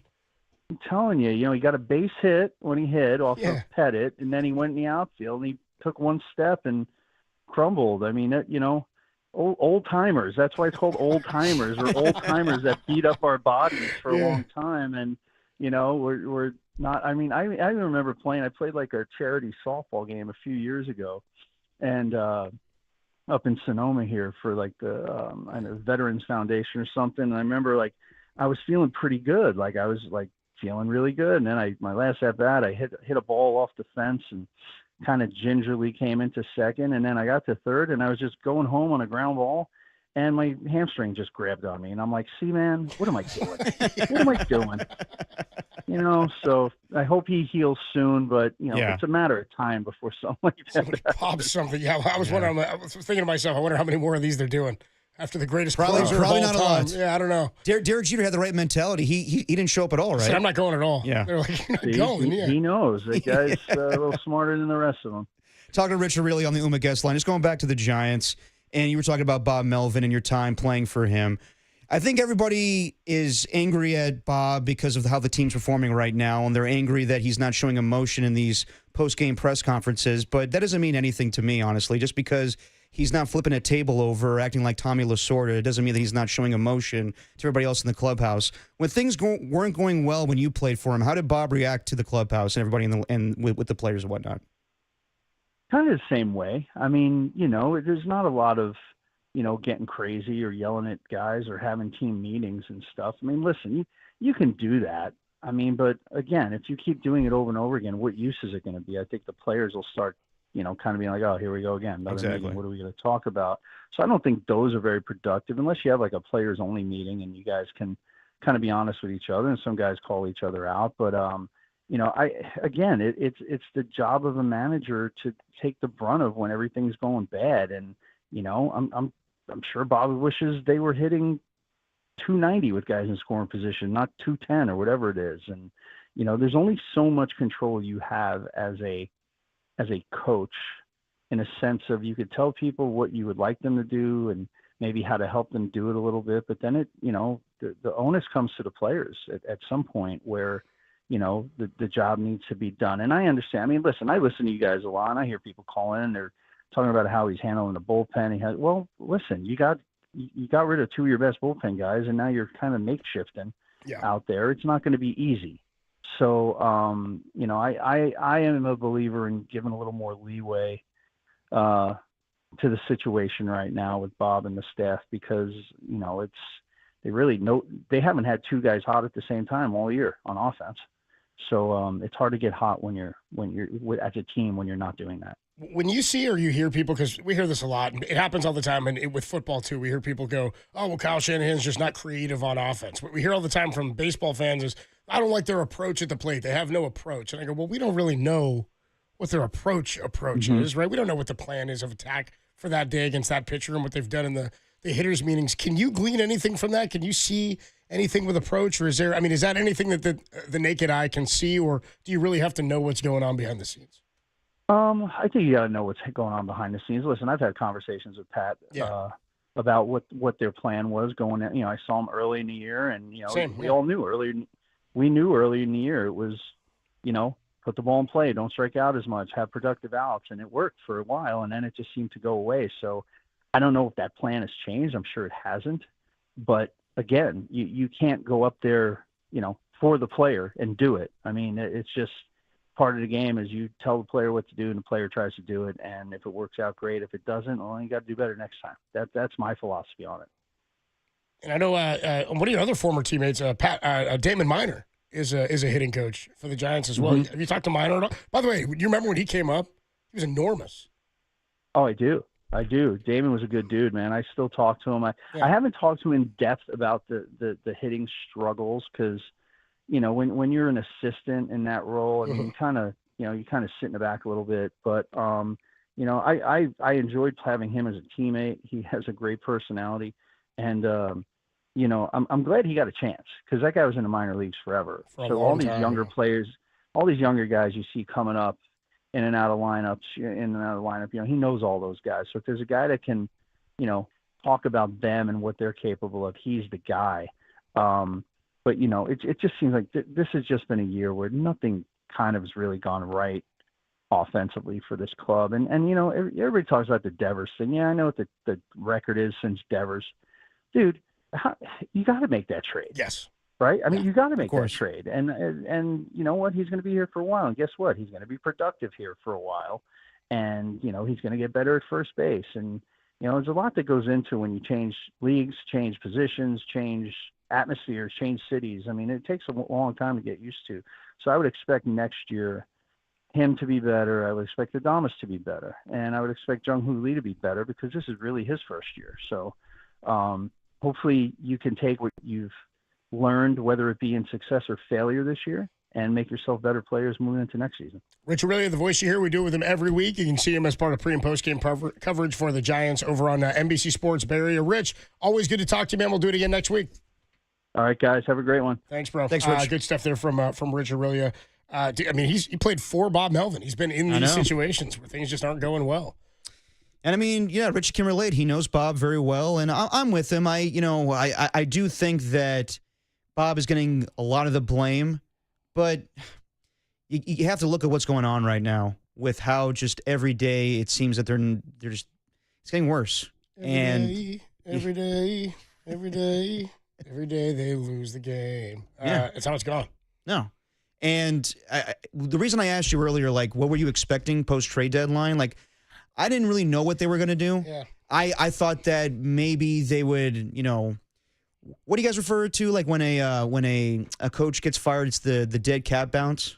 That's what I always call it. Yeah, we're like, it usually occurs to me more in like the NFL? In football, yeah. Where like a team will fire the coach, and then the team's like, we're rallying because they fired our coach. Yeah, I thought that maybe the trade deadline would light a fire under their ass a little bit when they went to New York, but then that slowly faded away. Nothing. Yeah. And a good thing. I mean, it's a good read by Buster in that situation. I'm not saying that they would win more if they'd had Doval and Rodgers, but they didn't, and Yaz, they didn't give up a ton from what had made them successful in the first part of this year in terms of offense, right? So it's not like anything from the lineup was pulled away, but had he added to the team and given something up to add to this team, and they've gone the way they have, then it would look really bad. That's why it is a delicate thing.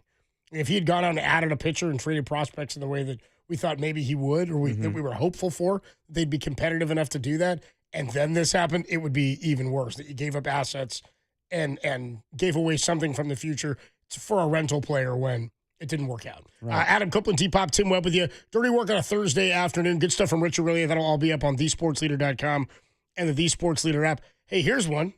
Ready for this? Yeah.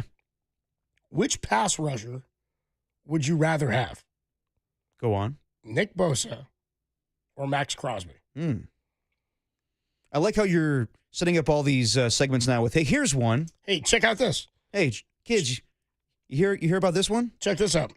Which pass rusher, which, by the way, real quick, got to circle back. Just remember this. Did you drop a Buster Posey in there? Slightly. Yeah, dude. I was searching for my words. You catch that one, Tim?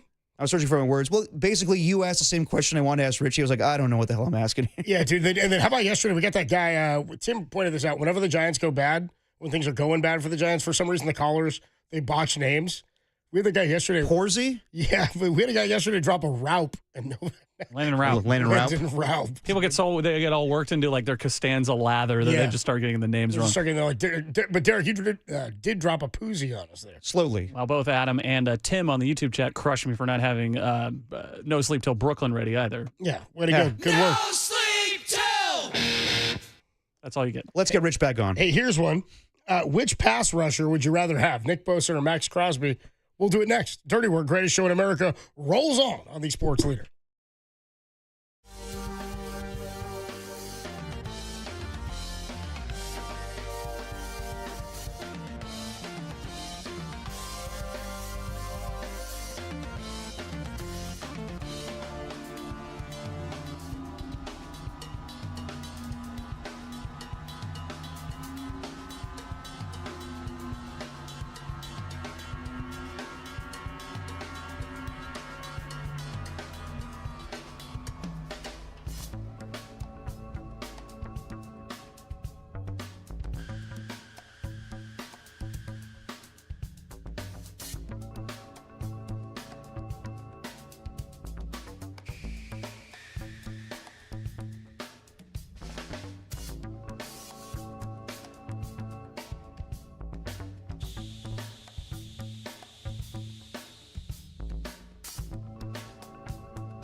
San Francisco Giants general manager Zach Manassian joined Marcus and Carol this morning to discuss the state of the team amidst their brutal home stretch and if their poor play could affect the decision to bring up Bryce Eldridge. For that podcast and everything Crowley, head to thesportsleader.com and on our app.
Now back to dirty work. Adam Copeland and Derek Papa in the KNBR Casino Matrix Progressive Jackpot Studios. Casino Matrix Progressive Jackpots are here. Where are you? Just drop in. Please play responsibly. Call 1-800-GAMBLER. Dirty work on a Thursday afternoon. Adam Copeland, Depop, Tim Webb. Hey, it's 420. Make a wish. Spoke to Make a wish. You a big wish guy? Not really. You don't seem like a wish guy. No. No, you don't seem like you're into anything whimsical. Are you a big wish guy? Yeah, that's a good way to put it, dude. Whimsical is, you don't seem like you're full of whimsy. Are you going to Wells and like putting money in and like, oh man, I wish the Giants would just win a game? Dude, I haven't come across a well in some time. I know. You mean like a fountain? Is that what you mean? A fountain, a well. A wishing well. A wishing well, yeah. Yeah, dude. I think I'm a wisher. Yeah. I'm a flipper. You're a hoper? I'm a flipper. Wishing and hoping, thinking and praying. Planning and dreaming, too. Yeah. Tim, are you a big wish guy? Not a big pray guy. I'm a big wish guy. Well, like eat, pray, love of all the three, Yeah, I'm there more of you an go. eat guy. Tim's more of a live, laugh, love guy, as evidenced by all those little statues in his apartment that say that. Dude, I saw him yesterday. What, live, laugh, love? I went by the apartment, setting things up for your pregame show on Saturday. Oh, you saw Tim's apartment? I saw Tim's apartment. Very nice apartment. You read it very wrong, nice by the way. apartment. It's live, laugh, lobotomy. Thank you, Tim. Okay, Tim, thanks. And save it for the takes. And saw the turtle tank. Oatmeal? Met Oatmeal. Great turtle. It's been there for, he's been alive for what, 20 years? You had him for 20 years. He's about halfway through his lifespan. Yeah, exactly. And, I think you could smell the tank a little bit. You can smell it? Yeah, but you know what? I'll say this. Copes, you're at the mercy of Tim. You have to do it at his apartment. You can't do it at yours. So I'd say just deal with it. Tim, you're the producer of 49er pre and post game. How about you produce a clean turtle tank for me? No, it's not for you. It's not for you. If anything, it's for Oatmeal. He's fine. You're going to his You think apartment. my takes are bad? You should wait for his. You think this is my fault that I'm going to Tim's apartment to do this? Tim doesn't want me there. Well, you don't have a direct hard We line. don't have another studio. That's really more to the point here. I wasn't the one who opened this up. Yeah, but Tim's a problem solver. I didn't open the radio company, you know what I mean, and say, hey, we're doing one studio here in Daly City. It wasn't my call. Yeah. You know what I'm saying? Anyway, Tim. Might be a little too behind the scenes, guys. Yeah, right. What do you want to do? You going to wipe the... Am I going to clean the tank before then? I don't know. I don't know if I have time. You shouldn't, Tim. You don't have to do that. Don't forget, Tim said it's his least favorite thing to do in the world is clean the turtle I tank. told Derek as soon as he came in, I was like, Adam's going to crush every single thing about my apartment for the show. No, I would not crush your apartment. I said it out loud. I was like, Adam is going to crush everything about this apartment. It's a nice apartment. You called me Adam, too? That's weird. Well, we weren't on the show, so. I'm not going to crush your apartment. Yeah. I was just going to... You mean like after the fact I would riff on your apartment? In a world that we live in where everything is content for the show, it's gonna be content for the show. Any good content from his apartment yesterday?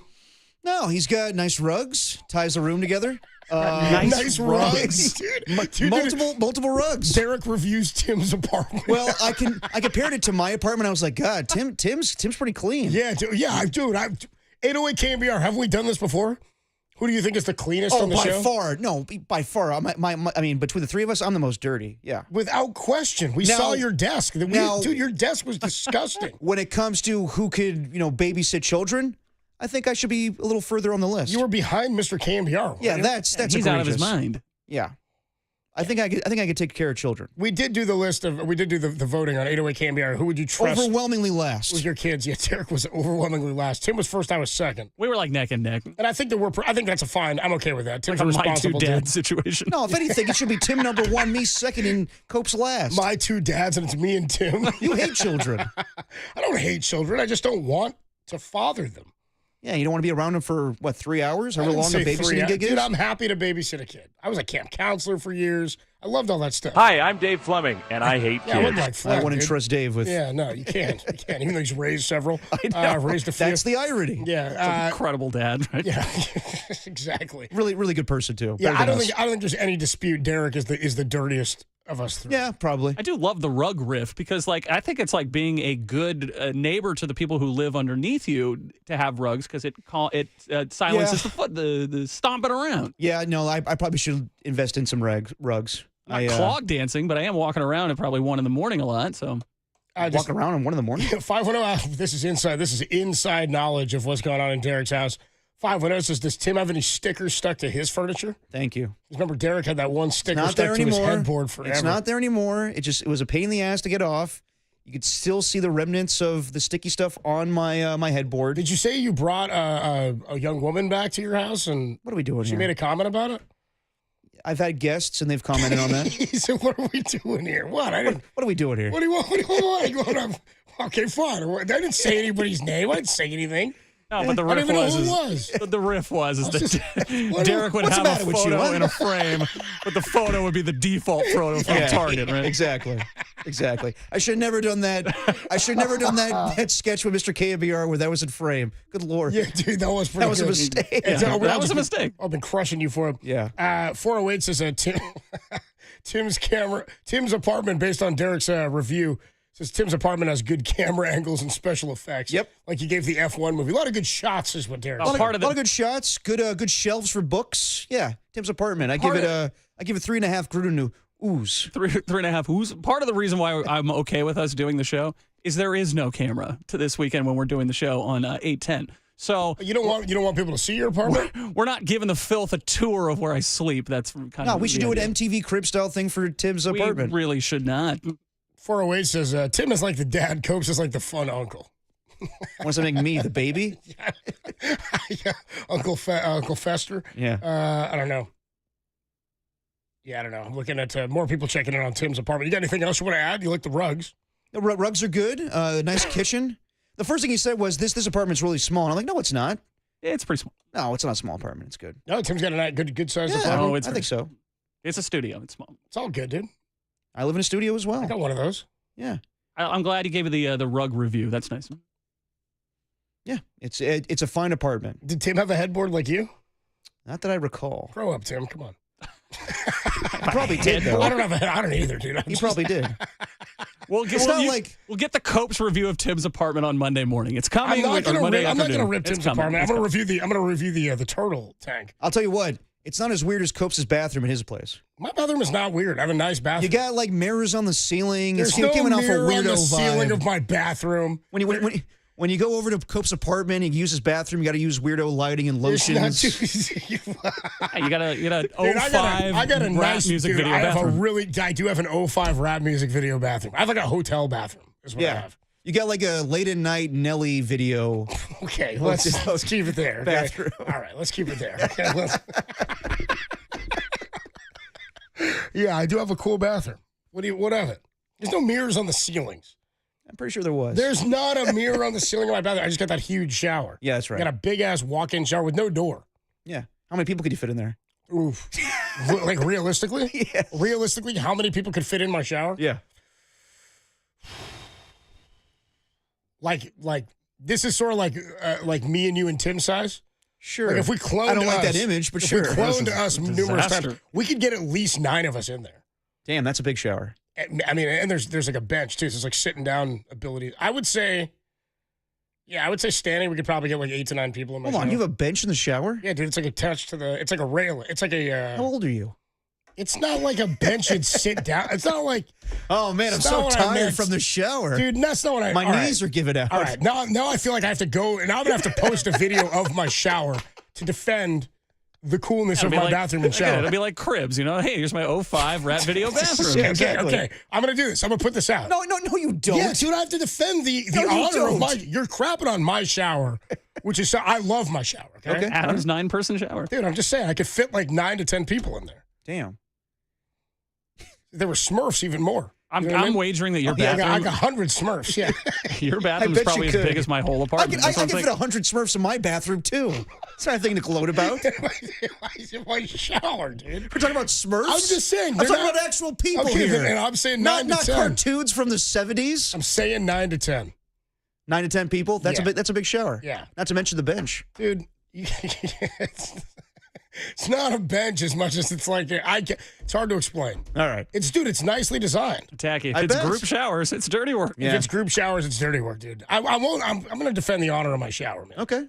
Yeah. Hey man, no one's yucking your yum. We're just talking about the shower. Don't you dare. Hey, here's one. Which pass rusher would you rather have, Oh, Nick yeah. Bosa or Max Crosby? Let's get back to that one. We'll do that next. How many Max Crosby's? Oh, probably only like 3 of those in my shower. Those guys are bigger. Yeah. Maybe 2.5. 2.5, Mac. How many Crosbys can I fit in my shower? How much of the defensive line can get in there? That's a big wingspan, man. Yeah. It's 1.5 Trent Williams or 600 Smurfs. How many Brendel Smurfs? We'll do it next. How many Brendel on the Sports Leader?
Now, back to Dirty Work.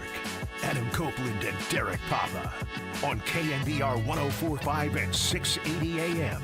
The Sports Leader. Text lines make me laugh, dude. Cope's gloating about his Smurfs in his apartment. That's like, how many Gargamel riff here. How many cockroaches could I fit in Joe's apartment? It's a 90s reference. 707 just checks in and simply says, Crosby, dude, I knew Bosa was cooked when he was citing Jordan Peterson. Ah, yes.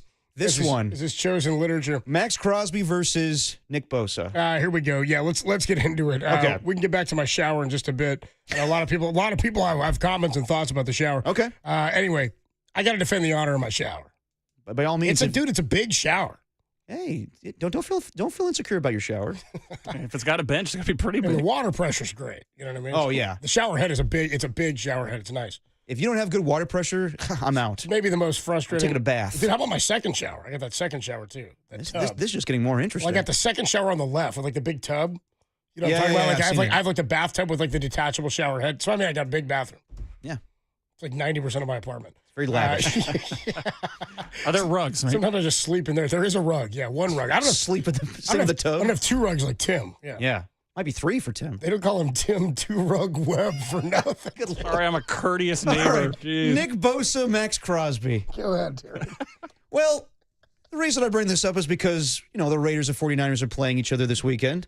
And both pass rushers, I would think, are probably, what would you say, at least, they got to be top 7 in the league. Like when you list them off, you probably put Myles Garrett at top of the list. You probably put TJ Watt. I think that Nick Bosa and Max Crosby are in that conversation. For years, me and my buddy Stephen Langford used to argue about Max Crosby, and I would always say, yeah, he's good, but he's no Khalil Mack. And that's how I would, Khalil Mack was just such a freak, just a gifted athlete. He was picking up offensive linemen with one bicep. Did he retire? No, he's still playing. He's still around with the Chargers? Playing for the Chargers. But Max Crosby gets to the quarterback, I would say, more consistently than Khalil Mack did. And honestly, Nick Bosa as well. There was a time where this was an argument, probably like around 2021, where I want to say Max Crosby made an all-pro team over Nick Bosa. And people were outraged by that. I think it was the season before his Defensive Player of the Year season, Copes, where Nick Bosa had 15 sacks. Yeah. And, yeah, I remember... 15 and a half, and then he went like 19 and a half. Yeah, exactly. Back-to-back years. Yeah.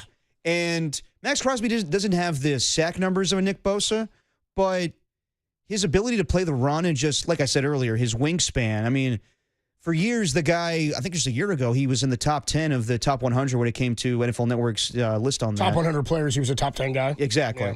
And people regard him as one of the best pass rushers in all of football. Now, Nick Bosa held that title for a long time, but you and I were talking about it yesterday. His sack numbers have declined. Injuries have plagued him. Same thing with Max Crosby. I think he missed 5 games a year ago.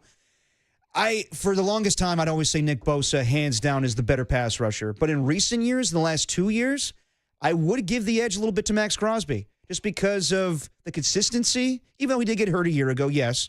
But played 12 games last year. Bosa did too, though. More of his ability to play the run, I think, is a little bit better than Nick Bosa's. But if we're going by pure pass rusher, it's close. I do think Nick Bosa is fantastic, but I would give the edge a little bit, and I'm not being biased here, me being a Raider homer, whatever you guys think. I would give a little bit of an edge to Max Crosby. Mm-hmm. But you're saying that specifically has to do with playing the run.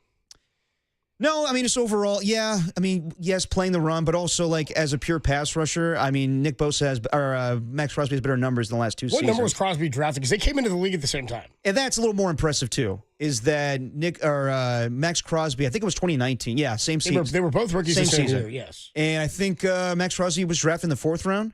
And by the way, he finished second in defensive rookie behind Bosa. Exactly. Yeah. So I thought you were more of a Niner guy now. I am. I don't know.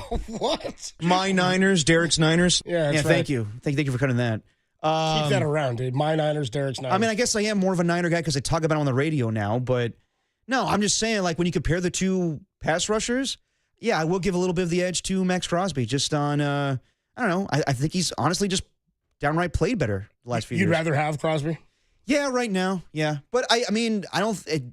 Like we said the other day, Nick Bosa does definitely need to put the defense on his shoulders this year. He does need to show why at one point he was the highest paid defender in all of football, how he is capable of being Defensive Player of the Year and getting 18.5 in his sacks. He needs to go back to being that guy. What's interesting is Bosa won that Defensive Player of the Year, right, in 2022.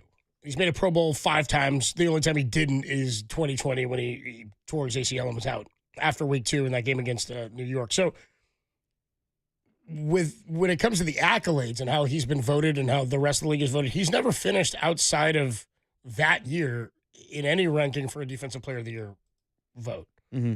Whereas there's 2 different times in the last 3 years where Max Crosby was a top 4 vote getter for DPOY and a top 6 vote getter for DPOY. He was also an All-Pro, second team All-Pro. He's been an All-Pro, we'll say first team, second team. He's like 3 All-Pro selections, whereas Nick Bosa has 1. I guess he has 2.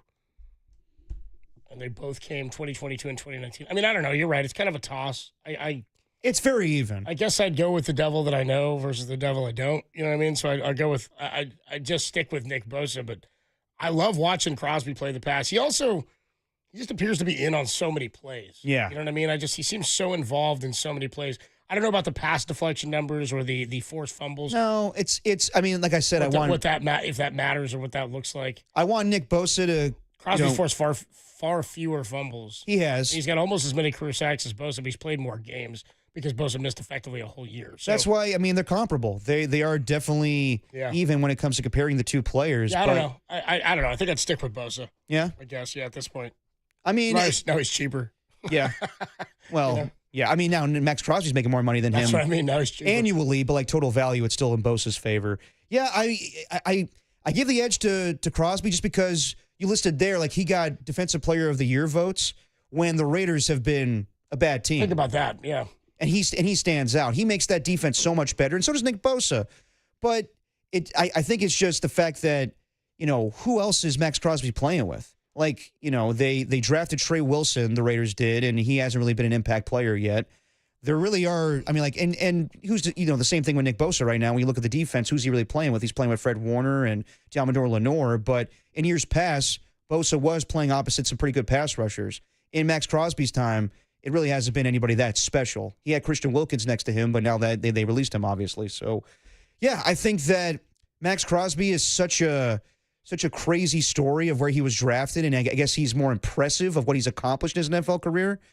But yeah, I would just give him a slight edge, but it's not by that much. I think both players are really, really good. Yeah, I just you got to have good players around you, obviously, to be successful. I guess what's frustrated me the most about Bosa is what he was being paid, how after he held out and he won the DPOY, then it just felt like, I don't want to say he was coasting or not working hard, because again, I don't like to do that, and I don't like to psychoanalyze what's going on with a player behind the scenes, but just in general, like, he has not done what they paid him to do. Yeah. Right? It feels like a baseball contract. Like, they paid him for what he had previously accomplished, and now it's time to accomplish more, and he's not getting there. Baseball happens that way just by the nature of how much control you have over a player when you draft them or sign them, right? Like, you have a guy for like 7 years or his rights for 6 years. Mm-hmm. So oftentimes you pay a guy, he's 30 years old. He was great for you, so he wants the big deal, but to keep him around, you got to overpay based on what he gave you in the past. Yeah. In football, you need those guys to perform now, and Bosa hasn't reached that level of success.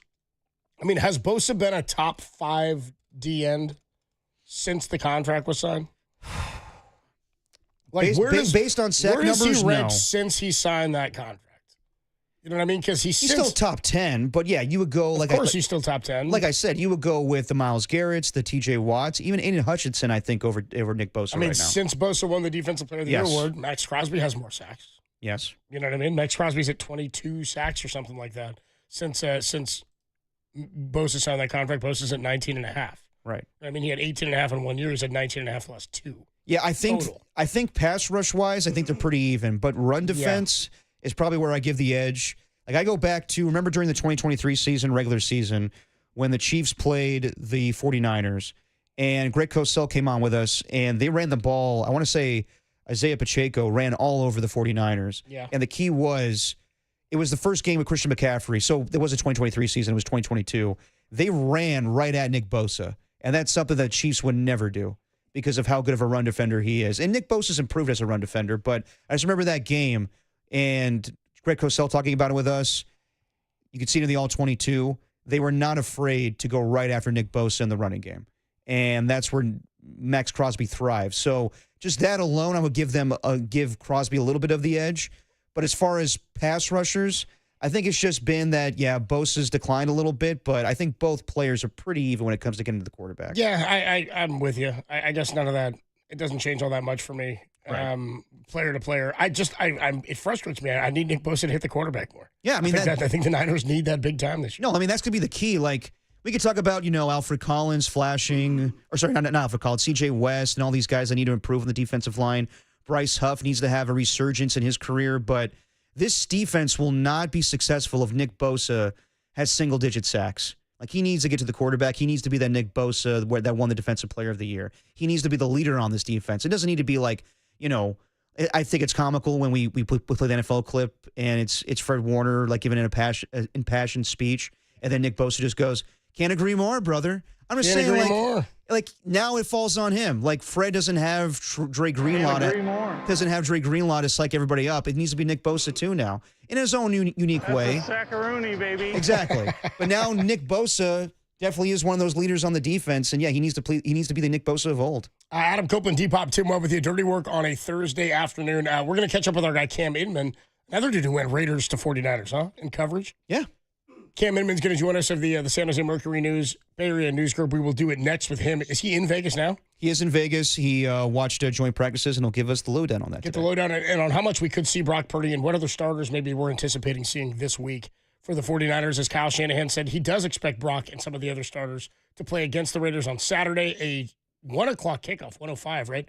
Over on Mike Holler's KSFO 810. Pregame starts with myself and John Dickinson, JD, at 10 a.m. on Saturday. Cam Inman joins us next. Dirty Work rolls on the Sports Leader.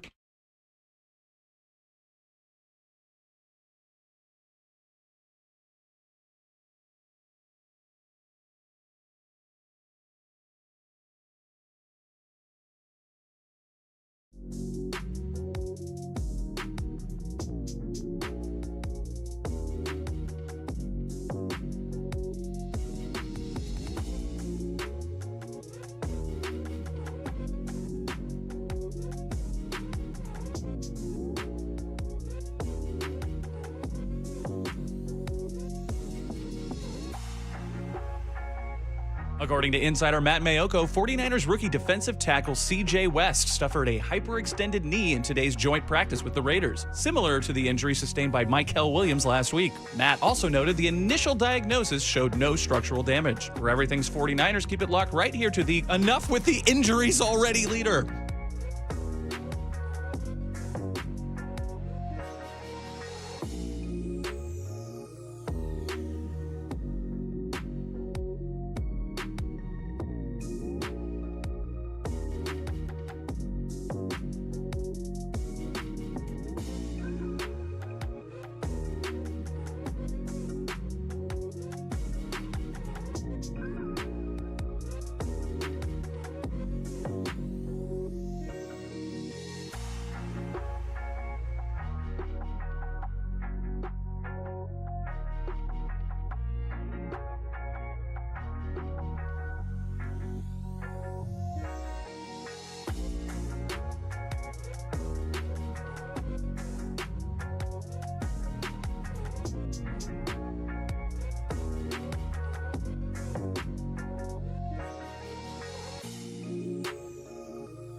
Now, back to dirty work. Adam Copeland and Derek Papa in the KNBR Casino Matrix Progressive Jackpot Studios. Casino Matrix Progressive Jackpots are here. Where are you? Just drop in. Please play responsibly. Call 1-800-GAMBLER. Dirty work on a Thursday afternoon. Adam Copeland, Depop, Tim Webb. We are still working on making the connection with our guy, Cam Inman. Yes. Of out the in San Jose Vegas. Mercury News, the Bay Area News Group. We'll talk to him about the joint practices. We should also, by the way, make note that there are some injuries the Niners are dealing with today. Yeah. Rookie C.J. West suffered a hyperextended knee. They're saying it's similar to that of Michael Williams. He's going to miss some time. Kyle Shanahan said about a week, but I think that's a week till they evaluate again. Yeah. They did say no damage to the ACL, which is positive. And we made the connection. We made the connection with our guy Cam Inman of the Bay Area News Group. San Jose Mercury News covers the 49ers and does a great job doing so. He's out at the 49ers, or saw the joint practice today between the Niners and the Raiders in Vegas.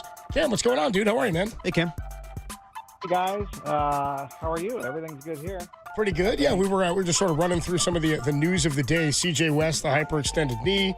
You got Andre Dillard lands on injured reserve, season-ending IR.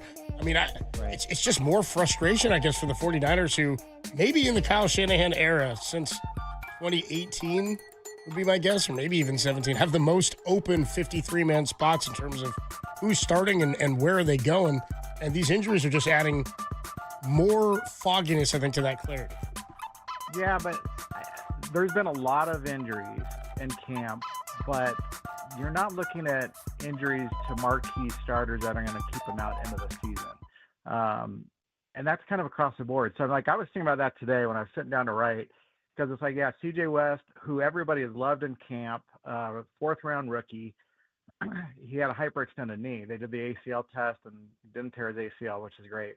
But Michael Williams, he also hyperextended a knee last week, and so he's been out, and that's going to be a full, day one starter, right? So, but nobody's saying that he's going to be missing time. Bosa he missed today's joint practice, and he missed, I think, 3 or 4 practices in the last 2 weeks with what's called neck soreness. But Kyle didn't seem like he was sounding the alarm. And then you go, oh, that's good. And then you think back to last year where they didn't sound the alarm about McCaffrey's Achilles, and he was out for 2 months. So I take any injury updates with a grain of salt, right? But in the big picture, so it's like, all right, so they're missing every single defensive lineman, essentially. They're missing a few other defensive backs. And then on the offensive side, they have their marquee guys are healthy. And McCaffrey, to me, I just can't take my eyes off him this camp because of what happened last year. I just want to make sure this guy's healthy, and they're giving him a lot of work, and they gave him a lot of work today against the Raiders. And so that's what I asked Brock Purdy about, was just what is he seeing in McCaffrey? And you get he looks great, looks all this. But he said mentally he looks really determined, and that he's on one, that he's telling everybody in the locker room, I can't wait for the season. I can't wait for the season. I think, to me, that's really good news among bad news about injuries to backup players. Speaking of Brock Purdy, Kyle Shanahan said today that the expectation is that Brock and some starters will play on Saturday. And Andre Dillard is out for the season, so you're not going to see him play. I'm assuming that Trent Williams will most likely not play on Saturday. How do you feel about Brock Purdy playing? I know a year ago in that Saints preseason game, he went out there without Trent Williams protecting his blind side. But what do you think about Brock Purdy potentially playing in this game without Trent Williams once again in the preseason?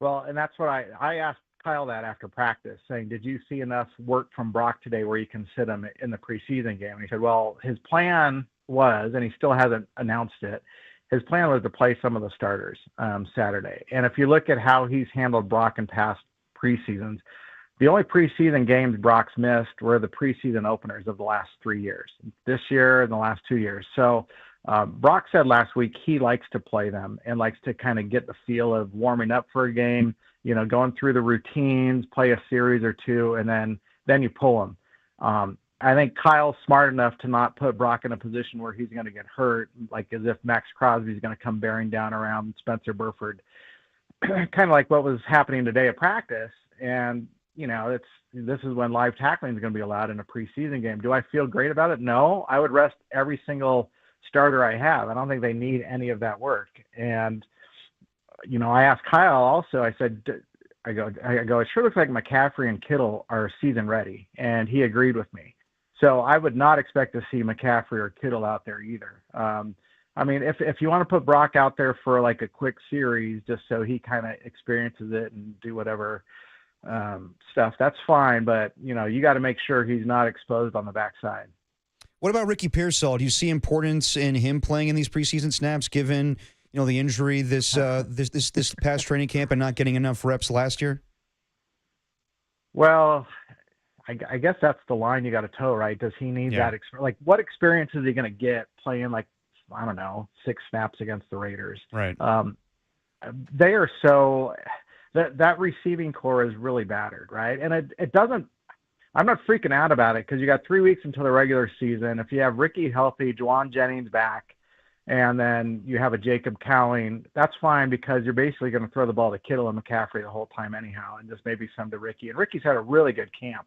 And I think that can't be underscored because he, with all the injuries he's had, besides the amazing death-defying incident in Union Square, the fact that he had hamstring and shoulder injuries also, but he's made it through this camp great. And Ricky's a very upbeat guy, and he wants to be active. He wants to get better. It's really a model situation for Ricky. So if he feels he needs to play more, then great. But if they want to sit him, I got no complaints with that. I got a Cam Edmond, nice enough to join us in the Bay Area News Group, San Jose Mercury News. So if the season started today, it never does, and it doesn't. But if it did, what's the Cam Edmond wide receiver depth chart look like right now? Oh, gosh. Well, does Juwan Jennings – yeah, because Juwan Jennings, I think he's playing. I mean, we saw him on the practice field the last couple of days before here. We didn't see him today, but I know he's here in Vegas. He was starting to do some side work with the trainer. Okay. So I don't think it's that serious of a calf injury. I mean, I know it's a calf injury. I think it's a calf injury. I don't think it's a contract holdout. Maybe it's a little bit of both, right? Okay. But I think he'll be in. I think Pearsall's in. And then I guess Jacob Cowling would be your number 3. Oh, actually, well, yeah, Demarcus Robinson will be suspended, right? Yep. Although today there was like a little maybe there was like a little window here because there was some guy, I don't know what team it was, but Rashee Rice appealed. Yeah, so he gets to have his appeal in like 4 games into the season. So right. I'm wondering if Demarcus Robinson pulls that off too, then that would be a heist because that way they keep him. And then Ayuk might be back. Well, Ayuk will probably be back week 6, right? That's probably the best case scenario. Best case, yeah. Yeah. So, Brandon, look, first of all, because I know a lot of people are wondering about Brandon. He's been out there on the practice field, very engaging with guys. And he's very upbeat. And I saw him last week. I said, hey, you look like you're getting ready to play some ball. He said, yes, sir. So, I think Brandon wants to play, but the Niners, he hasn't practiced, right? And we haven't seen him do any side work. So they're not going to rush him back with the opener in 3 weeks. So that you have to give him about at least a month to get going. And that's why the physically unprepared list or whatever, unable to perform list is not going to be, you got to be out 4 games. So I think Brandon will come in in week 6 because week 5 is a short week against the Rams. So that's my depth chart. I guess Russell Gage would also be in the mix maybe. I like Isaiah Hodgins, but only because if Juwan Jennings can't play, Hodgins is a 6'3" guy, same as Jennings. He's been the number 2 on the second string, connecting with Mac Jones. And then, Robbie Anderson, whatever. He's done pretty. I still have a hard time with guys changing. Same here. Listen, I got no problem with people doing it because everybody's all about making their own brand. Right. So that's awesome. So I need to change my name to I don't know. I need a new name. Cam Chosen. Yeah, Cam Anderson, dude. We'll just go with that, right? Just steal Robbie's. Yeah. Yeah. So Cam World Peace. Yeah. Yep. Right. But we should go over that. Who are the best athletes to ever change their name besides Muhammad Ali and Lou Alcindor, right? Yeah, of course. Kareem Abdul-Jabbar. Yep. It's Mount Rushmore of names. There you go. But anyhow, he's played well. He's played pretty good. I kind of like him, but again, it's kind of like B-level stuff, and you're like, I don't get worked up about the wide receivers. This is a Kyle Shanahan offense. You got to run the ball. That's why it circles back to McCaffrey to me. It's every time, as long as he's running the ball and he's running into contact and he looks like he's fierce, he looks pissed off. And I think that is the best sign possible for the 49ers through 3 weeks of training camp, that Christian McCaffrey's ready to be their offensive catalyst. How has Jacob Cowling looked since his return this weekend? Did you see him today? He looks fine. He's not like a Julian Edelman guy that's going to save you out of the slot or something, right? It's just that there was a lot of preseason hype about him, and I have a hard time buying all that until you see a guy in games because he barely got any offensive action last year on a really bad team. And it's like, okay, great. So you worked out with Ricky in the off season and some with Brock. And I'm not knocking him because I know he's put in a lot of work and that's great, but it's like, you got to prove it on the field. And he's only been back for a few practices. It's not like they were peppering him with passes today. So it's not like I have anything great to report on that end. But again, he's a healthy wide receiver and there's not many guys healthy on this team right now. So. Talking to Cam Inman on the UMA guest line. So given that Jacob Cowling hasn't shown a lot in training camp and doesn't have a lot of experience, only 4 catches a season ago, let's just say that Demarcus Robinson is suspended the first 3 weeks of the season. Yeah. And Kyle's been asked this numerous times about adding a veteran wide receiver. Do you think that at some point, if they're not seeing productivity at a wide receiver 3, that they may go after an Amari Cooper or Gabe Davis if they're willing to sign for a 1-year deal for like $8 million like Keenan Allen did with the Chargers? So I looked the other day. Amari Cooper's made over $130 million in his career. I don't like when you make that much money. I don't think you want to like play on a discount. And I know you don't want to show up at training camp, right? So I wouldn't rule it out, but I don't. If they're going to spend money on a guy, they're going to spend money on Juwan Jennings, right? There's not a lot of like cash to go around, especially now. And I think they're very reluctant to giving Juwan, like putting him way up in another bracket. So I don't think you can't bring in a guy and pay him more than what you're going to pay Juwan Jennings. Otherwise, it's just like, wait, this guy just like caught 975 yards for you last year when you were really down on wide receivers. And yeah, you stunk, but you know what he does. He is capable of 175 yard, 3 touchdowns before you stunk because he did that against the Rams. And he's physical, and Shanahan loves him. And it's like you gotta keep him in the fold. So I don't see them going out and getting a veteran wide receiver at that. Although, let me preface that. 3 years ago, everybody's saying, well, are they going to trade for like Christian McCaffrey? I said, heck no, they don't do that kind of stuff. Anybody can run the ball in this offense. And then they go get McCaffrey, and you're like, wow, look how good he is. And it's like, well, they should have listened to me in 2017 and drafted him instead of Solomon Thomas. But whatever. We move on. They got the wrong Stanford guy. Yeah, right. The Stanford GM got the wrong Stanford guy, but whatever. Yeah, the wrong kid died. Was it Dewey Cox? Yep. Talking to Cam Inman on the UMA guest. Cam, what's in your opinion, what's the deepest position group currently on the roster? Oh, well, like what's the healthy? Like, let me put it this way: like Mac Jones looks really good, but it's like you never want Brock Purdy to leave town or get hurt or anything. Max looked really good, and everybody kind of like, oh, look at this guy. They give his practice stats of like 9 for 9 in a practice. I'm like, yeah, he's going against second stringers. Relax, okay? He's looked really good. I like him. He's a fun, goofy guy. So I do like that bet because I think they've upgraded in their backup quarterback department. Behind McCaffrey, Garendo's hurt, but he's getting better. And again, you can kind of fall back. Corey Kiner's an undrafted rookie. He's looked pretty good. Yeah. Wide receiver, no. Tight end, Kittle, Luke Farrell looking good. And then you have like 3 or 4 backups that have all been in the system. Yeah, it's like Dwelly, Willis, be the deepest. Yeah, but that might be the deepest. But it's like if you don't have Kittle, it doesn't matter. Yeah, like exactly. it doesn't like it's not a tight end room that you'd applaud. Defensive line, there is nobody left. They're all hurt. Mm-hmm. The linebacker might be it. I talked to Patrick Willis before the preseason opener on the field, and we went over a few guys, and because I wanted to know what Pat thought of D. Winters, I want to know what he thought of Nick Martin and Tatum Bethune. And here's my sneaky thing, guys. It's like I know D. Winters is doing great. He's had a great camp. He hit some Raiders today, like you're supposed to do.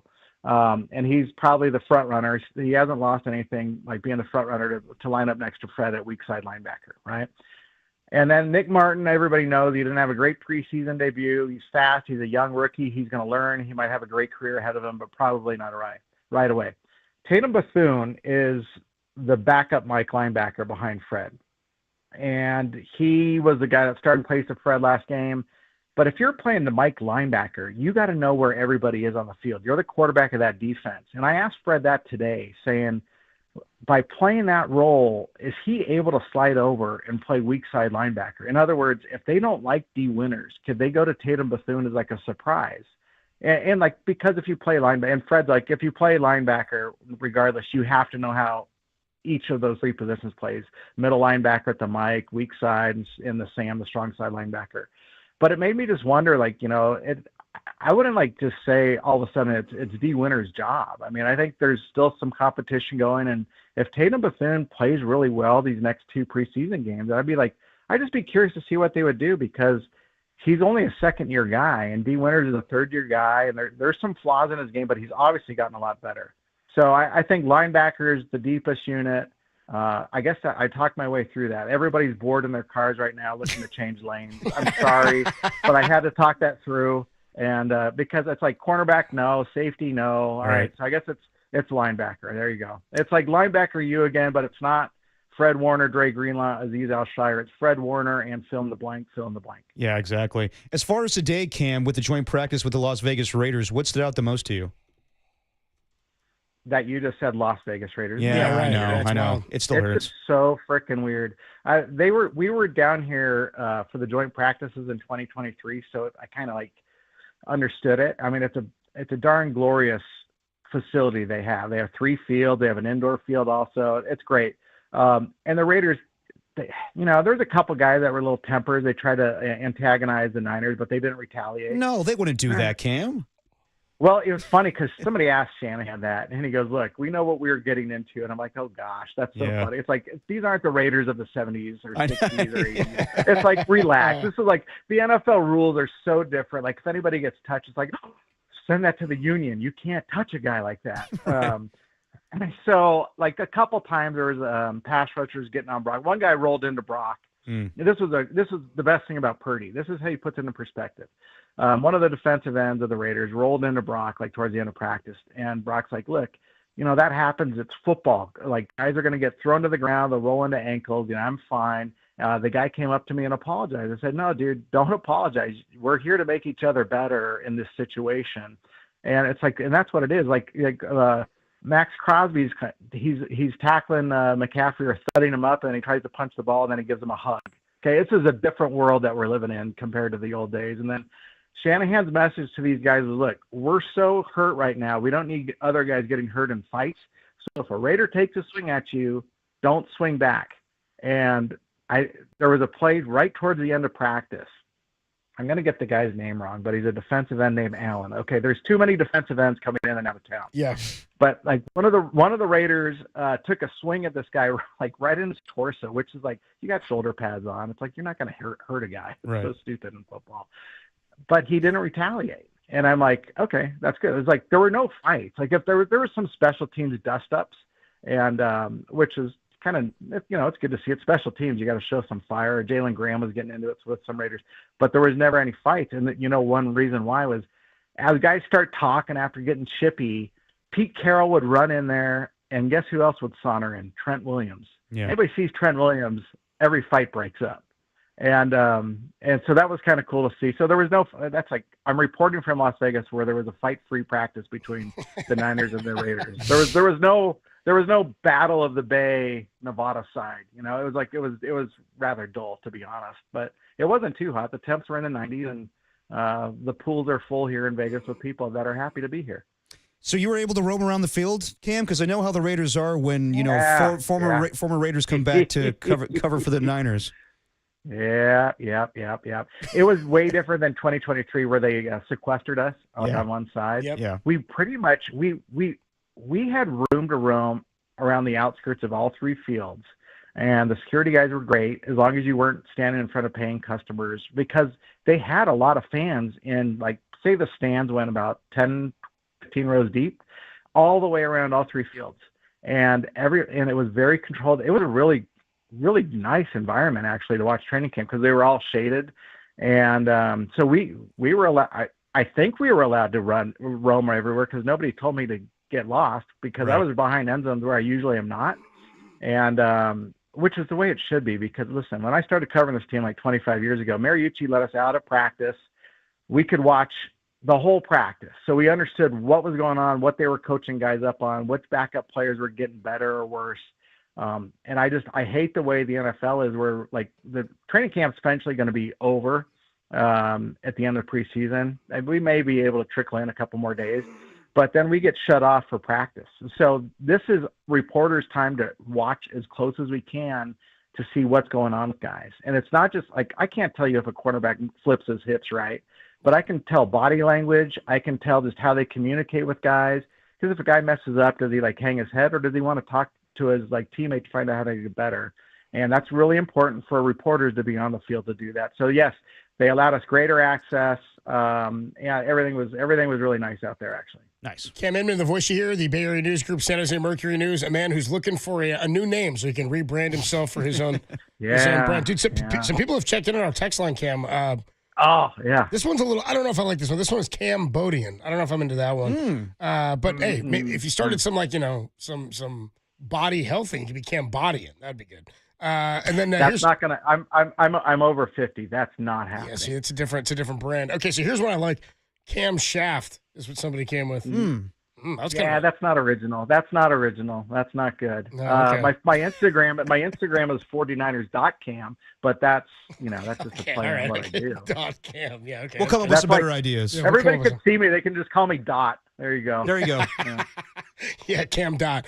All right, dude. Great to talk to you, Cam. We'll see you. Wait. Go ahead. Yeah. The reason I had to put the dot in because when I originally launched that Instagram like 10 years ago or 15 years ago, it was 49ers Cam without the dot, and so it looked like 49ers Scam. So 49ers Scam. Yeah, you had to move that, right? Which pretty much is what it is now when you're paying to go to preseason football games. Yeah, I would agree with that. There one. we go. Same prices too. Yeah, I'm with you there. I'm 100% with you, Cam. The great Cam Inman. Read him in the Merc and the Bay Area News Group. I'll see you next week at Niners and the Chargers, but enjoy your time in Vegas, man. Thank you, boys. Good deal, Cam. Thanks, Cam. Yeah, the great Cam Inman. Love talking to Cam. Dude, Cam's the man. He's the man, dude. Somebody checked in here on the text line, had a great Cam story. They said here to 650 Golden State Lumber and Showroom text line says, I met Cam at a boozy book fair in Pleasanton. He was signing his book. A boozy book fair? Yeah, I like that idea. Like that. He says, I talked ball and I bought the book. Good guy. Good book. Yeah. Cam's the man. No, he is the man. The great Cam Inman. You missed any of that, all available, thesportsleader.com and the thesportsleader app. It's fun running through position groups with him, too. And I mean, he's confident. Sounds like the Garendo's getting healthy, and he's confident in Brandon Ayuk being back. And he's realistic. I mean, I don't know about Brandon Ayuk coming back week 6, but he's honest in saying that, this team's going to run through McCaffrey. I just wonder how they're going to use him during the regular season. If it's going to be the same old thing where McCaffrey's going to be basically the guy on the goal line, or they're going to mix it up a little bit more where they spell him with Isaac Garendo or when Jordan James is healthy. That's my biggest thing with Christian McCaffrey is he going to be the McCaffrey of old? And how is Kyle Shanahan going to use him? Is it going to be like what we've seen in years past? Yeah. I mean, sounds like he wants to be the bell cow guy. You know what I mean? I'm sure he always wants to be. I mean, like we knew when he came back from the Achilles tendonitis, he was telling Kyle, like, give me the ball. And Kyle's like, yeah, I mean, you're the best running back on the football team. But, I wonder if Kyle just needs to save him from himself, where now he's getting older and the injuries are mounting up. I mean, they overused him in Carolina. I wonder if Kyle's going to be cognizant of that and just change things up a little bit. People still checking in on the size of my shower that we were discussing earlier. Yeah, you could fit a bunch of Smurfs in there. Well, I said 8 to 9 normal-sized people. Okay. Is what I'd said. So when you say normal size, you're referring to individuals like us? Tim, Tim's taller than us, but he's like, we're all fairly normal-sized people in terms of... I like to think that I'm normal-sized. In terms of just like, an average human. Yeah. I mean, I'm not like Trent Williams, we'd fit 3 of those in my shower, maybe just 2. Yeah, I'd probably say 2. These guys are huge. You know what I mean? Then I said, how many Smurfs? Which had me wondering how big a Smurf is. Yeah. You looked that up? I looked it up. See how big a Smurf is? How big is a Smurf? They say they're approximately, and I guess this is a thing from the Smurfs. Okay. They're approximately 3 apples tall. Are we talking Granny Smith? Yeah, that's what I was wondering. Granny Smiths are a little bigger. Yeah. Basically, it says about 9 inches tall. Okay. So it's like, I could get hundreds of them in my shower then. Standing on each other's shoulders and whatnot. Okay, but what about those like little things from Fraggle Rock? How many of those can fit in your shower? Fraggle Rock. Great intro. Dude. Good intro on Fraggle Rock. Down in Fraggle Rock. Dude, yeah. 707 says, you know what they say about guys who have big showers? No, I don't. Yeah, go on. I don't think that's the same. I have no idea what that means. I don't think that's the same. 916 says, you guys should do a remote from Goats' shower. You and I just fit in there? Can we also fit like we do Niners pre and post in there, Tim? Can we fit like a desk and headphones and mics and everything? I think that my shower is big enough that we could have we probably wouldn't have a full desk. We could probably set up 2 of those little TV trays. Okay. It's big enough it's legit big enough that we could put 2 chairs, 2 little TV trays, or 1 TV tray and the Comrex on it. You know what? Call up Andrew Stern out of retirement. Let's do it. You should do a remote. Dirty work from Adam Shower. Dirty work live from Adam Copeland's Clean work shower, today dude. from the shower. Dude, how about that? Yeah, clean work. But we're clothed. Shower running. We're clothed, right? What? When we're doing this make believe. Okay, good. I don't think there's room for Tim to be there. Tim would have to be here. Okay, good. It's okay. I'll pass on this one. Yeah, Tim can't be there. It's just us. Okay. Just me and you. Me and Cope's in the shower. Well, Tim can sit in the other shower across the bathroom. You have 2 showers? Yeah, 2 showers. One's a tub, one's a full walk-in shower. Good Lord. This is a grab bag intro. I'm out. This is not a grab. It's a freaky bathroom. It's not a grab bag intro. Yeah, somebody called me Cope Daddy earlier. I was like, all right, easy. Cope Daddy. Easy, dude. He was innocent. Hey, I wouldn't know the jury. I wouldn't know the jury. What are you coming at me for, dude? The juice got off, too. Yep. All right, we'll take a quick break. When we come on back, some of the best sounds from across the sports world you might have missed. Mike McDaniel is feeling it in Miami, and you'll hear after, dude, now the Lions players are coming at him about how he runs practice. Yep. That's incredible. By the way, you got to hear Jerry Jones. He was on the red carpet premiere of his Netflix documentary and why he loves the Cowboys being a soap opera. And, dude, I'm telling you, this Denzel audio, I have 2 of them. The man's going in on sports as far as Jerry Jones and how hot take artists just have an opinion about everything. We'll hear some Denzel, we'll hear some Mike McDaniel, some Mad Dog Russo, and some Jerry Jones all coming your way when the Sound Soiree hits your airwaves next on the Sports Leader.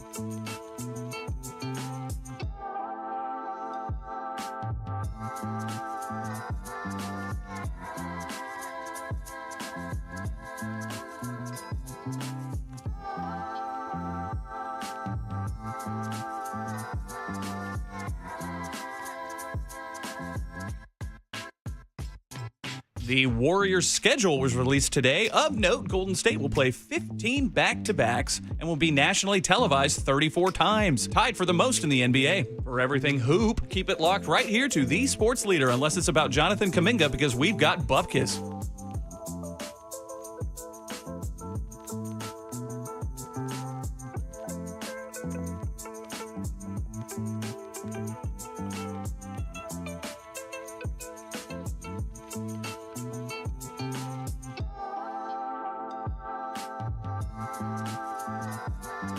Hey, what's going on, everybody? Adam Copeland here. Live in Moss. That's all we do here on Dirty Work. Well, it's not all we do. It's just a big part of what we do, especially when we're down at the ballpark, because there's no better place than to live Moss than the Taco Bell Cantina downtown. And by the way, when you're living Moss, it's not simply about eating Taco Bell. To live Moss, you got to join the Taco Bell Rewards program. It's really the only way to get the most out of your Moss. It's kind of what I'm getting at here. When you join the Taco Bell Rewards program, they hook you up with points for every purchase you make in the app, at a kiosk, or in a drive-thru. And by getting the points, they're going to hook you up with some free food. You can use those reward points to tier up and get free items. Tim got a cheesy gordita crunch the other day off of some points that I was able to collect from my Taco Bell Rewards. And simply for signing up, you don't even need the points. They're just going to give you some free food. When you sign up and join the Taco Bell Rewards, you can choose a Cantina Chicken Crispy Taco, a 5-layer burrito. It's the beefy 5-layer burrito. It's delicious. Or a soft taco for free. They're going to hook you up just for joining the Taco Bell Rewards program. How great is that? And as I said before, the best place to redeem those points, just off 3rd and Townsend, the Taco Bell Cantina. It's a block from the stadium, the perfect spot to grab a pregame bite and drink before walking over to the yard. And if you're looking for something to do after the game, or if you dip out early from the game and you need something to eat, the place to go is the Taco Bell Cantina. Good food, cold drinks, your taste buds will thank you. And as Tim Webb tells you every day, do not forget to live Moss.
Now back to dirty work. Adam Copeland and Derek Papa in the KNBR Casino Matrix Progressive Jackpot Studios. Casino Matrix Progressive Jackpots are here. Where are you? Just drop in. Please play responsibly. Call 1-800-GAMBLER. Dirty work on a Thursday afternoon. Adam Copeland, T-Pop, Tim Webb with you. Dude, I'm tired from last night, man. Yeah, we had a good time. I had to dip out around 12:15 to get the last BART train. What was it, a lift day you had to go? Well, no, I don't want to be stuck in the Mission all night. Oh, poor Derek, stuck in the Mission. What the hell is this? Because I made fun of your bathroom? My bathroom's Your nice. freaky right? bathroom? It's not a Freaky deaky bathroom. Dorothy Mantooth is a saint, with dude. 2 showers and a bunch of Smurfs? There's Full Fraggle on it. Dude, full Fraggle, dude. Down at Fraggle Rock. 650 says, don't forget Rick Barry did a show from his shower. Yes, he did. He did. Tim knows all about that one. I can You know confirm what? he did. For Tim's 20th anniversary, and I'm sure you did this when you filled in, but I think Tim needs to regale us with a bunch of good KNBR stories through the years. Just silly crap that happened over the last few years. Like I told the story about how Krug basically told somebody to die somewhere else. That was fun. And then we told the story about what's another one we told? We told about Brian Peacock's first day at KNBR, and Ralph told him basically to F off. So, Yeah, that was good. Good times. That was good. 707 checks in, says, dude, the shower could be the new bunker. If one of you sits on the toilet, then you can call it the hunker. Oh, God. That's pretty accurate these days. 415, it means being stuck in the Mission all night. If it's stuck in the Mission all night, it's dirty work, says the 415. I like that. Should we get into the sound soiree here? Tim wants me to milk 4 minutes and then get out and not do it. You give the lineup. I was going to suggest that, but just crush me every time. Eat me, Tim. Just open the sound soiree app, all right? Just press the buttons. Okay, do it. Yeah, that's right. Press the buttons. Just press the buttons. I want to get stuck in the Mission. We're in full bully mode right now. You might have missed. What? Soiree, honey. I think that means party. On these I said I was tired and just mocked you. I'm tired, too. Yeah, I'm tired. Okay, The hell, you just said you were tired. Just press the buttons. I don't understand you You're all sometimes. pressing my buttons. All right, Michael Porter Jr. This is going to be a 2-part sound soiree. You ready for that? I'm ready for it. Usually we just say we're out of time, but we just didn't prepare anything for the 5:30 segment, so we'll just do it for both. Well, we had some crap, but we'll save the crap for tomorrow. Do we have some crap? Maybe not. I put it on the rundown, and then Tim said to me before. Tim says, I don't have any crap today. Yeah, you know what it is? I put everything into the sports calendar. So that's too No, really you know what? No, I totally understand because the calendar takes a lot and the crap takes a lot. I get it. Yeah, we had to deliver the One Direction. Thanks, guys. Deliver the One Direction. It was very important to the calendar. We couldn't come up with a crap section. Man, hopefully we get a sponsor again with that one. Sponsorless dirty work sports calendar. Yep. I bet you we do get another one. I hope so. I bet you we do. Here's Michael Porter Jr. Michael Porter Jr. He's on Full Court Press. Yes, and remember his brother Jonte Porter. Yes, got in trouble for gambling. Get in trouble, get banned from the NBA for life. Well, it's a form of getting in trouble. Got But his yes. Pete Rose on, dude. Yeah. Maybe he'll get in the hall when he dies too. Anyway, Michael Porter Jr. on Full Court Press talking about sports gambling. Here you go. The sports gambling stuff can affect that a lot. 100%. Think about it. There you go. You get mad at these dudes that do the sports betting, but think about if you could get all your homies rich by telling them, yo, $10,000 on my under, this one game I'm gonna act like I got an injury and I'm gonna sit out. I'm gonna come out after 3 minutes, and they all get a little bag because you did it one game. Like, that is so not okay. But some people probably think like that. They come from nothing, and 100%. All their homies have nothing. 100%. And they're like, bro, if I come out of this game after 3 minutes and y'all all hit on my under, we're all getting a little bag. Yeah. You know what I mean? And I obviously my brother went through his situation. Malik Beasley's going through a situation right now. Terry Rozier was in some hot water. But the whole sports gambling entity, bro, it's bad, and it's only gonna get worse, bro. Like we really do get death threats. I understand what he's saying. He's being very real about it, and obviously he's connected to it because of his brother. But this is where athletes going on podcasts could get you in trouble. Where now I'm sure the NBA is going to look into Michael Porter, and if there's anything that seems a little fishy, they'll go back to this podcast interview, unfortunately. Yeah, I don't know why you say it that specific as you did, dude. You didn't have to say any of that. You did not. You didn't have to say. He's like, what if you did this, and then what if? I was like, why are you Why are you making up what ifs for us? I mean, he's trying to defend his brother and at the same time have a very real conversation about sports gambling in America. But yes, when you say, like, I get why you would do that because your homies want to get paid and you tell them to hit the under and whatnot. Like, excuse me? Yeah. Now it's like, he just joined the Brooklyn Nets. So, there might be a couple of rough nights for Michael Porter. And he's like, got to make things a little interesting. You know what I mean? I got to help my buddies get a bag. You know what I mean? You just hand your buddy $10,000 if you want. I don't know, man. I don't know.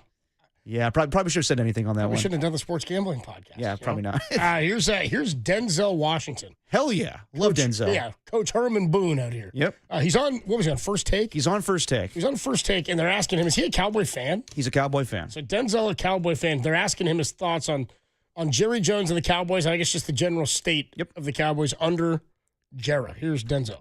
I've been a Cowboy fan since the 60s. He's making it hard for me. Not to be a fan, because I'm still a Cowboy fan. I'm still going to have the star on the side of the hat. But he ain't thinking about us. He's thinking about his pocket. Okay. There's box office and there's Oscars. Jerry, been a while, huh? You ain't been to the show, you wouldn't know. Ooh. Wouldn't been to the show, you wouldn't know. Uh-oh. Haven't been to the show, so you wouldn't know what it is to win. I don't need to add. I feel like we could And I love the Cowboys. I love the Cowboys because I really love them. This is why I feel the way I feel. But that's not what I'm here to talk about. I'm here to talk about the movie. And I wanted to get back to the movie because you didn't bring the. Speaking of the movie, same thing. Highest to lowest. You didn't bring it up. And what does it say down the bottom of the movie? What? Or does it say it on the one sheet? What does it say? All money ain't good money, Jerry. Say it again. All money ain't good money, Jerry. One time. August 15th, we open Friday. All money ain't good money. So he's simultaneously promoting his new movie, Highs to Lois, with Spike Lee directing, while also calling out Jerry Jones. And I do love whenever Denzel's one of my favorite actors, whenever he talks slowly and just like, he's basically intimidating another person. Say Highs to Lois. Yeah, there you go. Cash Free Casino. Cash Free, there you go. It basically sounds like Denzel out of Training Day, like telling like Jerry Jones, like, I need my money, Micah. Like he's just like the way he's able to, like a pin can drop when he speaks, because he just takes the soul out of a man when he's just intimidating them. Even Stephen A. was like, wow. Wow, I didn't want to get you rattled like that. Because I love you, Denzel. We got more Denzel. We do. So this is not. He's doing a lot of publicity for this new movie. So this is him doing an interview with Sports Illustrated, and they want to get his general idea. He's not going to cone? He's just hanging out Sports Illustrated now? Denzel? I guess. On a podcast? No, it's on TV. It's like a full video interview they're going to put on YouTube. But he's just asked, it's him and Jeffrey Wright, and they just asked him, how do you feel about, like, it's funny enough, he went on and did an interview with Stephen A. Smith. He went on and did stuff with Talking Heads, and then he's like, I got some takes on some Talking Heads. Yeah, this guy with Sports Illustrated asked him, how do you feel about sports Talking Heads? There's Denzel. Everybody's got an opinion. We live in a world of opinionaires. You know, that's what I call them, opinionaires. They're all the shows, a bunch of guys, and a couple of them that have played, but most of them who have an opinion about what something should be when they haven't done it. Those who can't talk about those who can. Those who have know what they're talking about. Those who haven't don't. Period.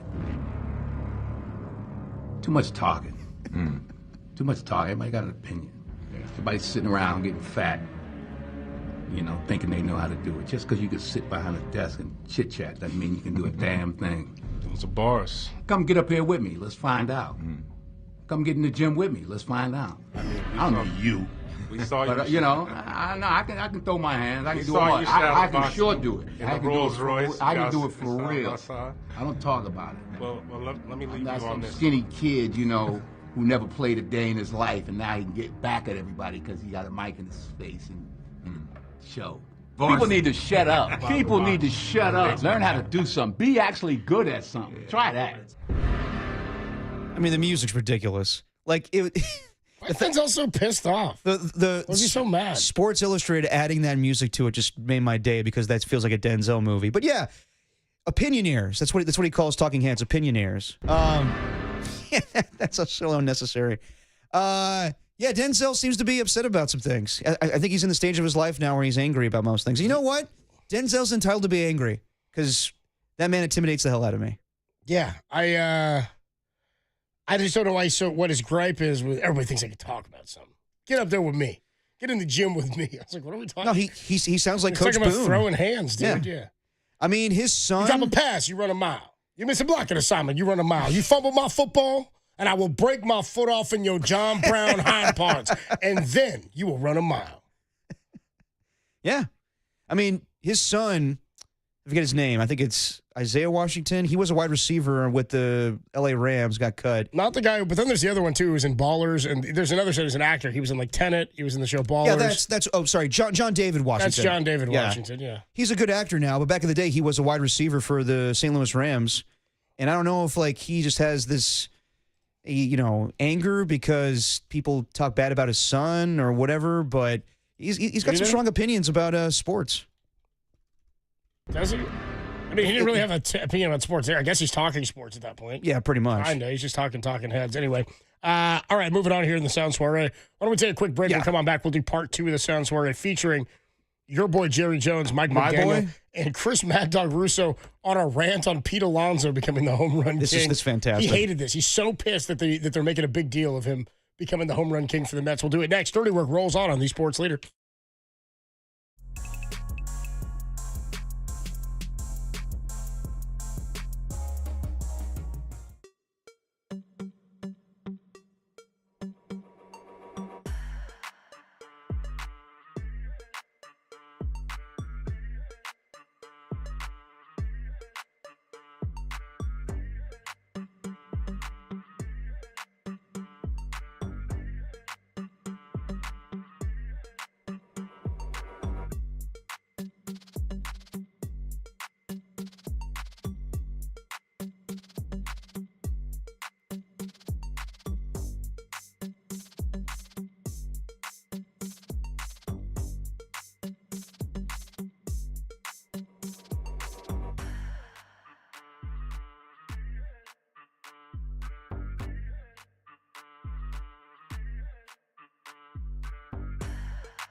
This is Dirty Works. Sound Soiree. No, I've whipped up this nasty little soiree. The best sounds of the weekend you might have missed. Soiree, what? Soiree, honey. I think that means party. On the Sports Leader. Part 2 of the Sound Soiree coming at you. Adam Copeland, Derek Papa, Tim Webb. Tim, it's just you and me for a little while Coop's in the bathroom. I probably should have had another spot, but I didn't. It's all good. So, between you and me, like, you're not going to clean this turtle. I'm thinking I might have to. No, you don't have to make it good for him. I don't even know when I'm going to do it, but I'm thinking I might have to because knowing Adam, the way that this is going to go is it's going to be show fodder. Everything is show fodder. Of course it is. And so if the criticism, if that thing's not spotless, it'd be like, oh, you're torturing that poor thing, or oh, you're not taking care of it. Oh, it's a turtle. It's not like my apartment stinks by any means. Yeah, but also if you clean the tank, Copes will turn around and you will be like, oh, look at Copes. Or look at Tim. I managed to convince him to clean his tank for me. I mean, he's going to get me no matter what. You guys just make up stuff that I do. You guys just act like I'm just some tyrant with you guys. Like I get pissed at everything you guys do. No, not pissed. Direct the audience to 5:15 where you railed on Derek for saying he was tired right after you said you were tired. I was more mocking him for saying, oh, I was doing the mission all night. Oh, I'm Robert Pattinson. I'm tired. Don't steal my impression. Oh, I'm so sad. I'm Robert Pattinson as Batman. Everything sucks. Just come in here, you guys are ripping me because you think I'm. You guys are getting pre-mad, like Haberman said. Yeah, exactly. You're getting pre-mad at something I haven't even done yet. No one's getting mad, just, You guys think I'm that predictable, huh? Yeah, a little bit. Okay. I just think you're going to crush my apartment. That's all. Why would I do that to you? I'm not mean like that. Show fodder, buddy. We got content. I just don't want to be smelling oatmeal's ass the whole time I'm trying to talk, an eye getting to the quarterback or whatever. Hey, man. Well, you got released, beggars so. can't be choosers. I want to be sniffing oatmeal while I'm talking about Russell Gage. Sniffing oatmeal. Listen, I sleep there. It's not like I'm going to be sitting there huffing, what is it, tepid water or a stagnant I'm water? going to be huffing Filbert the turtle, dude, while I'm trying to talk His name is Oatmeal, damn it. Oatmeal, dude. Anyway, moving on here in the Sound Soiree. We don't need to open it up again, dude. No, he did. We did. did. We did. You guys are really trying to kill time. It was the Oingo Boingo one. Here's. Do we have a second one, really? Oh, yeah, the little dance one that we do. Which one is that? We have two opens for it? The Sound Soiree, yeah. This is Dirty Works. Down Oh, yeah. No, I forgot about this one. Yeah. I forgot about that one. Why don't we ever use that one? Because the other one. We rarely have a two-part Sound Soiree. So we mixed it up. Anyway, here's Jerry Jones. Red carpet premiere of his Netflix documentary. He's talking about why he loves the Cowboys being a soap opera. Here's Jerry Jones. I do believe if we're not being looked at, then I'll do my part to get us looked at. The Cowboys are a soap opera 365 days. The stream will begin. When it gets slow, I'll start. Please take your seats. And so it's wonderful to have the great athletes, have the great players, but there's something more there. There's sizzle, there's emotion, and if you will, there's controversy. That controversy is good stuff in terms of keeping and having people's attention. So this is something that people criticize Jerry Jones of all the time, is just trying to make something that isn't there so it's appealing to first take, and everybody's talking about the Dallas Cowboys. Even Albert Breer lately has kind of said this whole Micah Parsons thing is just for show.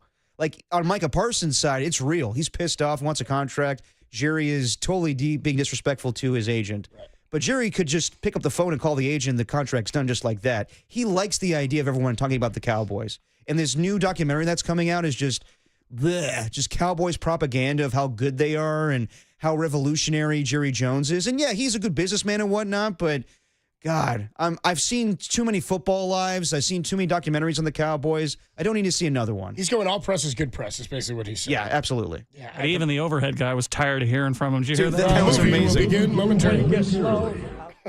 Yeah, I like that. Dude, the symbolism there is like, and the movie will start shortly. The movie that is Jerry Jones. That is Jerry Jones. Yeah, it is pretty funny. Well, the thing, too, with Jerry is like, I've said this before, I say it all the time, he's the face of his organization. Yeah. So he dictates that. He wants it to be.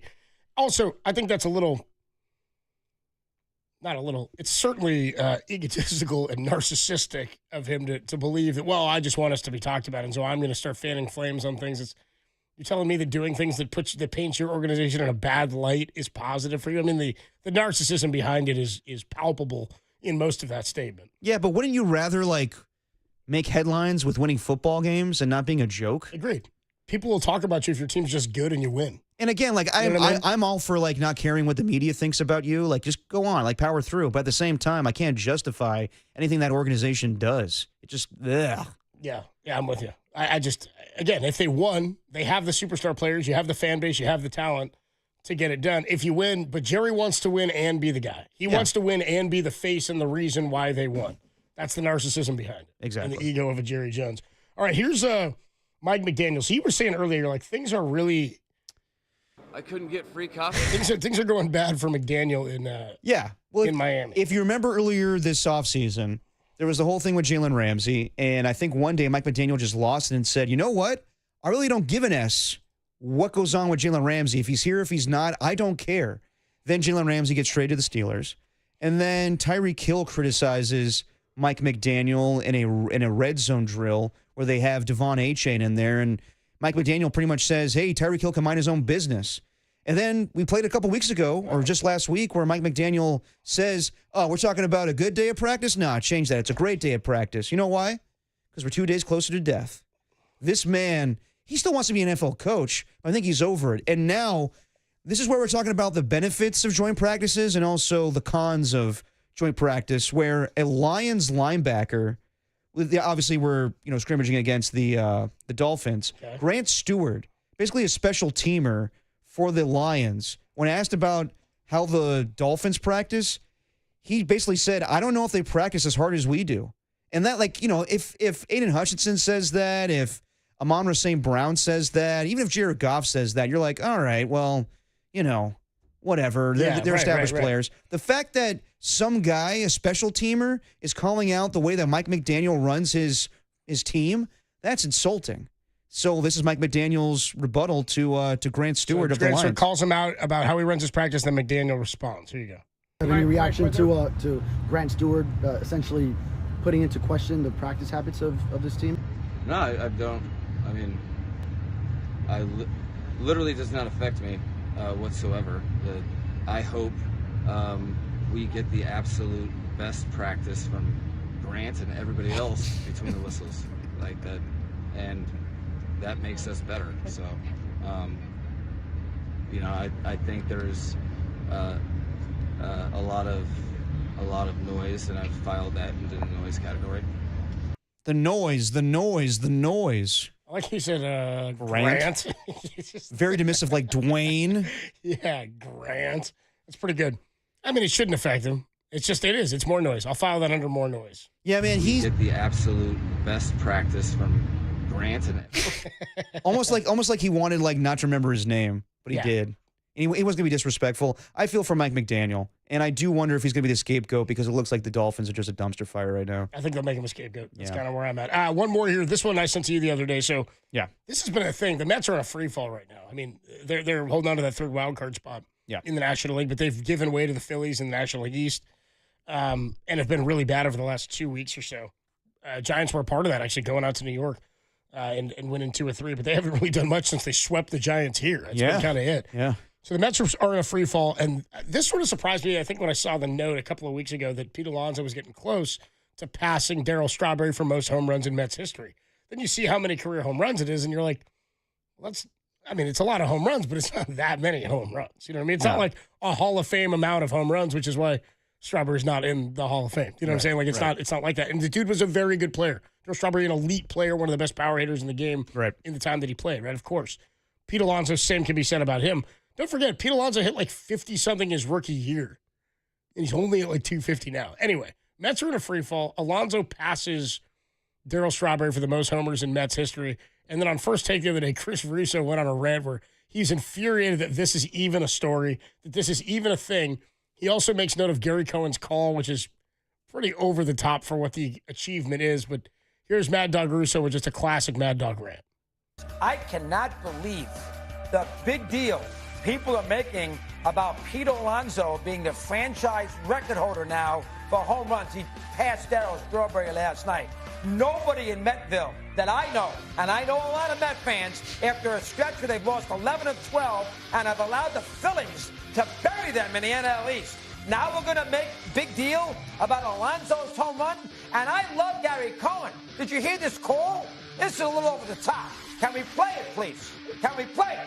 Can we play it? Yeah, we're playing it. Pete drives one to deep right center field, headed back toward the wall. It's out of here! Out of here! Pete Alonso stands alone. The polar bear on his own private iceberg. Pete Alonso, the most prolific home run hitter in New York Mets history. You can't even tell me what the home run record was before this nonsense. This is ridiculous. And by the way, if the Mets love Alonso so much, why did they pay him in the offseason, for crying out loud? He was the free agent. They didn't want to pay him a nickel. He bounced around all over the place, and then he came back basically with his hat out. Please sign me. And then you saw what the Mets are doing tonight. This is a team that hasn't won in weeks. And this is the home runs. I mean, you got to be kidding me. Hojo! This is not the Yankees with Garrick and Ruth. I mean, this is the 254 homers. I mean, that number is ridiculously low. And the Mets are known by J.C. Morse in 1969. Furthermore, did you see what the Mets are doing tonight? Can somebody put this on the board, Sam? Now, when I ask for it, for crying out loud.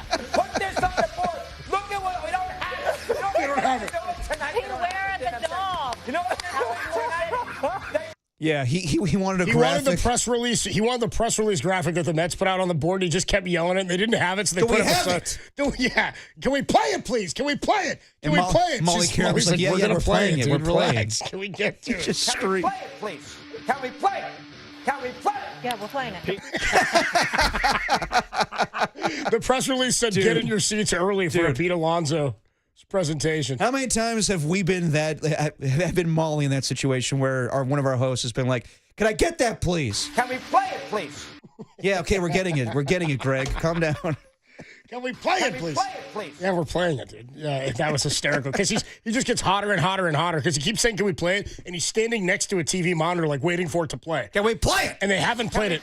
Then they finally do play it, and then he wants that other thing put up on the screen. He's like, "Can we get up when I ask for it?"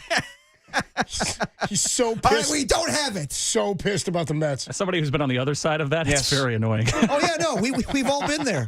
We've all been there. Hey, where I just thought of this thing. Can you go through thousands of files of archives and find that one thing for me right now? Okay, we'll play. Did it. they not? They must have not known that he was going to call for that for sure.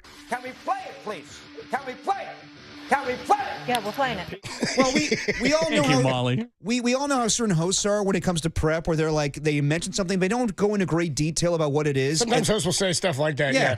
I mean, we've all been there. Like Tim, me, you have all been producers at one point, and like a host will scream for something. Like, how come we don't have this? Like we have it. Well, the real skill here is that when you're doing the show in any one of these positions, you got to try to predict where they're going to go. Exactly. So that when they say it, maybe they want it, or you surprise them so you get the big laugh, right? Right. But sometimes, I mean, again, there's thousands and thousands of things. Now, probably they plan this television's a little bit different, everything. Right. But in true Mad Dog fashion, he's not stopping. He's going to go no matter what. Can we play it, please? Can we play it? Can we play it? Yeah, we're playing it. That's an all-time drop. Tim, do I put you in a bad spot? You can be honest. No, not really.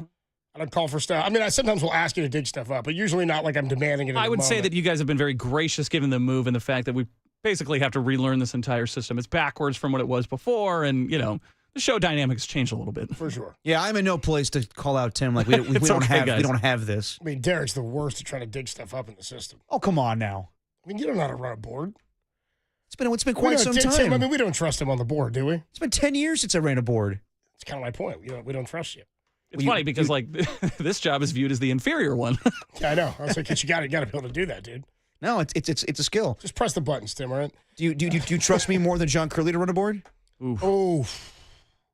Come on. Yeah. There you go. Maybe. Slide edge. Yeah, I give you the edge. I don't want Curly anywhere near Give me it. the Max Crosby slide edge over Nick Bosa. Where's Madison Walt out there Where on does Curly Tuesday? sit during the show? Does he sit right in there next to Youngtown? Yeah. Just sits there lurking. Yeah, with his slacks. They got so many guys working on that show. It'd be nice. Nice to get an extra. Anyway, Adam Copeland, D-Pop, what do you want to say? You know what I mean? No, you're not wrong. What do you want me to say? I'm just being honest. By the way, somebody's asked it on the text line here, Tim, at 808 KNBR 415-808-5627. When I make my debut at Tim's apartment on Saturday, shoes on or off in the apartment? Tim? Okay, so I'm glad that you pointed out the rugs. The rugs are in place to keep the noise down from walking around for the person who lives underneath me. I don't have anybody above me, but definitely underneath me. And so I don't care if you wear your shoes on. I would probably take my shoes up, but that's just because I'm more comfortable walking around in bare. I'm going to take my shoes off. Probably you don't when I have get to. in. I probably will. You're going to see Tim's grape toe now? Oh, the toe is healed. And I did not ask Derek to take his shoes off when I got there. Nor socks. Nor thank would God. he, dude. Derek wouldn't do that. No. Derek's the guy who sleeps in his jeans, probably. You know what I mean? He wears outside clothes on his inside furniture. Who sleeps like that? I don't know. How do you think I live? Honestly, I don't know. I've got questions. I feel like not in a way that I would live. You know, I sleep with my jeans on. What do you got? One shower or something? Adam Copeland. How dare you? And I can't fit any Smurfs in there either. Yeah, dude. What do you got? One shower for one person? Adam Copeland. You're flexing on your showers? What happened to this show? Tim Copes is flexing on his showers. Tim's flexing on his vacations. And his toes. Yeah, all of a sudden it's all healed up, huh, Tim? We'll take a quick break. We'll put the show be next to the maid closet. I'm sorry. Sucked. Dude, remember he was bragging about the steak he ate? Yeah. We used to be a show for the people. What happened to us? Yeah, no, now we're not. Just elitist. I don't want to be out too late in the mission. What happened to us? What happened to us, dude? I had to take Bart home. What happened to us? All right, when we come back, we'll put the show to bed before we get Larry Krueger up with Niners Nightly at the top of the hour. 6 o'clock, Niners Nightly. We'll put it to rest next on the Sports Leader.